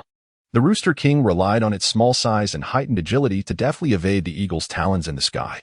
In no time, it managed to create distance, as its speed surpassed that of the eagle. With the gap widening, the Rooster King began to relax, playfully toying with the pursuing eagle. On the ground, Lihua assessed the situation. The Rooster King and the eagle hovered at least a kilometer above, both unable to fly, leaving the eagle to assert its dominance. Lihua, lacking in marksmanship, realized that even with skill, hitting such a swift eagle would be nearly impossible. What is its strength? Lihua inquired. A brutish beast. At the mid-stage of chi refining, Old Hay responded. It's flying too high. We cannot contend with it. Lihua nodded, lying low to continue intimidating the surrounding creatures, extinguishing any thoughts of confronting the eagle. Ironically, just as Lihua sought to avoid the eagle, it became frustrated with its inability to capture the Rooster King and turned its attention to the ground creatures. The eagle was drawn to the Rooster King due to the spiritual energy it had emanated that day, which had proven irresistible. Now, with so many terrestrial beings infused with spiritual energy below, the eagle shifted its focus away from the Rooster King. Caw. The eagle circled above, diving from the heights. Its massive form and incredible speed stirred a gust of wind. Awoo. The eagle targeted a deceased black bear, prompting the Red Wolf King to immediately command the wolf pack transporting the bear to disperse. Caw. Awoo. Whimper, whimper. Yet, the eagle's speed was too great. Just as the wolf pack began to scatter, the eagle descended rapidly. Two enormous, sharp talons aimed for the black bear and a wolf. The greedy eagle intended to capture both prey simultaneously. Its talons, exceedingly sharp, pierced through the flesh of the bear and wolf alike, causing the ensnared wolf to yelp in agony, unable to retaliate. The eagle, meanwhile, attempted to ascend back to its lofty perch, but the weight of the black bear impeded its flight. Awoo. The Red Wolf King leaped over 10 meters, gripping the eagle's feathers with its talons. Caw. The eagle trembled violently, but persevered in its ascent, determined to rise high enough to crush the red wolf. Awoo. Alas, another shadow emerged from the thicket, a robust gray wolf, scarred in many places, revealing its status as a lone wolf. Seeing its kin in peril, it could not resist the urge to intervene. The gray wolf's strength was comparable to that of the red wolf. Although its leap failed to reach the eagle, it latched onto the hind limb of the red wolf. The sudden increase in weight caused the eagle to descend. Awoo. The remaining wolves on the ground seized the opportunity, leaping in unison and clinging to the gray wolf's tail. Awoo. The gray wolf winced in pain, its eyes nearly bulging as the wolf pack pulled downward with all their might. Caw. The eagle relinquished its grip, and the black bear along with the captured wolf plummeted from the sky. Awoo. The red wolf tore away a substantial amount of feathers from the eagle before descending alongside the gray wolf, clutching the injured wolf and using the fallen black bear as a cushion to safely land on the ground. Whimper. The wolf pack encircled the injured wolf, while the red wolf and gray wolf gazed upward. Caw. The eagle circled once more in the sky. Undeterred by its failed hunt, it began to seek new prey, having realized that snatching a meal from the wolf pack would be a formidable challenge. The eagle's keen eyes caught sight of the spirit beasts hidden within the foliage. Yet the dense underbrush proved unsuitable for hunting. Ultimately, it set its sights upon Lihua and Old Hay, who were situated in an area with minimal cover. Caw. The eagle soared, searching for an opportunity to strike. On the ground, Lihua glanced up at the eagle, then returned to feigning indifference. Da Huang and Wu Hai also discreetly tempered their presence. Caw. The eagle descended, its target the largest among them, Wu Hai. Lihua and the others were too diminutive, even smaller than the Rooster King. The eagle doubted that capturing such small creatures would satisfy its appetite. Woof, woof. Wu Hai bared its teeth, crouching low, preparing to spring into action. Boom. The gust from the eagle's descent stirred a cloud of dust. Before Wu Hai could attack, the eagle was only 5 or 6 meters from the ground when a slender dog erupted into motion. Having concealed itself in the grass over a kilometer away, the slender dog sprinted at an astonishing speed, covering the distance in mere seconds. With the force of its momentum, it leapt, crashing directly into the eagle. Caw. The eagle screeched, flapping its wings wildly, but could not avoid crashing to the ground. Boom. The slender dog and the eagle fell together, creating a substantial crater upon impact. Within the crater, the slender dog lay panting heavily. The explosive exertion had pushed its body to the brink. Meanwhile, the eagle struggled to rise, blood seeping from its belly. It glared at the slender dog, charging forward to peck it to death. Swish. A blur flashed by, and the eagle's beak was severed. Ah. The eagle cried out in agony, spreading its massive wings, casting a shadow over the ground below.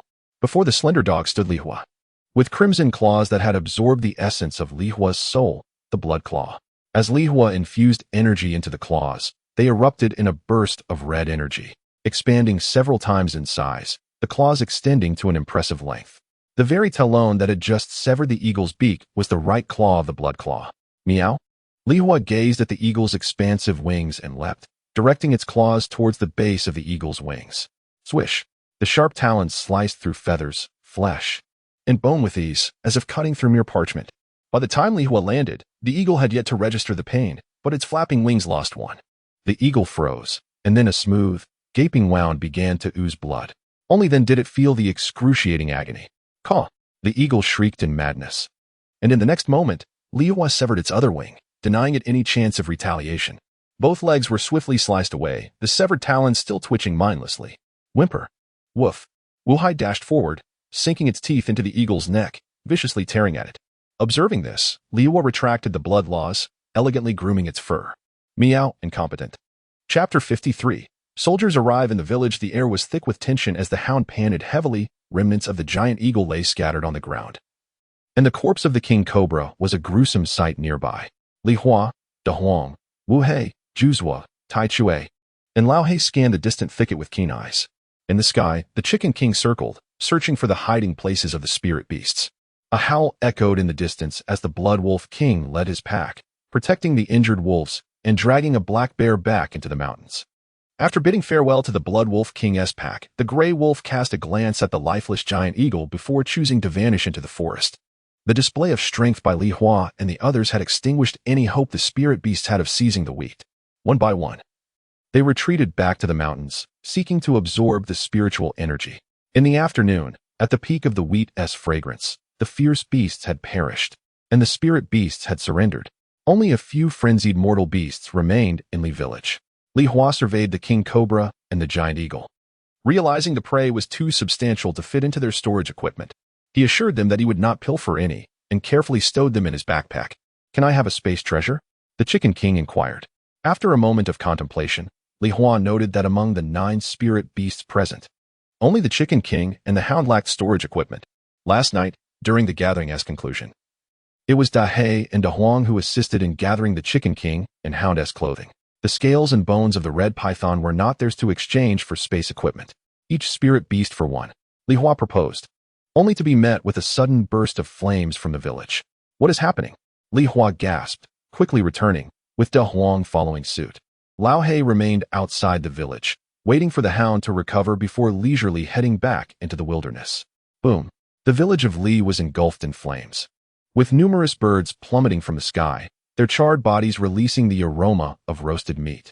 The villagers, rather than shooing away the birds, watched from safe spots, quietly enjoying the spectacle.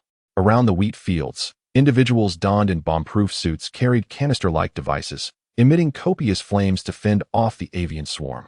Others swiftly employed fine nets to protect the sun-dried wheat. The dogs from Wang village hid with their tails tucked, cautiously observing from a distance. Who are these people? Da Huang pondered, yet refrained from displaying hostility.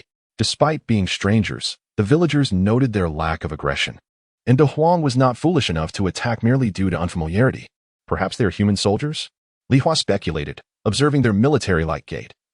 Though he was no military enthusiast and could not discern the different classifications, he only recognized the names of a few renowned special forces. At the entrance of Li Long's home, Li Meng, Yi Ji, Wang Da, and Zhao Biao sat chatting, their faces bright with joy, their physiques impressively robust. Li Long praised the soldier's stature. Yi Ji nodded proudly, remarking on the changing times. Now, they were well-fed and warmly dressed, and these young soldiers enjoyed hearty meals. Have you seen the weapons they brought? We have more than we could ever utilize. Each year, we must destroy a surplus. Goodness, that's a lot, Li Long exclaimed, his eyes wide in astonishment. After a moment, he reflected, if I had such equipment back in the day, I wouldn't have had to endure such hardships. I could have marched straight into the enemy's homeland. Yushi chuckled mysteriously. Soon, one day, it will come to pass. Li Long paused, his eyes suddenly igniting with intensity. Old Yi, have you any news? I've been retired for over a decade. What news could I have? Yuji shook his head, wishing to say little more. However, observing the eager faces around him. He divulged a snippet of information he had received that day. I heard the neighboring area plans to discharge some wastewater, which may have a significant impact nationwide. Although specifics are still unclear, the higher-ups are contemplating military action. Excellent. Li Long cheered, his face flushed with excitement. Don't get too worked up, Yuji cautioned. Alarmed by Li Long's fervor, afraid he might overexert himself. Such significant matters require time. Don't leave yourself with regrets. Never. Li Long waved dismissively. I shall live well, as will my brothers, until the day I witness our revenge. At that moment, a young man clad in bomb-proof attire approached, shedding his protective clothing as he walked. The group fell silent, and Li Long stood to greet him. Ah, my grandson. I've missed you dearly. He stepped forward and playfully kicked at him. Bang. Li Wuyo appeared to anticipate the move, instantly blocking it with his leg. Upon seeing this, Li Long swung a punch towards his grandson's temple. Li Wuyo quickly raised his hand to deflect it, only to have his other hand swiftly shield his heart, catching Li Long's second blow just in time. A smile broke across Li Wuyo's face. Grandfather, how? He was cut off as Li Long's knee unexpectedly met his groin, causing him to double over in pain, a sorrowful expression directed at his grandfather. Grandfather, you lack martial ethics. Fool, on the battlefield, the enemy 1T concerned themselves with martial ethics. Li Long chuckled. You've trained for 2 years. Your physique is commendable. Yet your intellect remains unchanged. This isn't a battlefield. Li Wuyo pouted, but, as the pain subsided, a grin returned to his face. He greeted everyone cheerfully. Second Grandpa. To Grandpa, Biao Grandpa, I've grown quite a bit in these 2 years. Li Meng chuckled as he assessed his grandson. This was the elder brother's grandson, who had been serving in the military for nearly 2 years. Due to the need for manpower regarding the wheat situation, Yi Ji had requested his transfer. After 2 years in the army, this lad had tanned and built up his strength considerably. Li Wuyo beamed as he observed the elders conversing, feeling a sense of joy at their reunion. Oh, so he is your family's grandson? Li Hua mused, having grasped the young man's identity. He turned to Dahei. Do you know him? Dahei shook his head. Being just over a year old, he was unfamiliar with him. I know that lad. He once tried to eat me, but I sent him running all over the village. The Chicken King recalled, having lived longer and held some memory of Li Wuyo. Grandfather, I must get busy now. Tell Grandma I'm craving vegetable buns. The bird swarm in Li village had been dispersed, yet the ground was littered with charred avian corpses. Li Wuyo saw the scene and promptly set off to assist in the cleanup. How are you, old Li? Happy to see your grandson? Happy, of course. Yuji jested heartily. This time, Wuyo is set to stay for a while, so don't let your eldest grandson become a nuisance too soon. Just as the laughter filled the air, Li Long abruptly halted, questioning, what is going on? Look. The joy of seeing your grandson staying longer is already fading. Yi Ji teased, pointing at Li Long, prompting laughter among the others. Stop. Li Long, flustered, called for silence. Old Yi, what is the reason for him staying long? Well, Yi Ji reflected, there are reports of similar situations in some villages in Baijia County today. Furthermore, many places have recently discovered protected animals, along with numerous videos.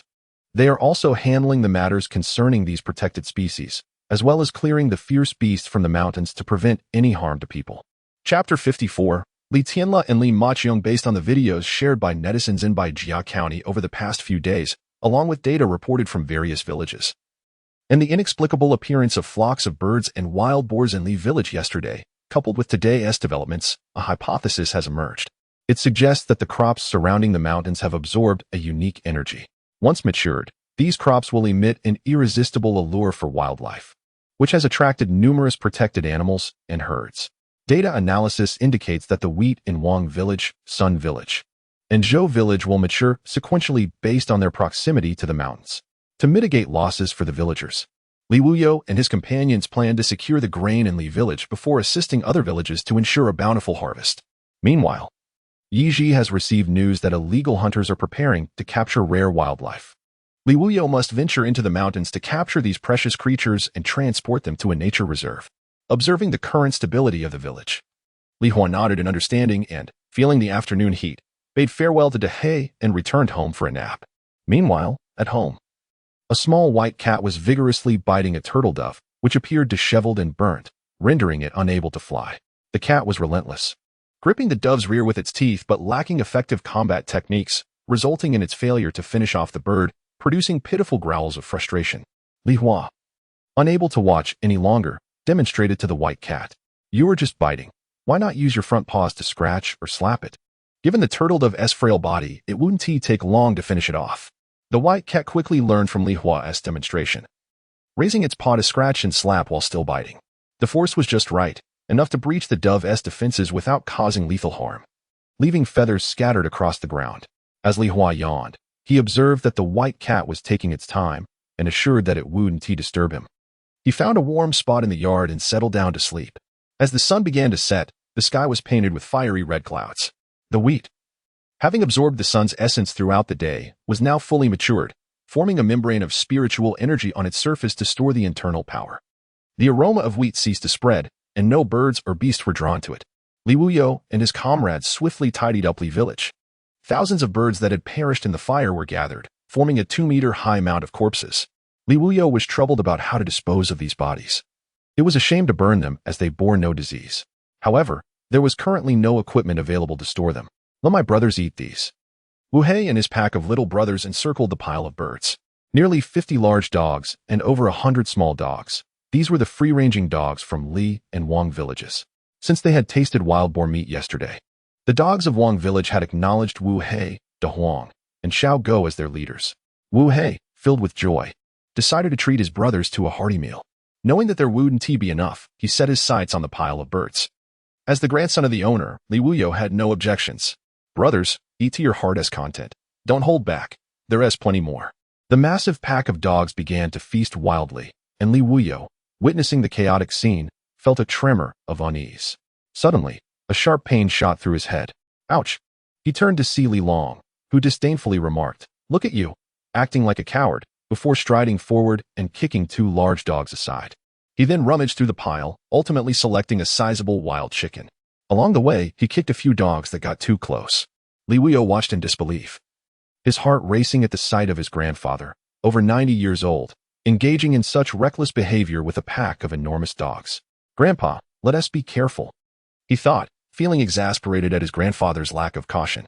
"Don't tell anyone you're my grandson." Li Long, dismissively tossing the chosen wild chicken to Li Wuyo, instructed, "Let me pick out a few more to send to your second grandfather and to go. By the way, Tianla and Ma Qiong will be back today. We'll pick them up after delivering these." "Ah, okay." Li Wuyo nodded, glancing nervously around. "Hurry up and choose. I feel like they're getting angry." "Did you see the lead black dog?" "Yes, I saw it. Our dog." "Ah." As Li Hua succumbed to deep slumber, he suddenly sensed something approaching. Catching the scent, he rolled over, indifferent to the disturbance. "Ha ha ha. Meow-san, it's been a while." A large hand poked Li Hua's rear, causing him to wobble. "Meow-san. Are you sleeping?" "Meow-san." The owner of the hand continued to prod him, urging him to wake. Li Hua thought, how bothersome, yet I'm so sleepy. He ignored the nuisance and returned to his slumber. "Meow-san, why aren't you answering? Are you sunbathing?" Li Hua, frustrated, thought, "Li Tianla, if you don't want your eyes, you can donate them. Can't you see I'm trying to sleep?" "Meow-san, you've gotten so fat in 2 months. You need to lose weight. Get away." Li Hua erupted in anger, startling the sturdy, slightly dark-skinned young man before him, who quickly stepped back. "Bro, you scared it." The young man was none other than Li Tianla, and behind him stood a young woman in shorts, her long legs exposed, flanked by 2 large suitcases and a small panda backpack. She was Li Tianla's sister, Li Ma Qiong, currently scolding her brother for his inappropriate behavior. "Enough playing. Help me carry my luggage back to the house. I'm exhausted." Wait. I want to play with Meow-san a little longer." Li Tianla waved his hand, squatting down to poke Li Hua again. "Meow-san, why won't you talk to me? Say something." Li Hua, feeling exasperated, was about to unleash his wrath when he suddenly noticed Li Meng searching for something nearby. Suppressing his irritation, he continued to ignore the foolish boy. However, the next moment, a sharp pain jolted through his rear, causing Li Tianla to leap up in shock, bewildered as he glanced behind him. His grandfather, brandishing a straight, smooth stick, glared at him furiously. Beside him, his sister regarded him with sympathetic eyes. Confused, Li Tianla rubbed his sore backside. "Grandpa, why did you hit me?" "Why did I hit you?" Li Meng was seething, chest heaving as he raised the stick to strike again. "You little brat, why are you mimicking those little devils? How dare you, you little brat." Crack. "Ouch, it hurts. Please, grandfather, do not strike me, I was wrong." "Ouch. Quick, sister, persuade grandfather." With each swing of his stick, Li Meng showed no mercy. Li Tianla cried out in agony, and after pleading in vain, he bolted for the door. "Don't run, you little rascal." Today, I shall make sure to teach you a lesson. Li Mang's fury remained unabated, resembling a man determined to deliver a severe punishment. Grandfather, I truly understand my mistake. Please, do not chase me. Oh, slow down, grandfather. Ouch. Please, no more. The sounds of Li Mang's scolding and Li Tianle's cries of pain gradually faded away. Meanwhile, the slumbering Li Hua opened one eye, then promptly closed it again, rolling over to continue his sleep. Meow, you deserve it for acting tough in front of the old man. Mimi, it has been so long. At that moment, Li Maqiang, filled with excitement, squatted down and lifted Li Hua into her arms. Meow, you two siblings are quite bothersome. Li Hua rolled his eyes, extending his little paw. Let me give you a sniff, little Mimi. Li Maqiang chuckled with glee, eagerly leaning down towards Li Hua's head. In the next instant, Li Hua's paw found its way into her nostrils. Ah. Chapter 55. The miscreant manufacturer's cat treats. Ah, you detestable creature. You become insufferable, and I barely recognize you. In the yard, Li Maqiang pinched her nose, furiously pointing at Li Hua. How could it be that after just 2 months apart, the once docile cat she adored had transformed into such a fierce beast? It would not allow her to pet it anymore. What an outrageous display. Even going so far as to shove her away with its paw? Meow. Leave immediately. I am no longer the frail kitten I once was. Li Hua regarded the woman with disdain. In the past, he had been too immature to escape the clutches of these troublesome siblings. Now, as an adult cat, should they dare to lay a hand on him, he would show them the true meaning of a cat's wrath. Hey, if you dare to hiss at me, I refuse to believe I cannot get to you.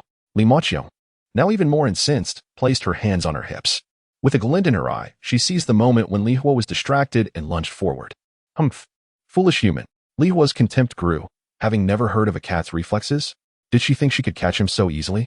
As she reached for him, Li Hua leisurely stood up, evading her grasp with a swift backward motion, then leaping lightly onto her head.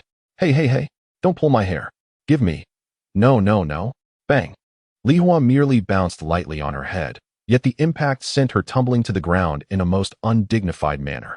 Ah, what the hiss? Li Maqiang rose, gingerly touching the bump on her head, wincing in pain. Meow. My word, how much bleach did you use? The ground is utterly white. Li Hua stared at the glaringly bright floor, bemused. What kind of cosmetic was this, capable of whitening the earth itself? You foul cat, you. Li Maqiang was about to berate Li Hua when she noticed the seriousness in his gaze directed at the floor. Lowering her head, she caught sight of the shimmering surface below. Her expression stiffened as she reluctantly glanced at her own thighs. Her once uniformly fair legs were now mottled with patches of white and black. I only applied my foundation for one day. Meow. Woman, you are insufferably loud. Oh. Li Maqiang sprang to her feet, dramatically shrieking as she dashed toward the kitchen, slamming the door behind her. Meow. A small white cat in the corner was startled by her outcry and, seizing the opportunity, rushed to Li Hua for protection. Meow. Just a madwoman. No need to be afraid. Li Hua affectionately patted the little white cat's head, his strong paws providing a reassuring sense of safety. Gradually, the small feline calmed down. Meow. What a ruckus in your household. A large orange cat peered over the wall. Meow. Nothing much. Just the grandchildren of the old man have returned. Li Hua replied. Oh. The orange cat nodded before retracting its head. In the next moment, a massive form leaped down from the wall, landing silently on the ground. Meow. Meow. What are you doing? Li Hua looked at the orange cat as it carried a small orange kitten, puzzled. Meow. It's too noisy. Let it play with the little white cat. The orange cat shook its head, as the small orange kitten was making quite the racket. It was impossible to even take a restful nap at home.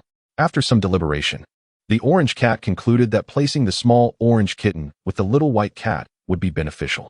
After all, both he and Li Hua were being tormented by the kittens. It would be better to let them tire Li Hua out instead. Meow? What makes you think I will be the one exhausted by the kittens?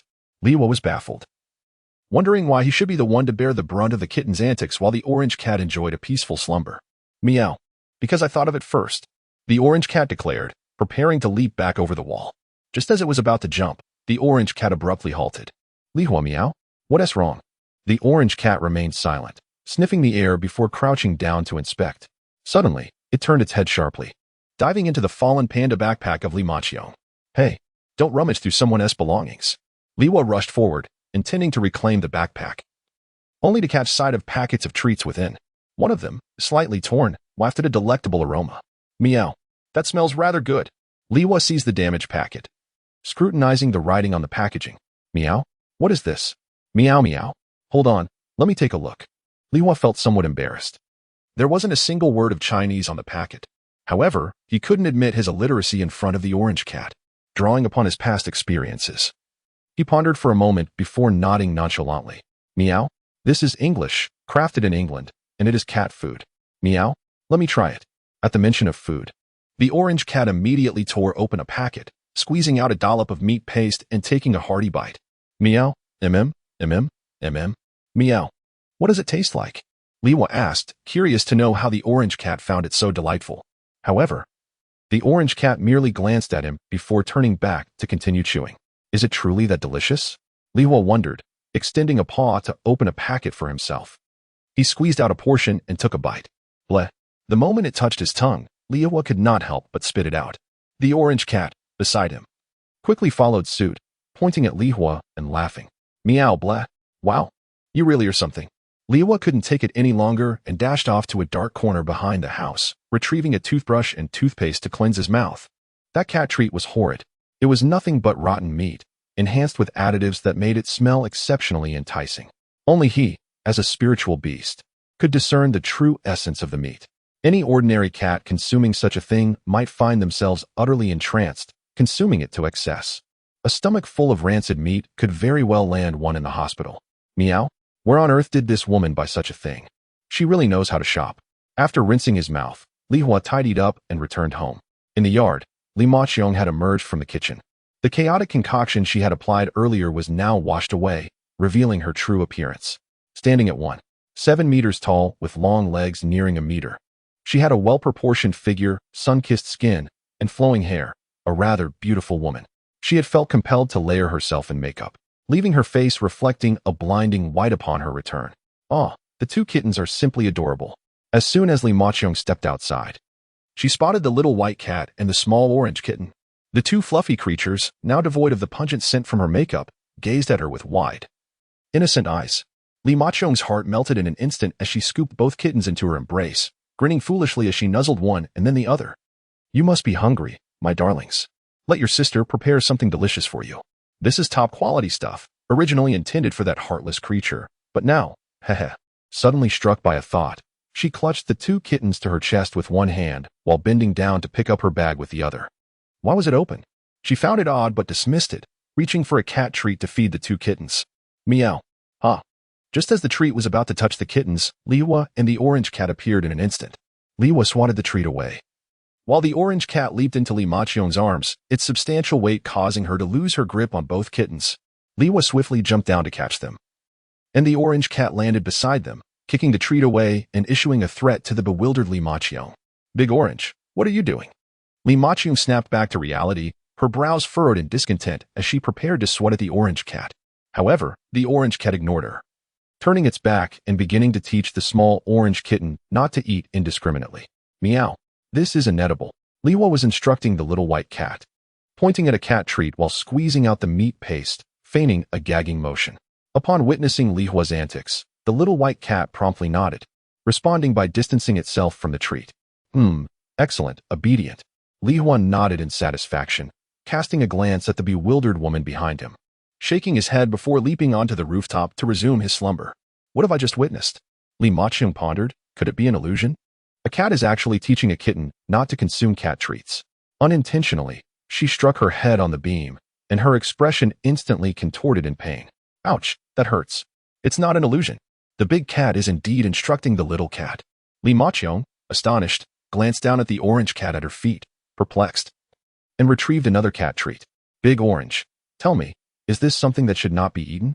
The orange cat, currently educating the little kitten, shot her a baffled look. Then, it extended a paw, hooked a cat treat, squeezed out the meat paste, sniffed it, and with its little pink tongue extended, it gagged. Do you understand? Wow. Li Maqiong could no longer contain herself. The cat can comprehend human speech. Chapter 56. Calling the dog? Xuanzi, indeed, I have discovered the reason for your cat's ailment. It is the cat treats that are the issue. Truly, the cat just informed me that they are not to be consumed.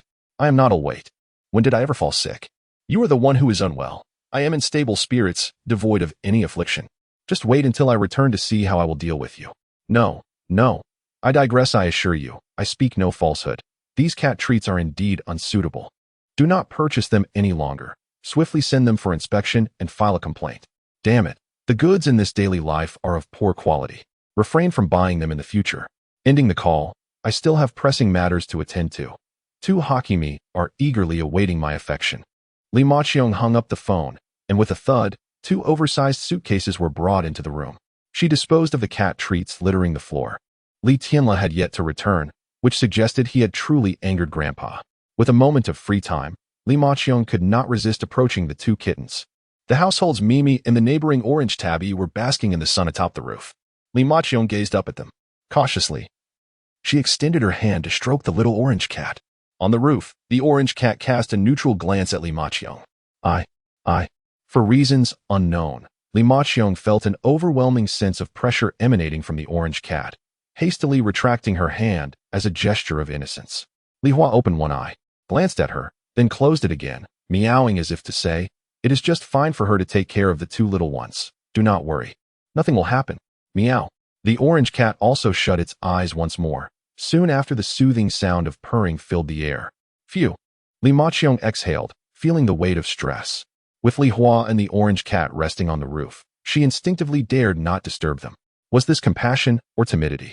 Li Maqiong could not decipher, but she refrained from causing a ruckus in the yard. Carefully, she cradled the two kittens and squatted at the door to play. Hiss. Li Tianle limped back home. "Where is Grandpa?" Li Maqiong inquired. "He is drinking with Uncle O. It really hurts." Li Tianle grimaced in pain, expressing his frustration. "I intended to seek help from Uncle, but instead, he and Grandpa chased me and nearly beat me to death. At such an advanced age. How can it still hurt so much?" "Serves you right." Li Maqiong rolled her eyes. "Who told you to misbehave?" "I was merely teasing a cat," Li Tianle retorted. Now noticing the bump on her forehead. "What happened to your head?" "I fell." TSK, that must have hurt." "Not too badly. It's not as severe as your beating." Li Tianle fell silent, not wishing to continue the conversation, limping towards home. His eyes then fell upon the little white cat and the orange kitten cradled in Li Maqiong's arms. "Where did you get these kittens?" Li Tianle asked curiously, bending down to scratch the little orange cat. "So yellow. Did you use it to wipe your butt?" "You don't have to speak if you cannot. Just describe it." Li Tianle chuckled, scratching the little white cat as well. "They must belong to Grandpa." Meow, meow, meow. The two kittens squirmed in Li Maqiong's hands, struggling against the tickling. "Get away. You've played with the kittens enough." All right. Li Tianle stood up, limping into the yard, and immediately spotted the two fluffy creatures. His own cat and the neighboring orange tabby were still asleep. He had been chased and beaten by Grandpa for an hour, yet his cat remained undisturbed. It said that one-year-old cats are the most lively? Li Tianle scratched his head, feeling the urge to wake the two cats from their slumber. However, ultimately, the pain in his rear made him abandon that thought. On the roof, the orange cat and Li Hua quietly retracted their claws. Li Tianle and Li Maqiong were university students, and their sudden return was due to the wheat harvest. After confirming that his injury was merely painful and not swollen, Li Tianle changed into a pair of tattered clothes. "Sister, enough play. It's time to work." Li Tianle rummaged through the wardrobe for gloves. Hearing this, Li Maqiong brought the two kittens back into the yard, nearly forgetting their main task. She set the kittens down, gave them a gentle pat, and returned inside to change into old clothes, covering her long legs. Li Tianle handed Li Maqiong a pair of gloves, putting on his own as he spoke. "I thought Grandpa was deceiving us, but it appears the wheat is truly ripe. Incredible! When we left, the wheat had just sprouted, yet now, in less than 2 months, it's mature. It defies reason. Truly, it defies logic." Upon returning, they observed the wheat laid out on the road to dry, casting doubt upon their understanding of life. Grandpa mentioned that there were flocks of birds and wild boars coming to steal the wheat. "I wonder if that is true," Li Maqiong remarked as she donned her gloves. "It might be true. Wuyo has been dispatched, and this afternoon, they even employed special weapons against the birds." Li Tianle recalled their cousin, Li Wuyo. Li Wuyo had enlisted in the army, rumored to be in a special unit, making it rare for him to return home. Yet this time, he had come directly to assist with the wheat harvest. For a mere wheat harvest, they have sent troops for protection. This wheat must be something extraordinary. Let us go see what kind of wheat is so remarkable. The two of them armed themselves with farming tools and stepped outside to tend to their wheat. Their own crop was laid out on the road, merely a couple of 100 meters away. In the afternoon, due to the birds, they had gathered the wheat. Now, while daylight still lingered, they spread it out for further drying. "So much. Li Tianla exclaimed in astonishment. Their family had only 1 acre of wheat, yet it appeared they had nearly 2,000 pounds. A truly high yield. Li Maqiong grabbed a handful to inspect, ultimately shaking her head. Nothing particularly special about it. Regardless, let us spread it out to dry first. Li Tianla picked up a shovel and began to scatter the wheat pile, while Li Maqiong flattened it out. Li Hua sat on the wall, observing the situation, focusing particularly on the wheat that Li Tianla and Li Maqiong were drying. Meow, it has fully matured. The wheat had reached its limit, no longer able to absorb spiritual energy. Li Hua examined the wheat available for sale in the marketplace. Wheat, 1 pound, price, 1 common point. Meow, tonight, we will take action. Li Hua lay down, resuming sleep as the sky gradually darkened. To prevent rain, the wheat, which had been spread out for less than an hour, needed to be gathered again. What a hassle! Li Maqiong and Li Tianla returned home, massaging their sore backs. The wild chicken brought back by Li Mang was already simmering in the pot, and there was still plenty of wild boar shank. Our meals are truly extravagant, Li Maqiong complained. Wild chicken and wild boar, both are protected species. What is to fear? The entire village is feasting on it. Li Tianla devoured the shank meat, his mouth glistening with grease. With every hearty bite, he felt warmth enveloping his body, providing immense comfort. Even the pain from Li Mang's beating had subsided. No denying it. Wild game is indeed nourishing. The bone of the large shank was picked clean by Li Tianla. Turning his head, he spotted Li Hua on the wall. Come here. Come here, Li Hua. Are you calling a dog? Damn it, Li Tianla. It's best to keep one eye open while you sleep at night. Chapter 57. The swapping of wheat. The small village nestled in the mountains pales in comparison to the bustling city. In the evenings, after dinner, the villagers have little in the way of entertainment and retire to bed early as darkness descends. Da Huang and Xiao Go cheerfully arrived at Li Long's home. Da Huang barked first. Woof, woof. Wu Hei, let us go play. Woof, woof. Wait, I haven't eaten yet. Wu Hei was outside his doghouse, enjoying the food in his bowl. Today, Li Long's grandson, Li Wuyo, was home for dinner, and the meal was prepared later than usual. Thus Wu Hei's meal was also delayed. Woof. What are you eating? Da Huang and Xiao Go curiously approached. Woof. Noodles, do you want some? TSK. Plain noodles, tasteless. What is so good about that? Da Huang shook his head, expressing his disdain for Wu Hei's meal, while kindly suggesting, Woof, woof. I saw a fresh pile of dung by the roadside. It must be fragrant mixed in. Woof, woof. Where? Wu Hei was intrigued. After eating spirit beast meat for the past few days, his palate had become quite refined. Besides dung, these ordinary meals tasted like chewing wax, and he had no desire to eat. Yet, the ingrained principle of not wasting food compelled Wu Hei to nibble reluctantly. Woof, woof. It's in the ditch west of the village. It's still warm. Hurry and eat it, or we'll gather for a feast soon. They had captured 2 savage beasts that afternoon, and they needed to consume them before the spiritual energy dissipated. Once Wu Hei grasped the location, he tucked away his food bowl and hurried towards his target. With the addition of seasoning, Wu Hei quickly finished a large bowl of noodles. Licking his lips, he strolled back leisurely. After walking for a while, Wu Hei suddenly halted, his dark eyes gazing ahead. Woof, woof. What are you doing? Oh meow? What are you doing here? On a pile of wheat. Li Hua was about to swap out wheat and was surprised to see Wu Hei. Why was he out here instead of waiting for the gathering at home? Woof. Just finished eating, taking a stroll, Wu Hei approached the wheat pile. Li Hua's keen nose immediately detected an unpleasant scent and glanced at Wu Hei's nose. Indeed, remnants of his recent meal lingered there. Dogs never change their ways. Li Hua silently cursed, stepping back a couple of paces. Woof. What are you doing standing on the wheat? Wu Hei took a big bite of wheat and asked. Meow? Catching mice. Li Hua tossed out a mouse carcass, then began to gnaw on it. Meow, meow. Just caught one to satisfy my cravings. Wu Hei nodded, continuing to munch on the wheat, but as he chewed, his expression grew peculiar. Woof, woof. Why has the spiritual energy decreased so much? Meow. Perhaps you ate something bad. Li Hua finished the mouse, licked his paws, and leaped down from the wheat pile. Meow, meow. It's still early. Let us go play in the mountains together in an hour. With that, Li Hua departed, disappearing from Wu Hei's sight as he crossed into another yard. After running for a while, Li Hua arrived at another wheat pile he had collected. 1 pound of wheat, price, 1 common point. 1,000 pounds of wheat purchased successfully, deducting 1,000 common points. Current balance, 277028. This pile of wheat weighed approximately 2,000 pounds. Li Hua took half and bought another 1,000 pounds to mix with the remaining wheat. He then swiftly rushed to another pile to continue swapping. Wheat is a spiritual item. Although its individual value is low, the quantity is substantial. Li Hua had long been eyeing it to recharge the marketplace. Now that the wheat had matured, he commenced his operation. Li Village boasts hundreds of acres of wheat fields, yielding high production this year. Even after accounting for the damage caused by flocks of birds and beasts, there should be around 700,000 to 800,000 pounds of wheat. Having exhausted his common points, Li Hua continued swapping only after converting some spiritual points into common points. Working rapidly, within an hour, Li Hua exchanged approximately 400,000 pounds of wheat.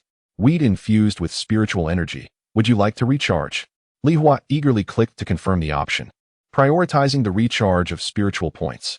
Recharge successful. Gained 4,000 spiritual points. Current balance. For 1,280 points. Originally, his spiritual point balance was 295. However, Li Hua foolishly spent 15 spiritual points to acquire 150,000 common points to buy the swapped spiritual wheat. In reality, directly using spiritual wheat for common point recharges would have been the better choice. One spiritual point could directly be exchanged for 13,000 common points. His decision to purchase common points with spiritual points was a considerable loss. Unfortunately, there was nothing Li Hua could do about it. Shaking his head, he examined his current membership data. Membership 001. Bag. Candle Dragon Snake Skin. Candle Dragon Scales 30. Candle Dragon Bones 13. Cat Sniper Rifle. Cat Special Forces Set. Recovery Pills 9. Cat Heavy Machine Gun. Crystal Table. Large Speaker. Balance. Spiritual Points. 4290. Common Points. 10,000. The 15,000 common points bought with spiritual points had dwindled down to just 1,000 remaining. Having gained 4,000 spiritual points meant he could have converted that into an equivalent of 40 million common points. My, how rich he had become.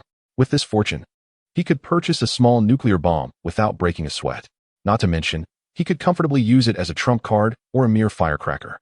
After reveling in his newfound wealth for a moment, he opened the spiritual points marketplace.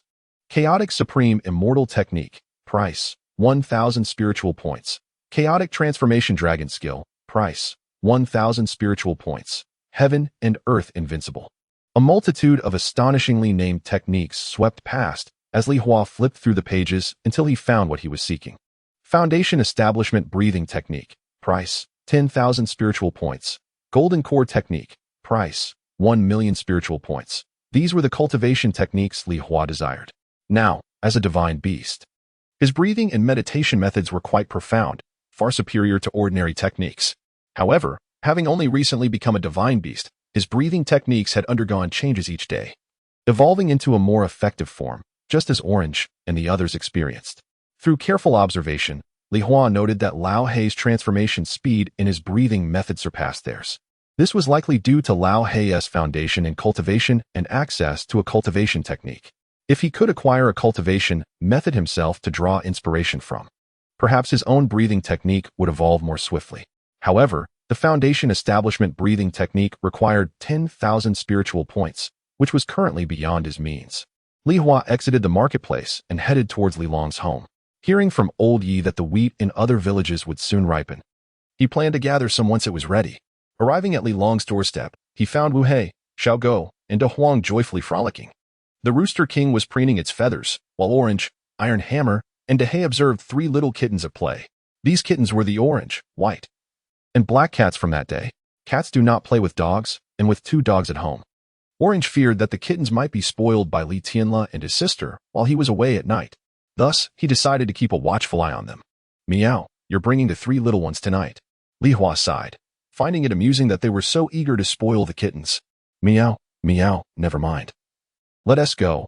Lao Hei will be waiting anxiously. Li Hua picked up the little white kitten by its neck and jumped atop De Huang. Woof woof. What are you doing? De Huang asked, puzzled.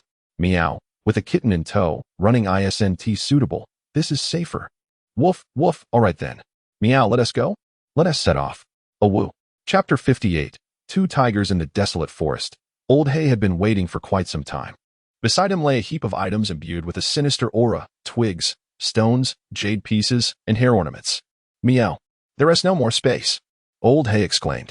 His ancient locust tree had deteriorated to its roots, necessitating these items for restoration. Upon seeing this, Li Hua assisted in stowing the items into his backpack before they set off up the mountain. As they traveled, Li Hua, riding on De Huang's back, gazed up at the king of chickens soaring freely in the sky, a spark of desire flickering in his eyes.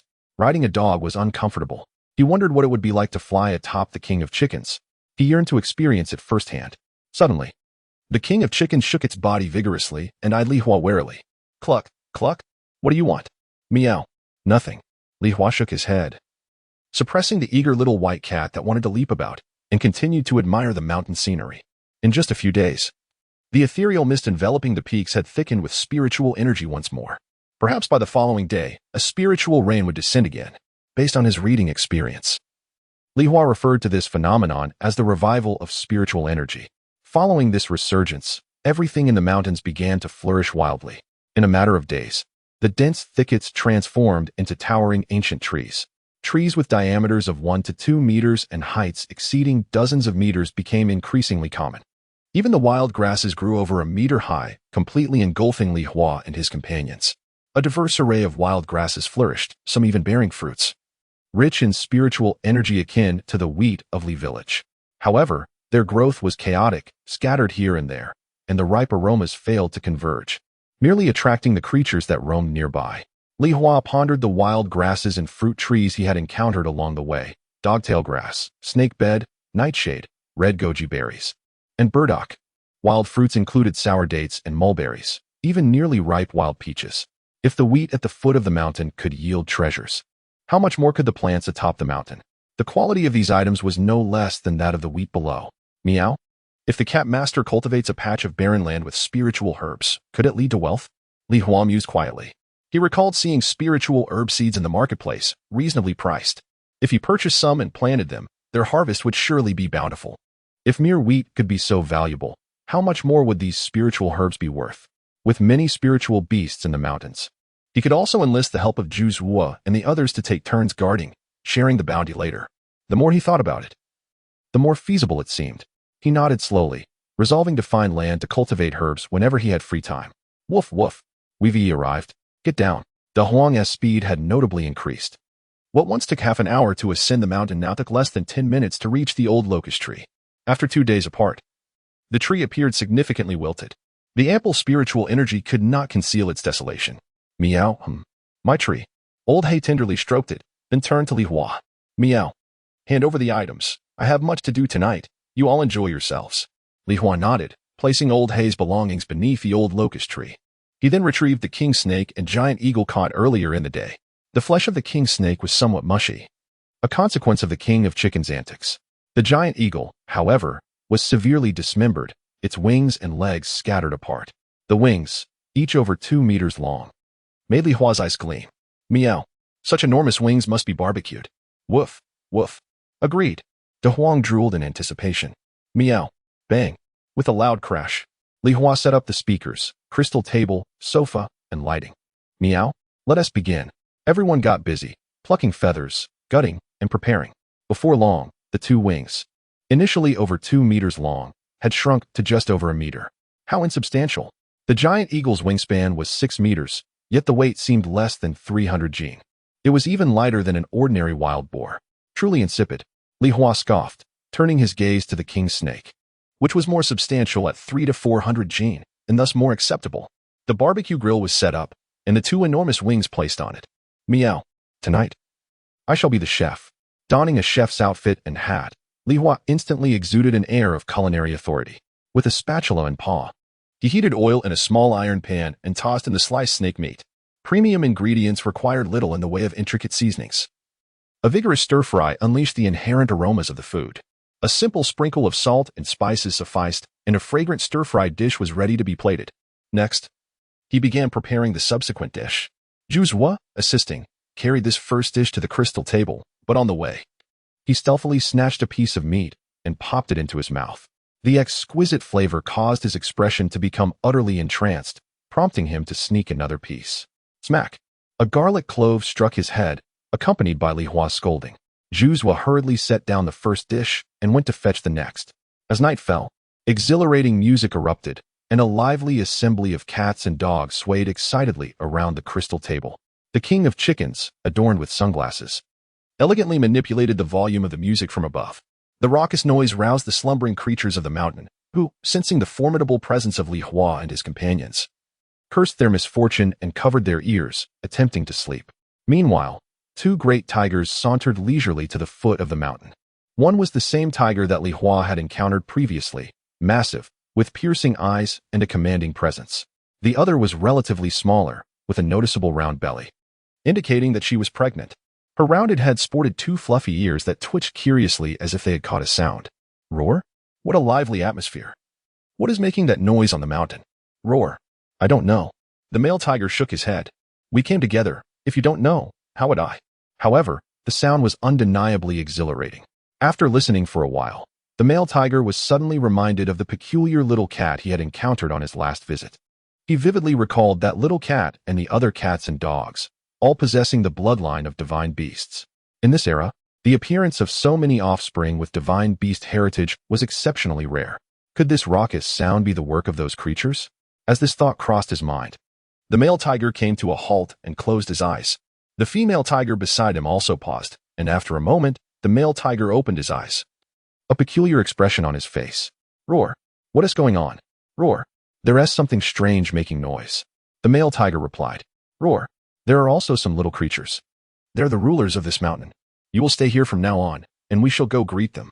The female tiger nodded in agreement, trailing behind the male tiger as they slowly made their way up the mountain. Their steps were deliberate, yet remarkably silent. Their several hundred jin of weight, making not a single sound. Chapter 59. The Mountain Lord and the Tiger Lady with Exuberance. Juzi snatched the microphone, standing atop the crystal table while surveying the gathering of cats and dogs, eventually fixing his gaze on the trio of kittens lined up on the sofa, their wide eyes fixated on him. His whiskers perked with enthusiasm as he raised a paw, signaling, meow. Allow me a brief moment. Prepare the music. The Chicken King promptly activated the switch. Meow. Start. The rhythm began to pulse, and the three kittens swayed their heads in unison. Juzi cradled the microphone, inhaled deeply, and then, lost in the moment, belted out, dried fish. Suddenly, a wave of intense energy permeated the air. The moment Juzi encountered this force, his fur bristled, and he trembled involuntarily. Roar. Meow. With a startled yelp, he abandoned the microphone, leaping into the crevice of the sofa. However, his unusual physique left his head protruding awkwardly from the cushions. Meanwhile, aside from the music, an eerie silence enveloped the venue.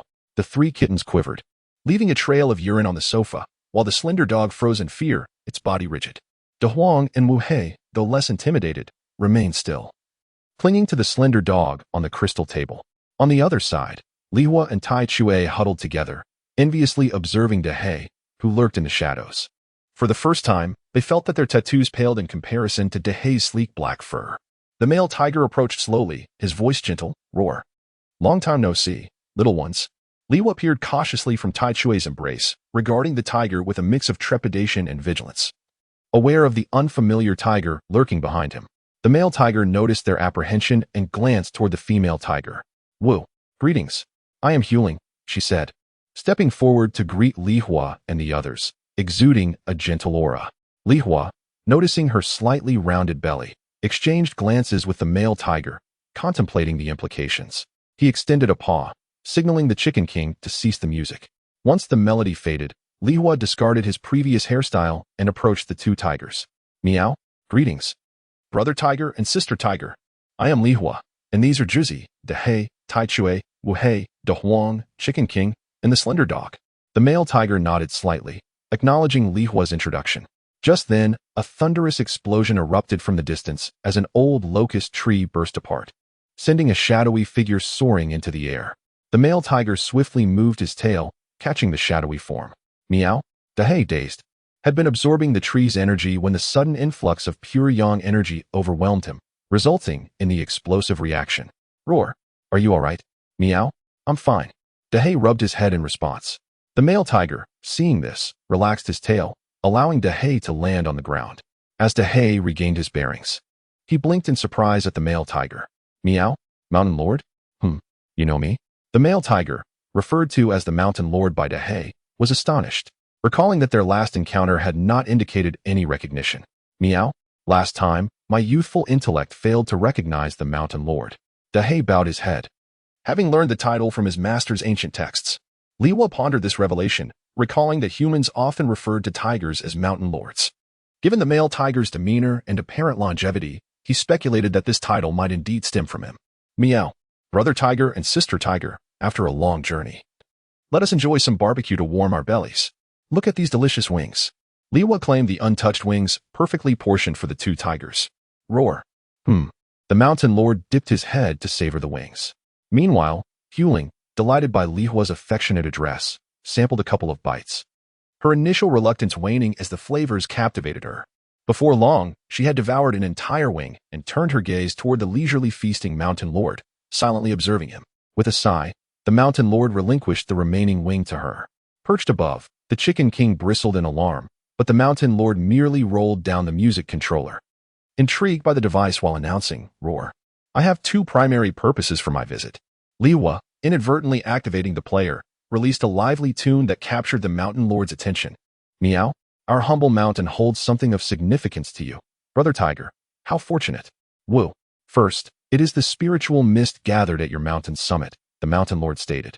Emphasizing its importance to him, he intended to take it with him, which would also benefit them, as it was potent enough to attract beast kings.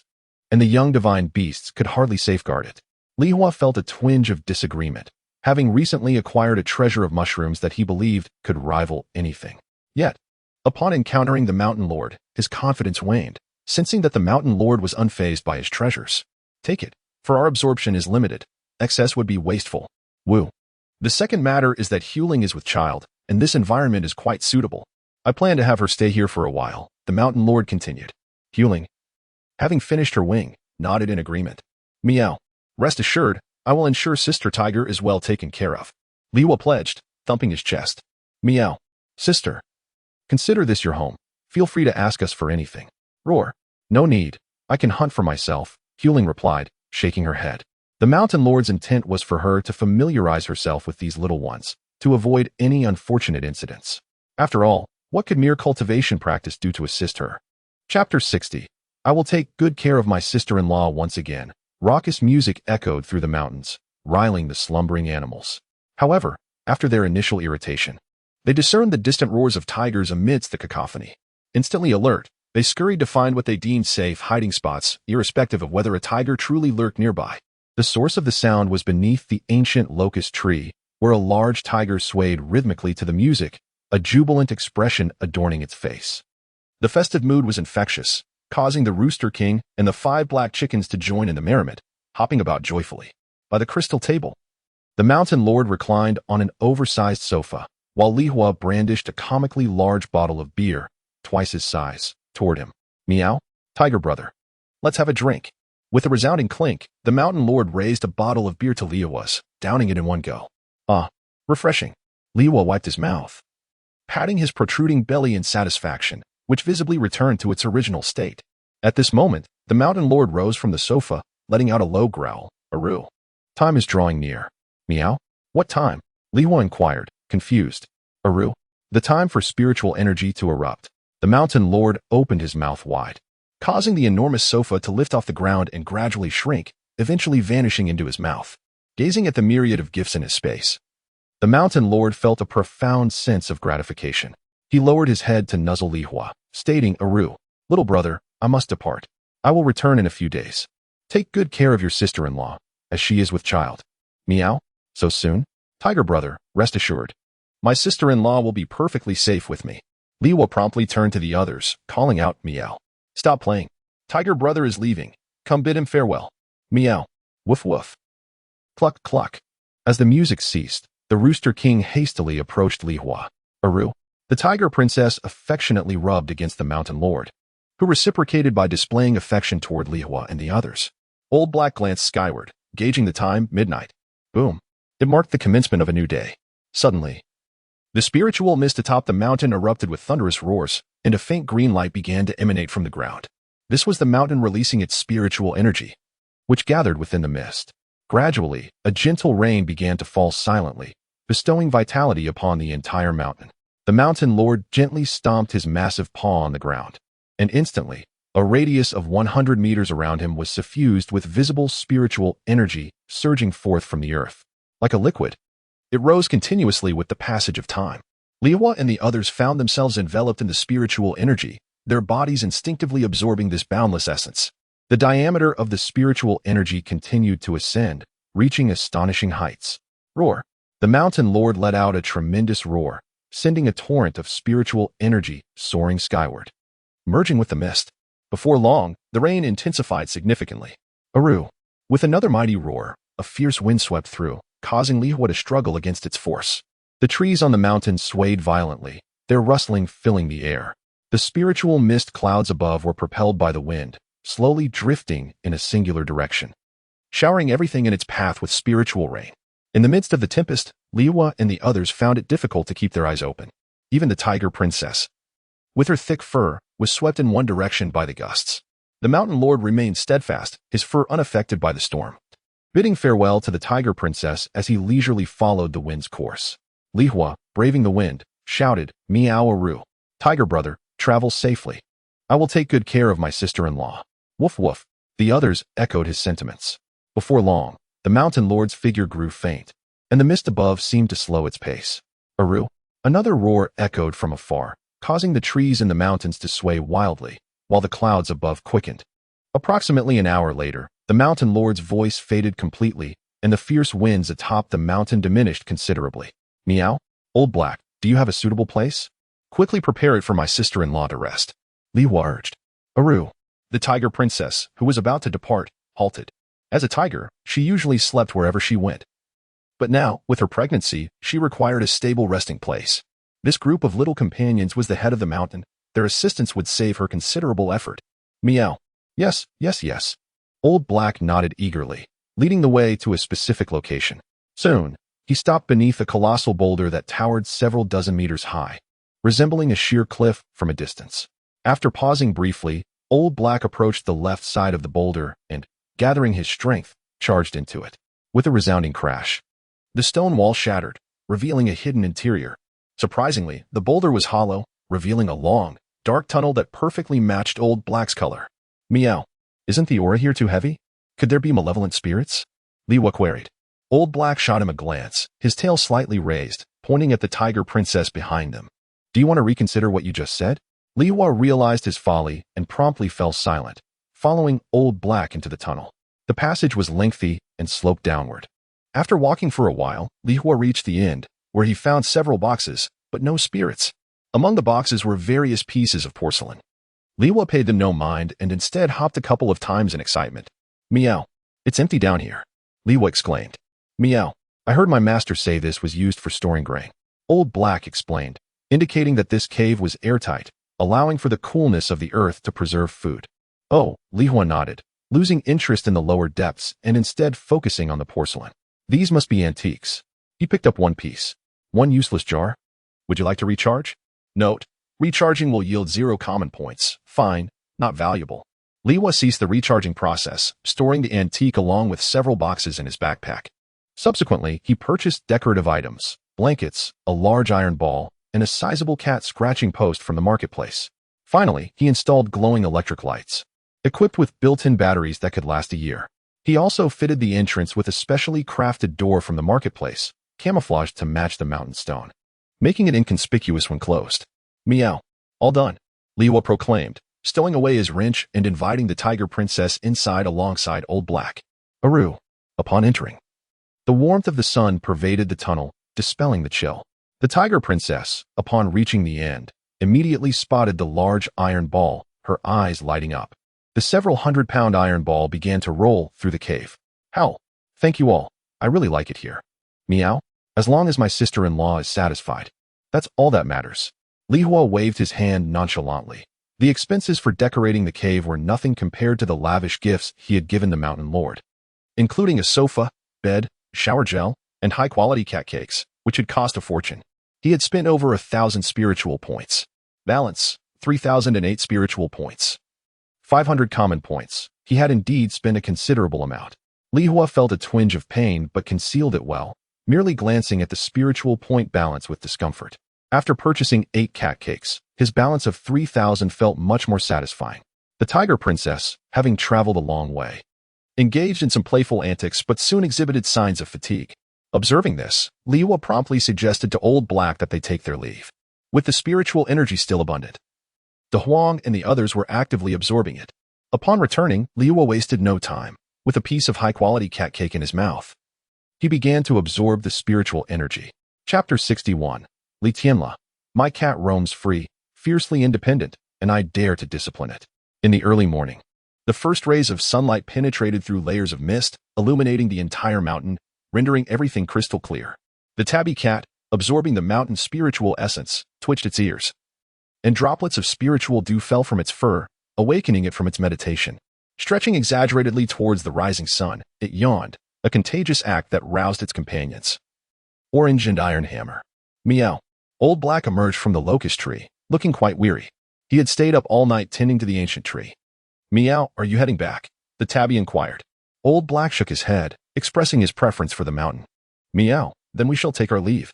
As they descended the mountain, the tabby decided to check on Tiger Ling to offer a greeting. Upon reaching the cave entrance, it was met with thunderous snores. Disturbing a tiger's dreams would be ill-advised, so the tabby silently retracted its paw and hurried to rejoin the group, hastening home. In the village, the inhabitants typically arose at dawn to labor while it was still cool, though this was primarily the habit of the elderly and middle-aged. Inside the house, Li Meng was already awake, tending to the fire and preparing breakfast. Meow, go play, the tabby announced as it returned, carrying the little white cat, which had also spent the night in revelry. Now, its eyes drooped with fatigue, unable to stand. Meow, just as it should be, the tabby nodded in satisfaction, pleased that the little one lacked the energy to disturb its slumber. The tabby returned to the house, a modest abode with a living room and 2 bedrooms, one occupied by the old man, the other by Li Tianla. Li Maqiong was asleep in the grain storage room outside. As contemporary youths, rising early was an absolute impossibility for them. Both slumbered soundly. Smack. The tabby playfully slapped Li Tianla on the backside. Letting you treat me like a dog, it thought, harboring a grudge. After delivering the playful smack, it dashed off to the grain storage. Inside, Li Maqiong was also in a deep slumber, resembling a soundly sleeping pig. Since she was not as egregious as Li Tianla, the tabby rewarded her with a gentle slap as well before returning to its nest for a nap, still fatigued from the previous night. The sun rose high in the sky, casting brilliant rays. It was a splendid day. The villagers had already spread their wheat out to dry, while Li Meng's wheat remained covered with plastic sheeting. Wake up. What time is it? Still sleeping. Li Meng hollered at the two still in slumber. It's only 9. Li Tianla groggily glanced at his phone. He had no classes today and wondered why he needed to rise so early. After gaming until 3 a.m. the previous night, he had no desire to wake. Ding. Invincible Tycoon System successfully bound. Ding. Super Immortal Cultivation System successfully bound. Ding ding ding. World's handsomest system successfully bound. Ding ding ding ding. Hey, Li Tianla. He mumbled as he picked up the phone. Bro, hurry up. Grandpa is out drying the wheat. Li Maqiong, residing in the grain house, was more attuned to the sounds than Li Tianla. Having stayed up late watching videos, she too felt exhausted. With eyes unwilling to open, she knew the task of drying wheat was not strenuous, but their grandfather, at 89, could not manage it alone. Thus, still yearning for more sleep, she fumbled for her phone to call Li Tianla. On the other end of the line, Li Tianla was startled, leaping out of bed like a fish out of water. Holy cow, I forgot. Bro, you carry on. I'll sleep a bit more, he quickly replied, hanging up. Why does my backside still hurt? Li Tianla wondered, rubbing his rear before hastily dressing, stuffing his phone into his pocket, splashing some water on his face, and rushing out to assist Li Meng. What a hassle. Collecting and spreading and collecting. Li Tianla grumbled, recalling how they had worked half the night to spread the wheat, only to have to collect it again after less than an hour of drying. Li Meng rested by the roadside, curiously picking up some of the drying wheat, examining it closely before tasting a couple of grains. This wheat seems ready to be harvested. What? Li Tianla paused his work and approached Li Meng. Grandpa, isn't this wheat just gathered? It was harvested the night before, and last night, a flock of birds came. So it hasn't dried much yet. Li Meng nodded, puzzled, as he inspected the grains again. After a while, he tossed the wheat aside, noting it was mostly dry, with just a bit still tender. If we let it dry all day, we can harvest it by evening. Does our wheat storage still have old wheat? Li Tianla inquired. The storage, constructed of iron sheets, was particularly spacious. Their grain house possessed one, and it seemed the wheat within had yet to be consumed. We might not have room to store the new wheat after tonight's harvest. I'll take the tricycle over to your Uncle S.'s place, Li Meng said. We can sell the old wheat in town and check on your aunt while we're at it. All right. Li Tianle nodded, resuming his work. As time passed, the sun blazed increasingly hotter. The wheat was already spread out to dry, and the old wheat from the storage was cleared, awaiting the afternoon meal before being transported to town for sale. At the front gate, Li Tianle sat on a stone, engrossed in his phone. Jia, don't send me off. Wei, just guard the tower. Once I level up, we'll turn the tide. Lao Qing, scout the area. Go, go, go. Whoa. Protect me quickly. I'm still alive. Check my position. Check my position. I'm dead. Dead. Dead. It's full. Really full. Only one support left on the opposing team. Protect the minions for a final push. Whoa, you guys are clowns. We didn't win. As he shouted passionately into his phone, his mood fluctuated with the game's progress. It was a rare moment of leisure, and he could not bear to squander it on anything but gaming. At that moment, Li Dazhuang approached, accompanied by a middle-aged man and a young woman. Brother Lu. This is the home of that cat. Li Dazhuang pointed towards Li Meng's residence. Thank you so much, said the middle-aged man, Lu Difu, the chicken farmer from Lu village. Ever since that fateful night when the tabby cat had dispatched the weasels plaguing his poultry farm, he had been inquiring about it. Last night, while scrolling through a video platform, he stumbled upon Li Dazhuang's clip titled Tabby Cat Kills Weasel at Midnight, and suspected it was the same feline. Thus, at dawn, he drove over. Don't mention it. It was just a small favor. Li Dazhuang waved his hand with a cheerful smile. Just treat me to a drink sometime. Haha, absolutely. Lu Difu replied with a grin, gesturing to the gifts he carried. Well then, we'll be on our way. Let us meet up for drinks soon. He turned to the young woman beside him. Shall we go? She nodded, casting a glance towards Li Tianle at the gate. A wide smile revealing her prominent front teeth. Hello, handsome. Bro, get ready to secure the dragon. Just as Li Tianle was engrossed in a team fight, he reflexively turned towards the source of the call upon hearing handsome. There stood the girl who had called him, about 6 meters tall, with 2 braided pigtails. Wearing a short-sleeved shirt that revealed her fair arms and a skirt that showcased her alluring, delicate calves. Her sparkling eyes glimmered with mischief, and her face was adorned with a sweet smile. Was she addressing him? Li Tianle glanced down at the impending team battle, then back at the girl. Finally, urged by his teammates, he stuffed his phone into his pocket.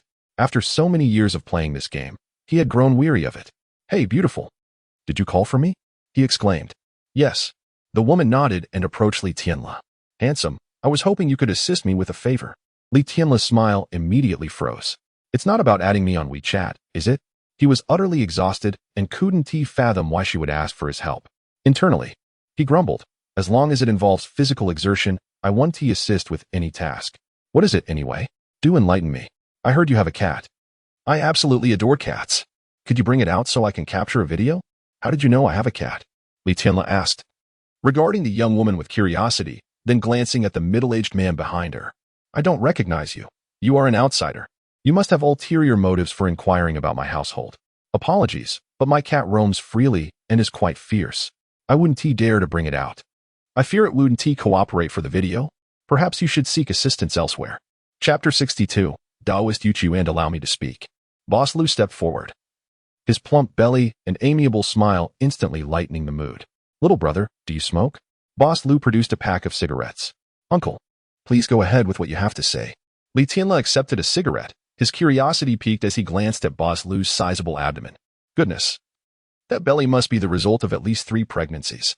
Let's get straight to the point, Boss Lu continued. He perceived in Li Tianle's gaze a reflection of his own university-aged son, an innocence laced with naivety, utterly oblivious to the nuances of polite conversation. I have a few chickens at home, and a weasel paid a visit a few days ago. Thankfully, it was killed by a tabby cat. Otherwise, my 2 years of hard work would have gone to waste. Boss Lu retrieved his phone, searching for the video from that day. I've been trying to find that tabby cat these past few days, not for any ulterior motive, but simply to express my gratitude with a little gift. Wow, this is real. The video showcased a tabby cat pouncing on a weasel with the ferocity of a tiger, dispatching it with a single bite. Li Tianle exclaimed in admiration. So cool. He immediately took out his phone. Uncle, could you share that video with me? It's too impressive. I want to save it. Of course.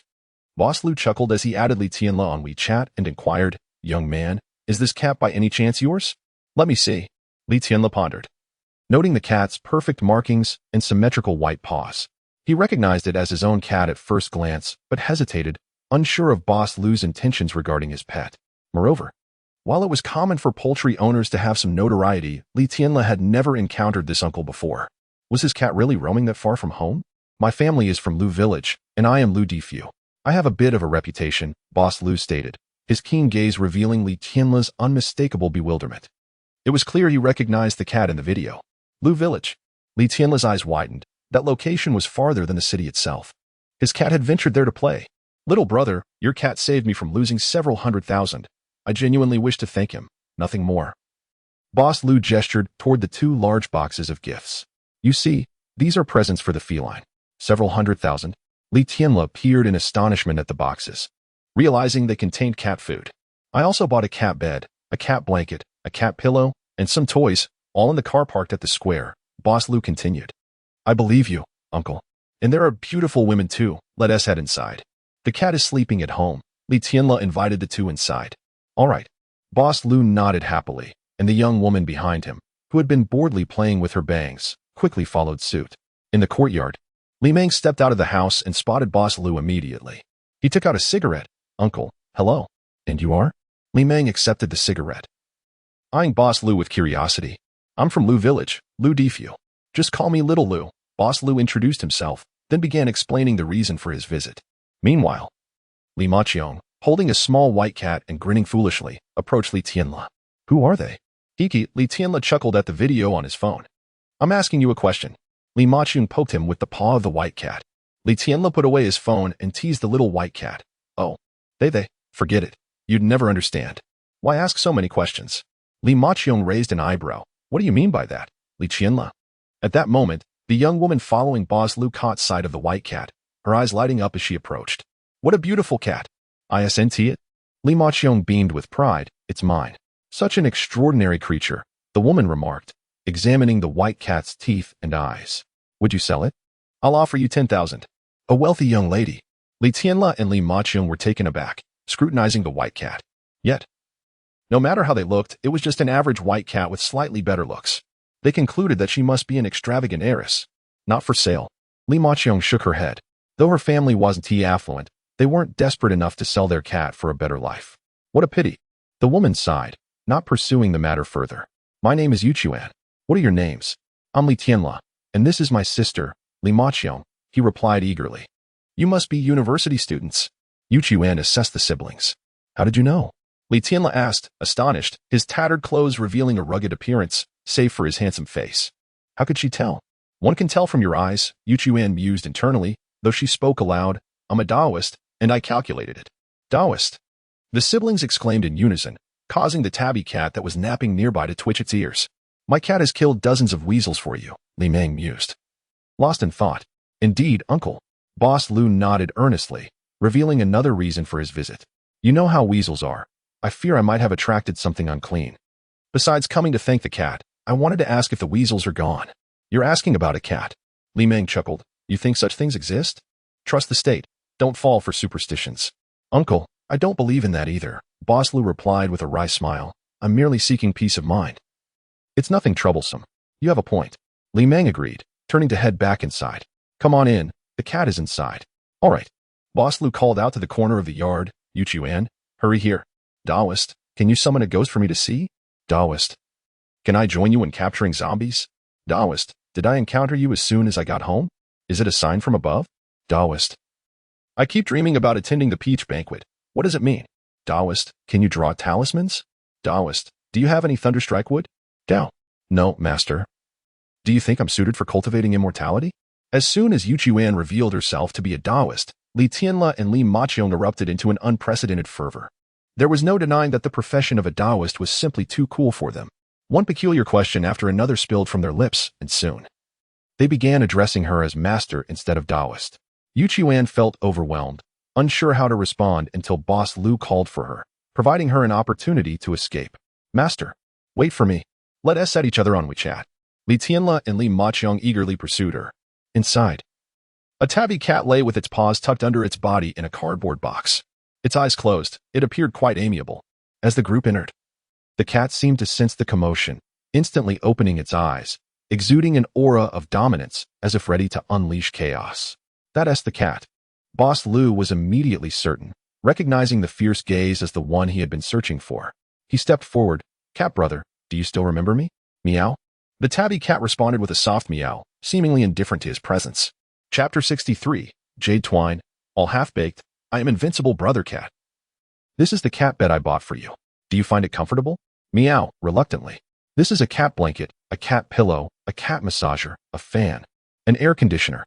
Meow, meow, meow. This massager is actually quite nice.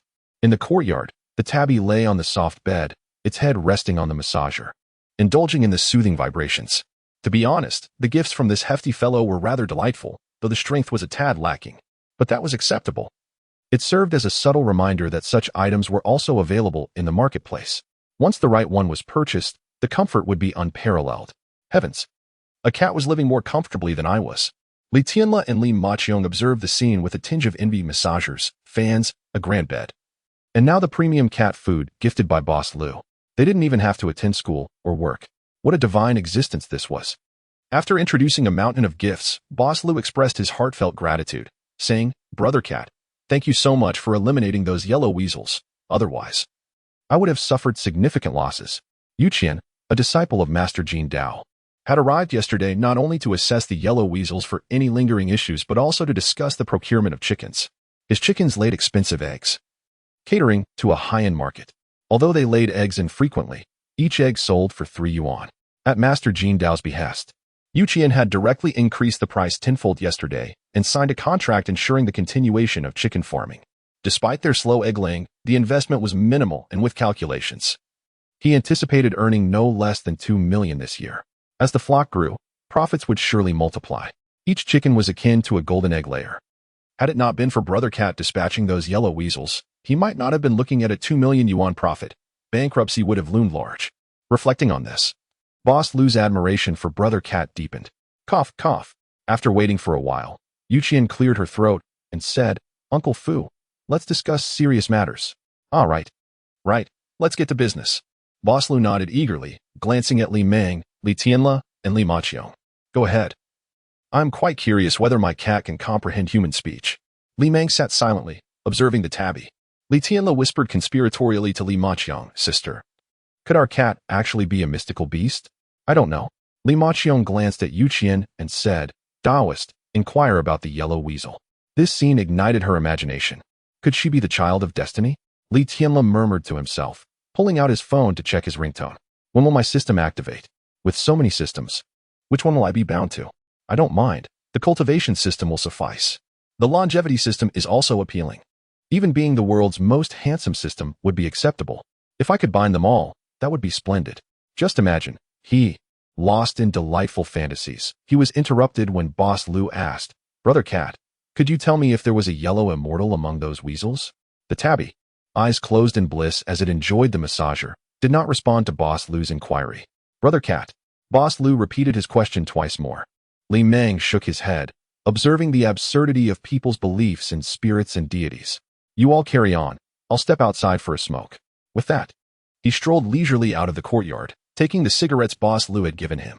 After his departure, Yu Qian approached the tabby's bed, squatted down, and rested her chin on her hands, gazing intently at the feline. Meow, sister, your stare is making it impossible for me to sleep. The tabby opened its eyes, expressing its discontent towards Yu Qian. You want to sleep? Yu Qian retorted. Of course, with such splendid weather, why wouldn't I? Then I shall prevent you from sleeping. Yu Qian pulled a strand of her hair and playfully poked the tabby's nose. Meow, meow, meow, go away. You're quite bothersome. The tabby turned over, presenting its backside to Yu Qian. Yet, the next moment, it felt an itch on its paw. Yu Qian, unceremoniously sprawled on the ground, teased the tabby's paw with her hair. A petite and adorable girl giggled mischievously, causing Li Tianle to avert his gaze in discomfort and Li Maqiong to sigh in exasperation. Yu Qian's aura as a Taoist was effectively overshadowed by her playful antics. While novels often depicted eccentric masters, a lewd female Taoist was something unprecedented. Ugh. You're so annoying. The tabby leapt from the bed, casting a glance at Li Tianle and the others before vaulting over the wall and out of the courtyard. Meow, if you can truly understand, come along with me. Wait for me. Yu Qian tumbled, dusting off her skirt, but paid no mind. She glanced at the spot where the tabby had jumped and rolled her way out, chasing after it. Li Meng, who was smoking by the entrance, stared in astonishment, pondering how such a lively young girl could have such an unkempt appearance. Daoist, Daoist. Li Tianla, eager for excitement, followed suit, and to their astonishment, in less than 10 seconds, Yu Chuan's figure had vanished. Could it be that she is truly a master? Li Tianla fell into contemplation. Should he seize this opportunity? What if it turned out to be a ruse? Would he become a fool in the end? Slow down, slow down. I'm exhausted. Meow. Indeed, quite impressive. Able to comprehend what the cat lord says. In the wilds, Yu Qian leaned on her legs, her face flushed and panting as she gazed at the tabby perched in the tree. I just have one question. Was it necessary to run so fast? Yu Qian complained. Having run at least 3 kilometers, which equated to her exercise for 3 days. Did this cat want to wear her out? Ugh, you're quite weak. The tabby regarded her with disdain, having observed her since Li Tianla called her Daoist. Indeed, she possessed spiritual energy. She could keep pace with him as he circled the village. But it was evident that she was lacking in stamina. How big could a small village be? When the harvest was light, the elders would run 3 laps around the village without breaking a sweat. Yet, after just 2 laps, she was already gasping for breath. Truly, today's youth, even if they are cultivators, are rather feeble. However, despite her weakness, she was still a cultivator, and with her spiritual energy, her vitality returned to normal within a minute. As her breathing steadied, she looked up to find the tabby gazing down at her with an air of superiority. Yu Qian, I was scorned by a cat. Was I truly that weak? Yu Qian pondered. Meow, the yellow immortal has already been dealt with. I have stated this before. Whether you can understand is up to you. The tabby lounged on the branch, legs crossed, speaking nonchalantly. What are you saying? As expected, Yu Qian couldn't decipher the tabby's words. However, she was not deterred. She picked up a stick and began to write in the dirt. Is the yellow immortal dead? The tabby glanced at her before returning to its previous posture, shaking its legs. Cannot read. Seeing this, Yu Qian switched to traditional characters. The tabby remained unresponsive. It seemed that it had only recently transformed into a spiritual beast. Yu Qian nodded. Typically, spiritual beasts were not particularly young. And if they didn't recognize a couple of characters, it was evident. They were all half-baked. Half-baked was just fine, with half-baked. She wouldn't fear being beaten. Picking up a stick and resting it upon her shoulder, Yuan stood tall, her slender waist accentuating her flat chest, making it appear remarkably prominent. Hey, let me ask you, did you kill that yellow fairy the other day? Yuan, with an air of arrogance, pointed her finger at Li Hua's crown. If you did, nod. If not, shake your head. Answer quickly, or I shall strike you. Eager for a fight. This cat relishes it. Li Hua rose, arching her back as her claws glimmered ominously. Oh, Yuan's brow twitched. We are both merely beginners in refining our energy. Yet my innate advantage surpasses yours. Do you really think you can defeat me? Let me tell you, I, Yuan, am invincible. With an air of haughtiness, she tilted her head and cast a sidelong glance at Li Hua. Hurry and answer me. Do not force my hand. I fear what I might unleash. Meow. Enough of your nonsense. Let us go. Li Hua charged directly at Yuan. Just as Yuan prepared to defend herself, Li Hua executed a flying kick above her. No. I surrender. Yuan's expression changed dramatically as she hurriedly discarded the stick, yearning for peace. However, under Li Hua's swift assault, she had no chance to yield. Bang. Yuan cried out as she fell to the ground in shock. Oh. It hurts, boo-hoo. Li Hua landed gracefully from the air, gazing at the weeping Yuan who clutched her head. KO. Chapter 64. Division of Cultivation, Qi Refining and Foundation Establishment in the Desolate Forest. Yuan lay helplessly on the ground, her face stained with tears. How humiliating it was to be defeated by a mere cat. The disparity in size was so vast that she didn't even have a chance to react. It was particularly mortifying since she had instigated the confrontation. At that moment, Yuan wished she could dig a hole and bury herself. Meow. Don't play dead. Sharp claws appeared before Yuan's eyes, exuding a scent of blood that sent a chill through her heart. She hurriedly rolled on the ground, exclaiming, don't hit me. I surrender. Meow? Li Hua paused, staring at the woman in astonishment. Wait, you're actually studying cat language? Although her actions and words contained numerous errors, as a cat, Li Hua could still vaguely understand her intent. After a moment's thought, Li Hua retracted her claws and meowed affirmatively. Relieved, Yuan secretly sighed. Fortunately, she had familiarized herself with cat body language. Otherwise, she would have been in for a rough time. However, it seemed that this cat had yet to show her any goodwill. Stealing a glance at Li Hua, Yuan steeled her resolve and continued to roll about. Her pristine white legs quickly became covered in dust, and her dress was torn by the branches and stones on the ground. Meow? Li Hua was taken aback, quickly realizing that it was her first time encountering a human rolling on the ground in a gesture of goodwill, and she had forgotten to reciprocate. Finding a clean patch of ground, she rolled over symbolically twice. Upon seeing this, Yuquan immediately leaped up, exclaiming, "Haha, the etiquette of the cat world is established. You mustn't hit me again. Meow. You think I want tea? Looks like you agree with me," Yuquan responded. "Meow. We have no common language. Just leave." Li Hua shook her head, realizing that this person did not understand cat language, and their conversation was going nowhere. Finding it uninteresting, Li Hua turned to leave. "Wait," Yuquan called out urgently, rushing forward. "I just want to ask you one thing. Did that yellow immortal die or not?" She had come here under her master's orders. Uncle Fu was a friend her master had made during his travels, and now he was being troubled by the yellow immortal. Her master had sent her to assist Uncle Fu in eliminating this threat. While the surveillance footage could not reveal the true nature of the tabby cat and the weasel, upon arriving at Uncle Fu's home, she had deduced from the battle remnants and some fur that the group of weasels indeed included the yellow immortal. But it seemed that it had already been killed by a cat. For safety's sake, she wanted to confirm this. However, the cat appeared very cautious. Yuquan pondered for a moment and added, "You must be new to chi refining. There's much you don't understand. If you answer my question, I can answer yours too. Meow? If you had said that earlier, I would have told you. The yellow immortal is dead." Li Hua nodded, which was her way of responding to the question. "Really dead? Meow. Could it be fake? Then it seems it's true." Yuquan nodded, continuing, "All right. I've finished asking my questions. Now it's your turn. Ask away. Meow. Tell me about your cultivation realms. I seem to not understand what you're saying." Yuquan lamented, clutching her head in frustration.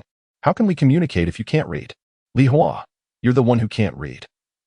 I just didn't feel like responding to you earlier. How about I treat you to a meal? I cook delicious food." Yuquan's eyes lit up suddenly, her excitement palpable. "I can cook too. My master and brothers rave about my cooking. They wouldn't want to eat anything else for at least 3 days." Li Hua looked at her with newfound respect. Her confident tone made it clear that she was a chef of considerable skill. Unfortunately, Li Hua was not hungry at the moment. She cleared a spot on the ground and wrote out a question with her paw. "Cultivation. You can read." Yuquan's eyes widened in surprise. "Then why didn't you answer my previous question?" Before Li Hua could respond, Yuquan mused aloud. "You probably don't know many characters, right? Li Hua, cultivation realms. What?" Yuquan wanted to ask more detailed questions, but noticed Li Hua's displeased expression and her tone gradually softened. "Let me explain a bit more. The cultivation realms consist of chi refining, foundation establishment, and golden core immortal." Li Hua listened attentively as Yuquan spoke, gradually gaining an understanding of human cultivation. The current cultivation realms were generally divided into 3 stages: chi refining, foundation establishment, and golden core. Before chi refining, one studies meridians and acupoints, senses the spiritual energy of heaven and earth, and attempts to draw this energy into the body. Once the spiritual energy enters the body, it can be manipulated to flow through the acupoints, nourishing the body and transforming spiritual energy into spiritual power for storage. This marks the chi refining stage, where one begins to awaken their consciousness and enhance their self-awareness through continuous absorption and refinement of spiritual energy. Foundation establishment is when spiritual power undergoes a transformation into magical power, and the dantian within the body becomes tangible, allowing for significant storage of magical power. The body officially separates from the realm of the mundane, resulting in a marked increase in lifespan.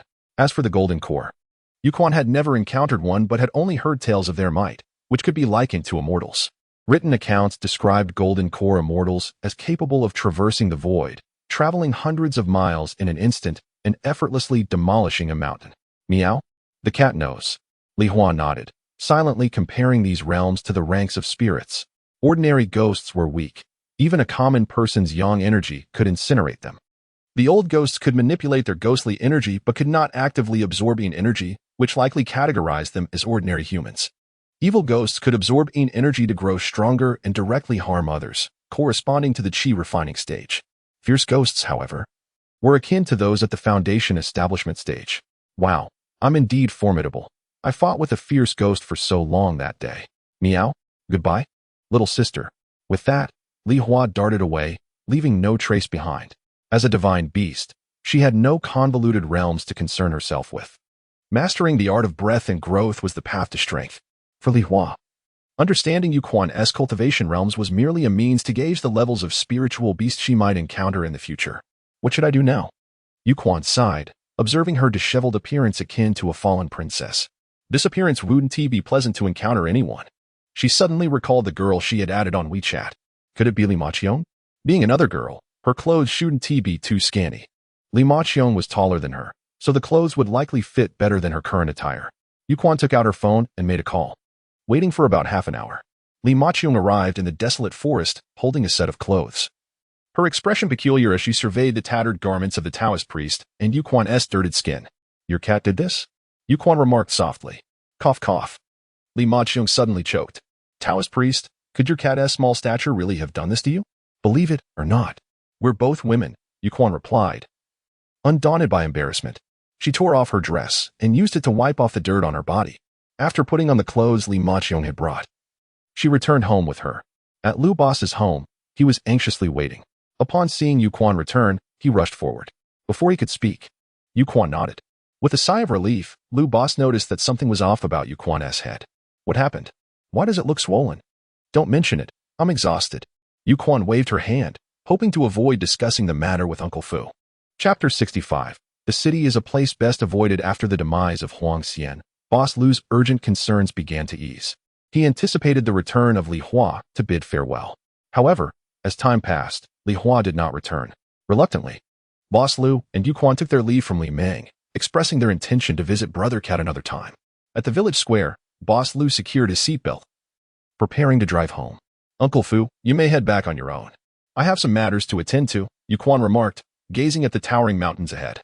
As a disciple of Taoist Jin, Boss Lu felt no worry for her safety. He understood that individuals of such caliber behaved differently. After reminding her to exercise caution, Boss Lu drove off. The spiritual energy here is akin to that of Kunlun. Yuquan observed the mountains, delicately attuning herself to the spiritual essence within. Her sect resided in a modest temple atop Kunlun Mountain, where the spiritual energy had recently awakened. Standing at the precipice of a new beginning, she successfully cultivated her inner energy, becoming a practitioner. Her master and other elders, through divination, concluded that spiritual energy emanated from all mountains. Every mountain, regardless of size, possessed varying degrees of this energy. After consulting with fellow practitioners, they determined that Kunlun, Nan Mountain, and Tai Mountain were the most bountiful. In contrast, ordinary hills yielded the least. Yet, the abundance of spiritual energy in these great mountains rivaled that of Kunlun. No wonder Uncle Fu's chickens thrived so well. Their eggs were almost genuine spiritual eggs. Perhaps fortune awaited her. Yuquan touched the serpent-shaped ring in her hand, feeling a surge of confidence. Checking her direction, she ventured out of the village, heading towards the mountains. At Li Long's residence, Li Hua was playfully tussling with Dehei, while Wu Hei's enthusiastic knocking had roused the slumbering Li Long, who, in frustration, tethered Wu Hei. The Chicken King led a small flock of chicks around the house. Li Wuyo, carrying a hefty backpack and a pair of binoculars around his neck, called out, "Grandpa, I'm leaving. I might not be back for a few days. Just wanted to let you know. Be careful and watch out for snakes," Li Long replied, handing Li Wuyo a packet of realgar powder. Li Wuyo and his companions were heading up the mountains to capture wild animals, armed with firearms. Li Long felt no concern for encounters with large predators. The real threat lay with snakes and venomous creatures. A packet of realgar could avert numerous dangers. "Rest assured, Grandpa. I know," Li Wuyo assured, carefully stowing the realgar. He approached Wu Hei, affectionately ruffling his fur. His fondness for dogs was evident, especially for his own Hei Dan, who had grown dear to him. Had his grandfather allowed it, he would have trained Hei Dan as a police dog. "Hey Dan, I'm off. I'll bring you some pig head meat when I return." Wu Hei perked up, excitedly tackling Li Wuyo, barking joyfully, "Hurry back. The Dog King is counting on you for that pig head." With a pat on Wu Hei's head, Li Wuyo exited the house, joining his companions on their journey up the mountain. Meanwhile, Li Hua paused her play with Dehei, noticing Li Wuyo's party of 7, all armed. She observed them discreetly. Their ammunition was scarce, mostly tranquilizers, with their backpacks filled with tents and provisions. In a region teeming with spiritual beasts, such preparation felt inadequate. Meow, it would be wise for the little dog to warn those spiritual beasts to avoid harm. Bark. Are they heading up the mountain? Meow, indeed. Bark, bark, bark. Isn't that reckless? Wu Hei paced in agitation, initially believing Li Wuyo was off to procure pig head meat, only to realize he was headed into potential danger. Bark, bark, bark. No. I must enlist De Huang's help to keep an eye on him. Bark. Bark, bark, bark, bark. De Huang, did you hear me? Bark, bark, bark. I did. What's up, brother? Bark, bark, bark. I need a favor. Bark, bark, bark. Thus, amidst the village, two dogs communicated. Their clamorous exchange rousing the attention of every dog in the vicinity, leaving the villagers bewildered. Shortly after, De Huang and the little dog made their way up the mountain. After a playful interlude with De He, Li Hua returned home. At the entrance, a tricycle filled with wheat awaited, where Li Tianla sat idly, waiting for Li Long. They were set to sell the old wheat to make way for the new harvest. Spotting Li Hua, Li Tianla's eyes lit up as he waved, Mimi. Come along, let us head to the city for some fun. Li Hua hesitated, tempted by the thought of visiting the city after so long. Meow, leaping onto the vehicle. She nestled into the wheat pile. Before long, Li Meng emerged from the house, joining Li Tianla in the front seat. Let us go. Li Tianla started the engine and accelerated their departure. A feline head peeked out from the wheat, observing the crops flanking the road. This was Wang Village. Zhou Village's wheat. The spiritual energy was abundant, and the ears had formed, signaling the impending arrival of flocks of birds to Li Village's wheat. However, the villagers were well prepared, with nets and traps strewn across the fields, and some even had large iron barrels at the ready to seal their harvest against the birds. Meow, in 2 days, we can take action. It appeared that the wheat from Wang, Sun, and Zhou villages would be harvested tomorrow, after a day of drying. It could be processed the following day. Upon departing these villages, the wheat in Zhao and Zheng villages, while lagging behind Wang village, was estimated to mature just a day later. Li Hua silently noted this for future reference. As they took the main road, the route to the city became straightforward, devoid of any turns. After nearly an hour of driving, they finally arrived at the wheat collection site, although their town had its own collection point. The city offered a slightly higher price per pound.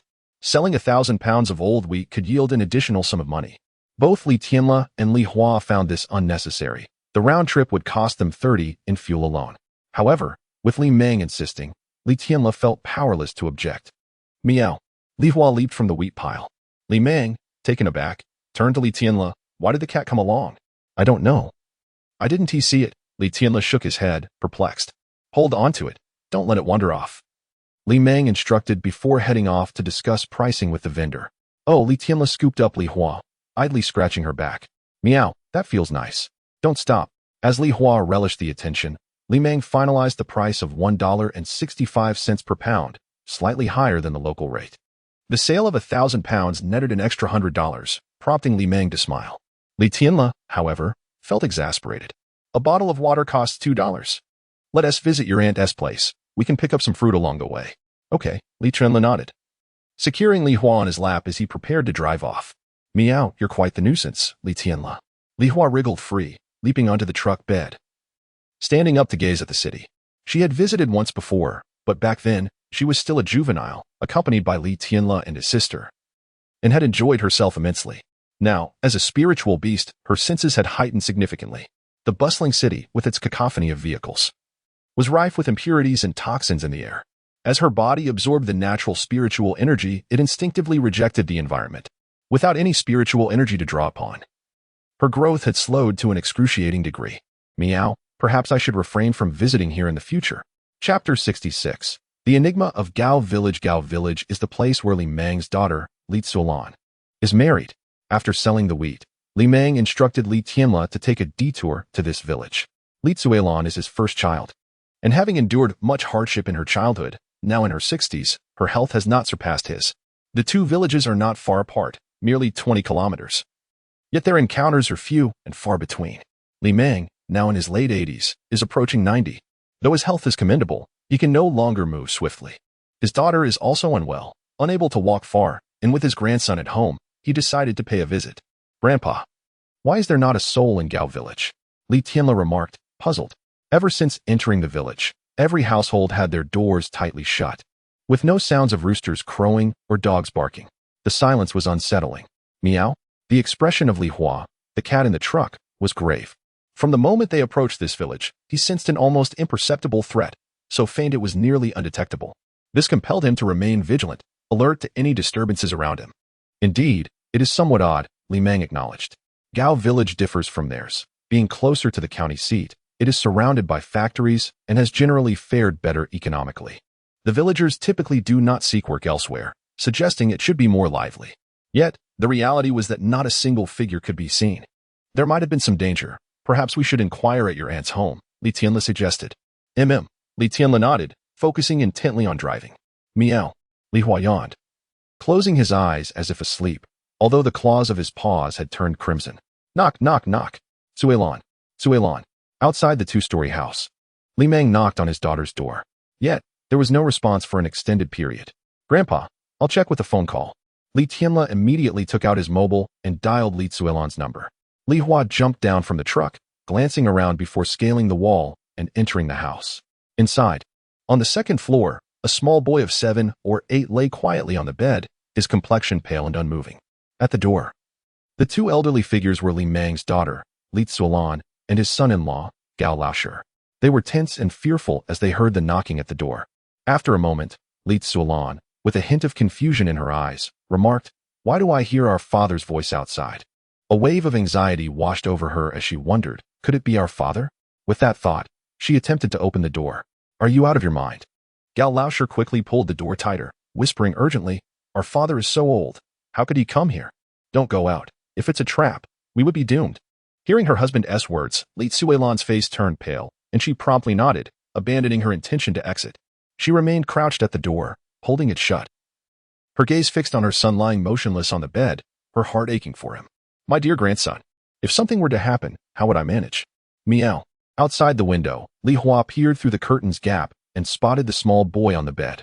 Though he had never seen them before, he could surmise the situation. Li Meng often spoke to himself about his daughter and great-grandson. Li Suilan must be the frail woman with a body that seemed to be nothing but skin and bones. Her face etched with wrinkles, her petite form slightly hunched, appearing even more fragile. She indeed showed signs of aging. Standing next to Li Meng, it was difficult to discern their familial connection. The boy on the bed was Li Meng's great-grandson, Gao Chang. Li Meng frequently boasted about his grandson's robust health and mischievous demeanor, noting that he rarely fell ill. Yet, this time, he seemed to be on the brink of death. Just then, Li Suilan's phone rang. Upon answering, the elderly couple realized that their father had indeed arrived. They hurriedly opened the door and dashed into the yard. Taking advantage of their distraction, Li Hua slipped into the house. Once inside, Li Hua discovered that much of the furniture had been overturned, and shards of glass littered the floor. After observing for a moment, he rushed upstairs to Gao Chang's room, leaping onto the bed and standing beside the boy. Meow? Ghostly energy. Upon nearing, Li Hua's senses sharpened. He extended his paw to lift the boy's eyelids. The boy's eyes were pale, shrouded in an aura of darkness. So, it was true. Li Hua relaxed. No wonder the sense of danger was so faint. He had assumed it was due to the high level of the adversary's concealment abilities. In reality, the ghostly energy had been diminished by the daylight. Li Hua continued to examine Gao Chang. His spirit was still intact.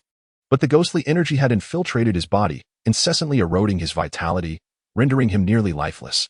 Meow, still a malevolent ghost. Li Hua felt even more at ease. He had faced powerful spirits before, so what was a mere malevolent ghost? He had a bottle of restorative pills, and with 9 left. He retrieved one and placed it into the boy's mouth. The restorative pill, used by Qi practitioners for healing, would dissolve effortlessly in the mouth of a child. A surge of spiritual energy emanated from within, nourishing Gao Chang's body, visibly invigorating his blood vitality. Sizzling. The ghostly energy was violently expelled by the intense energy, causing Gao Chang to cry out in pain as black vapors evaporated from his 7 orifices.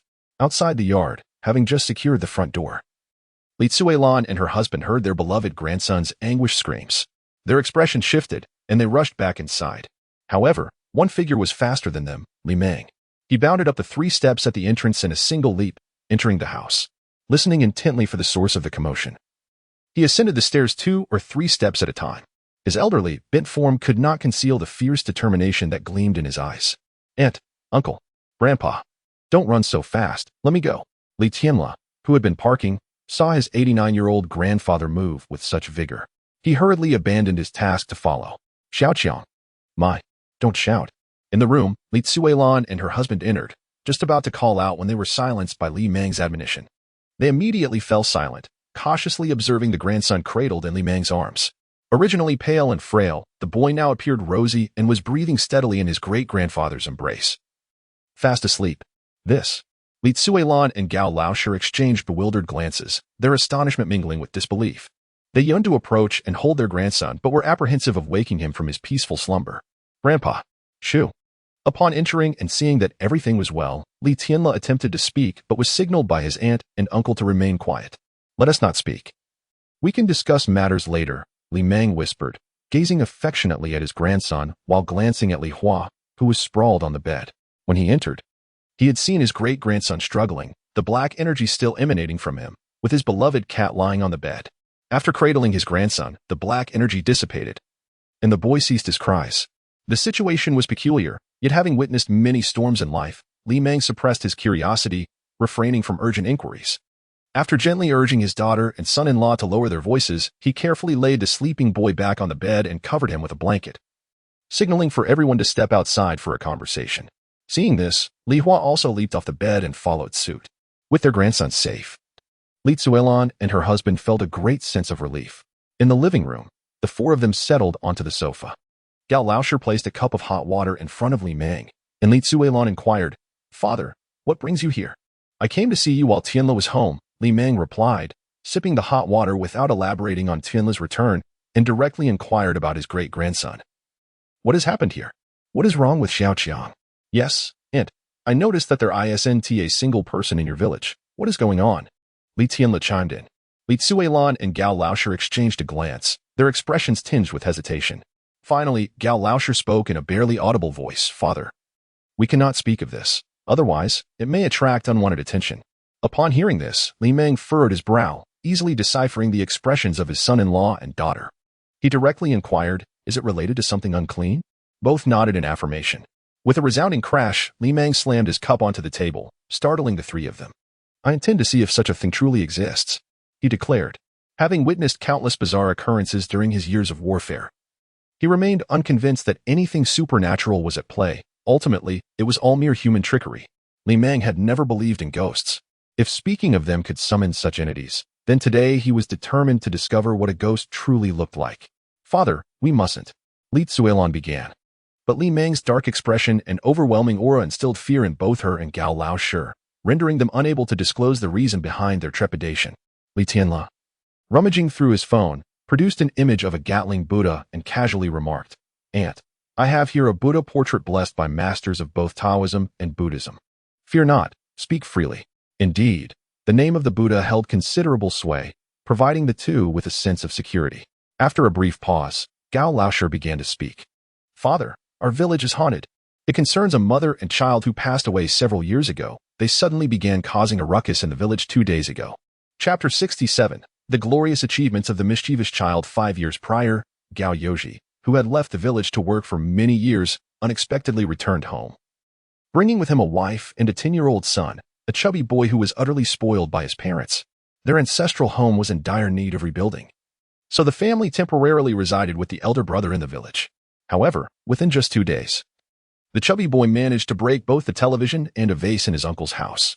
Out of concern for face, the elder brother refrained from reprimanding the child and merely advised Gao Yoji to discipline his son, as the damaged items were quite expensive. In response, Gao Yoji's wife vehemently argued that her son, being so well-behaved and adorable, could never act out intentionally. She insisted that if the valuables had been put away, her son wouldn't have touched them.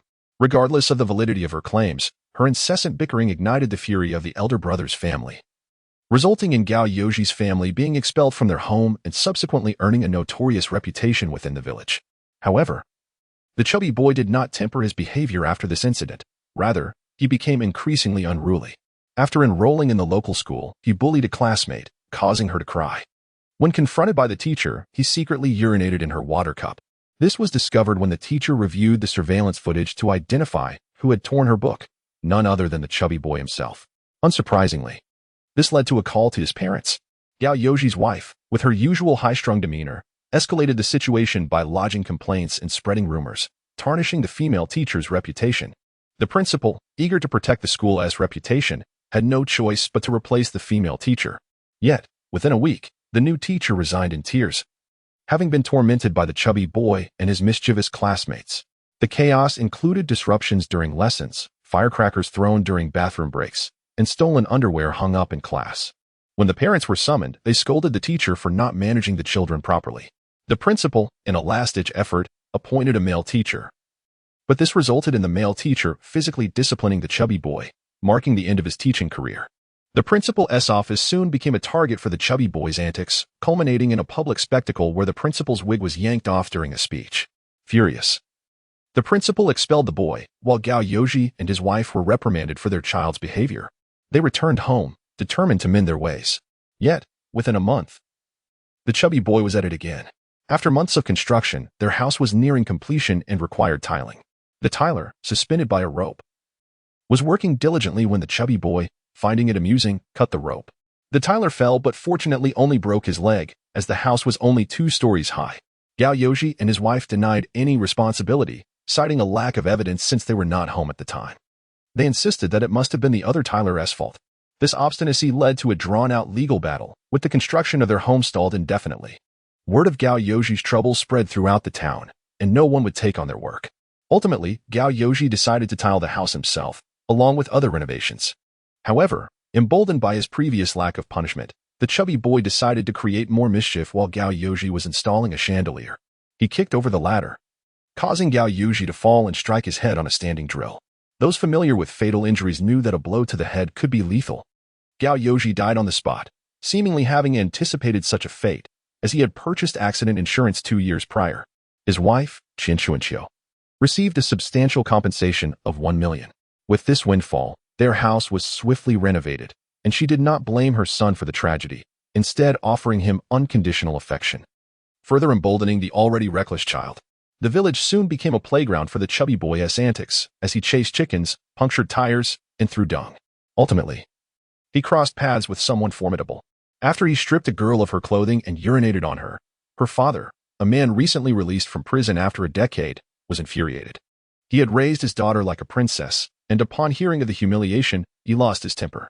That very night, he broke into the chubby boy's home. The exact events that transpired remain unclear to the villagers, but the screams from the boy's house that night sent shivers down their spines. Ultimately, the house burned down, and the girl's father emerged, covered in blood, brandishing a knife, intimidating the villagers who dared not intervene. The incident, initially a mere topic of gossip in Gao village, escalated dramatically just days ago, when the mother and son who perished in the fire returned as spirits. The first victim was none other than the granddaughter of Gao Laoda, the elder brother of Gao Yoji. The chubby boy, having placed a pencil upright on a stool, startled the girl, causing her to fall and injure herself. Gao Laoda rushed in to find his granddaughter bleeding. Meanwhile, his deceased nephew was playing with the girl's doll, laughing as if nothing had happened. Enraged by his granddaughter's injury, Gao Laoda picked up a chair to strike the already deceased nephew. Soon, the ghost of his late sister-in-law appeared. The following day, both Gao Laoda and his granddaughter were admitted to the hospital. Most villagers were skeptical of the events. However, that same night, 3 children from the Gao family were similarly tormented by the chubby boy. The ambulance driver who came to assist experienced hallucinations and crashed. The second ambulance, while not involved in an accident, suffered a tire blowout, leaving the medical staff traumatized. Throughout the night, the chubby boy's laughter echoed through the village, and the children began to see him. Li Tsuelan's grandson, Gao Chang, was pushed off his bed by the boy during the night. Li Tsuelan and Gao Laoshi rushed to check on their grandson, witnessing the chubby boy causing chaos in their home, alongside the ghost of Qian Xuanqiu floating above. Fortunately, dawn broke, and not long after, both Qian Xuanqiu and the chubby boy vanished, leaving behind a disheveled room and a pale, unconscious grandson. They called for an ambulance, but the responders were too terrified to approach. As they attempted to carry their grandson out of the village, they heard the nightmarish laughter of the chubby boy, forcing them to retreat and barricade themselves inside, remaining on high alert until Li Meng arrived. As dusk approached, Li Tsuelan and Gao Laoshi recounted their harrowing tale, sinking back into fear. "Father, Tianle, let us stay in one room tonight and not venture outside," Li Tsuelan urged, whispering reassurances to herself. "I didn't let my son come home today. He is searching for a master, and the others in the village are doing the same. We'll be safe tonight." "We must be." Li Meng remained silent, lighting a cigarette, and, after taking a drag, asked solemnly, "Is it that chubby boy who bullied my grandson?" "Yes. His family is the one that burned down," Li Tsuelan replied, her expression filled with dread. "Humph." Li Meng extinguished the cigarette and rose, making his way outside. He paused in the yard, glanced around the kitchen, and picked up a cleaver. "Father, don't go. Please don't," Li Tsuelan and Gao Laoshi urged, following him to the doorway, hesitating momentarily before hastily pursuing him. Meanwhile, Li Tianle stood in a daze, watching his grandfather and uncle move away into the distance. It took a moment for him to comprehend what his grandfather intended to do. "Oh my!" Li Tianle exclaimed, glancing around until his eyes fell upon a bottle of red tea. A spark of inspiration ignited within him as he seized the bottle and hurried toward the restroom. After a brief period, Li Tianle emerged, triumphantly carrying a bottle filled with red tea. "Grandfather, wait for me," he called out. While meow, the scent is truly overwhelming, disdainfully swatted at the odor wafting before her, leisurely trailing behind. Chapter 68. Li Mang's fury against the ghosts in a shadowy two-story building. The air flowed freely from all sides. Despite the day not yet darkening, the interior, which should have been bright, was shrouded in gloom. Within this dust-laden, cobweb-filled space lay a chaotic heap of children's toys, robots, remote-controlled airplanes, rocking horses. Strangely, although the room was devoid of human presence, the toys sprang to life. Echoes of childish laughter resonated. Hee hee hee. Ha ha ha. Hee hee hee hee. Digga, transform. In a corner, a child's silhouette emerged, its form alarmingly square-like. He was the very culprit responsible for unsettling the village of Gao. The rotund little boy was currently engrossed in playing with toys pilfered from the homes of villagers. Suddenly, with a sharp crack, he grew weary of the Digga toy and threw it to the ground, declaring it dull. Bored, he sat on a rocking horse, his eyes darting restlessly. Nearby, a plump, middle-aged woman with a garish appearance watched her son play with a motherly affection. Yet, embedded in her chest was a sinister nail radiating malevolence. She was Qian Chuanqiu, who, along with her son, had been brutally slain by a villain who invaded their home one fateful night. In their final moments, they endured torment, culminating in the horrific act of skinning. Upon their deaths, they discovered they had transformed into ghosts, yet were not whisked away by the emissaries of the afterlife as legends foretold. Initially, they had felt a semblance of joy, but as night fell, the agony in their hearts twisted painfully, akin to being stabbed repeatedly. It became clear that their transformation into ghosts was the doing of that vile man. Before their deaths, he had driven a nail into their hearts, ensuring that even in death, they would suffer torment. Each night, the nail would relentlessly pierce their hearts, while during the day, it would relent, allowing them a fleeting respite before the cycle of agony resumed. The villain's intent was to ensure that even in death, they would know no peace. Qian Chuanqiu struggled to comprehend the existence of such wickedness, particularly when she occasionally overheard villagers lamenting the continued freedom of that malevolent figure. The heavens appeared blind, allowing a notoriously evil person to roam free. Fueled by hatred, her and her son's spectral energy surged, yet the torment of the nail intensified. Years of suffering had left them nearly shattered. However, just days ago, the heavens seemed to awaken.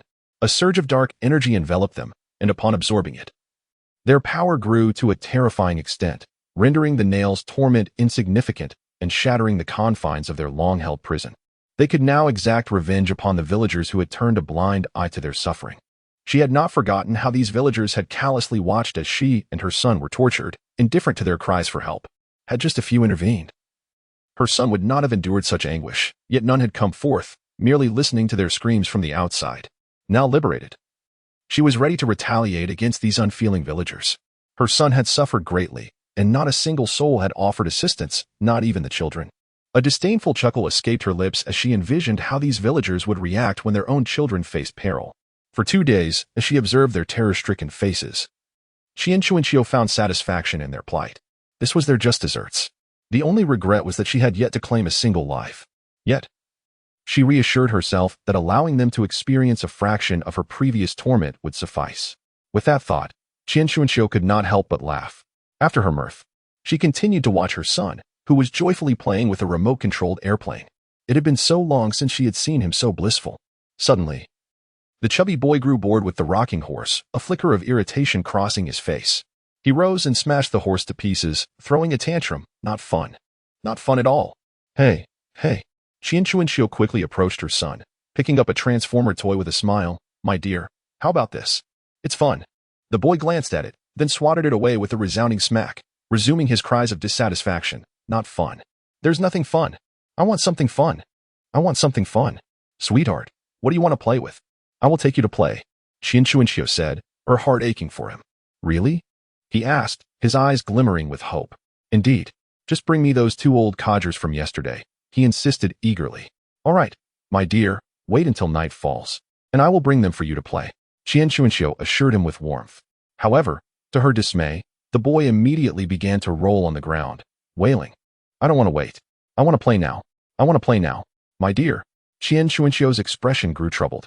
Those two old souls had been her son's last playthings before dawn had broken, forcing her to return home. Now her son demanded to continue their torment. But the sun had not fully set, and venturing outside would expose her to its scorching rays.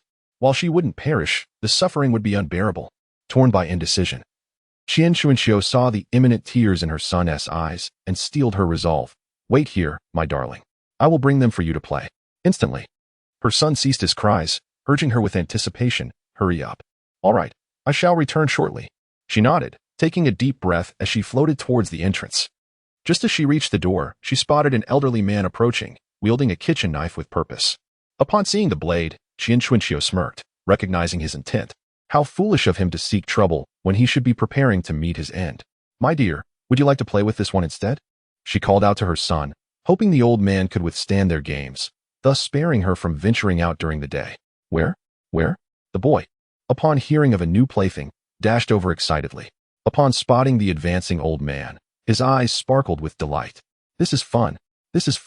You go away. I will play by myself. He pushed Qian Xuanxiu aside. Very well, my dear. Play on your own.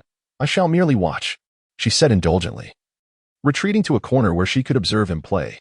Come on, toy. The boy stood at the threshold, rubbing his head in eager anticipation of the old man's approach.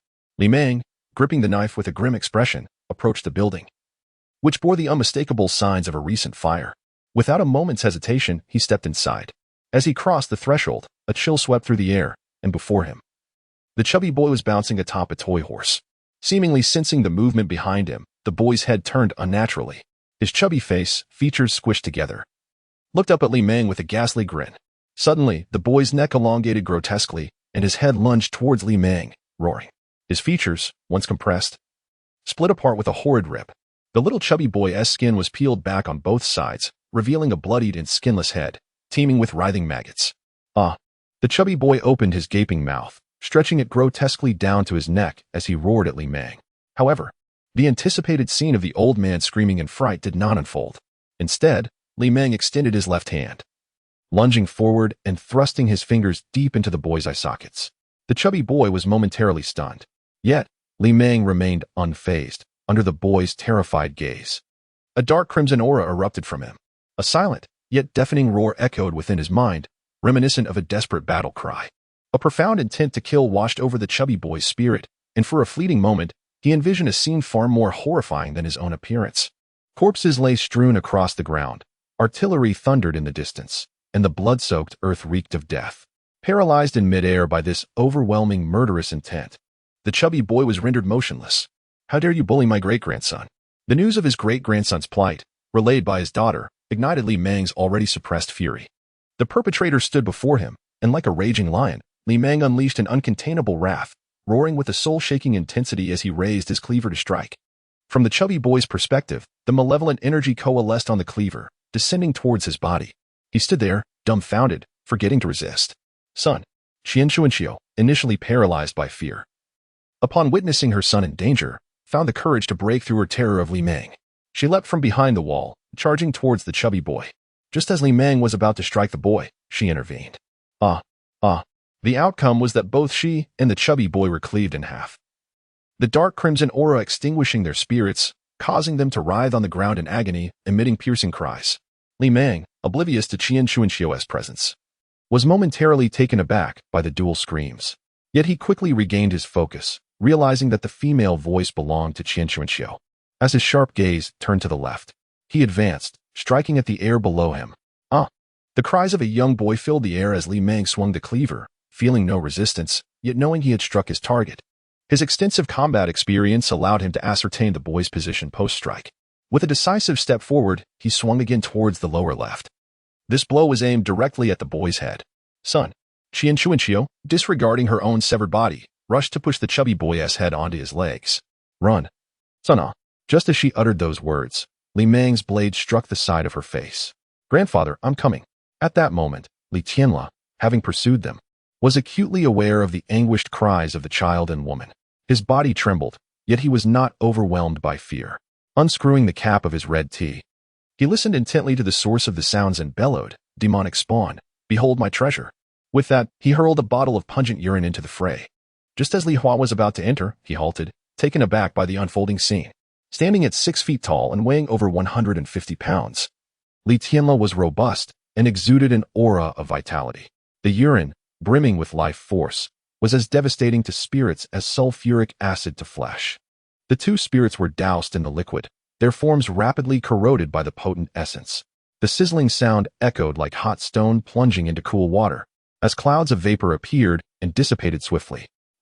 The two spirits writhed on the ground, howling in agony, their vengeful essence evaporating rapidly. Were they not malevolent spirits? The more powerful ones would have perished long ago at the hands of Li Tianle's potent brew. Meow. This kid is truly remarkable. Chapter 69. The old man in black within the dilapidated abode. The anguished wails of two specters echoed from every corner. Standing motionless, Li Meng concentrated intently, attempting to discern the true positions of the ghosts.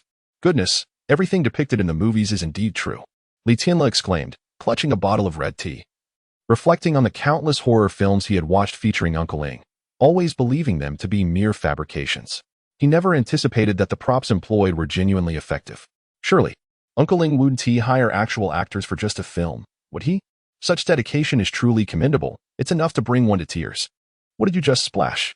Li Meng suddenly inquired. My signature talisman, specifically designed to combat malevolent spirits. Li Tianle casually replied. You possess such skills.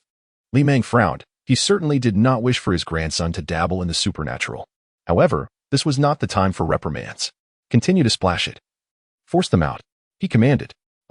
Li Tianle was momentarily taken aback, glancing around the dimly lit room as the ghost's cries reverberated from all directions.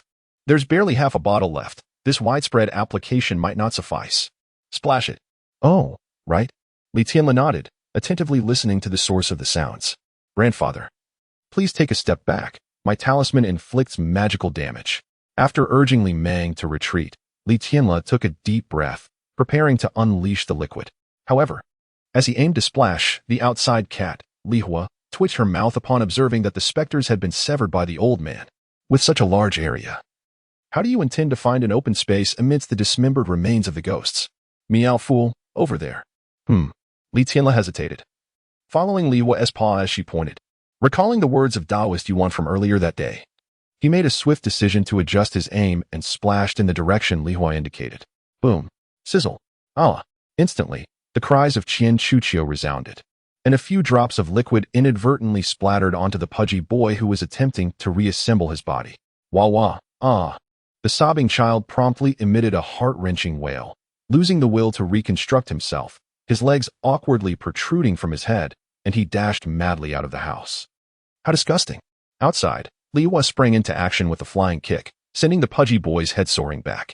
As his legs continued to attempt an escape, Li Hua, upon landing, swept her tail, dispersing the ghostly energy into two clusters.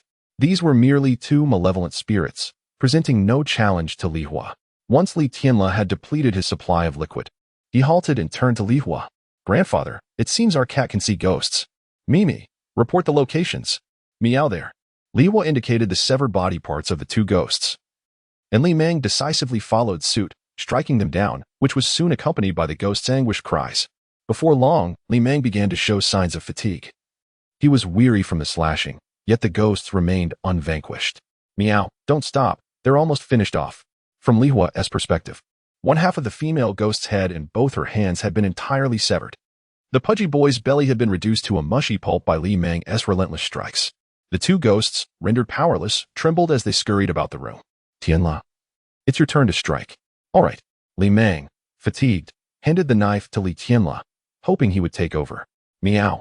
Oh no, the old man can't do it anymore. Li Hua quickly intervened, but it was too late. The ghosts were not truly afraid of Li Tianle or the flimsy kitchen knife, but rather of Li Meng's menacing aura. His malevolent energy enveloped the entire room, preventing the ghosts from escaping through the walls. However, with Li Meng's anger subsiding, he ceased wielding the knife, retracting his aura. Though the ghosts had suffered damage, they were no longer under the oppressive force of his energy. As Li Tianle brought the knife down, it met with emptiness. The two ghosts attempted to flee through the walls. Li Hua, enduring the stench of urine, dashed in. Upon releasing her spiritual energy, the two spirits directly sensed Li Hua's formidable presence. Son, you must flee. A fierce determination flickered in Qian Chuchio's eyes as she levitated. Shielding her son, her remaining half-head detaching and lunging towards Li Hua. Meanwhile, her son bolted towards the wall without a backward glance. Meow, run, none shall escape. Li Hua sneered, her eyes flashing with crimson light. Blood fury, igniting one's blood to enhance physical capabilities across the board. The extent of power was proportional to the amount of blood consumed. Li Hua simply ignited a mere milliliter of blood, doubling her speed and strength. Boom. Qian Chuchio's head burst like a balloon as Li Hua effortlessly punctured it. Her velocity remained unimpeded. In an instant, she was before Qian Chuchio. With her claws outstretched, she leaped, aiming to obliterate both her and the pudgy boy behind her. Clang. Ah! The sound of metal clashing erupted, and Qian Chuchio let out a harrowing scream. Li Hua's airborne assault abruptly halted, plummeting to the ground. In that fleeting moment, the pudgy boy had already tunneled through the wall, extending a hand to pull Qian Chuchio's dismembered form toward him. Though the sun had not yet set, the sunlight was already scorching. The two spirits fled, enduring the searing rays. Meow? They escaped? Li Hua stood aghast, examining her claws. What had she just shattered? Were they dead? Li Meng, watching from a distance, inquired, and Li Tianla took out his phone to document the occurrence. Although they could not see the ghosts, the sounds of their tormented cries filled the air. Their feline companion had come to a halt, seemingly having met its demise. Meow, not at all. Li Hua shook her head, scanning the surroundings as if in search of something. They've escaped. Li Meng's countenance darkened. Grandfather, I have the contact of that female Taoist from earlier. I'll call to inquire about the situation. Li Tianla handed the kitchen knife back to Li Meng, hastily searching for Yuan's contact information. Li Meng glanced at his cat, then towards his anxious daughter and son-in-law waiting outside. Let us discuss this further outside. Oh, all right. Li Tianla nodded, following Li Meng out of the house. Meow here. Li Hua wandered to a specific spot within the room, the dark terrazzo floor prompting her to disdainfully retrieve a cloth to wipe it clean. Indeed, the floor bore evident signs of having been cut. The outlines of two irregularly shaped terrazzo pieces were unmistakable. Li Hua's claws traced along the seams, prying the stones apart. A foul odor wafted upward. Li Hua sealed her mouth and nose with her spiritual energy and peered inside. Below lay two small pits, each embedded with a nail. Beneath the nails rested a piece of white bone along with a dark, amorphous substance. One of the nails was cracking, as the white bone and the dark substance rapidly decayed. Meow. A coffin nail, a human skull, a heart. The coffin nail was easily identifiable, but recognizing the skull and heart required considerable expertise. Li Hua was well versed in such matters. These were likely instruments of torment for the two ghosts. The individual who had slain them appeared to have been knowledgeable in the craft. Regrettably, when Li Hua had struck the female ghost earlier, she had fortuitously struck her heart, causing a collision with the power of the coffin nail, which was why she had momentarily halted. What remarkable luck! Li Hua mused. Song Laohu, what brings you here? Gao Laoshi. If you dare to report this, I shall end you. At that moment, voices from outside echoed. Li Hua placed her paw on the ground to gauge their presence. Two individuals. After a brief contemplation, Li Hua repositioned the marble, observing the now clean surface. With a sigh, she randomly scratched at it before exiting. Outside, Gao Laoshi, Li Tsuelan, Li Meng, and Li Tianla stood assembled. Before them stood a burly middle-aged man with a fierce countenance. Beside him was a slender old man clad in black. The middle-aged man brandished a knife, glaring menacingly at Gao Laoshi. Li Tianla, wielding a kitchen knife, positioned himself at the forefront, cautioning the middle-aged man.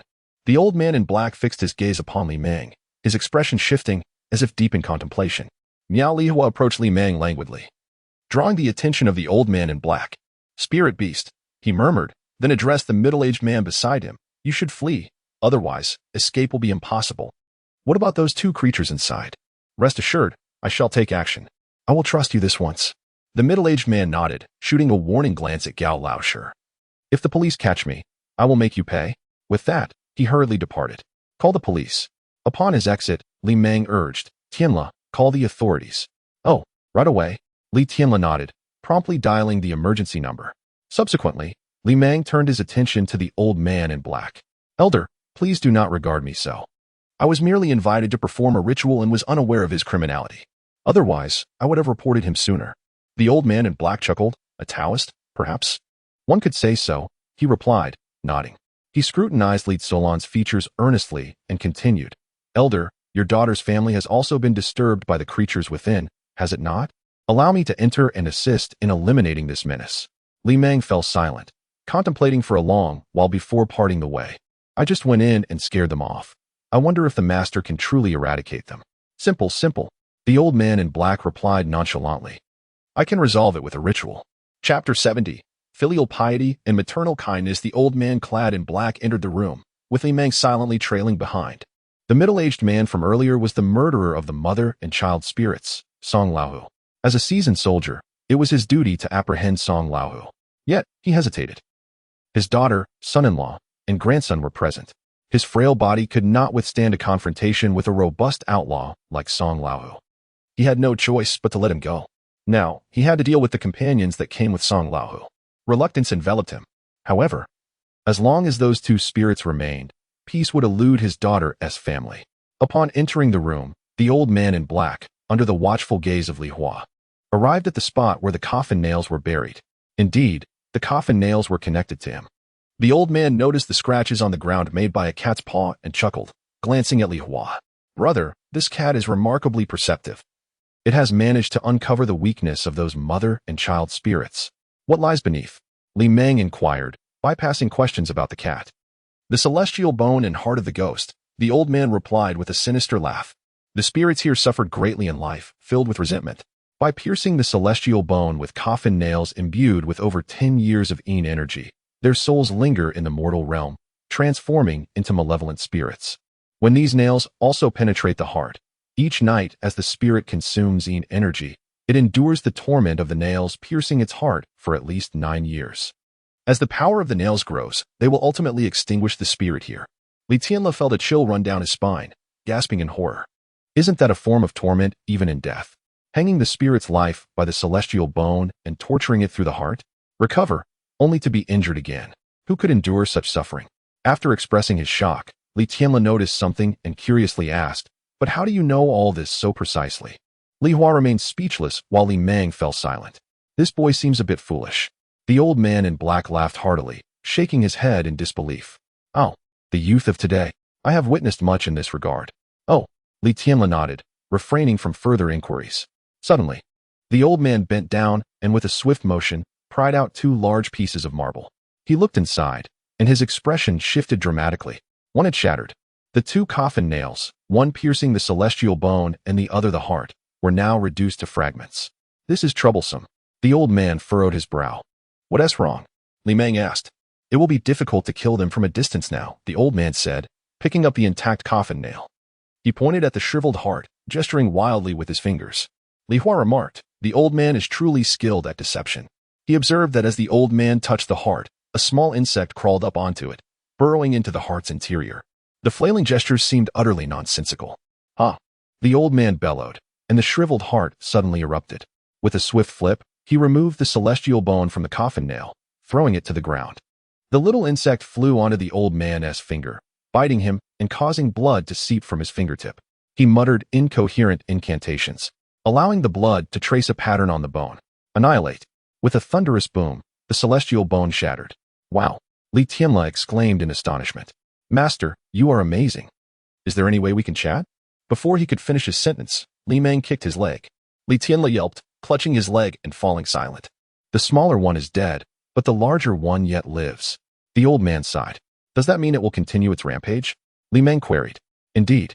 The old man nodded, but there is no need for concern. The coffin nails not only seek to claim her life, but they also protect it. Without the nails, her rationality will falter, and her strength will diminish greatly. To kill, she will require at least 7 days. Fear not, brother. Song Laohu has enlisted me to eliminate the ghost, and I, Yang Xie, shall not renege on my promise. That spirit will not survive for long. Master, you truly are remarkable. Li Meng suddenly clasped his fists in praise. I too would like to request your assistance, if you are willing, Li Meng added. Do tell. As dusk fell, the sky darkened. Li Tianle whistled as he wandered through Gao village. At each house he paused, glancing around before unfastening his belt. Shoo. After relieving himself, he shook and took a long swig from a bottle of mineral water, whistling as he moved on to the next house. By heavens! This is truly impressive. Master, you are incredible. Li Hua observed Li Tianle's unabashed actions of urinating at each household with great admiration. This method, where one could replenish through drinking water after urination, was a boon for those afflicted with incontinence. Li Meng had sought the old man's help to protect the villagers of Gao village from the ghost's harm. He initially expected the old man to provide some talismans, but the cost was exorbitant, and the sum of 1,500 yuan was deemed insufficient. The old man merely pointed at certain acupoints on Li Tianla, resulting in this peculiar approach. With Li Tianla's abundant yang energy, his urine would retain its vitality for an entire day. By urinating around the homes of the villagers, the ghost would be repelled and reluctant to enter, thus effectively warding off its presence. However, to truly eradicate the ghost, they would have to rely on the old man's expertise. Li Hua looked towards the loudspeaker in Gao village, shaking his head as he continued to follow Li Tianla, ensuring he was not ambushed by the ghost. With excessive urination, Li Tianla's yang energy had diminished significantly. If he did not consume nourishing food upon returning, his recovery would be hindered. Mama, it hurts so much. Ah, it hurts. I don't want to die. Son, are you all right? Don't frighten your mother. In the depths of a well, Qian Chuanxiu's half-exposed head bore an expression of concern. Beside her, the small plump boy now had only a head and limbs remaining. His body had been severed by Li Ming. After hiding in the well with Qian Chuanxiu, the two spirits initially felt relieved, planning to wait for nightfall to gradually restore their ghostly forms. But suddenly, a sharp pain gripped the little boy's heart, far exceeding any previous torment. Soon after, his head exploded, the ghostly form and energy dissipating rapidly, his presence fading. This sight filled Qian Chuanxiu with immense sorrow and anxiety. Yet she was at a loss for how to help. Ah, Mama, am I going to die? I don't want to die. Son, what are you saying? You won't die? Qian Chuanxiu hastily reassured him, but as she gazed at her son's diminishing form, despair enveloped her. Mom, I don't want to die. Suddenly, the small boy who had been writhing in agony ceased his movements, his bloodied eyes locking onto Qian Chuanxiu. Mama, save me. Son, I will definitely save you. The small boy shook his head, his blood-red mouth opening and closing. Mama, I have a way to survive. Son. Qian Chuanxiu sensed something was amiss with her son, her heart racing in fear as she instinctively retreated. Mom, save me. The small boy lunged toward her. No, son. I will save you. Just hold on. Save me. Are you still my mother? The small boy suddenly erupted in rage, his mouth stretching grotesquely. You said you would save me. Let me consume you, and I will surely survive. Son, calm down. You. Quickly, let me consume you. The small boy could no longer wait, pouncing upon Qian Chuanxiu. Son, how could you? I am your mother. You want to eat me? Qian Chuanxiu's demeanor shifted abruptly, her form contorting with an outpouring of intense resentment. How could I bear a son like you? You should have been suffocated at birth. She seethed. Dare to consume me? I shall devour you instead. In contrast to the little chubby boy, whose ghostly form was difficult to maintain, Qian Chuanxiu fared somewhat better. She easily subdued the boy, poised to consume him when a beam of moonlight pierced the well, unleashing a terrifying wave of sinister energy from its depths. Boom. I have ingested you. The little chubby boy was the first to absorb the dark energy, his power surging as he retaliated against Qian Chuanxiu. I shall slay you, you wretched brat.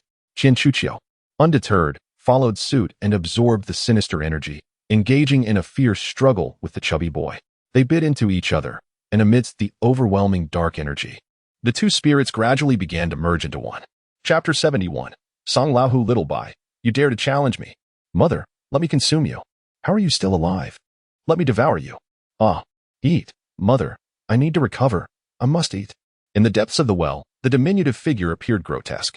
Initially reduced to just a head and limbs, he had merged with Qian Chuanxiu and now found himself back within her. The corpulent body of Qian Chuanxiu, an adult woman, bore the arms of a child, while atop her abdomen sat the head of the little boy. On his half of the head, two chubby feet had sprouted. Both consciousnesses were present, yet they were ensnared in madness, vying for control over their shared body. The malevolent energy from the well continuously poured into their amalgamated form, gradually elevating their essence, as if striving to break through a barrier. The conflicting consciousnesses devoured one another until they ultimately fused into a singular entity. The ghostly form ceased its movements, lying motionless at the bottom of the well, allowing the dark energy to flood into its being. Suddenly, a powerful aura erupted from the ghost, marking a direct ascension in its malevolence. The ethereal specter solidified into a formidable ghost. It was no longer just the little boy or Qian Chuanxiu. It had transformed into a vengeful spirit born from the tragic fusion of mother and child. Devoid of reason, yet inheriting their shared hatred. Ah, revenge, old man. Die. Vengeance. Wicked ones, perish. Ah, consume them, devour them. The memories of Li Meng's brutal treatment of the mother and child, along with their suffering before death, profoundly influenced the instincts of the vengeful spirit. The two heads, one atop and one on the abdomen, incessantly hissed and murmured. Soon, the vengeful spirit began to crawl, its hands and feet, along with the heads, propelling it upward from the depths of the well and onto the ground. Revenge. Consume them. Eat. The two heads cried out relentlessly. Yet they were unsure of which direction to take, remaining stationary. At that moment, the loudspeaker on the electric pole in Gao village blared with Li Mang's voice. Alive. Yet killed by Song Laohu, returning as a ghost to seek vengeance against him. What kind of coward is that? Tonight, it is I, Li Mang, who will confront you and your son. I reside at the foot of the eastern mountain in Li village. Come at me if you dare. The vengeful spirit, unsure how to enact its revenge, found a newfound purpose in the echoes of Li Mang's words. However, as it took a step forward, images of Li Mang striking the little boy surged in its mind. The legs moved forward, while the remaining limbs recoiled. Vengeance, fear, fear, revenge, revenge. The conflicting instincts of the little boy and Qian Chuchio left the vengeful spirit in turmoil. Boom. The depths of the well suddenly exuded a chilling presence under the moonlight. Stronger, grow stronger, seek vengeance. The vengeful spirit murmured as it crawled back into the well. In the control room of Gao village, Li Mang halted his tirade and glanced at Yang Xie, inquiring, "Is this sufficient? Can she come to Li village to find me? Tonight? I dealt with those two ghosts. What kind of coward would dare seek revenge against me?" Li Mang expressed his disbelief. She might come. Yang Xie burned the straw doll in her hand. Though I cannot curse Qian Chuchio directly, I can cast a spell to incite her fury. You have harmed her son. She will likely seek you out. Humph. Li Mang scoffed. If she dares come, I will slay her. With that, Li Mang exited the control room and addressed Li Zuolan, who awaited outside. Return and bring Xiao Chong. Stay with me for the next few days. All right, father. Li Zuolan and Gao Laoshi nodded vigorously, apprehensive of Qian Chuchio. Their father's display of bravery that night instilled them with immense confidence. Li Zuolan hastily called to prevent her son from seeking any so-called masters. There are too many frauds. Who can be more reliable than my father? Throughout their journey, Gao Laoshi and Li Zuolan received numerous calls from villagers inquiring about the situation after hearing Li Mang's voice.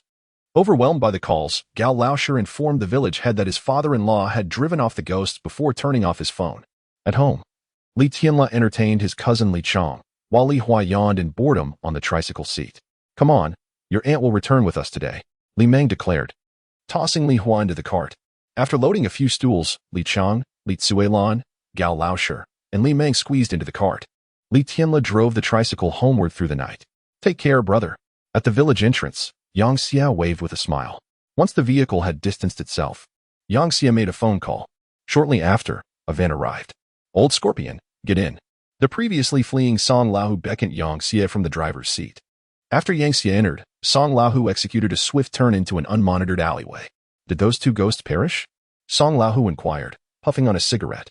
No. The larger one escaped. What? Song Laohu slammed on the brakes, glaring at Yang Xie. Did you not say there was absolutely no problem? What will happen to my wife and daughter now that she has fled? Furious, Song Laohu recounted how Qian Chuchio and that little brat had become ghosts due to his actions.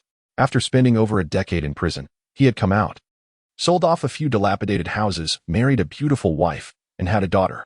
He valued this newfound family deeply and had remained honest, avoiding any illegal activities. Yet, that little brat had dared to strip his daughter and urinate on her. He had been enraged. That very night, armed with a knife, he had intended to confront the little brat. However, he had hesitated, not out of fear of returning to prison, but because he wished to subject the mother and child to torment. Old Scorpion, a figure he had met in prison, piqued his curiosity. After 15 years behind bars, he had learned much from Old Scorpion about curses and vengeance. The next day, he had prepared a coffin nail for the mother and child, intent on torturing them for their transgressions against his daughter. For years, he had evaded law enforcement, hiding in a bathhouse run by former associates, where he could remain unseen. He kept an eye on his daughter and occasionally spoke to his wife. Though life was stifling, he felt no regret. He had almost forgotten about the mother and child until his wife unexpectedly called, informing him of their ghostly antics in Gao village. Realizing his trap had gone awry, he wasn't overly worried. Old Scorpion had been out for some time and had maintained contact. He intended to enlist Old Scorpion's help to eliminate the ghosts and ensure the safety of his family. Now, however, he learned that the larger ghost had escaped. If the police discovered his presence in the area, his wife's safety remained in jeopardy. Song Laohu desperately wanted to unleash his fury but dared not do so. instead fixing a furious gaze upon Yang Xie. Yang Xie regarded Song Laohu calmly before stating, "Your family bears protective talismans. They will be unharmed. That female ghost poses no threat. The pressing matter is you. You cannot return to your previous hideout. Will you flee on your own or accompany me?"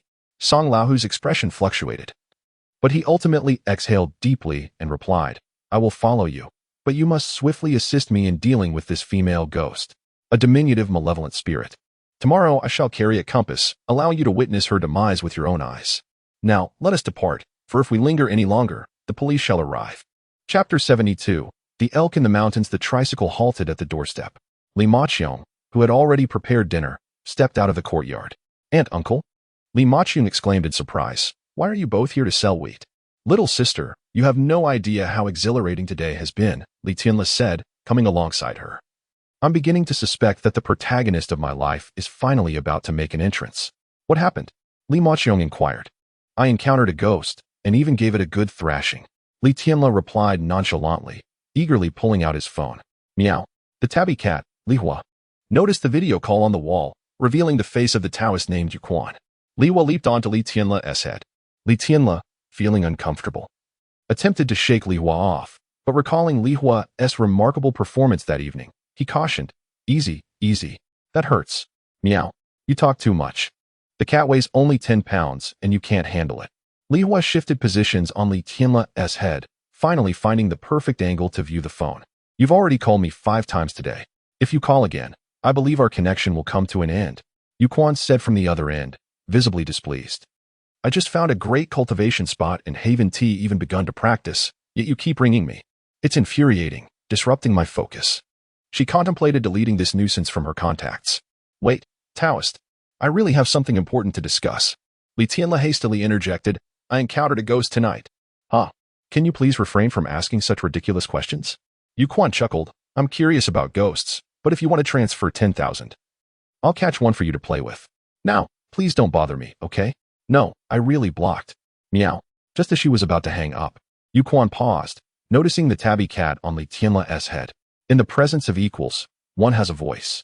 Though she couldn't comprehend cat language, Yuquan, perched atop Li Tianle, grasped a few things. "Is there truly a ghost?" "Indeed." Meow. "Yes, there is." Li Hua nodded. "Seems like there really is." Yuquan nodded in agreement. Li Tianle exclaimed, "Am I less credible than a cat? Tell me about your ghost encounter." Yuquan demanded. "All right." Li Tianle eagerly recounted the story of the ghostly mother and child he encountered that night, even detailing how he used his own urine on the ghost. After sharing, he inquired about safety measures. Although the old Taoist assured them of their safety, an extra layer of reassurance wouldn't hurt, especially since any mishap could cost lives. "Don't worry, the elders in your village are quite formidable. Evil spirits dare not approach. Just don't leave the village. You'll be perfectly safe." Yuquan reassured him. "Then I can rest easy." Li Tianle sighed in relief. "Meow. Are you on the mountain?" At that moment, Li Hua noticed the silhouette behind Yuquan. "Isn't that the mountain? Just a novice cultivator daring to spend the night up there? What does your cat mean?" "I don't understand." "Never mind. I'm hanging up. You can reach out if you encounter a ghost. My fees are reasonable." With that, Yuquan ended the call. Meow. Li Hua leaped off Li Tianle's head, searching for the little white cat in the yard. After a lengthy search, he finally found it at the neighboring orange residence. The orange cat said that Li Maqiong had been overly affectionate with the little white cat, so he brought it over. "Meow. Can't you just climb the wall? Next time you see those two siblings, jump the wall and don't let them touch you." As Li Hua instructed the little white cat, dinner was being prepared at home. With 3 additional diners, time was tight, so they simply added water to the rice porridge Li Maqiong had made and stir-fried some potato shreds. "Meow. It's too plain. We could have some of today's freshly harvested wheat." Li Hua desired meat and ventured to Dahe's house. "Meow. Are you eating?" Dahe and the little black cat were enjoying their dinner, and upon seeing that it was the cat biscuits he had previously sold Dahe, Li Hua sighed. "Well, this guy's food isn't great. Woof, woof, woof. Are you going out to play tonight?" Wu Hai inquired from below. "Meow. I have things to attend to. You all go have fun and say hi to Sister Hu for me." Li Hua shook his head, having provoked a ghost. He thought it best to stay vigilant for the night, even if the ghost might not pose a significant threat. "Meow. So boring," Li Hua lamented, pulling out a snake skin to sharpen his claws and pass the time. Curiously, the little black cat, munching on the cat biscuits, scampered over and mimicked his actions on the snake's skin. After a couple of scratches, curiosity transformed into excitement. On the mountain, a massive elk lay sprawled on the ground, deep in slumber. Surrounding it, 7 figures dressed in diminutive attire stealthily gathered. "Captain, what kind of deer is this?"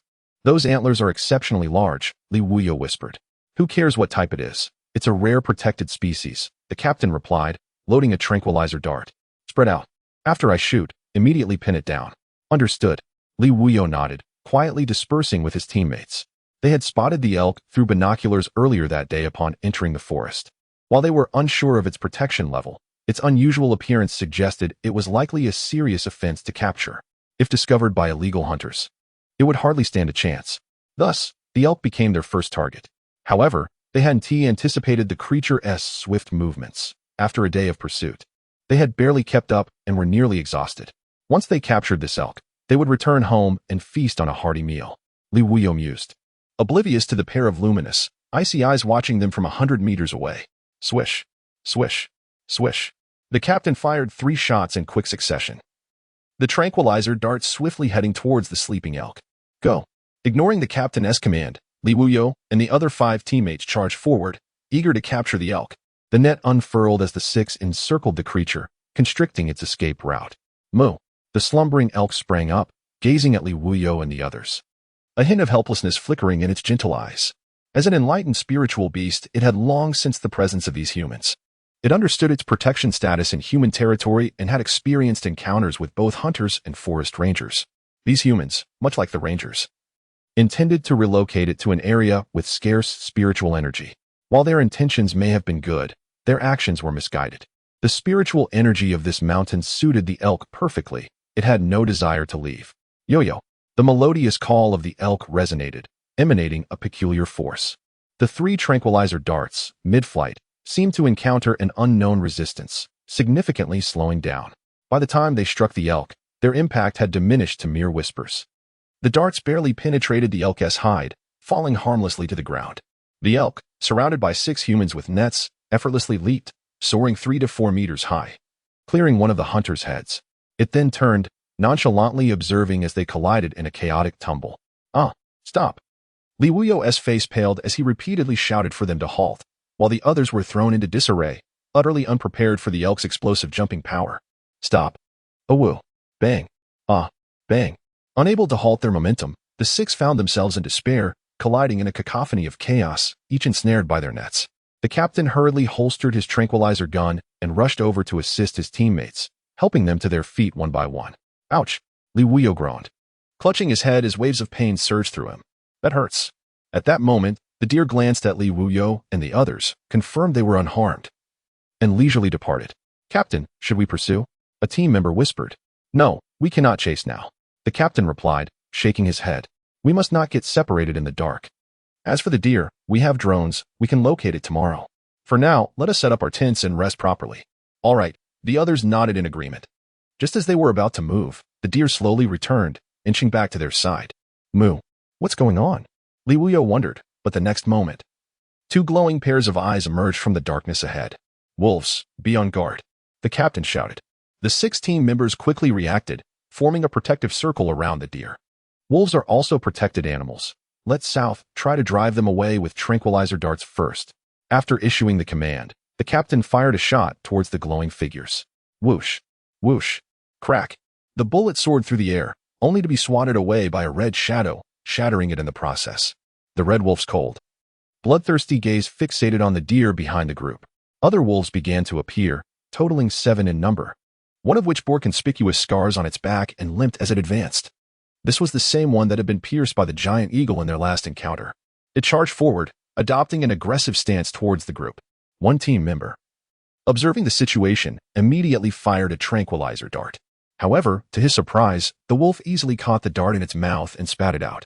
The captain's pupils constricted, and he quickly shouted, "Switch to live ammunition." The Red Wolf King seemed to comprehend the captain's command. With a single howl, all the wolves launched their attack. They were incredibly fast. Li Wuyo found himself face-to-face with one wolf. Unable to switch to live rounds in time, he discarded his gun and prepared to fight barehanded. Yet, the wolf's speed left him astounded. It was too swift. Before he could even register its movement, The wolf lunged towards him. The others were in a similar predicament, on the verge of being overwhelmed. Suddenly, the deer in their midst let out a powerful call. Moo. The sound was reminiscent of a bull's roar. Yet it resonated like thunder. A green aura appeared before each wolf's head. Bang, bang, bang. One by one, the 7 wolves seemed to collide with an unseen force. Plummeting from the air, the Red Wolf King ambled forward, its cold, fierce gaze locked onto the deer. Chapter 73. Confrontation with the wolf pack. A low growl echoed through the air as the Red Wolf King clashed with the elk. Their speed was so astonishing that their figures were nearly invisible, and the intensity of their battle was monumental. Trees were shattered, and the ground was pockmarked with deep craters. The entire area, both on the ground and in the trees, became their battlefield. This scene left Li Wuyo and his companions utterly astonished. Was it an illusion? Li Wuyo murmured to himself. The fight did not last long. The Red Wolf King swiftly sank its teeth into the elk's thigh, tearing away a chunk of flesh with a violent shake of its head. The elk collapsed heavily to the ground, and as it struggled to rise, the sight of its severely wounded leg elicited anguished cries. Not good. The captain quickly drew his pistol from his waist. Suddenly, a wolf leapt at him, biting down on his hand. Ah, Captain.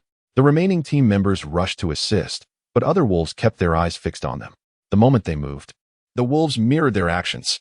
Their speed was too great. One by one, the team was knocked to the ground. As it seemed they were about to have their throats torn out, a figure dashed in with incredible speed. Within mere moments, 7 wolves were sent tumbling back. After this display, the agile dog stood still, silently regaining its strength. The great yellow dog soon arrived at its side. Isn't that? Li Wuyo, relieved to be out of danger, stared in astonishment at the great yellow dog. Wuyo, do you recognize it? The captain, tending to his bleeding hand, quickly inquired upon seeing Li Wuyo's expression. Captain, this is the great yellow from our village, the same dog we saw today. It seems to be from our village too. Li Wuyo suppressed his shock and replied, Woof. Stop talking, let us hurry. The great yellow urged them. During the day, the 5 black dogs had tasked them with keeping an eye on Li Wuyo, and since he and the agile dog had nothing better to do, they decided to follow. To their surprise, they encountered the Red Wolf. They distinctly remembered how the Red Wolf had easily subdued the ferocious black bear. They were reluctant to confront this fearsome creature. Woof. Let us go. The agile dog nudged a person forward, conveying urgency. They are letting us leave. One team member understood the implication. Fall back. The captain commanded, signaling for a retreat. However, before they could even start running, the wolves that had been knocked down by the agile dog regained their footing. In the darkness, pairs of menacing, glowing eyes were particularly unnerving. They stood back to back in silence, knowing that even with training, they held little advantage over the wolves in terms of speed. Run. It's too perilous to expose our backs to the wolves. Woof. Go ahead, you all can leave. The rest is up to me. The great yellow and the agile dog anxiously paced. The humans did not trust their abilities. The captain glanced at them, and then at the elk, which was being torn apart. The Red Wolf was terrifying. If the elk perished, he doubted the 2 dogs could prevail against it. The captain picked up his pistol with his uninjured left hand and fired 3 shots into the air. He aimed to shoot the Red Wolf directly, but the animals were too swift. A stray bullet could hit the elk, with disastrous consequences. Perhaps firing a warning shot would have some effect. He was confident in the lethality of his firearm. He hoped these mutated creatures would retreat upon witnessing its power. Unbeknownst to him, the spiritual beasts had a different understanding of firearms. They respected their power, but did not fear them. The gunshots disturbed the wildlife in the mountains, many of which were spiritual beasts with a modicum of knowledge about human weapons. Furthermore, many associated the sound with poachers, igniting a desire for vengeance as they rushed toward the source. At the scene, the Red Wolf King paused its assault on the elk, and the wolf pack quickly concealed themselves in the thickets due to the gunfire. Only the Red Wolf King remained, its bloodthirsty gaze fixed upon the captain. Woof. What is this? Looking for a fight. The agile dog issued a warning. The great yellow quickly nudged the agile dog, signaling that he would take the lead. Stepping forward, the great yellow approached the Red Wolf King, sniffing the air before speaking. Woof. Dear lady, I will take them away without interrupting your hunt. Please give me, the great yellow, some face, will you? The Red Wolf King let out a low growl, glancing between the great yellow and the gun held by the human. She hesitated. She could clearly see the bullets in flight and dodge them, but the other wolves could not. The presence of the great yellow was ominously potent, and the agile dog posed a threat as well. The Red Wolf King was inclined to agree, but suddenly sensed something amiss. A wave of crimson energy surged, and her aura intensified noticeably. One of Li Wuyo's teammates decisively fired a shot, causing the Red Wolf King to halt her charge and evade. The gunfire erupted, and other team members joined in shooting. Woof! You all deserve to die. The Red Wolf King was enraged, commanding the other wolves to prepare for an assault. Woof! Woof! Woof! Woof! Woof! Woof! Do you really think I fear you? The Great Yellow was furious, asserting his strength. He simply wished to avoid conflict at that moment. But in a true battle, he had allies to support him. Could the Red Wolf's minions measure up? Woof! Woof! Woof! Let it be known, my fellow canines. Not only do I intend to save the humans, but I shall also rescue the elk. Both shall be saved. The agile dog chimed in. Woof! If you have any sense, you should leave immediately. In the distance, a solitary wolf howl echoed, and the previously encountered gray wolf emerged from the shadows. The scar on its face twisted with each low growl, rendering the gray wolf even more menacing. Upon arrival, it positioned itself beside the Red Wolf King, its gaze fixed upon the armed humans, a surge of murderous intent swelling within. They are not hunters, they are forest rangers. The elk limped over to the Great Yellow, harboring a positive impression of the rangers and wishing to spare them from the battle with the spiritual beasts. Woof! We are all the same, the gray wolf growled, barely able to contain its fury, and charged at one of the humans. Bang! Bang! The team hurriedly fired, but the gray wolf evaded every shot. The agile dog stepped forward, and upon confrontation, found that its strength was no match for the elder spiritual beast. The gray wolf was a seasoned warrior. While the agile dog's growth rate was on par with the Great Yellow and the 5 black dogs, it lagged behind in terms of experience. Fortunately, its speed was an advantage, allowing it to evade the gray wolf while entangled in a fierce struggle. Woof! So, you are intent on fighting, are you? The Great Yellow pushed back the gray wolf, releasing a furious howl to the heavens. Woof! Woof! Woof! 5 black. I'm being bullied by wolves. Hurry up. Woof! Woof! Woof! Woof! Woof! Brothers, come to me. The Great Yellow's prowess in rallying canine allies was unquestionable. As the king of dogs, his ability to summon was unparalleled. Amidst the mountains, the Great Yellow's barks resonated through the air. Although it gradually diminished, it reached the ears of the 5 black dogs in the village. Woof! 5 black paused, glancing at the 3 cats busy scratching a snake's skin. Woof! Did you hear the Great Yellow's voice? Dehe and Lihua halted, straining to listen to their surroundings. Ultimately, they shook their heads and resumed sharpening their claws, while simultaneously correcting the little black cat's mistakes. Meow. No. Woof? Was that just an illusion? 5 black lay down, puzzled, feeling as though he had indeed heard the Great Yellow's barking. Woof! Woof! Woof! Woof! Woof! Brothers, come to me. The voice echoed once more, jolting 5 black into action as he snapped the chains binding him. Meow? Li Hua and Dehe paused. Wong. The large yellow dog was shaking his brothers awake. The 5 black dogs confirmed their readiness, and he immediately dashed out of the house, racing towards the mountain. Woof, woof, woof, woof. Brothers, come forth. Let us engage in battle. Woof, woof, woof. I shall lead the way to the mountain. Follow closely. Woof, woof, woof, woof, woof. Woof, woof, woof, woof. Woof, woof, woof. Soon, the tabby dog from the village joined in the chorus, followed by the other dogs. Subsequently, the entire pack from the neighboring village erupted into a cacophony of barks. Hundreds of dogs, in a frenzy, burst out of their homes, charging towards the mountain. Meow, to the mountain. Li Hua scratched his head, recalling that the female Taoist video backdrop seemed to be set on the mountain. Wait, wasn't that old man Li's grandson up there as well? Meow. Let us go take a look. Li Hua stowed away his snake skin and hurriedly made his way up the mountain. Chapter 74. The Savage Wolf Pack. Danger averted in the mountainous terrain, tensions escalated as both sides stood poised for conflict.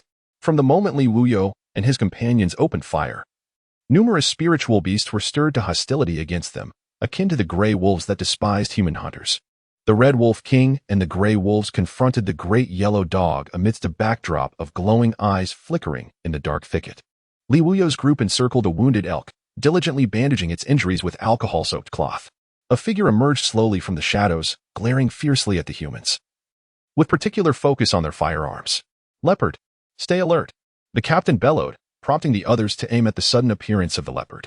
This action seemed to provoke the leopard, which dashed into the surrounding foliage, poised for a stealthy ambush. The injured elk emitted a delicate, melodious call, resonating with an inexplicable power that calmed the agitated and irritable spirits around it. In the darkness, a celestial glow flickered across the elk's form. The trees rustled as if the mountains themselves were responding to its call, breathing life into the air that enveloped the creature. The wounds on its body were miraculously healing, flesh sprouting anew with vigor. Moo! Bah! The calls of a robust black bull and a white goat resonated as they approached the elk, positioning themselves protectively behind Li Wuyo and his companions. A low growl from the leopard echoed from the shadows, gradually joined by a small purple marten and a brown bear, all targeting the humans. The great yellow dog and the red and gray wolves ceased their skirmish, slowly retreating.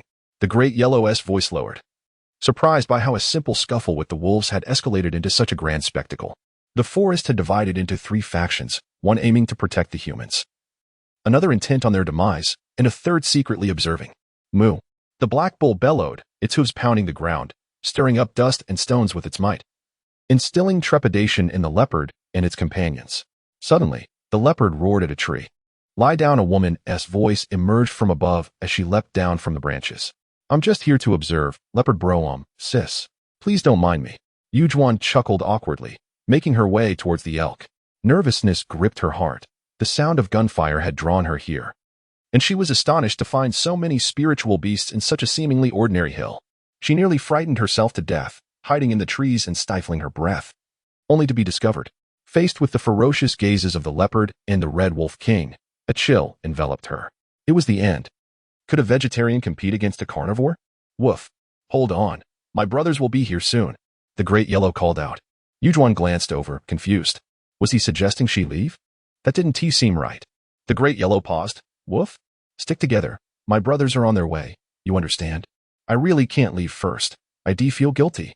Yujuan protested. Woof, I didn't tell you to leave. All right then, I won't let your good intentions go to waste. I'll leave first when the fight starts. Woof. How shameless. The great yellow finally realized she was pretending to be naive, and after a moment of silence, he chose to ignore her. He called out to Li Wuyo to target the bear. Surely you can hit that massive bear.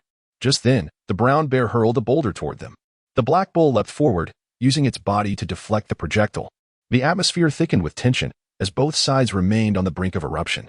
A distant, unfamiliar wolf howl pierced the air. Instantly, the red wolf king and gray wolves responded with excitement. The momentum shifted to the wolves' favor. How many bullets do we have left? Li Wuyo asked with a wry smile, knowing they had primarily brought tranquilizer darts, with only a few lethal rounds remaining. They had already exhausted many during their earlier confrontation with the wolves. We can't die here, a despondent team member lamented. Captain, does this count as martyrdom? Don't speak such morbid words, the captain replied, handing his pistol to the youngest member. With an injured hand, he prepared to fight fiercely before the next wave of wolves arrived, hoping to save at least a few lives. Suddenly, the distant howls were interrupted by a series of fierce barks. The once exuberant red and gray wolves suddenly grew uneasy. The great yellow and the great dog excitedly wagged their tails, charging toward the wolf pack, weaving in and out among them. Woof. My brothers have arrived. Let us keep fighting. Woof. Don't be scared. Come on, bite me. The wolves growled lowly, fixated on the great yellow as it pranced before them. Just then, a pack of enormous wolves came barreling toward them, howling as they approached. There were over 10 of these colossal creatures, each towering at least 1.5 meters high and weighing a minimum of 200 pounds. Their massive size did not impede their speed as they charged forward. Savage beasts. Woof. The red wolf king and gray wolves exhibited no joy upon seeing their kin. Instead, they turned and fled in terror, leading their pack away. The spiritual beasts that had been quietly observing also departed silently. What is going on? The great yellow was baffled, yet the giant wolf pack had already reached them. The black bull stood resolutely in front of Li Wuyo and the others, while the elk and goat readied themselves for battle. Goodness, there's a pack of savage beasts. Yujuan exclaimed, quickly hiding behind the black bull, seeking comfort in its imposing presence. However, the giant wolves paid them no heed, racing past them in a frenzy, gradually disappearing into the darkness. Woof, don't run. Let me take you down. Meow. Charge, hurry. Meow. The cat lord's gun is itching for action. Wait. Humans, foolish dog. Stop. Soon enough, the barking of 5 black dogs echoed from behind, accompanied by the sound of meowing. After a while, a tabby cat appeared before them. Hey, it's you. Yujuan, still behind the black bull, recognized the tabby with disbelief. You can chase after a pack of savage beasts? She had never seen a savage beast pack before, but her master had warned her that even the most ordinary savage beasts, when in a frenzy, could terrify even foundation-level experts. A half-baked creature like her could chase after them? Impossible. Smack. Yujuan slapped herself, struggling to accept this reality. Meow? How could it be fake? If it weren't for you all interfering with the cat lord's performance, I would have dealt with them long ago. The tabby licked its paw, unimpressed by spiritual beasts. But savage beasts? Huh. Encountering firepower would be nothing short of delightful. In just a brief moment, its cat commando suit had been stained red with blood. Indeed, the 5 black dogs had come to support the great yellow upon hearing its voice. The current mountainous terrain was no challenge for them. They could arrive in 5 minutes. However, they had encountered the ambushing pack of giant wolves along the way, over 20 of them, each comparable in size to a tiger. What a shock it was. Then they pulled out heavy machinery and loaded bullets. With a few bursts of gunfire, the giant wolves fled in terror, an astonishingly simple feat. Wolf. Brothers. Where's the enemy? Is it this black bull? At that moment, 5 Black turned to Big Yellow. As he began to speak, he nearly startled Yuan. It was only after regaining her composure that she noticed a large black dog beside the cat, which had been obscured by the darkness. Woof woof. No. They just helped me. Big Yellow shook his head in explanation. Woof woof. After hearing this, 5 Black cast a regretful glance at Black Bull. Such a large creature must surely be delicious. Humph. Black Bull sensed 5 Black's malicious intent, and once he deemed the danger had passed, he flicked his tail and hoisted Li Wuyo and the others onto his back. The combined weight of the 7 posed no challenge for him. And with the protection of the ram and the elk, he began to stride slowly towards the foot of the mountain. Captain, I'm feeling dizzy. What is going on? Don't speak. I'm dizzy too. Are we really taking these protective animals back with us? Just look at who is leading whom right now. The 7 warriors, tasked with safeguarding the mountain's creatures, found themselves contemplating the meaning of life while perched on the back of the bull. Meow? Li Hua looked curiously at the distant black bull and his companions. Meow, wild ones. Why are they so friendly with humans? Yuan approached Li Hua, blocking his line of sight. Meow? What is the matter? Well, cat brother, can I follow you tonight? I'm scared being alone. Yuan smiled, gradually crouching down. However, before she could fully lower herself, a sudden pain shot through her rear. Ouch. Big Black leisurely rose and stood alongside Li Hua, whose presence barely accentuated his outline.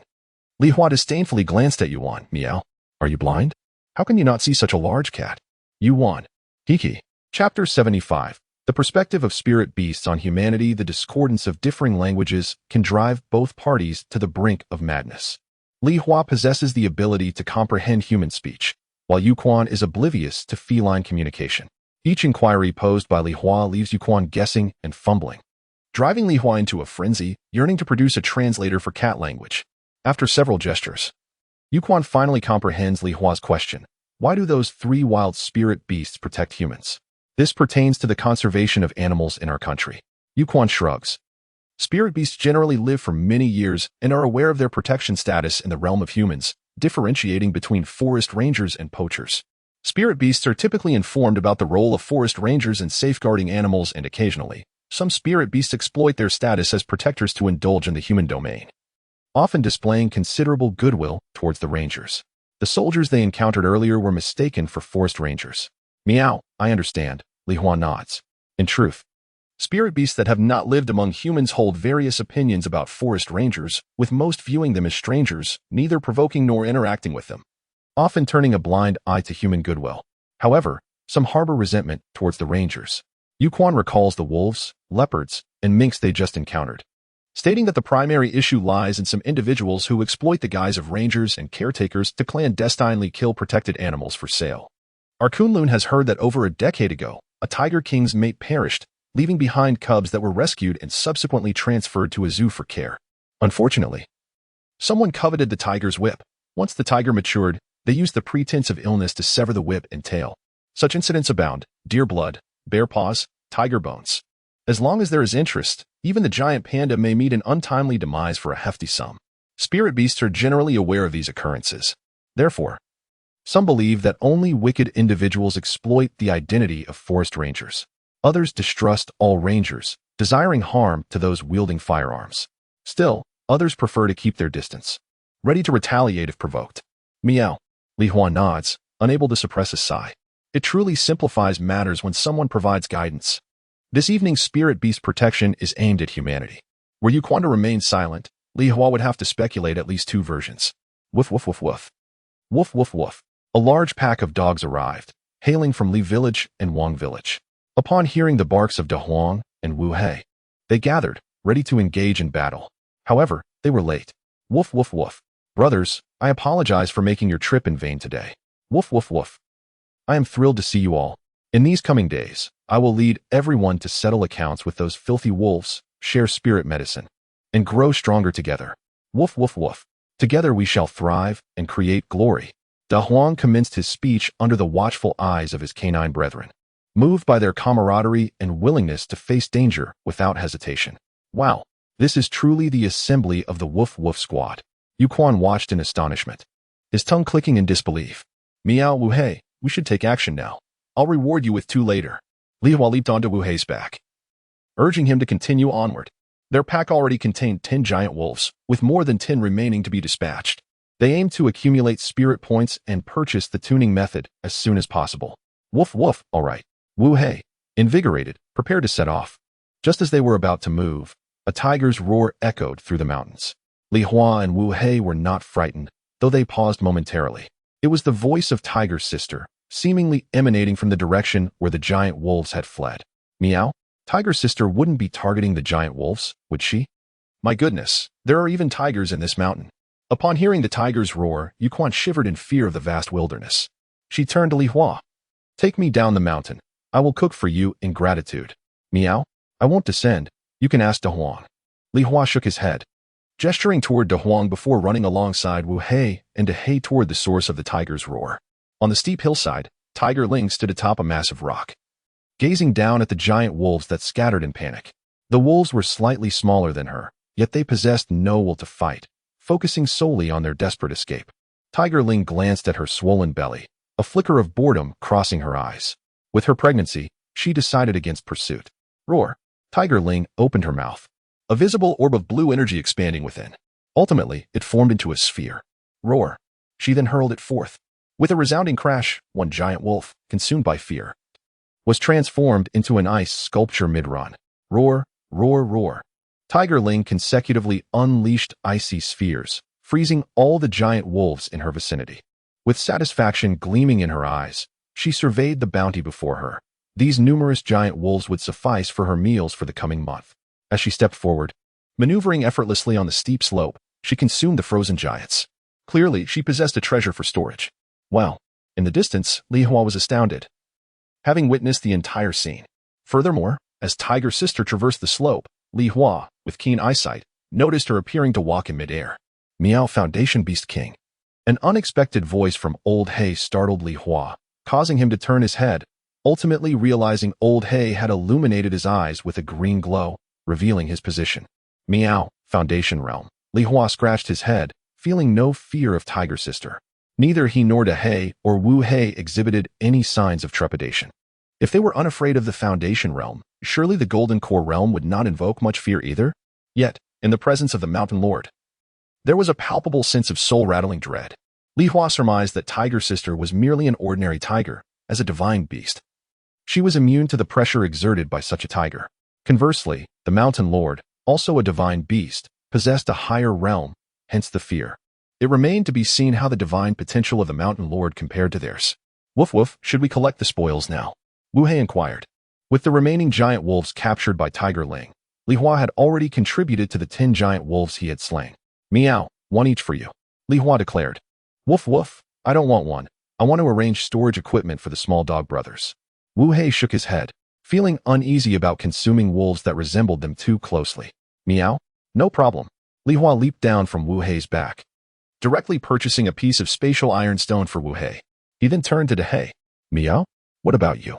Your space cannot accommodate a giant wolf. Meow, exchange it for the kind of cat biscuit you eat. De Hei replied, having long noticed the difference between the cat biscuits Li Hua consumed and his own. The time had come for this exchange. Li Hua pondered. The spirit-grade cat biscuits he had previously rolled for De Hei and the others were their treasures, and if they wanted to consume them, it would diminish his advantage in cultivation. Meow, exchange, 10. He decided to relent, knowing he had numerous methods to roll for them again. Earning money was paramount. Li Hua traded 10 spirit-grade cat biscuits to De Hei. Meow, accounts settled, no debts owed, disperse, Li Hua proclaimed, before scattering with Wu Hei and De Hei to find a safe location. 10 spirit-grade wolves. Would you like to recharge? Recharge successful. Gained 500 spirit points. Current balance, 3,480 spirit points. Li Hua exclaimed in surprise. These giant wolves weighed only 200 to 300 pounds, far less than the wild boars from before. Yet, in terms of value, a wild boar was worth approximately 20 spirit points. Each giant wolf, however, was worth 50 spirit points. Spirit grade. Li Hua mused over the term spirit grade, recalling that the previous wild boars did not carry such a designation. This time, the phrase spiritual essence was considered thoroughly by Li Hua. She concluded that the wild boar had only recently transformed into a savage beast, its flesh and blood yet to be nourished by spiritual energy over an extended period. In contrast, this batch of wolves had long since become savage beasts, their flesh and blood fully infused with spiritual energy. Consequently, their quality is relatively superior, which accounts for the higher price.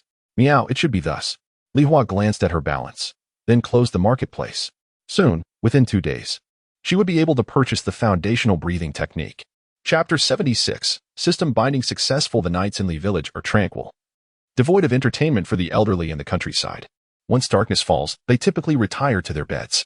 However, for the youth, such an early sleep is out of the question.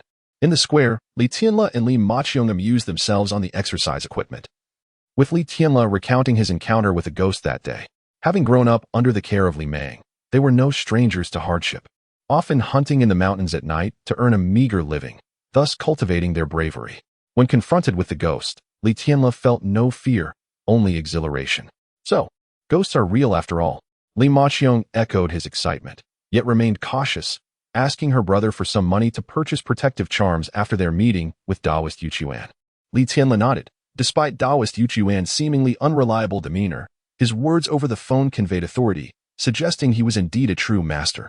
"Let us buy the best," he exclaimed. Then pondered, "Sister, if ghosts are real, could there be deities as well?" "Perhaps," Li Maqiong hesitated. "We should make more offerings to the gods. If we don't seek opportunities, they won't come to us." Li Tianle pulled out his phone, declaring, "I need to add a celestial master system." Li Maqiong rolled her eyes, bemused by her brother's childish fantasies of a system descending from the heavens. Even the ringing of his phone was imagined as a system-binding sound. Scrolling through Dole, he found absurd posts like, "I am the master of the system, like and comment 666 to receive a system, and I am the ruler of the heavens." Bored and created 100 systems. The first 100 who reply will gain a chance to traverse with a system. Such ludicrous ploys for likes were tiresome. All right, successfully added. Let's see, Li Tianle cheerfully tested the newly added feature. Ding. Detecting innate Tao body, the celestial master system has successfully activated. Would you like to bind? Yes. Li Tianle replied enthusiastically. Ding. Binding successful. He chuckled with glee. Li Maqiong rolled her eyes, turning away from her foolish brother. Suddenly, under the dim streetlight ahead, figures were rushing toward them in a panic. Someone's coming. Li Maqiong hurriedly nudged Li Tianle, pulling him back. Wait, I think I know who they are. Li Tianle glanced and urged her to stop. 7 individuals, likely Wu Yo and his teammates, were approaching. They're probably relocating to protect the animals on the mountain. Let's see what they caught. Captain, is what happened tonight real? One of the 7 asked, confusion evident in their demeanor. I'm just as perplexed. Wu Yo's team was downcast. Having faced beasts impervious to bullets, tasked with protecting the animals, including a large black bull that had escorted them down the mountain, the events surpassed their comprehension. Could it be a revival of spiritual energy like in novels? One ventured. Stop with the nonsense. Let me report the situation and see what the higher-ups say. Wu Yo glanced at his nearly healed right hand, which had been bitten by a wolf. The deer he had encountered had only left a few marks, and now it was merely a faint itch. Incredible! What animals did you manage to protect? Li Tianle and Li Maqiong inquired as they approached. Upon seeing the disheveled group, their smiles faded. What happened? Don't even mention it. Wu Yo shook his head, not wanting to elaborate. At that moment, a pack of dogs, led by the large yellow dog, returned, with Yu Chuan among them. Strangely, Yu Chuan had managed to ride on the back of the neighboring Wang village's dog king, Black Panther. Thank you. I'll treat you to a meal next time, she said, dismounting and playfully ruffling Black Panther's head before bouncing over to Li Maqiong. Can I stay the night? Then we'll have to share a bed, Li Maqiong replied. I don't mind. Yu Chuan beamed. Welcome. Wu Yo and his team exchanged complex glances. This girl was certainly unusual. The captain contemplated pulling out his identification to question her, but reconsidered. There were likely extraordinary beings in the world. This girl's circle might be beyond their own. and provoking her was unwarranted. It was best to report to the higher-ups and avoid trouble. The captain decided to minimize complications, and after a brief introduction, the seven departed, leaving only Li Tianle, his sister, and Yu Chuan. With a playful gesture, Yu Chuan placed her hand on Li Tianle's shoulder.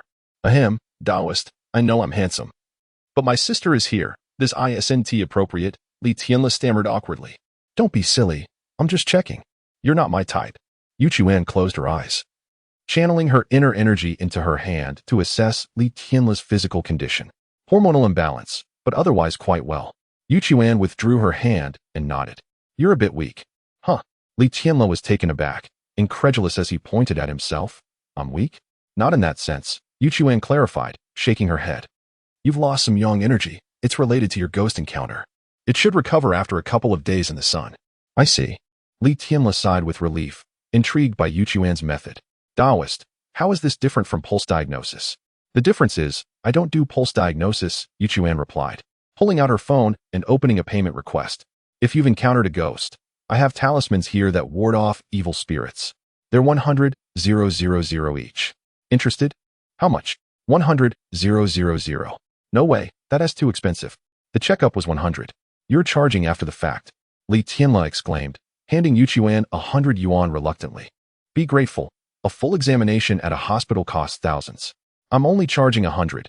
You've hit the jackpot, Yu Chuan remarked, rummaging through her hair until she produced two thin, transparent talismans adorned with exquisite designs. I usually sell these for 200,000 to 300,000 each.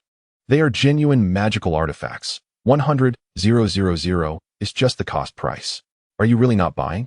We can't afford that. Li Tianle and Li Maqiong were tempted, but found the price prohibitive. I knew you wouldn't have the money. Yu Chuan grinned mischievously. Help me with a task, and I'll give them to you for free. If you do well, I'll ask my master to craft a powerful artifact for you. What task? It's not illegal, right? Li Tianle and Li Maqiong were intrigued. Not illegal. It's quite simple, Yu Chuan replied. I just need your cat to mate. How does that sound? Chapter 77. The Taoist priest truly lives up to his title, indeed resilient. As dawn broke, Li Hua shook off the dew clinging to his fur and made his way down the mountain. After a night of absorbing spiritual energy, he mused on how his companions, Zhu Zhuo and the others, had also been drawing in their share of energy in the village, gaining a slight edge in their growth. He wondered if, without his special combat gear, he could still overpower Zhu Zhuo. Li Hua felt a stirring excitement within him. Upon returning home, he found Li Meng and the others had risen early. Yesterday's ghostly disturbances had delayed their wheat harvesting. Now, Li Meng, Li Tianle, Li Maqiong, Li Zuelan, and Gao Laoshi were diligently gathering the wheat into the granary. Meanwhile, Gao Cheng was absorbed in a game on his phone. Meow. Don't sell that wheat. Li Hua circled around the wheat circle and marked his territory, a preventive measure against pesky insects that could ruin their harvest.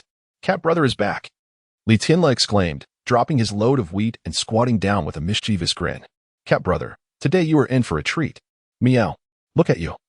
Hurry up and get to work. Li Hua rolled his eyes and leapt onto the rooftop for a nap. Despite having had a reasonable amount of sleep last night, the fresh morning air was too inviting to resist. As the sun climbed higher, warming the day, Li Hua stretched and shifted positions, indulging in the warmth. Suddenly, a soft and bashful voice broke the serene atmosphere. Meow. Brother Li Hua, hello? Curious, he peeked down and saw a stunning calico cat gazing up at him with longing. Her demeanor shy yet enchanting. Meow. Brother Li Hua, could you pay attention to me? Startled, Li Hua shook himself awake, taking in the beauty of the calico. Meow. Wow. Little sister, you're truly beautiful. Meow. Oh, Brother Li Hua, you are quite handsome as well. The calico responded shyly. I've never seen such a handsome cat as you. Ah, now you have, Li Hua nodded, appreciating the lovely sight before returning to his slumber. This nonchalant behavior left the calico perplexed. Having witnessed his charm, did he not wish to reciprocate? Outside, the trio, Yuan, Li Tianle, and Li Maqiong, peered in, intrigued by the unfolding scene.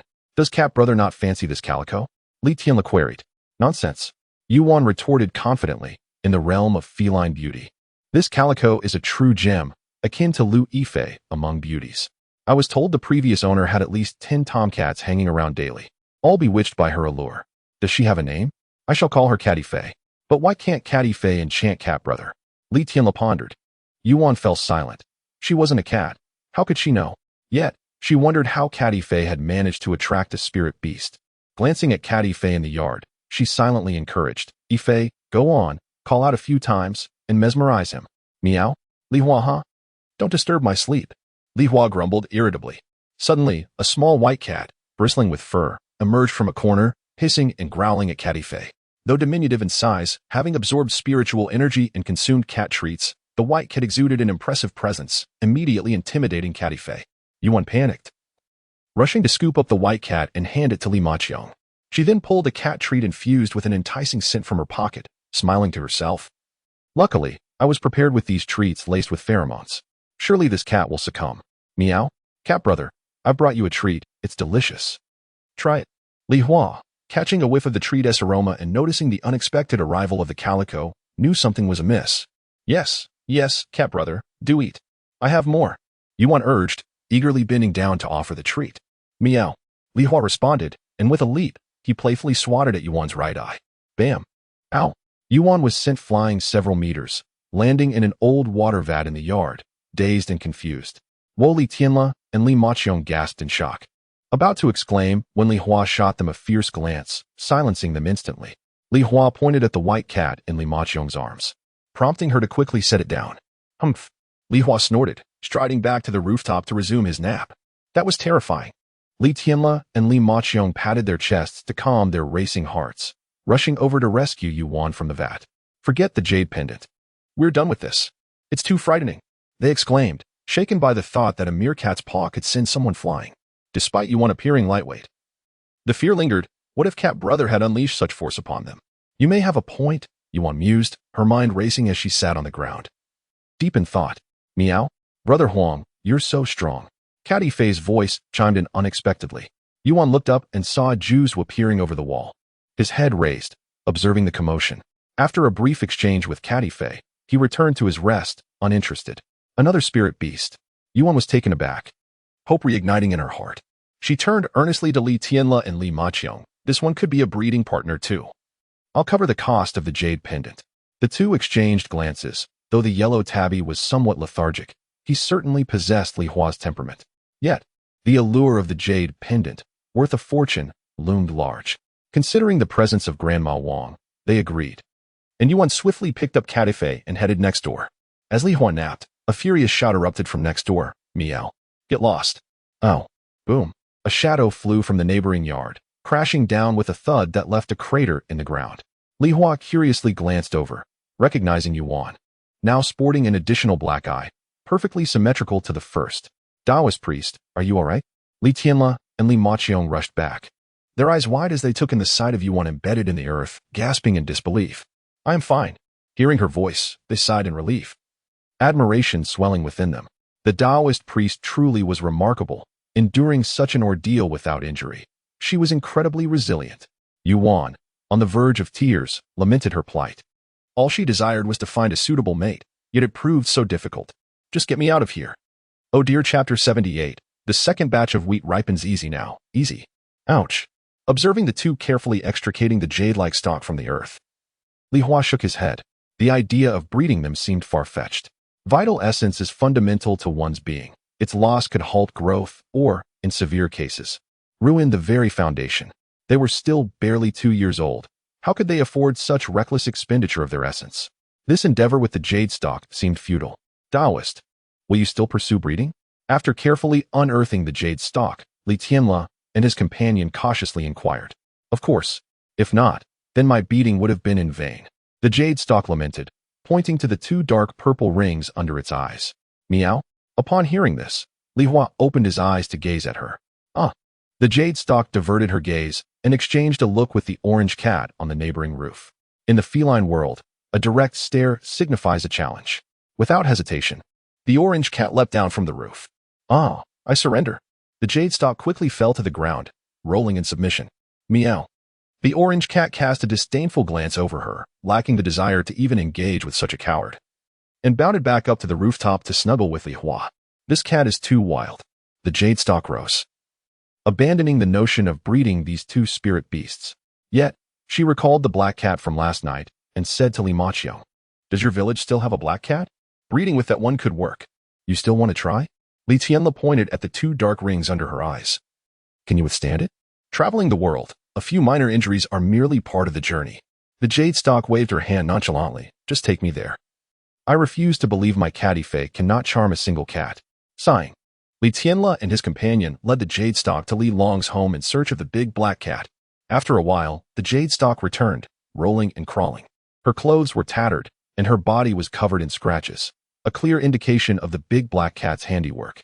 Changing into a set of Li Maqiong's clothes, she declared with determination, if cats want to do, then dogs are just as viable. I'll fetch a female dog. I refuse to believe I can't breed a spirit beast. With that, the jade stock called Lu, the owner, to come and fetch her. She intended to go to the city to choose a beautiful female dog. Shortly after, a delightful aroma wafted into the slumbering Li Hua and orange cat's noses. Meow, what a delightful scent. In her dreams, Li Hua envisioned a plump, luscious mouse. The delicacy was within reach. Unable to resist, Li Hua embraced the mouse tenderly, licking it affectionately before opening wide to take a bite. Ah! The orange cat yelped in pain, flinging Li Hua away, hopping around while clutching its bitten leg. Meow? Li Hua, dazed, opened her eyes, adjusting her stance mid-fall to land gracefully on all fours. Gazing at the orange cat's antics, Li Hua scratched her head, realizing her mouse had transformed into the orange cat. Ugh! The orange cat glared at Li Hua, lowering her head to glance around. Li Hua spotted an ant and extended her paw, ready for battle. Meow! Come forth, and hero. Our duel is destined to be legendary. The orange cat stared at Li Hua for quite some time before finally sighing and lying down to resume its nap. Meow sigh. Li Hua echoed the sentiment, swatting the ant hero flat and seeking a spot to sleep, but the enticing aroma returned. Meow? Wheat scent. Sensing the fragrance, Li Hua noticed the indifferent orange cat above and decided to investigate alone. After about 10 minutes, in the fields of Wang Village, over 50 harvesters were scattered about, swiftly transforming the golden wheat into ripe abundance. Villagers arrived with vehicles, equipping them with iron netting and tarps. With only a few hundred acres of wheat, once ripe, those 50 harvesters could finish the job in under an hour. This was the approach the village head of Wang Village employed to fend off large flocks of birds. As for dealing with ferocious beasts like wild boars, they had their own strategies. Li Wuyo and a companion patrolled the area, wielding powerful shotguns and carrying long sniper rifles on their backs. These were weapons they had requested overnight after experiencing the events of the previous night. While shotguns have a short range, their widespread and significant power make them effective. In case of another incident like last night, a single shot would be hard to evade, even for the most agile of wolves. For long-range threats, the sniper rifle would serve excellently. These weapons would undoubtedly ensure the safety and bounty of the harvest. Meow, the wheat is ripe. Li Hua gazed at the resplendent fields, feeling a wave of relief wash over her. Tomorrow, she could acquire the cultivation method. Bang, bang, bang. The sound of gunfire echoed from afar, prompting Li Hua to attentively listen, confirming it came from the direction of Zhou Village. She hurried there. She had reserved this wheat and could not allow any mishaps. Upon reaching Zhou Village's fields, a cluster of people had gathered around a massive creature lying in their midst. Navigating through the villagers' legs, Li Hua beheld a wild boar weighing at least 1,000 pounds. Two individuals in military attire were reporting the situation via satellite phone. Just one beast? Li Hua looked up, noticing a multitude of birds circling above. Among them, a cerulean eagle soared at a height of 1 kilometer directly over the deceased wild boar, its keen eyes exhibiting hesitation. It seemed to have grasped the might of human firearms. After a moment of contemplation, it spread its wings and departed, disappearing into the mountains. Spirit beast. Li Hua understood. Clearly, it had witnessed the power of the guns and dared not approach the grain. This was fortuitous. It saved her considerable effort. Rumbling, the harvesters commenced their work, with dozens operating in each village. The wheat was being gathered acre by acre. After watching for a while and confirming the grain-drying locations for each village, Li Hua returned to Li Village. As evening approached, the sun was neither scorching nor cold, and the roof tiles were warmed by the sunlight. Such splendid weather made sleeping a missed opportunity. Stretching lazily, Li Hua settled down on the roof to continue her slumber. At home, Li Tsolan and her husband were supervising their grandson's homework. Although he hadn't attended school for a few days, they made sure to call the teacher to assign work for Gao Chong. They had even brought his books when they arrived last night, with no tasks at hand. University students Li Tianla and Li Maqiong were roped in by Li Tsolan to tutor Gao Chong. The two were left frowning and disheartened by Gao Chong's assignments. Li Meng was at Li Long's house, sharpening a blade on a whetstone. Yiji, Zhao Mang, and other brothers listened to his tales in rapt attention. Is it really a ghost? Yiji exclaimed, his brow furrowed as he smoked. After serving as mayor for decades, he had never heard of such a thing. Yet, he and Li Mang shared a bond of life and death. He knew Li Mang wouldn't deceive him. So, you're not being fooled by that Taoist, are you? Yiji remarked. With today's technology, you might have just been misled. Li Mang rolled his eyes. What high-tech could scare an entire village like that? Perhaps it's a case of contagion. I've seen that often, just like those online experts who spout nonsense, and everyone believes it. Yiji waved his hand, acknowledging that he had encountered similar situations. Like when they said salt was contaminated, and everyone went mad hoarding salt. Or when a crematorium's corpses were said to have moved, claiming there were zombies, causing every household in nearby villages to paste yellow talismans on their doors and remain shut for over 2 months. I had to request military patrols to dispel the rumors. It's all sheer fabrication, yet the reactions are exaggerated. The ghost of Gao village might just be a malicious rumor spread by someone. Old Yi, you still don't trust me. Li Mang paused in his task of sharpening the knife, pointing to his own eyes. I may be aging, but my sight is intact, and my hearing is acute. It is unmistakably a ghost. Yuji ceased his conversation, realizing that with Li Mang in such a state, the existence of spirits was indeed plausible. Frustrated, he lit another cigarette, and, after a moment, cursed, damn it, how is it that at my level, I cannot even confront such entities? Forget your own matters. The pressing issue is the ghost that Mangzi speaks of. Li Long emerged from the room with his own knife, settling down to sharpen it as well. From Mangzi's words, it seems the ghost fears him, yet there appears to be no effective method to vanquish it.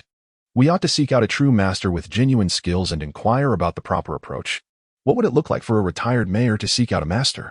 Wouldn't that be akin to endorsing superstition? Yuji spread his hands, dismissing the notion of consulting any master. The individual I encountered last night seemed competent, but I lacked a means to contact her. Li Mang recalled the girl who had claimed to be a Taoist priestess. A young woman visited my home yesterday. She also professed to be a Taoist. She appeared somewhat dubious, yet Tian Li secured her phone number. Should we not reach out? Indeed, let us not miss the opportunity. Perhaps she possesses genuine abilities. Chapter 79. The intense competition of the hammer. I had inquired about this long ago. Li Tianla, gnawing on a chicken leg, addressed the elderly men surrounding him. The Taoist master Yu Quan mentioned that our village is home to both the mysterious cat and the black dog, not to mention you veterans of the battlefield. Ghosts dare not wander within 10 miles. As a contemporary youth, such occurrences naturally piqued both his excitement and curiosity. The allure of cinema no longer sufficed to satiate his hunger for the supernatural. Since yesterday, he had been seeking knowledge regarding this matter through WeChat. Upon hearing that spirits refrained from entering the village, Li Tianla became intrigued. What made their village so special? The primary reason, as it turned out, was the presence of the elders. True veterans who had fought on the battlefield showed no fear of ghosts. This was a revelation for Li Tianla. He could comprehend the significance of the black dog and the mysterious cat, as they were commonplace in films. However, the notion that veterans could ward off malevolent spirits perplexed him. Yet, a statement from Yu Quan resonated with him. Have you ever heard of any ancient generals being haunted by ghosts? Indeed, while the legends he had encountered were few, he realized he had never heard tales of generals being tormented by spirits. His grandfather and the others, particularly his uncle Li Long, had seemingly recounted stories from their youth, especially from their time during the anti-Japanese war when they held considerable ranks, leading thousands of soldiers. It was said that the famed red tassel saber had claimed at least 100 lives, though Li Tianla was unsure of the veracity of these tales. However, the way Yu Quan spoke of the elders instilled a sense of authenticity in Li Tianla. Goodness, spirits dared not linger near them. A profound sense of security enveloped him. Hey, stop eating, Li Long said gruffly. It's not about how to ward off ghosts. Have you ever seen a grand spectacle? What is there to fear from ghosts? You should be asking that young girl how to vanquish them. Coughing, Li Tianla nearly choked on his chicken leg and, after regaining his composure, turned to his grandfather. If the ghosts aren't dealt with, your aunt's household won't be peaceful, Li Mang stated solemnly. I'll make a call, Li Tianla nodded, producing his phone to initiate a video call. Moments later, the call connected. Li Tianla, sending 99 messages a day, you truly have boundless energy. On the other end, Yu Quan, who was selecting a female dog, expressed his astonishment. He was genuinely impressed by Li Tianla. In just 2 days of being friends, their chat messages had exceeded 1,000. Li Maqian was similarly engaged. Were today's university students all such curious souls, or were these two siblings simply exceptional? Ahem. Taoist master, I'm here to discuss business with you seriously. You have money. Yu Quan questioned incredulously. Indeed. Li Tianla straightened his back, turning the camera towards Li Long and Li Meng. You see, at least 10,000 in retirement benefits each month. Can that entice you? Absolutely. Yu Quan nodded eagerly, simultaneously returning to the pet store he had been browsing. What task do you have in mind? I can handle most rituals. I need you to deal with that ghost. No problem. Just a malevolent spirit. 50,000. So expensive. Let me think. Li Tianla glanced at Li Meng. All right, Li Meng nodded. Li Tianla turned back, continuing. Taoist master, can we negotiate a lower price? Nope. Then it's settled. Just so we're clear, payment upon ghost extermination, and I must witness it. No problem. Let us arrange a deposit. 2,000. I'm eager to buy the dog, and I'll head to your place tonight. As night descended, the air turned crisp. Perfect for slumber. However, Li Hua was wide awake, for the night's adventures were about to commence. Brother who had only been away for a day with the spiritual mist, yet the mountain's spiritual energy had returned once more. It seemed that after midnight, there would be another surge of energy. This was a fortuitous opportunity. He must seize a prime spot on the mountain. Li Hua arrived at the wild forest. Due to the resurgence of spiritual energy, the once desolate forest had transformed into a lush wilderness, teeming with thick underbrush and hidden creatures. The reason the cats of Wang village had thrived before the energy revival was indeed this forest. Now, with the energy restored, the forest was alive with even more birds and critters. The hammer had spent the day hunting, rarely lingering in the village. Upon seeing him, Li Hua was momentarily taken aback. Meow? How many have you killed? At that moment, the hammer's fur glistened crimson, his eyes exuding a fierce aura, a faint malevolence emanating from him. Meow. I don't know. I haven't stopped all day. The hammer shook his head, his paw lightly swiping at a freshly caught venomous snake, which succumbed instantly. Since gaining consciousness, he had realized that he could never satiate his hunger. No matter how much he consumed, he remained perpetually hungry, yet never starved. A few days prior, an inexplicable concept of information had appeared in his mind, revealing many truths. He understood that the flesh and blood he consumed would be refined into spiritual power, circulating within him and enhancing his being. Realizing he could rapidly grow stronger, he had hardly rested these past few days. Between absorbing spiritual energy and capturing prey infused with it, his strength had surged immensely. Contemplating this, the hammer turned towards Li Hua. Meow. Let us spar. Meow. Not happening. Meow.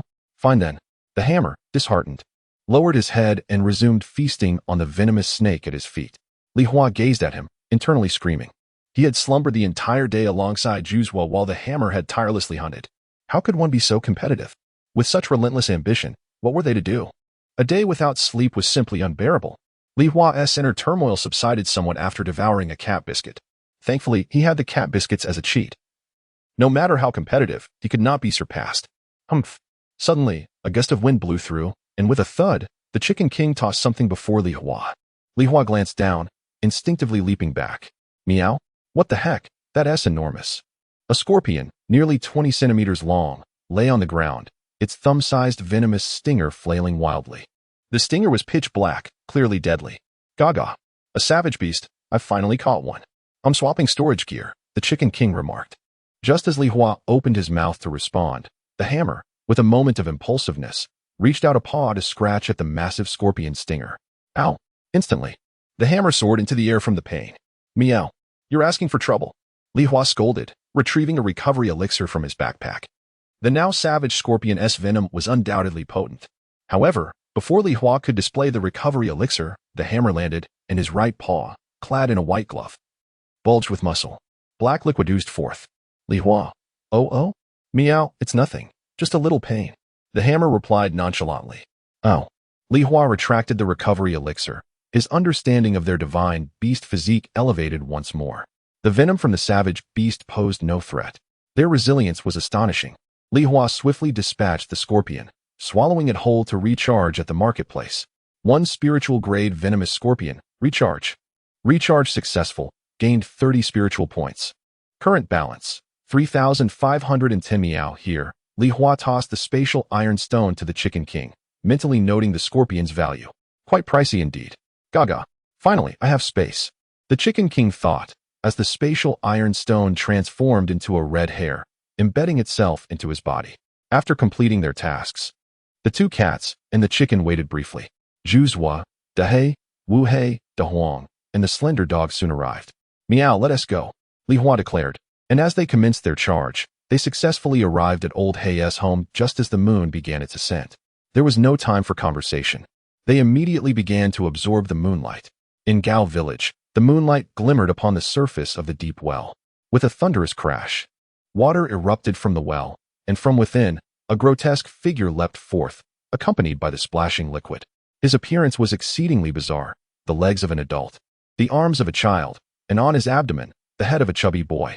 Upon his neck rested half the face of a middle-aged woman, and from the eyes of this visage protruded the legs of two plump children. This was the ghastly fusion born from the mutual devouring of Qian Chunxiu and her chubby son. After absorbing the yin energy at the bottom of the well for an entire day, he grew even more formidable, yet his sanity waned. Vengeance, Li Village, vengeance, Li Village.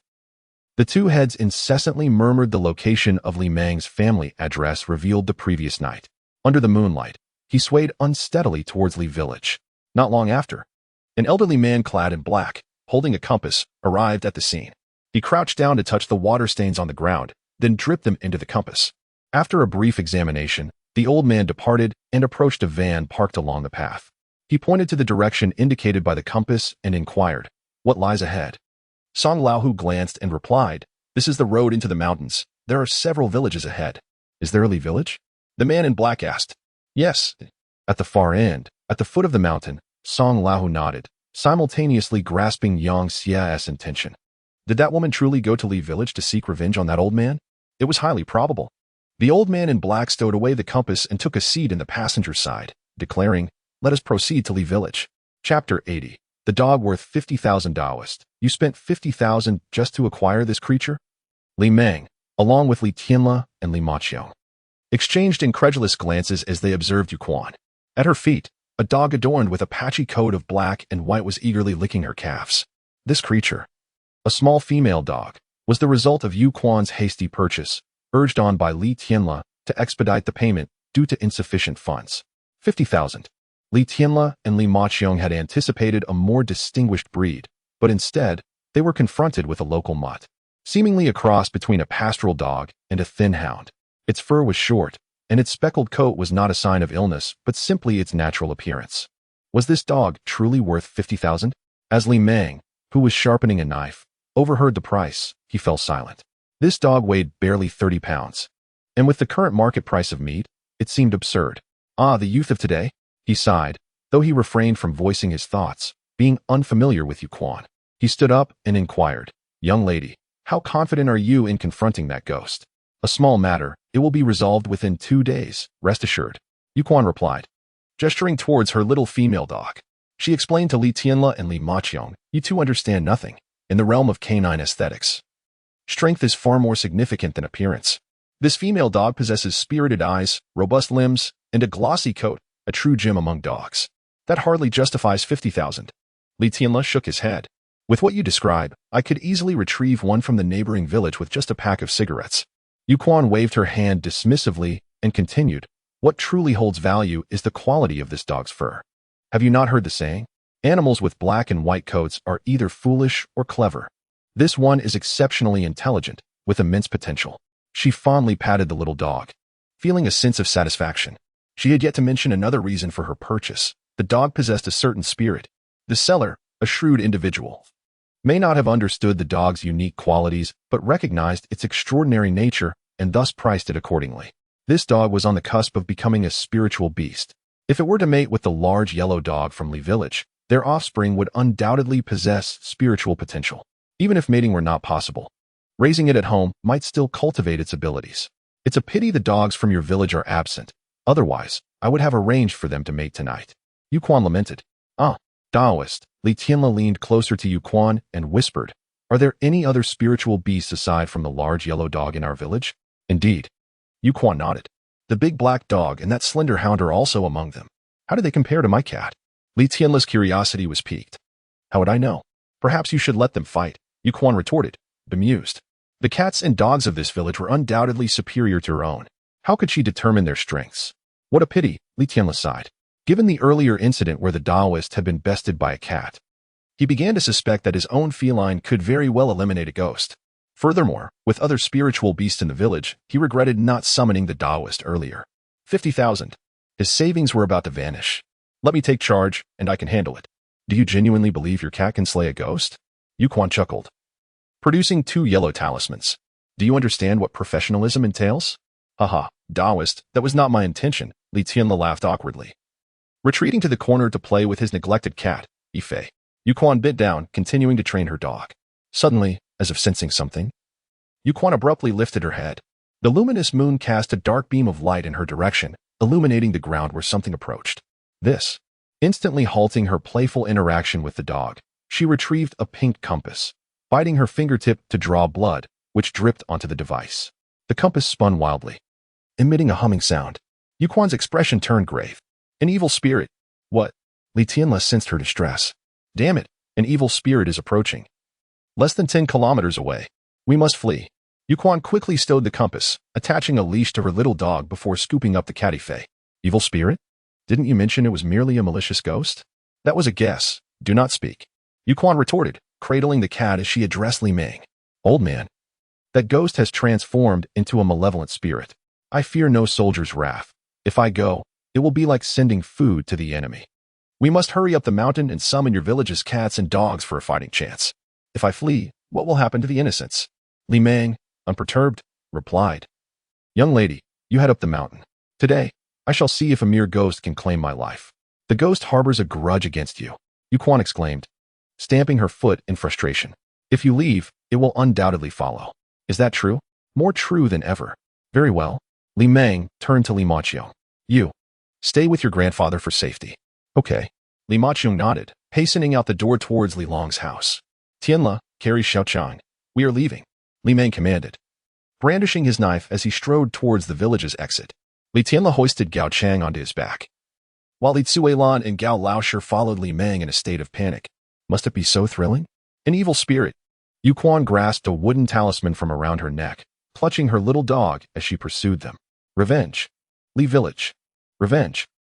Li Village. The vengeful spirit drifted through the air, swaying as it approached Wang Village. The cats and dogs of Wang Village were instantly thrown into a state of panic, moving about anxiously, yet too frightened to make a sound. At this hour, the villagers were typically asleep, yet the number of middle-aged individuals in Wang Village was considerable. Several women were engaged in dancing on the village square. Upon entering the village, the vengeful spirit traversed the main road, passing by the square. The former canine king, Black Panther, having mustered some courage, attempted to lead its owner's wife and the villagers away. Despite the music being faint, the women were engrossed in their dance, paying no heed to Black Panther's efforts. Frustrated, Black Panther dashed forward to nip at their pant legs. Go away, shouted a woman. Looking down to see it was Black Panther, she kicked at it twice, making a show of shooing it away. Woof, woof, woof, Black Panther barked, turning in desperation, sensing the imminent arrival of the threat. Suddenly, the child in the woman's arms began to cry uncontrollably. No amount of soothing could calm him. Exasperated, she scolded Black Panther. Shut up. If you keep it up, I want to feed you tomorrow. Woof, woof, woof. You beast.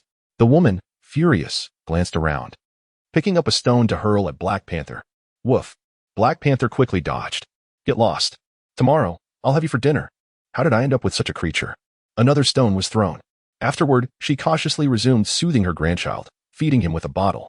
The stones thrown didn't hit Black Panther. They were merely meant to frighten it off, landing harmlessly near the vengeful spirit's feet. Revenge. The vengeful spirit halted, its gaze fixated on the square, where it spotted the child in the woman's embrace. Mommy, I want to eat. The chubby child suddenly exclaimed, his head speaking. Eat. My son wants to eat. The head of Qianchuqiu also chimed in. In that moment, the two remnants of mother and son transformed into a harmonious entity. The spirit trembled as if Qianchuqiu's will had taken over, the two heads merging into one, while the child's head retracted back into its belly. At present, Qianchuqiu appears to be merely a frail pregnant woman with somewhat slender arms, her pallid face betraying her weakness. She advances towards the square, each step taken with painstaking slowness. The Black Panther emits 2 barks, a plaintive sound, and upon Qianchuqiu's entry into the square, it ceases its cries. Turning in place with a sense of helplessness, its watchful gaze fixed upon the specter that approaches the woman cradling her child. Chapter 81. The haunting ghost approaches. Don't cry, "Dear grandson, don't cry," a woman soothed as she gently held a milk bottle to her infant. Suddenly, a figure appeared before her. She looked up to see the pale, frail face of Qian Chuanqiu, along with her strangely shaped arms, and then glanced down to notice her protruding belly. The sight of the pregnant woman softened the woman's anger. After all, her daughter-in-law had inadvertently fallen, resulting in a premature birth. The malnourished appearance of the young woman suggested she was on the verge of complications. "Is something the matter, young lady?" the woman inquired. Qian Chunqiu lowered her gaze toward the woman's arms with an eerie expression, grinning as she caressed her belly. "My son is hungry. Just say you want to eat. It's not as if I wanted to give it to you. Must you use your unborn child as an excuse?" The woman, perplexed, handed the milk bottle to Qian Chunqiu, saying, "Here, there's plenty left. You should drink it." "Not enough." Qian Chunqiu shook her head, tilting the bottle too fervently, causing droplets of milk to spill onto her belly. "Not tasty, not tasty. I want this, I want this." "What sound is that?" The woman, puzzled, felt a chill run down her spine as she took a step back. "I said, it's not enough. My son is hungry and needs to eat." Qian Chunqiu articulated each word carefully. At this declaration, the woman grew furious and retorted, "You can eat if you want. If your son is hungry, let him come out. I said." Qian Chunqiu lowered her head. Suddenly, a tearing sound pierced the air. "You." The woman sensed the atmosphere shift and prepared to retreat further. "I'm coming out." Abruptly, a bloodied head emerged from Qian Chunqiu's belly, roaring at the woman. "I'm hungry. Give me something to eat, hurry." "Ah!" The woman screamed in terror, causing the elderly ladies dancing nearby to halt and scream in unison upon witnessing the horrific sight. "Let me eat." The grotesque figure of a chubby boy extended his neck, attempting to bite the infant cradled in the woman's arms. Before he could succeed, a timid black panther, gathering courage, lunged forward and bit the chubby boy's face. The pure young energy surged into the boy's head with the bite. "Ah!" The chubby boy yelped in pain, quickly retracting his head. At the same moment, half of Qian Chunqiu's head transformed into legs, kicking toward the panther. Boom! The ghost's speed was astonishing.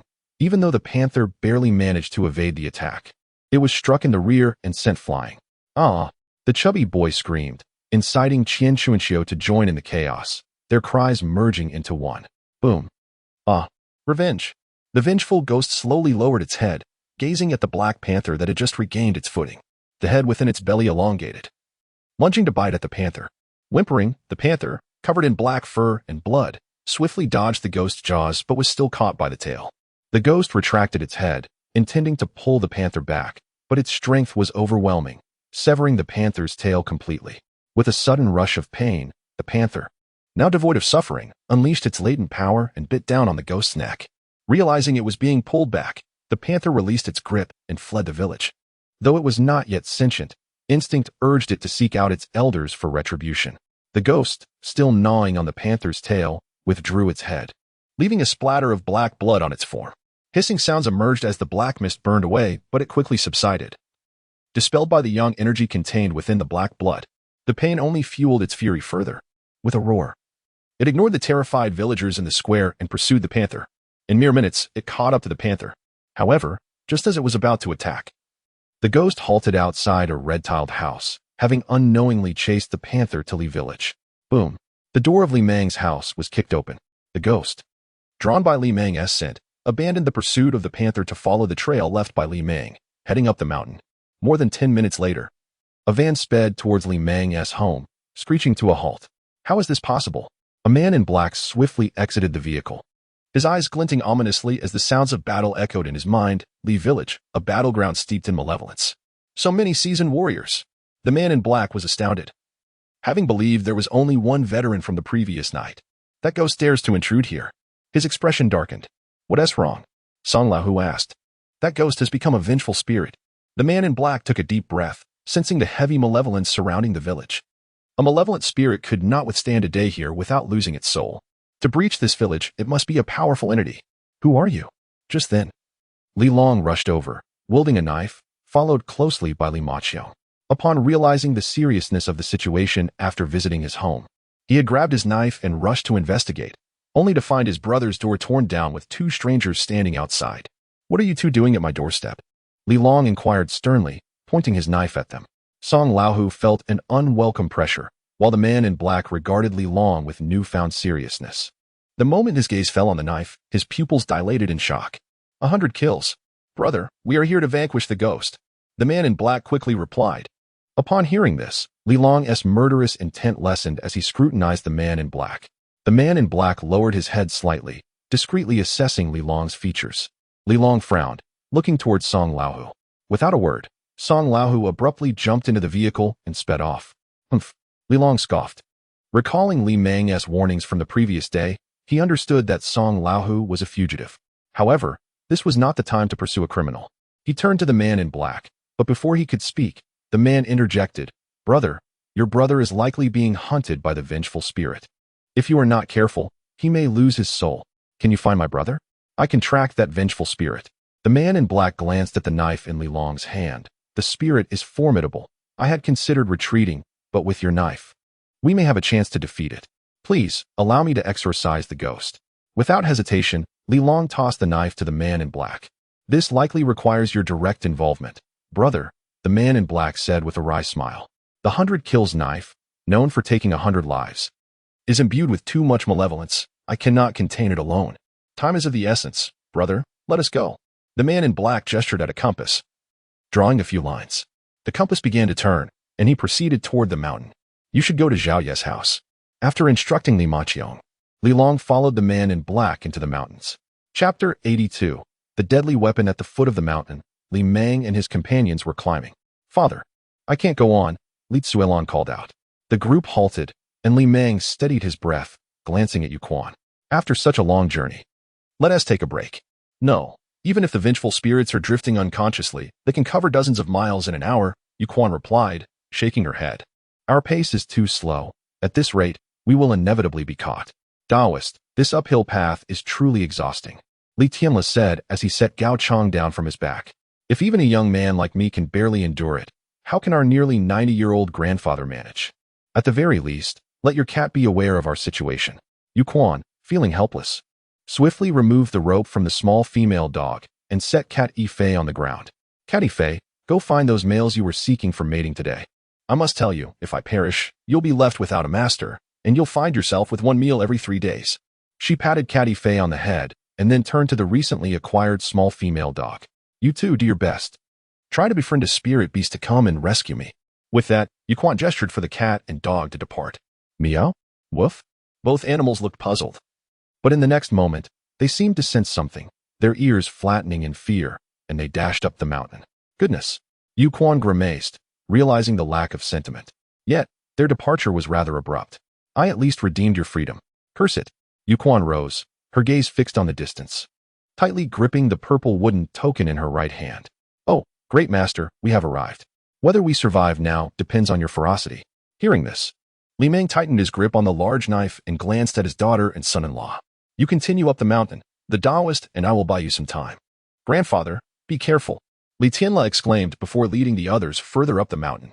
Li Meng silently unsheathed his knife.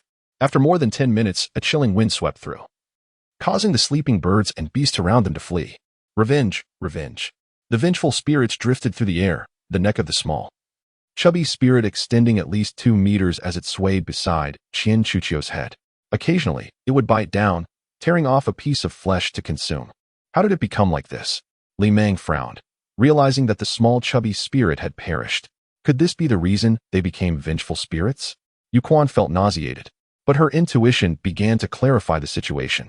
It was quite possible that the 2 spirits from yesterday were indeed malevolent, gravely injured by the old man's malevolence. In the end, they devoured each other, gaining the chance to transform into vengeful spirits. Revenge, revenge. The vengeful spirits continued to drift aimlessly, drawn by Li Meng's aura. As the distance between them shrank to less than 200 meters, the spirits caught sight of Li Meng ahead. In an instant, 4 pairs of eyes erupted with intense hatred. Revenge, old fool, die, die, die, die, die. 2 frenzied voices roared, and the spirit's speed skyrocketed, closing in on Li Meng in a heartbeat. Die. The spirits reached out with both hands, aiming to strangle Li Meng. Curse it. Behold, the treasure. Just then, Yuquan moved behind Li Meng. Her right hand, now covered in blood, was raised, and she delivered a powerful blow to the spirit's head. As her fist neared the spirit, it transformed into a palm. Delicate currents of electricity coursed through the purple wooden token, shimmering with light. With a resounding smack, her palm struck Qian Chucho's head. Boom. Ah. A flash of electric light erupted, obliterating what was left of Qian Chucho's head, sending him crashing to the ground. After the strike, Yuquan's face turned pale. This was the consequence of unleashing her full power. Her spiritual energy had been completely drained, and she had expended a considerable amount of blood just to activate a fraction of the Purple Thunder token's might. Seizing the opportunity while the vengeful spirit lay incapacitated, Yuquan shouted, "Great master, strike him down. Take off the other head." Understood. Li Meng stepped forward, planting his foot on the spirit's body, gathering strength before delivering a decisive slice. To both the vengeful spirit and Yuquan's eyes, Li Meng was now enveloped in a dark red malevolence. His large knife flashing with a blood-red glow. An intense murderous intent coalesced at the blade's edge as he brought it down. Li Meng cleaved the vengeful spirit in two. The chubby spirit's head severed cleanly. Unrelenting, Li Meng continued to strike, reducing the vengeful spirit to tatters. Oh! The spirit's furious cries echoed. Suddenly, Li Meng felt his footing slip, his body lurching forward uncontrollably. Regaining his balance, he looked around, only to find the spirit had vanished. "Keep striking. It's still beneath you," Yuquan shouted, quickly removing the snake-shaped ring from her finger, channeling her spiritual energy into her body. Upon hearing this, Li Meng resumed his assault. However, without a tangible form, striking the vengeful spirit yielded no sensation. After a couple of strikes, the spirit shifted its position. Left, left. No, wait, right? In the air. Yuquan's commands lacked any synchronization. After the spirit merged, the chubby spirit's neck stretched 5 to 6 meters long, evading Li Meng's blade and arriving behind him, its small head opening a mouth a meter wide. "Be careful," Yuquan shouted, calling upon the scant spiritual energy she had regained in her right hand, launching a punch. Bang! Ah! Yuquan winced as tears welled in her eyes. Her entire right hand felt numb, the punch not inflicting any damage on the spirit. Fortunately, this provided Li Meng with a moment to react, and he swiftly turned to deliver a strike. Agilely dodging Yuquan, he severed the chubby spirit's head. In the next instant, Li Meng was struck by an overwhelming force, his body propelled through the air. He crashed into the thicket with a thud, losing consciousness. Ha ha ha ha ha.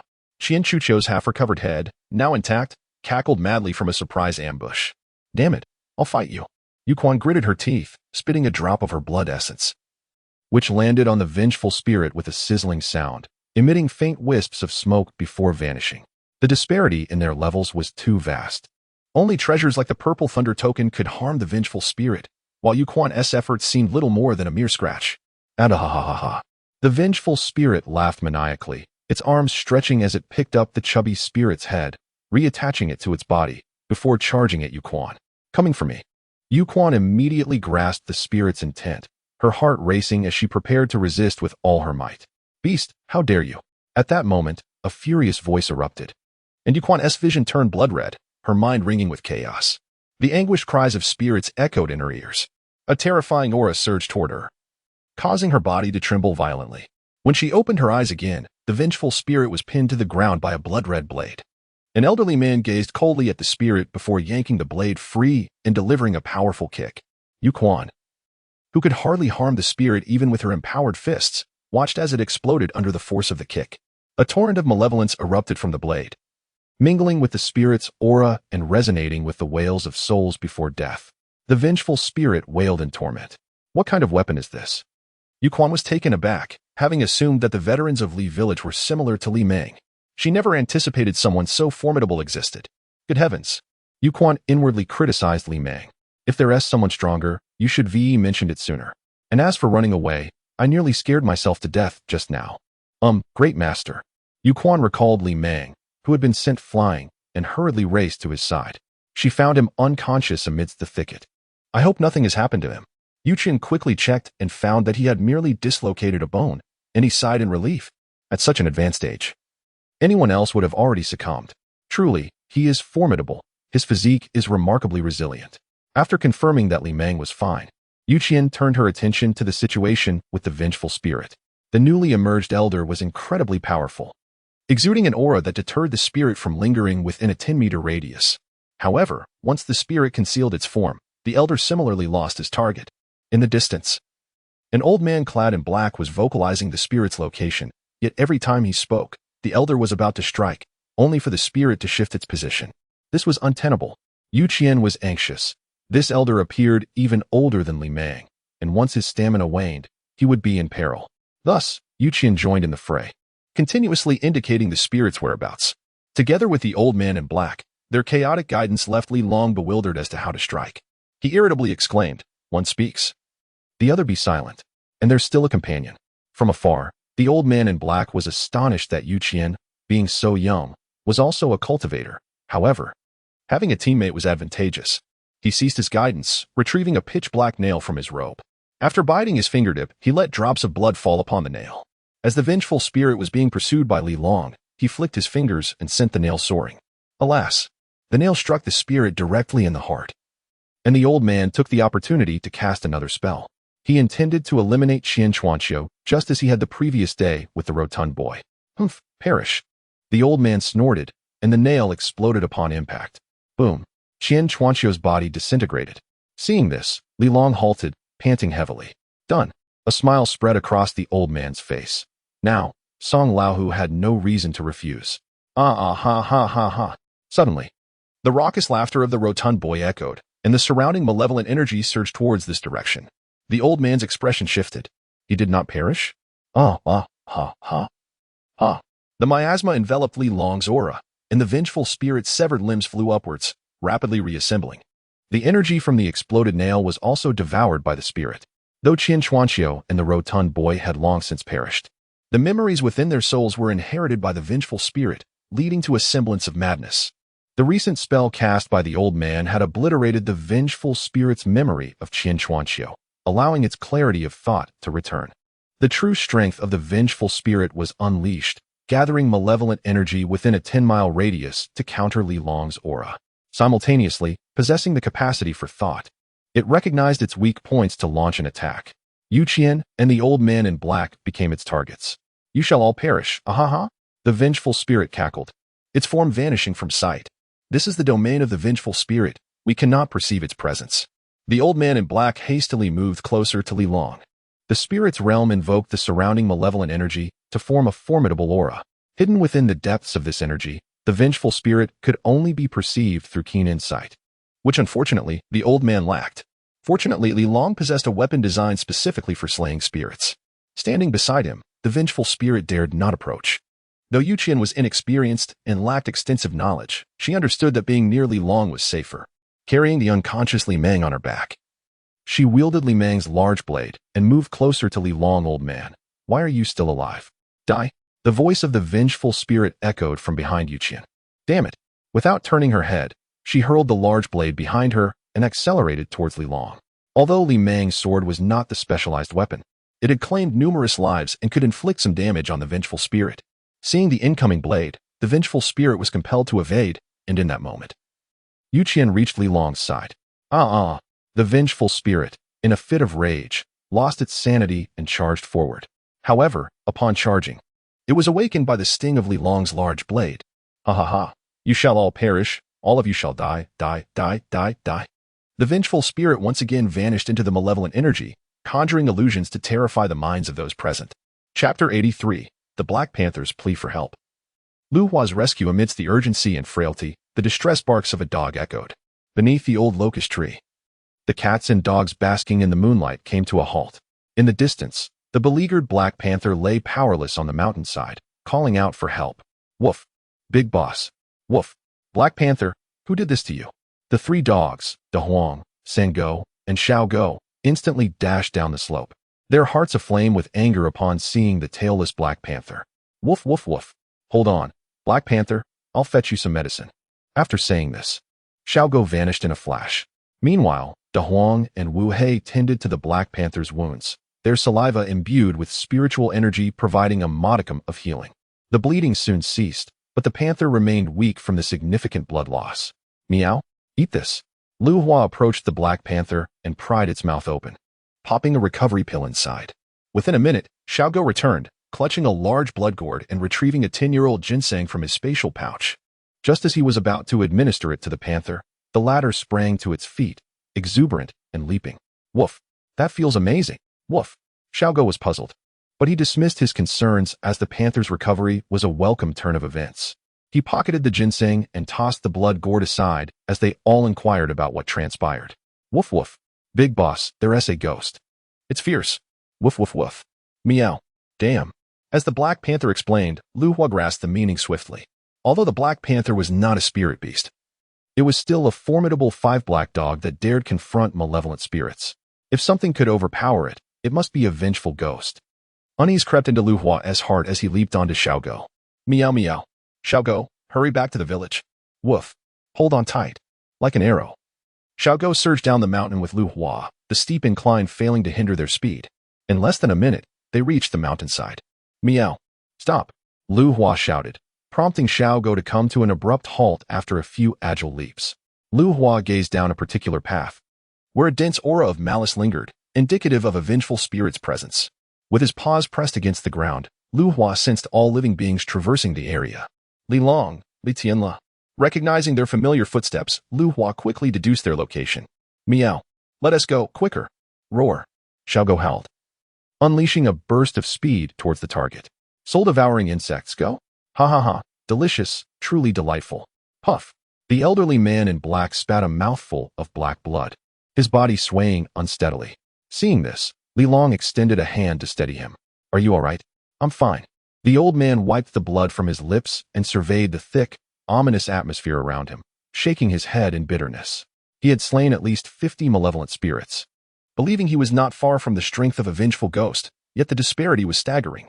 His soul-devouring insects, cultivated to specifically target spirits, typically overwhelmed any malevolent ghost within half an hour. He had just released a mother insect, only to have it devoured by a vengeful spirit. With the old man around, we can hold out until dawn, Yuan remarked. That's not an option, the old man shook his head. We are ensnared in a ghost realm, even in daylight. We cannot escape. Only by vanquishing the vengeful spirit do we have a chance at survival. Yuan fell silent, glancing at Li Long. He had the capability to slay a vengeful spirit, but Li Long was blind to the threat. Don't you Taoists possess the ability to open heavenly eyes? Use yours, Li Long urged. I'm not a Taoist, the old man replied. I never learned how, Yuan echoed, shaking her head. Damn it. Li Long could not contain his exasperation, crouching to assess Li Meng's condition. His brother had merely a fracture, an insignificant injury, but without timely treatment, even a minor wound could escalate into something dire. Haraha. The ghost that revels in conflict is truly insufferable. The mocking laughter of the vengeful spirit echoed, further aggravating Li Long, who could only glare in frustration. Curse the ghost. Let me catch you. Old man, you better stay alive long enough to say that. I plan to slowly starve you, forcing you to feast on one another's flesh until I devour your souls. The vengeful spirit cackled with sinister glee, relishing the fear it instilled. In the shadows, the vengeful spirit reveled in its cleverness, recognizing that the old man's aura intimidated it. However, as long as it maintained its distance, it was safe. It intended to trap them in the ghost realm for several days, eventually starving them. How clever of me. The vengeful spirit chuckled darkly. Meow. Suddenly, a searing pain radiated from its back, swiftly escalating to an agonizing torment throughout its body. It felt as though its hair was being plucked, its eyes scorched by fire, despite the absence of bones. It endured the excruciating sensation of countless ants burrowing into its flesh, causing the vengeful spirit to writhe in agony on the ground. Boom. The formed ghost realm shattered, revealing the rolling vengeful spirit to those present. Damn it. Li Long stormed forth, brandishing his blade and unleashing a flurry of strikes upon the spirit. Meanwhile, Lu Hua withdrew his blood-red claws. With time, he had grown more attuned to the powers of his companion treasure. His right claw, imbued with the essence of slaughter, would inflict torment upon the target, shattering bones, peeling skin, and extracting tendons, continuously diminishing the opponent's state until their demise. This vengeful spirit is doomed. Meow? Old man. Lu Hua glanced at Li Meng, resting on Yuan's back, his heart racing. He hurried over. Yes, fine. Just a fracture. We mustn't jostle him. Yuan carefully placed Li Meng on the ground. Watching Li Long attack the vengeful spirit, a perverse excitement flickered in her eyes. Meow. Lu Hua offered the old man a recovery pill, sighing with relief as he observed the old man begin to mend. They had underestimated the situation, initially perceiving it as merely an evil spirit that could not breach Li village. Little did they know it had transformed into a formidable vengeful spirit. Hearing the Black Panther's warning about being unable to contend with such a malevolent entity filled Lu Hua with panic. Having spent a year in Li village, he felt no familial bond with the old man, who was nearing his 90s. If he were to perish, it would be a life well lived. However, sensing the old man's peril ignited a fear within Lu Hua. He dreaded the thought of never seeing the old man again. As he rode Xiao Go towards the scene, his emotions surged with anxiety. Thankfully, the old man was unharmed. After consuming the recovery pill, the misaligned bones began to realign under the body's natural guidance. Gentle spiritual energy dispersed the clotted blood in his head, and gradually, Li Meng regained consciousness. In the pitch-black night, the mournful cries echoed around him. "It's so dark. Am I dead?" Li Meng pondered, having heard tales of the underworld, though it never seemed this dark. "What is happening?" "Ah, Mengzi, you're awake." Li Long rushed over, pushing aside Lu Hua. "Step aside. Mengzi, don't move. Your bones are still fractured." "Brother, I'm fine." "How could that be possible?" Perhaps that little girl Taoist used some healing technique." "That is possible," Lu Hua mused, feeling slightly miffed at being dismissed as a mere assistant. "Why push me aside? I'm the one who saved him. And why assume it was that novice? How rude, truly rude." "Meow?" "Yet." Li Long Eshev jolted Lu Hua back to reality. Seeing Li Meng in good health, he glanced around. The scent of Li Tianla lingered nearby, though he could not discern where he was hiding. The paw pads were imperceptible. Woof. The slender dog approached Li Hua, pointing ahead. Following the gesture, Li Hua spotted Li Tianla perched upon a large tree several hundred meters up the mountain. Behind him were Li Zuolan and two others. "Meow? Are you daft? Hiding in a tree?" Li Hua was speechless. As he passed by the tormented ghost of mutual destruction, he smirked and discreetly unsheathed his claws for an additional strike. Only through dual torment could one truly experience exhilaration. Observing the nearly deranged ghost, Yuan scratched her head in confusion, unable to comprehend why her efforts paled in comparison to Li Hua's single claw. With disdain, Li Hua raised his middle finger and, in a mockingly high-pitched tone, declared, "Mediocre." With that, he cheerfully made his way toward Li Tianla. Chapter 84. The Age of Old Black. Upon finding Li Tianla, Li Hua finally understood why he had climbed the tree. It was due to an encounter with a wild boar, a hefty creature weighing 300 to 400 pounds. One could only wonder about the audacity of such a beast to roam the mountains. With a casual swipe at the boar's snout, Li Hua sent it scurrying away. "Cat brother," Li Tianla, perched atop the tree, exclaimed with delight. "Quickly go to my grandfather. He is in danger." "Meow, I suspect the old man has long since passed," Li Hua retorted, turning to depart. "Cat brother, don't leave just yet. Follow me." Seeing his urgency, Li Tianla hurriedly descended the tree, assisting Li Zuolan and the others down as well. He rushed to Li Hua, lifting him in his arms and dashing down the mountain. "Meow, your grandfather is fine. He consumed my elixir, and his constitution surpasses yours." Li Hua nestled comfortably atop his head. The descent was swift. In a little over 20 minutes, Li Tianla arrived at Li Meng's location. Upon seeing his grandfather, who was slightly disheveled yet unharmed, a look of confusion crossed Li Tianla's face. "Grandfather, are you all right? With this master present, what could possibly go wrong?" Yuan replied nonchalantly. "The malevolent spirit has been vanquished, and I am quite pleased with the outcome. Thus, I shall forego the fee for exorcism. The deposit will be refunded in a couple of days." "Taoist, you are quite the character." Li Tianla rolled his eyes. "If you were the one to defeat that malevolent spirit, I would gladly reverse my surname." "This master simply possesses a kind heart," Yuan concluded, glancing at the darkened mountains before adding, "My spiritual companion has lost its way. I must take my leave. Until we meet again." With that, he hurried away. "Meow." "Heh." Li Hua leaped off Li Tianla's head, observing the lingering malevolent spirit still tormented by its own malice with a cold smirk. The spirit's demise was hastening. It was evident that Yuan had siphoned its essence, fleeing to avoid detection. "How cowardly. If you want to drain its power, go ahead. It is of no use to me. Is it necessary to be so frightened?" Li Hua scoffed. At that moment, Wu He and De Huang had finally finished listening to the Black Panther's tale and stormed over, intent on reclaiming their dignity for their little brother. However, it was too late. The malevolent spirit was barely clinging to life. "Bark. Dare to harm my dog. I will not let you off lightly." Wu He and De Huang began to fiercely kick the spirit. Li Long, resting nearby, rubbed his eyes. In the darkness, he could not discern Wu He's form, but the voice was all too familiar. He turned to Li Tianla and said, "Tianla, take a look. Is that not He Dan?" "Indeed, it is," Li Tianla nodded. He had suspected that his grandfather's pets were also spiritual beasts. "Grandfather, not just He Dan. He Tan and your old rooster are also here." "Damn it. No wonder I haven't seen them around for the past few days. They have been gallivanting in the mountains. Li Long cursed, rising with his great sword. Wong, Wong, Wong, I will bite you to death. Master. Don't hit, don't hit. Wu Hei continued to gnaw at the malevolent spirit, but upon seeing Li Long approach, he transformed into an affectionate pet, lying against Li Long and wagging his tail. Silly dog. Li Long scratched Wu Hei's chin and looked down. The malevolent spirit lay at his feet, though it remained unseen. He turned to his dog and commanded, bite him. Woof, woof, woof. All right.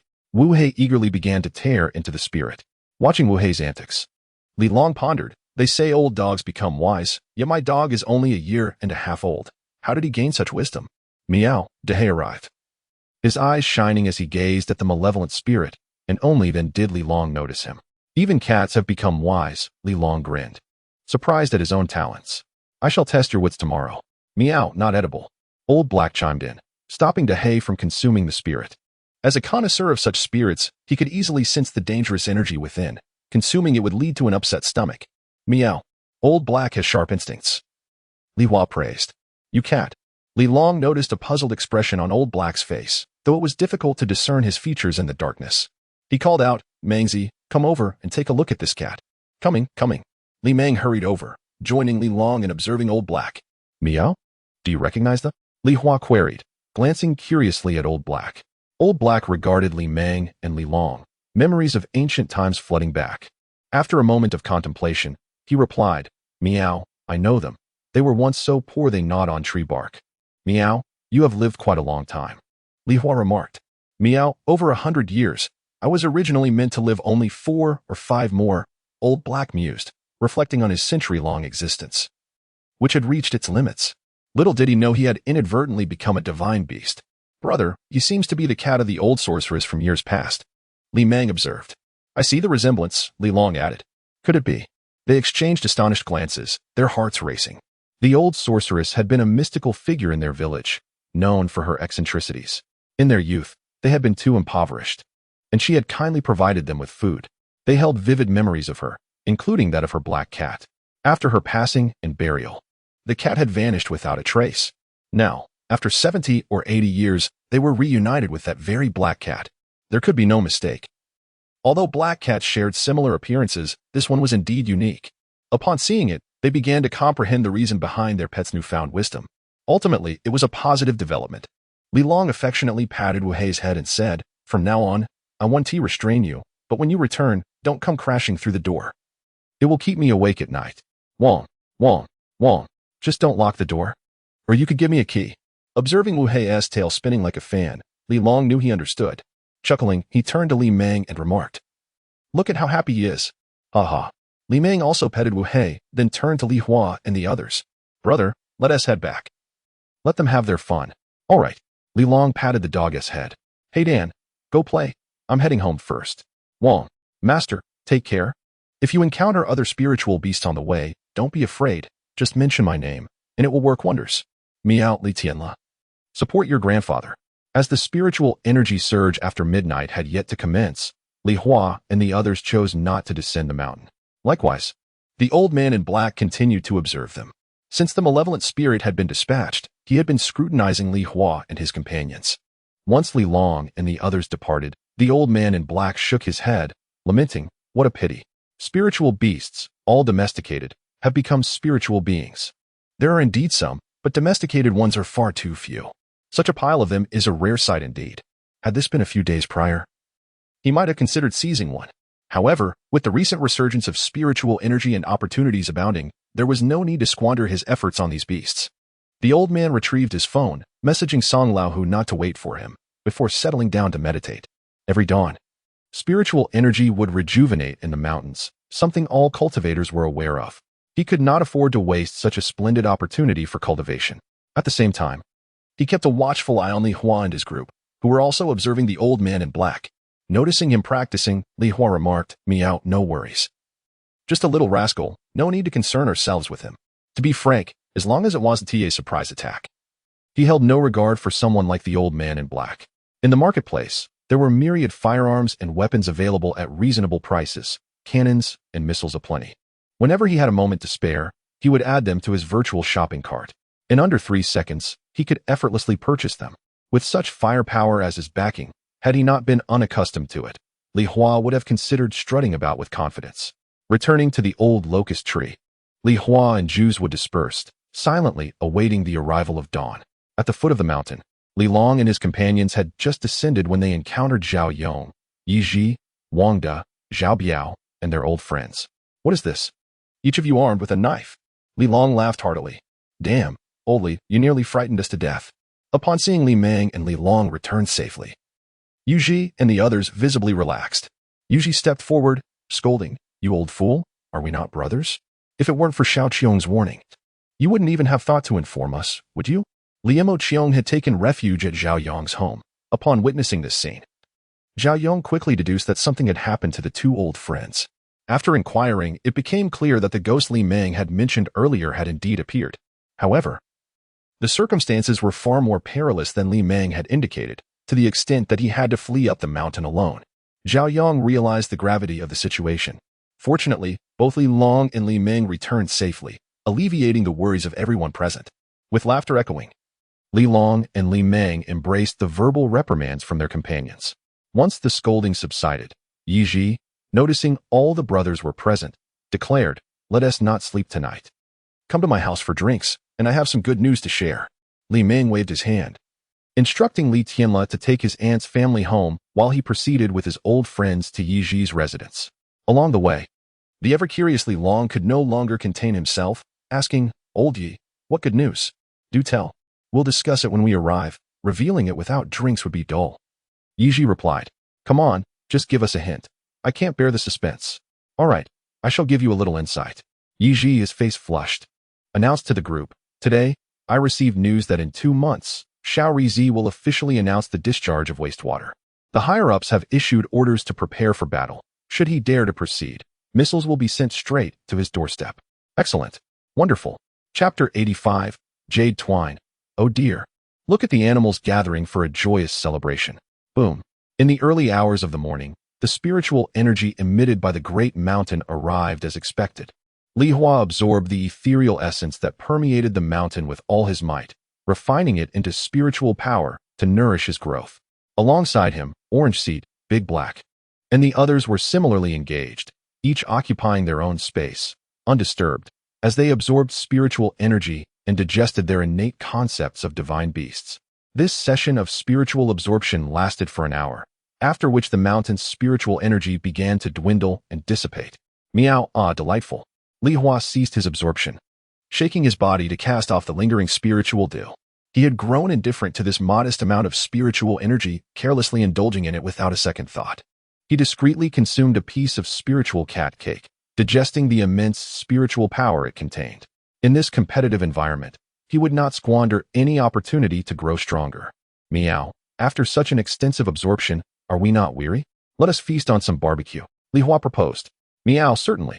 Orange Seat was the first to agree, followed closely by Big Yellow and the others. Meow, let us hunt for prey. And later gather by the water spring, Li Hua declared before setting off in a chosen direction. The plants on the mountain grew visibly, thriving from days of revived spiritual energy. Walking through the underbrush, his vision completely obscured, Li Hua was compelled to navigate among the branches. Crack! He plucked a mountain peach and took a couple of bites, startling a monkey that had been dozing on a branch. The ordinary monkey, sensing Li Hua's formidable presence, fled in haste. Li Hua paid it no mind, continuing to savor the peach. The fruit was ripe, brimming with spiritual energy. Even a mundane beast, with a steady diet of such peaches, could experience significant enhancement in physical quality, even if it did not attain spiritual wisdom. One peach infused with spiritual energy, valued at 5 common points. Would you like to recharge? After finishing the peach, Li Hua examined another one for its price. A peach weighing nearly half a pound was worth 5 common points. A pound would yield 10 common points. There were nearly 100 peaches on this tree alone, and many peach trees scattered across the mountain. Moreover, there were numerous other fruit-bearing plants, wild jujubes, red goji berries, nightshades, mulberries, and reed roots, all ripened due to the spiritual energy. Even the seeds of dogtail grass could be collected occasionally. Rarely, ginseng and reishi mushrooms could also be found. The area of the mountain far surpassed that of the village's grain fields. If collected and stored, It would not be far-fetched to think he could acquire the foundational cultivation method or even the golden elixir technique. However, the mountain was too chaotic for machines to harvest. If he were to gather them one by one, as a mere cat, he could be at it until the year of the monkey. Meow, perhaps Big Yellow's subordinates could lend a hand. Li Hua pondered, recalling Big Yellow's pack of dogs. They had grown quite clever. Simple requests should be comprehensible to them. Other cats could also be hired with cat cakes. Once he secured the foundational cultivation method, he would see if he could manage this task. With a plan in mind, Li Hua leapt down from the tree and swiftly darted through the underbrush in a particular direction. Squeak!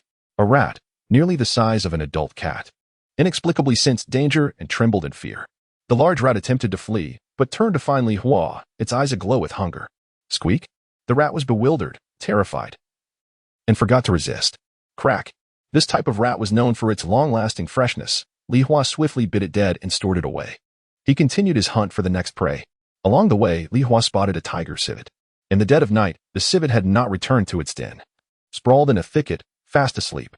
Its snoring could be heard from 100 meters away, yet no creature dared to disturb its slumber. Seeing the mother tiger in deep repose, Li Hua silently abandoned any thought of greeting her and moved on. The mountain also harbored springs, previously dry. They had recently revived with spiritual energy. Old Black discovered one at the top of a small slope, where clear water gushed from a small hole. Although the water source lacked abundant spiritual energy, it was still of excellent quality. Many animals frequented this spot to drink, but it was now claimed by them. When Li Hua arrived, the Chicken King and Old Black had completed their hunts. The Chicken King had caught 2 venomous snakes, and Old Black had captured a wild chicken. Li Hua glanced at the Chicken King and addressed Old Black. Meow, isn't this rather inappropriate? But before Old Black could respond, the Chicken King casually flapped his wings. Clucking. It's fine. I've dined on my second uncle before. Having lived for 5 years, the rooster had seen his kin mostly slaughtered. The Chicken King had tasted the flavor, and it was exquisite. Meow. Li Hua gave a thumbs up. With the main party in agreement regarding the wild chicken, he had no further reservations. Before long, Orange Seat, Big Black, and the others returned, laden with their catches. When the 5 Black Iron Hammer returned, 2 new figures accompanied them, a cat and a dog. The cat, Li Hua recognized, was the calico cat named Yifei, whom Jade Twine had used to entice him during the day. As for the dog, he had not seen it before, but it was clear it was clever. Adorned with black and white spots all over its body. Meow, brother cat. Yifei called out to Li Hua, Big Black, Orange Seat, her body trembling slightly. After leaving Jade Twine, she had been fleeing through the mountains with the black and white dog, encountering terrifying creatures along the way. Even a rabbit had chased her. And the rats they encountered were unafraid, pursuing her aggressively. Following the black and white dog, they had been hiding and escaping. Finally, they spotted their kind and clung desperately to this lifeline. Meow, continue eating. Do not disturb us. Iron Hammer tossed a rabbit to Yifei. Although she was quite beautiful, she was not his type. Had it not been for her looks, he would have scolded her long ago. Meow. Iron Hammer's tone was stern, causing Yifei to tremble. After expressing her gratitude, she took the rabbit and scurried off to a distance. Woof, woof, woof. The 5 Black and Big Yellow observed the situation here and then glanced at the small black and white female dog. They had no objection to her joining the gathering. But given the circumstances, they chose to toss a wild chicken to the black and white dog to eat on the side. Afterwards, they began discussing food preparations with Li Hua. After much commotion, the gathering officially commenced. Yifei, ... I have finally found you. Jade Twine, looking disheveled, hurried towards Yifei and the black and white dog, grumbling as she approached. You ungrateful creatures, running off in the face of danger. Goodness, you were eating raw food. Upon seeing the cat and dog devouring wild rabbits and chickens, Jade Twine was taken aback. Both had been raised as pets since young, fed pet food, and taught to be friendly towards humans. Their wild instincts had long been suppressed, lacking any combat capability. Now, consuming raw meat, would it awaken their primal instincts? You too. Come back with me. Jade Twine scooped up the cat and dog. Meow. Cheers. Woof woof. Cheers. Suddenly, familiar cat and dog sounds erupted. Jade Twine looked over and gasped in astonishment at the sight before her. On a crystal table lay an array of tantalizing barbecued dishes. Surrounding the table were a group of cats and dogs perched on chairs.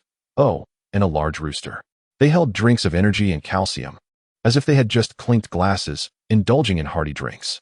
This scene resembled a celebration among friends. Yet the crucial point was that the participants in this celebration were not humans. They were a throng of cats and dogs. Oh my goodness. This scene was even more shocking than when she encountered the Foundation Establishment Demon King. Smack. Jade Twine slapped herself, feeling a twinge of pain. Is this truly real? Jade Twine fell into contemplation. Over here, after downing a bottle of calcium milk, Li Hua turned at the sound of the slap and spotted Jade Twine, who was frozen in place. Meow? Hello? Yuan, are you greeting me? Meow? What's wrong? Haven't you seen a gathering of friends before? Chapter 86. The kitten can speak. Strange occurrences abound each year, yet this year seems particularly rife with them. After all, the spiritual energy has been rejuvenated, granting intelligence to the animals, making gatherings quite commonplace. After a moment of self-reassurance, Yuan donned a cheerful expression and approached Li Hua and the others. Dear feline and canine brethren, are you in search of wives? Her opening line was an advertisement for her little female cat and dog. They were still in their juvenile phase, and their vitality was of utmost importance. To suggest they seek wives was, quite frankly, detrimental to their well-being. Never mind. I was merely inquiring. Yuan offered an awkward smile, her gaze drifting to the barbecue on the table, her nose twitching. Your culinary skills are quite commendable. Surpassing mine just a tad. Meow. You're too kind. Li Hua humbly raised a paw, aware of his superior cooking technique but preferring not to be overly praised, lest it inflate his ego. Meow. Care for a bite? Then I shan't be polite. Li Hua shifted a spot for Yuan, neglecting to provide her with a chair, thereby forcing her to squat while she ate. He glanced down and noticed the snake-shaped ring on her finger, sensing the power of the slaughter claw emanating from it. This was the very ring Yuan used to extract the malevolent energies of vengeful spirits. Unfortunately for her, the energies within the ring were exuding a palpable aura of fear, clearly tormented by his slaughter power. After a brief meal, Yuan departed. This group of spiritual beasts had already overcome their addictions. Even the strikingly beautiful Mia Fei and Dian Dian were no longer of interest to them. The hopes of breeding had evaporated, and remaining there seemed pointless. It was better to return to the Taoist temple. There lay her domain of arrogance. Yuan left with her cat and dog in tow, leaving behind the assembly of divine beasts. Familiar with one another, they let loose, with Juzwa leading the way, clearing his throat before exclaiming, Meow, cock-a-doodle-doo, woof woof. The cacophony of cries echoed through the mountains. Atop one peak, a man in black paused to absorb the spiritual energy, his garments stained with blood. Beside him lay a lifeless giant monkey, listening intently to the faint sounds around him. The man's expression turned grave. There are too many spiritual beasts. I cannot linger here. The resurgence of spiritual energy had resulted in a staggering increase in the number of beasts in the mountains. Injured, he sought merely a place to wait for the energy to erupt. Instead, he found himself hunted by a pack of beasts, and after a narrow escape, he was ambushed by a savage monkey. Now, the raucous sounds of numerous spiritual beasts resonated through the mountains, instilling genuine fear within him. Let us go. My injuries have stabilized. We must leave. Without hesitation, he summoned 2 crimson insects to drain the blood from the giant monkey. After extracting its heart, he hurried down the mountain. On the road several kilometers from Li village, Song Laohu was dozing in his van. Wake up. The man in black roused him. Startled awake, Song Laohu sighed in relief upon seeing the man in black, quickly inquiring, what is the situation?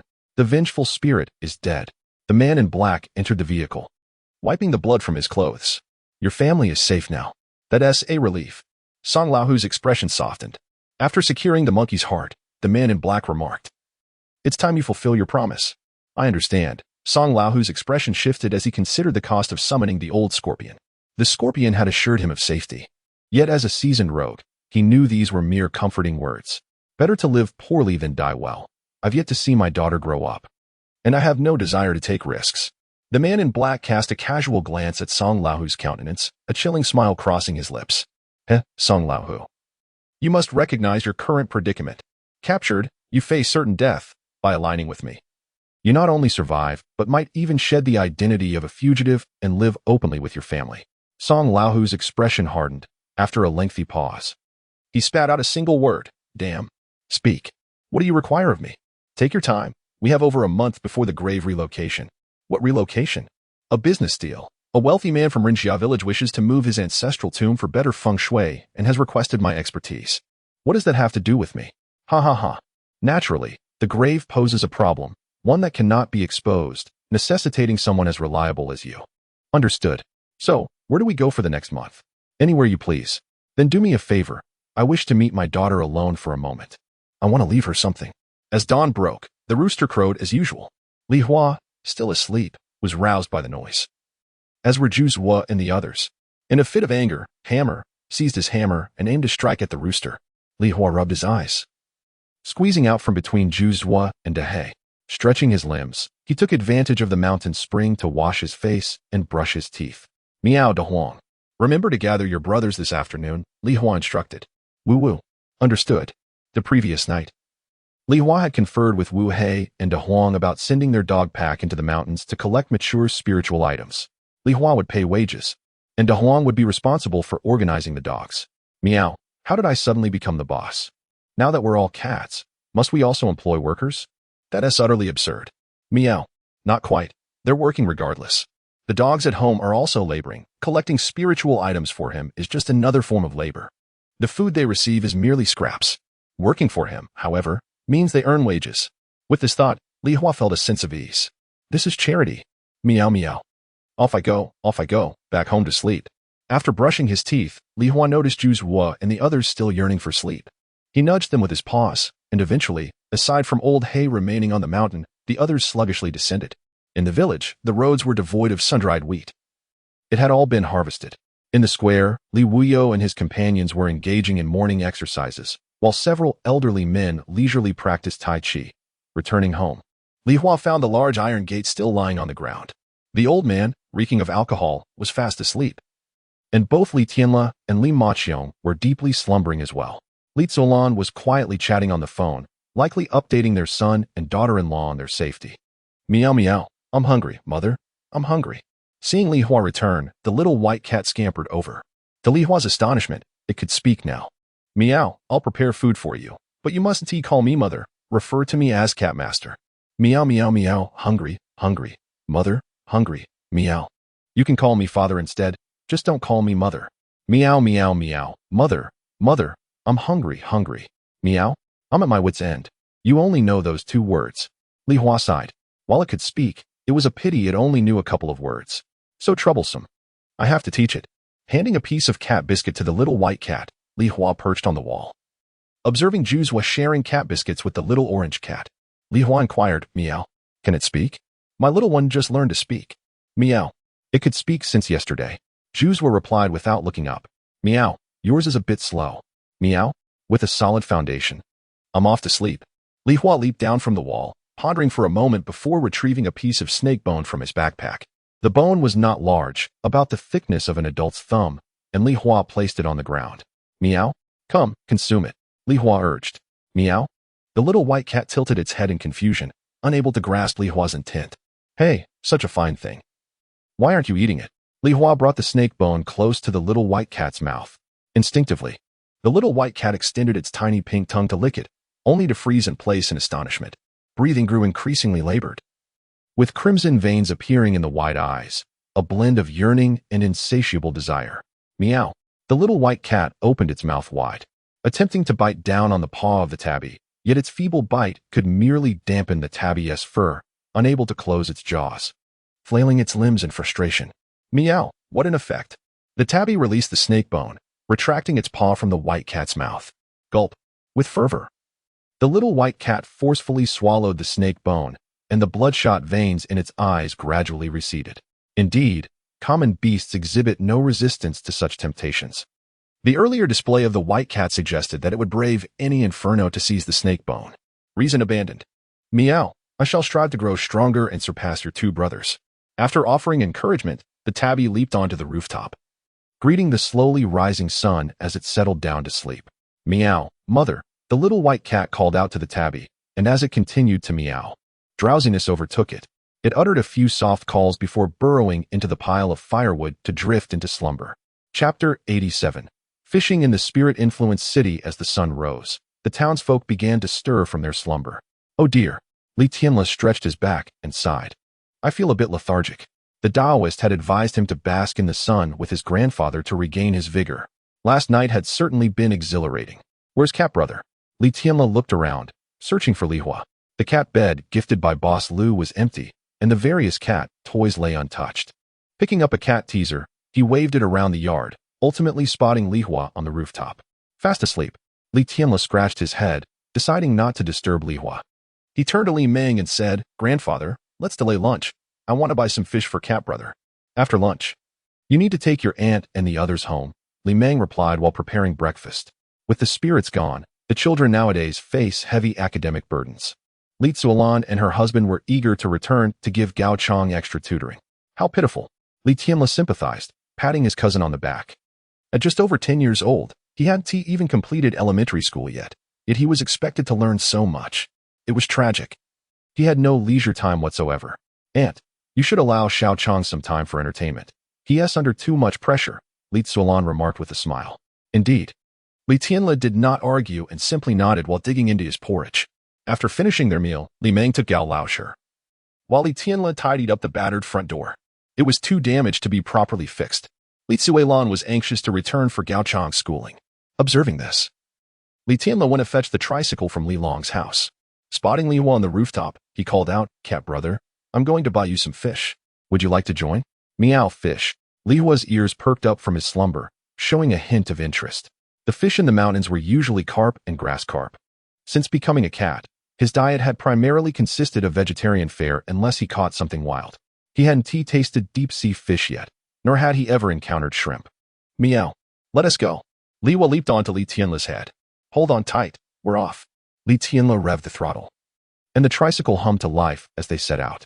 As they passed Wang Village, they noticed the wheat drying in the sun. The tailless black panther patrolled the village with a pack of dogs, chasing away birds while occasionally sneaking a bite of wheat. Spotting Li Hua, the panther barked, "Woof woof woof." "Hello, Huage, where are you headed?" "Meow, Cat Master is going to the city." Li Hua was somewhat surprised. The panther had gained some spirit awareness. Recently, it had unconsciously absorbed spiritual energy from consuming the flesh of savage beasts and spiritual items, coupled with the restoration pill from last night. The panther had successfully awakened its intelligence, and its body brimmed with spiritual energy. It merely needed to fully digest it to manifest true spiritual power. This was a good thing, as it facilitated better communication. Before long, they arrived at Gao Village. Meow, so many spirits. Upon entering Gao Village, Li Hua sensed a multitude of distinct spiritual auras, at least 5 elder spirits. However, recalling the presence of malevolent spirits in the area, Li Hua was not particularly astonished. After all, once malevolent spirits had perished, the places they haunted became treasure troves for other spirits. Given Gao Village's proximity to the county seat, many dogs and cats were kept as pets. The spirits had little to fear and flocked here to enjoy the residual benefits left by the malevolent spirits. "Aunt, I want to linger. I must head into the city," Li Tianle said after dropping Li Zuolan off at her home. He entered the house for a quick sip of warm water before taking his leave. "Cat Brother, I'm off." "Meow, I'm coming," Li Hua replied, hopping onto Li Tianle's head. "Let us go." The tricycle roared to life as they ventured toward the city. After a day's absence, the pollution in the city had noticeably diminished, thanks to the purifying effects of spiritual energy. Upon reaching the city, they visited the market, exploring 3 fish vendors. Li Hua lay disappointed atop Li Tianle's head. "Cat Brother, those fish look rather large. Don't you fancy any?"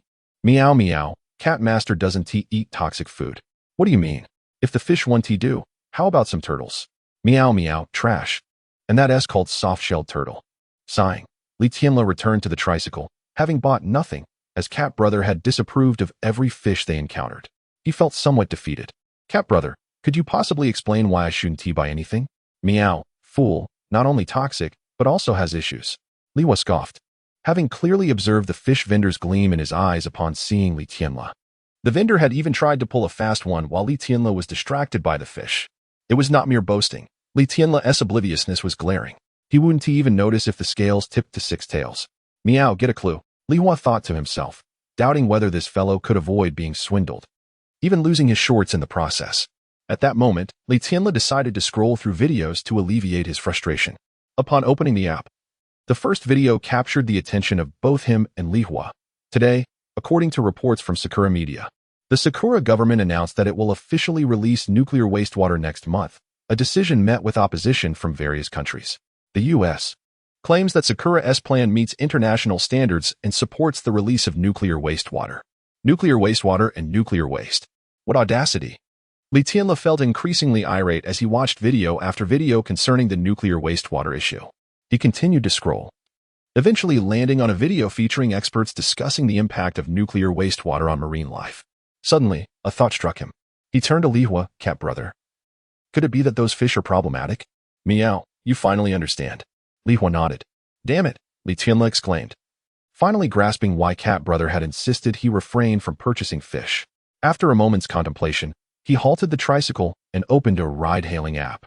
How about we head to Lianqing, cat brother? The quality of goods there is excellent, and it's not far. Meow, sounds good. Lianqing boasted a renowned supermarket, Donglai Supermarket. Esteemed for its integrity, it had established a firm presence in Lianqing, influencing the local populace. The fruits and vegetables sold there were consistently weighed accurately, with assured quality. Li Tianle was resolute in his quest to procure fish for Li Hua and promptly hailed a ride to Lianqing.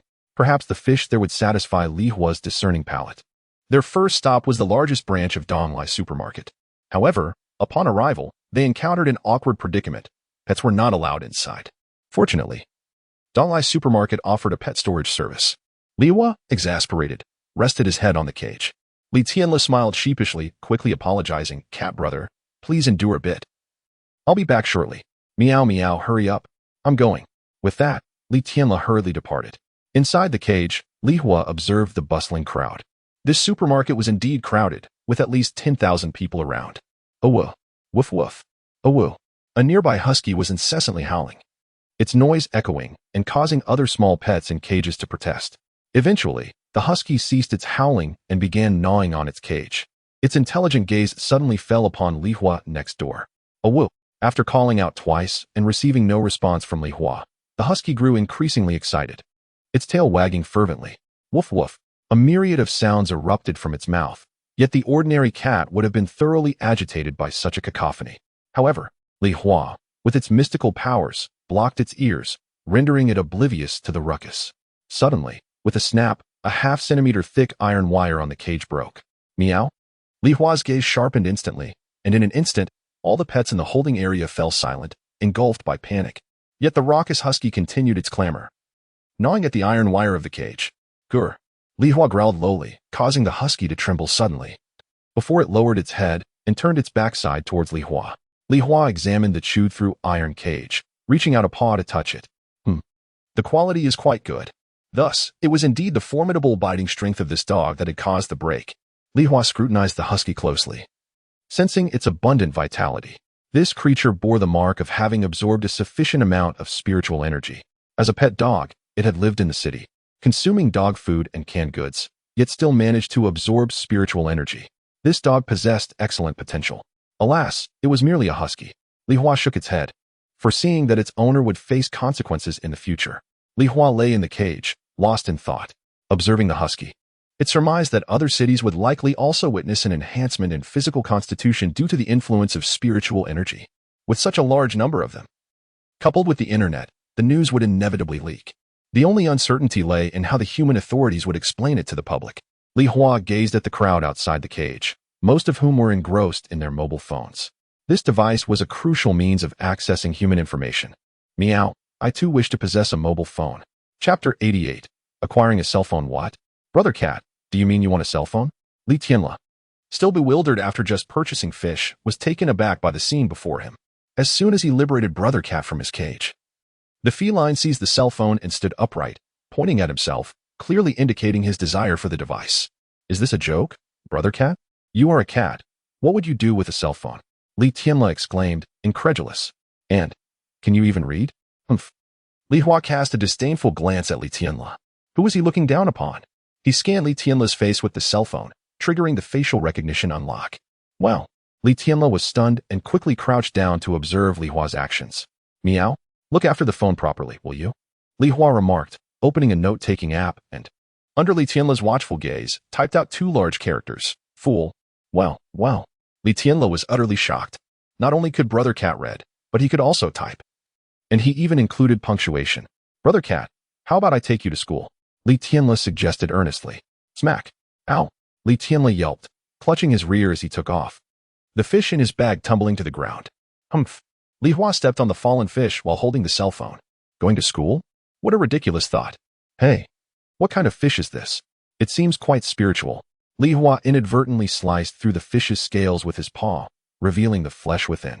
To his astonishment, he discovered that the fish was indeed infused with an abundance of spiritual energy. Hee hee, just kidding, Li Tianle chuckled, noticing Li Hua's intense gaze on the fish. He quickly added, "Brother cat, this is a flounder. They say it's caught from the sea, not farmed. Look, isn't it true?" Li Hua nodded, seemingly convinced that even the fish from the sea enjoy the benefits of spiritual energy. "Wow, this supermarket truly keeps its promises," Li Tianle exclaimed, picking up the fish again. He turned to Li Hua and said, "Brother cat, give me the phone. We should call a cab to head back." "Where's my phone?" Li Hua typed back. "Are you really planning to buy one?" Li Tianle's expression shifted into one of intrigue. "You do realize that cell phones have cameras, and the system behind them monitors users with big data. What will happen if it discovers a cat using a cell phone? You might end up being dissected. I'll just cover the camera. Meow. Just tell me if you're buying or not." "All right then, let's buy it." Li Tianle reluctantly nodded. "But let me be clear. I don't have much money left. 800 is my limit." "Meow. That is fine, as long as it can connect to the internet." By noon, due to delays in Lian City, Li Hua and Li Tianle had not returned home. Feeling hungry, Li Tianle bought a stuffed pancake and sat in the park to eat. Meanwhile, Li Hua gleefully retrieved the cell phone from Li Tianle's pocket. 800, just bought it. Noticing Li Hua, who was engrossed in the phone, Li Tianle said, "Brother cat, I have a secondary account on WeChat. My friends have all been deleted. You can log in and check." "Meow. Got it," Li Hua replied, opening WeChat. Name, looking for wealth with 2 friends, striking rich. In system, com. Li Hua clicked on striking rich. To find it was Li Maqiong, while system, com, was Li Tianle. The phone had a SIM card, and since Li Tianle had dual SIMs, he shared one with Li Hua. That worked well. Li Hua could use it without worrying about topping up. Li Hua called Li Tianle. Ding. Invincible rich system bound successfully. Ding. Super cultivation system bound successfully. Ding. Li Hua, has the main character's identity been exposed? Quickly, bind. Bind. Bind everything. Li Hua shouted inwardly. In the next moment, the system notification sound ceased. And Li Tianle, holding the phone, praised, "Brother cat, you seem quite gifted at using the phone." Li Hua. What the heck? Why is the ringtone like that? Li Hua was speechless, feeling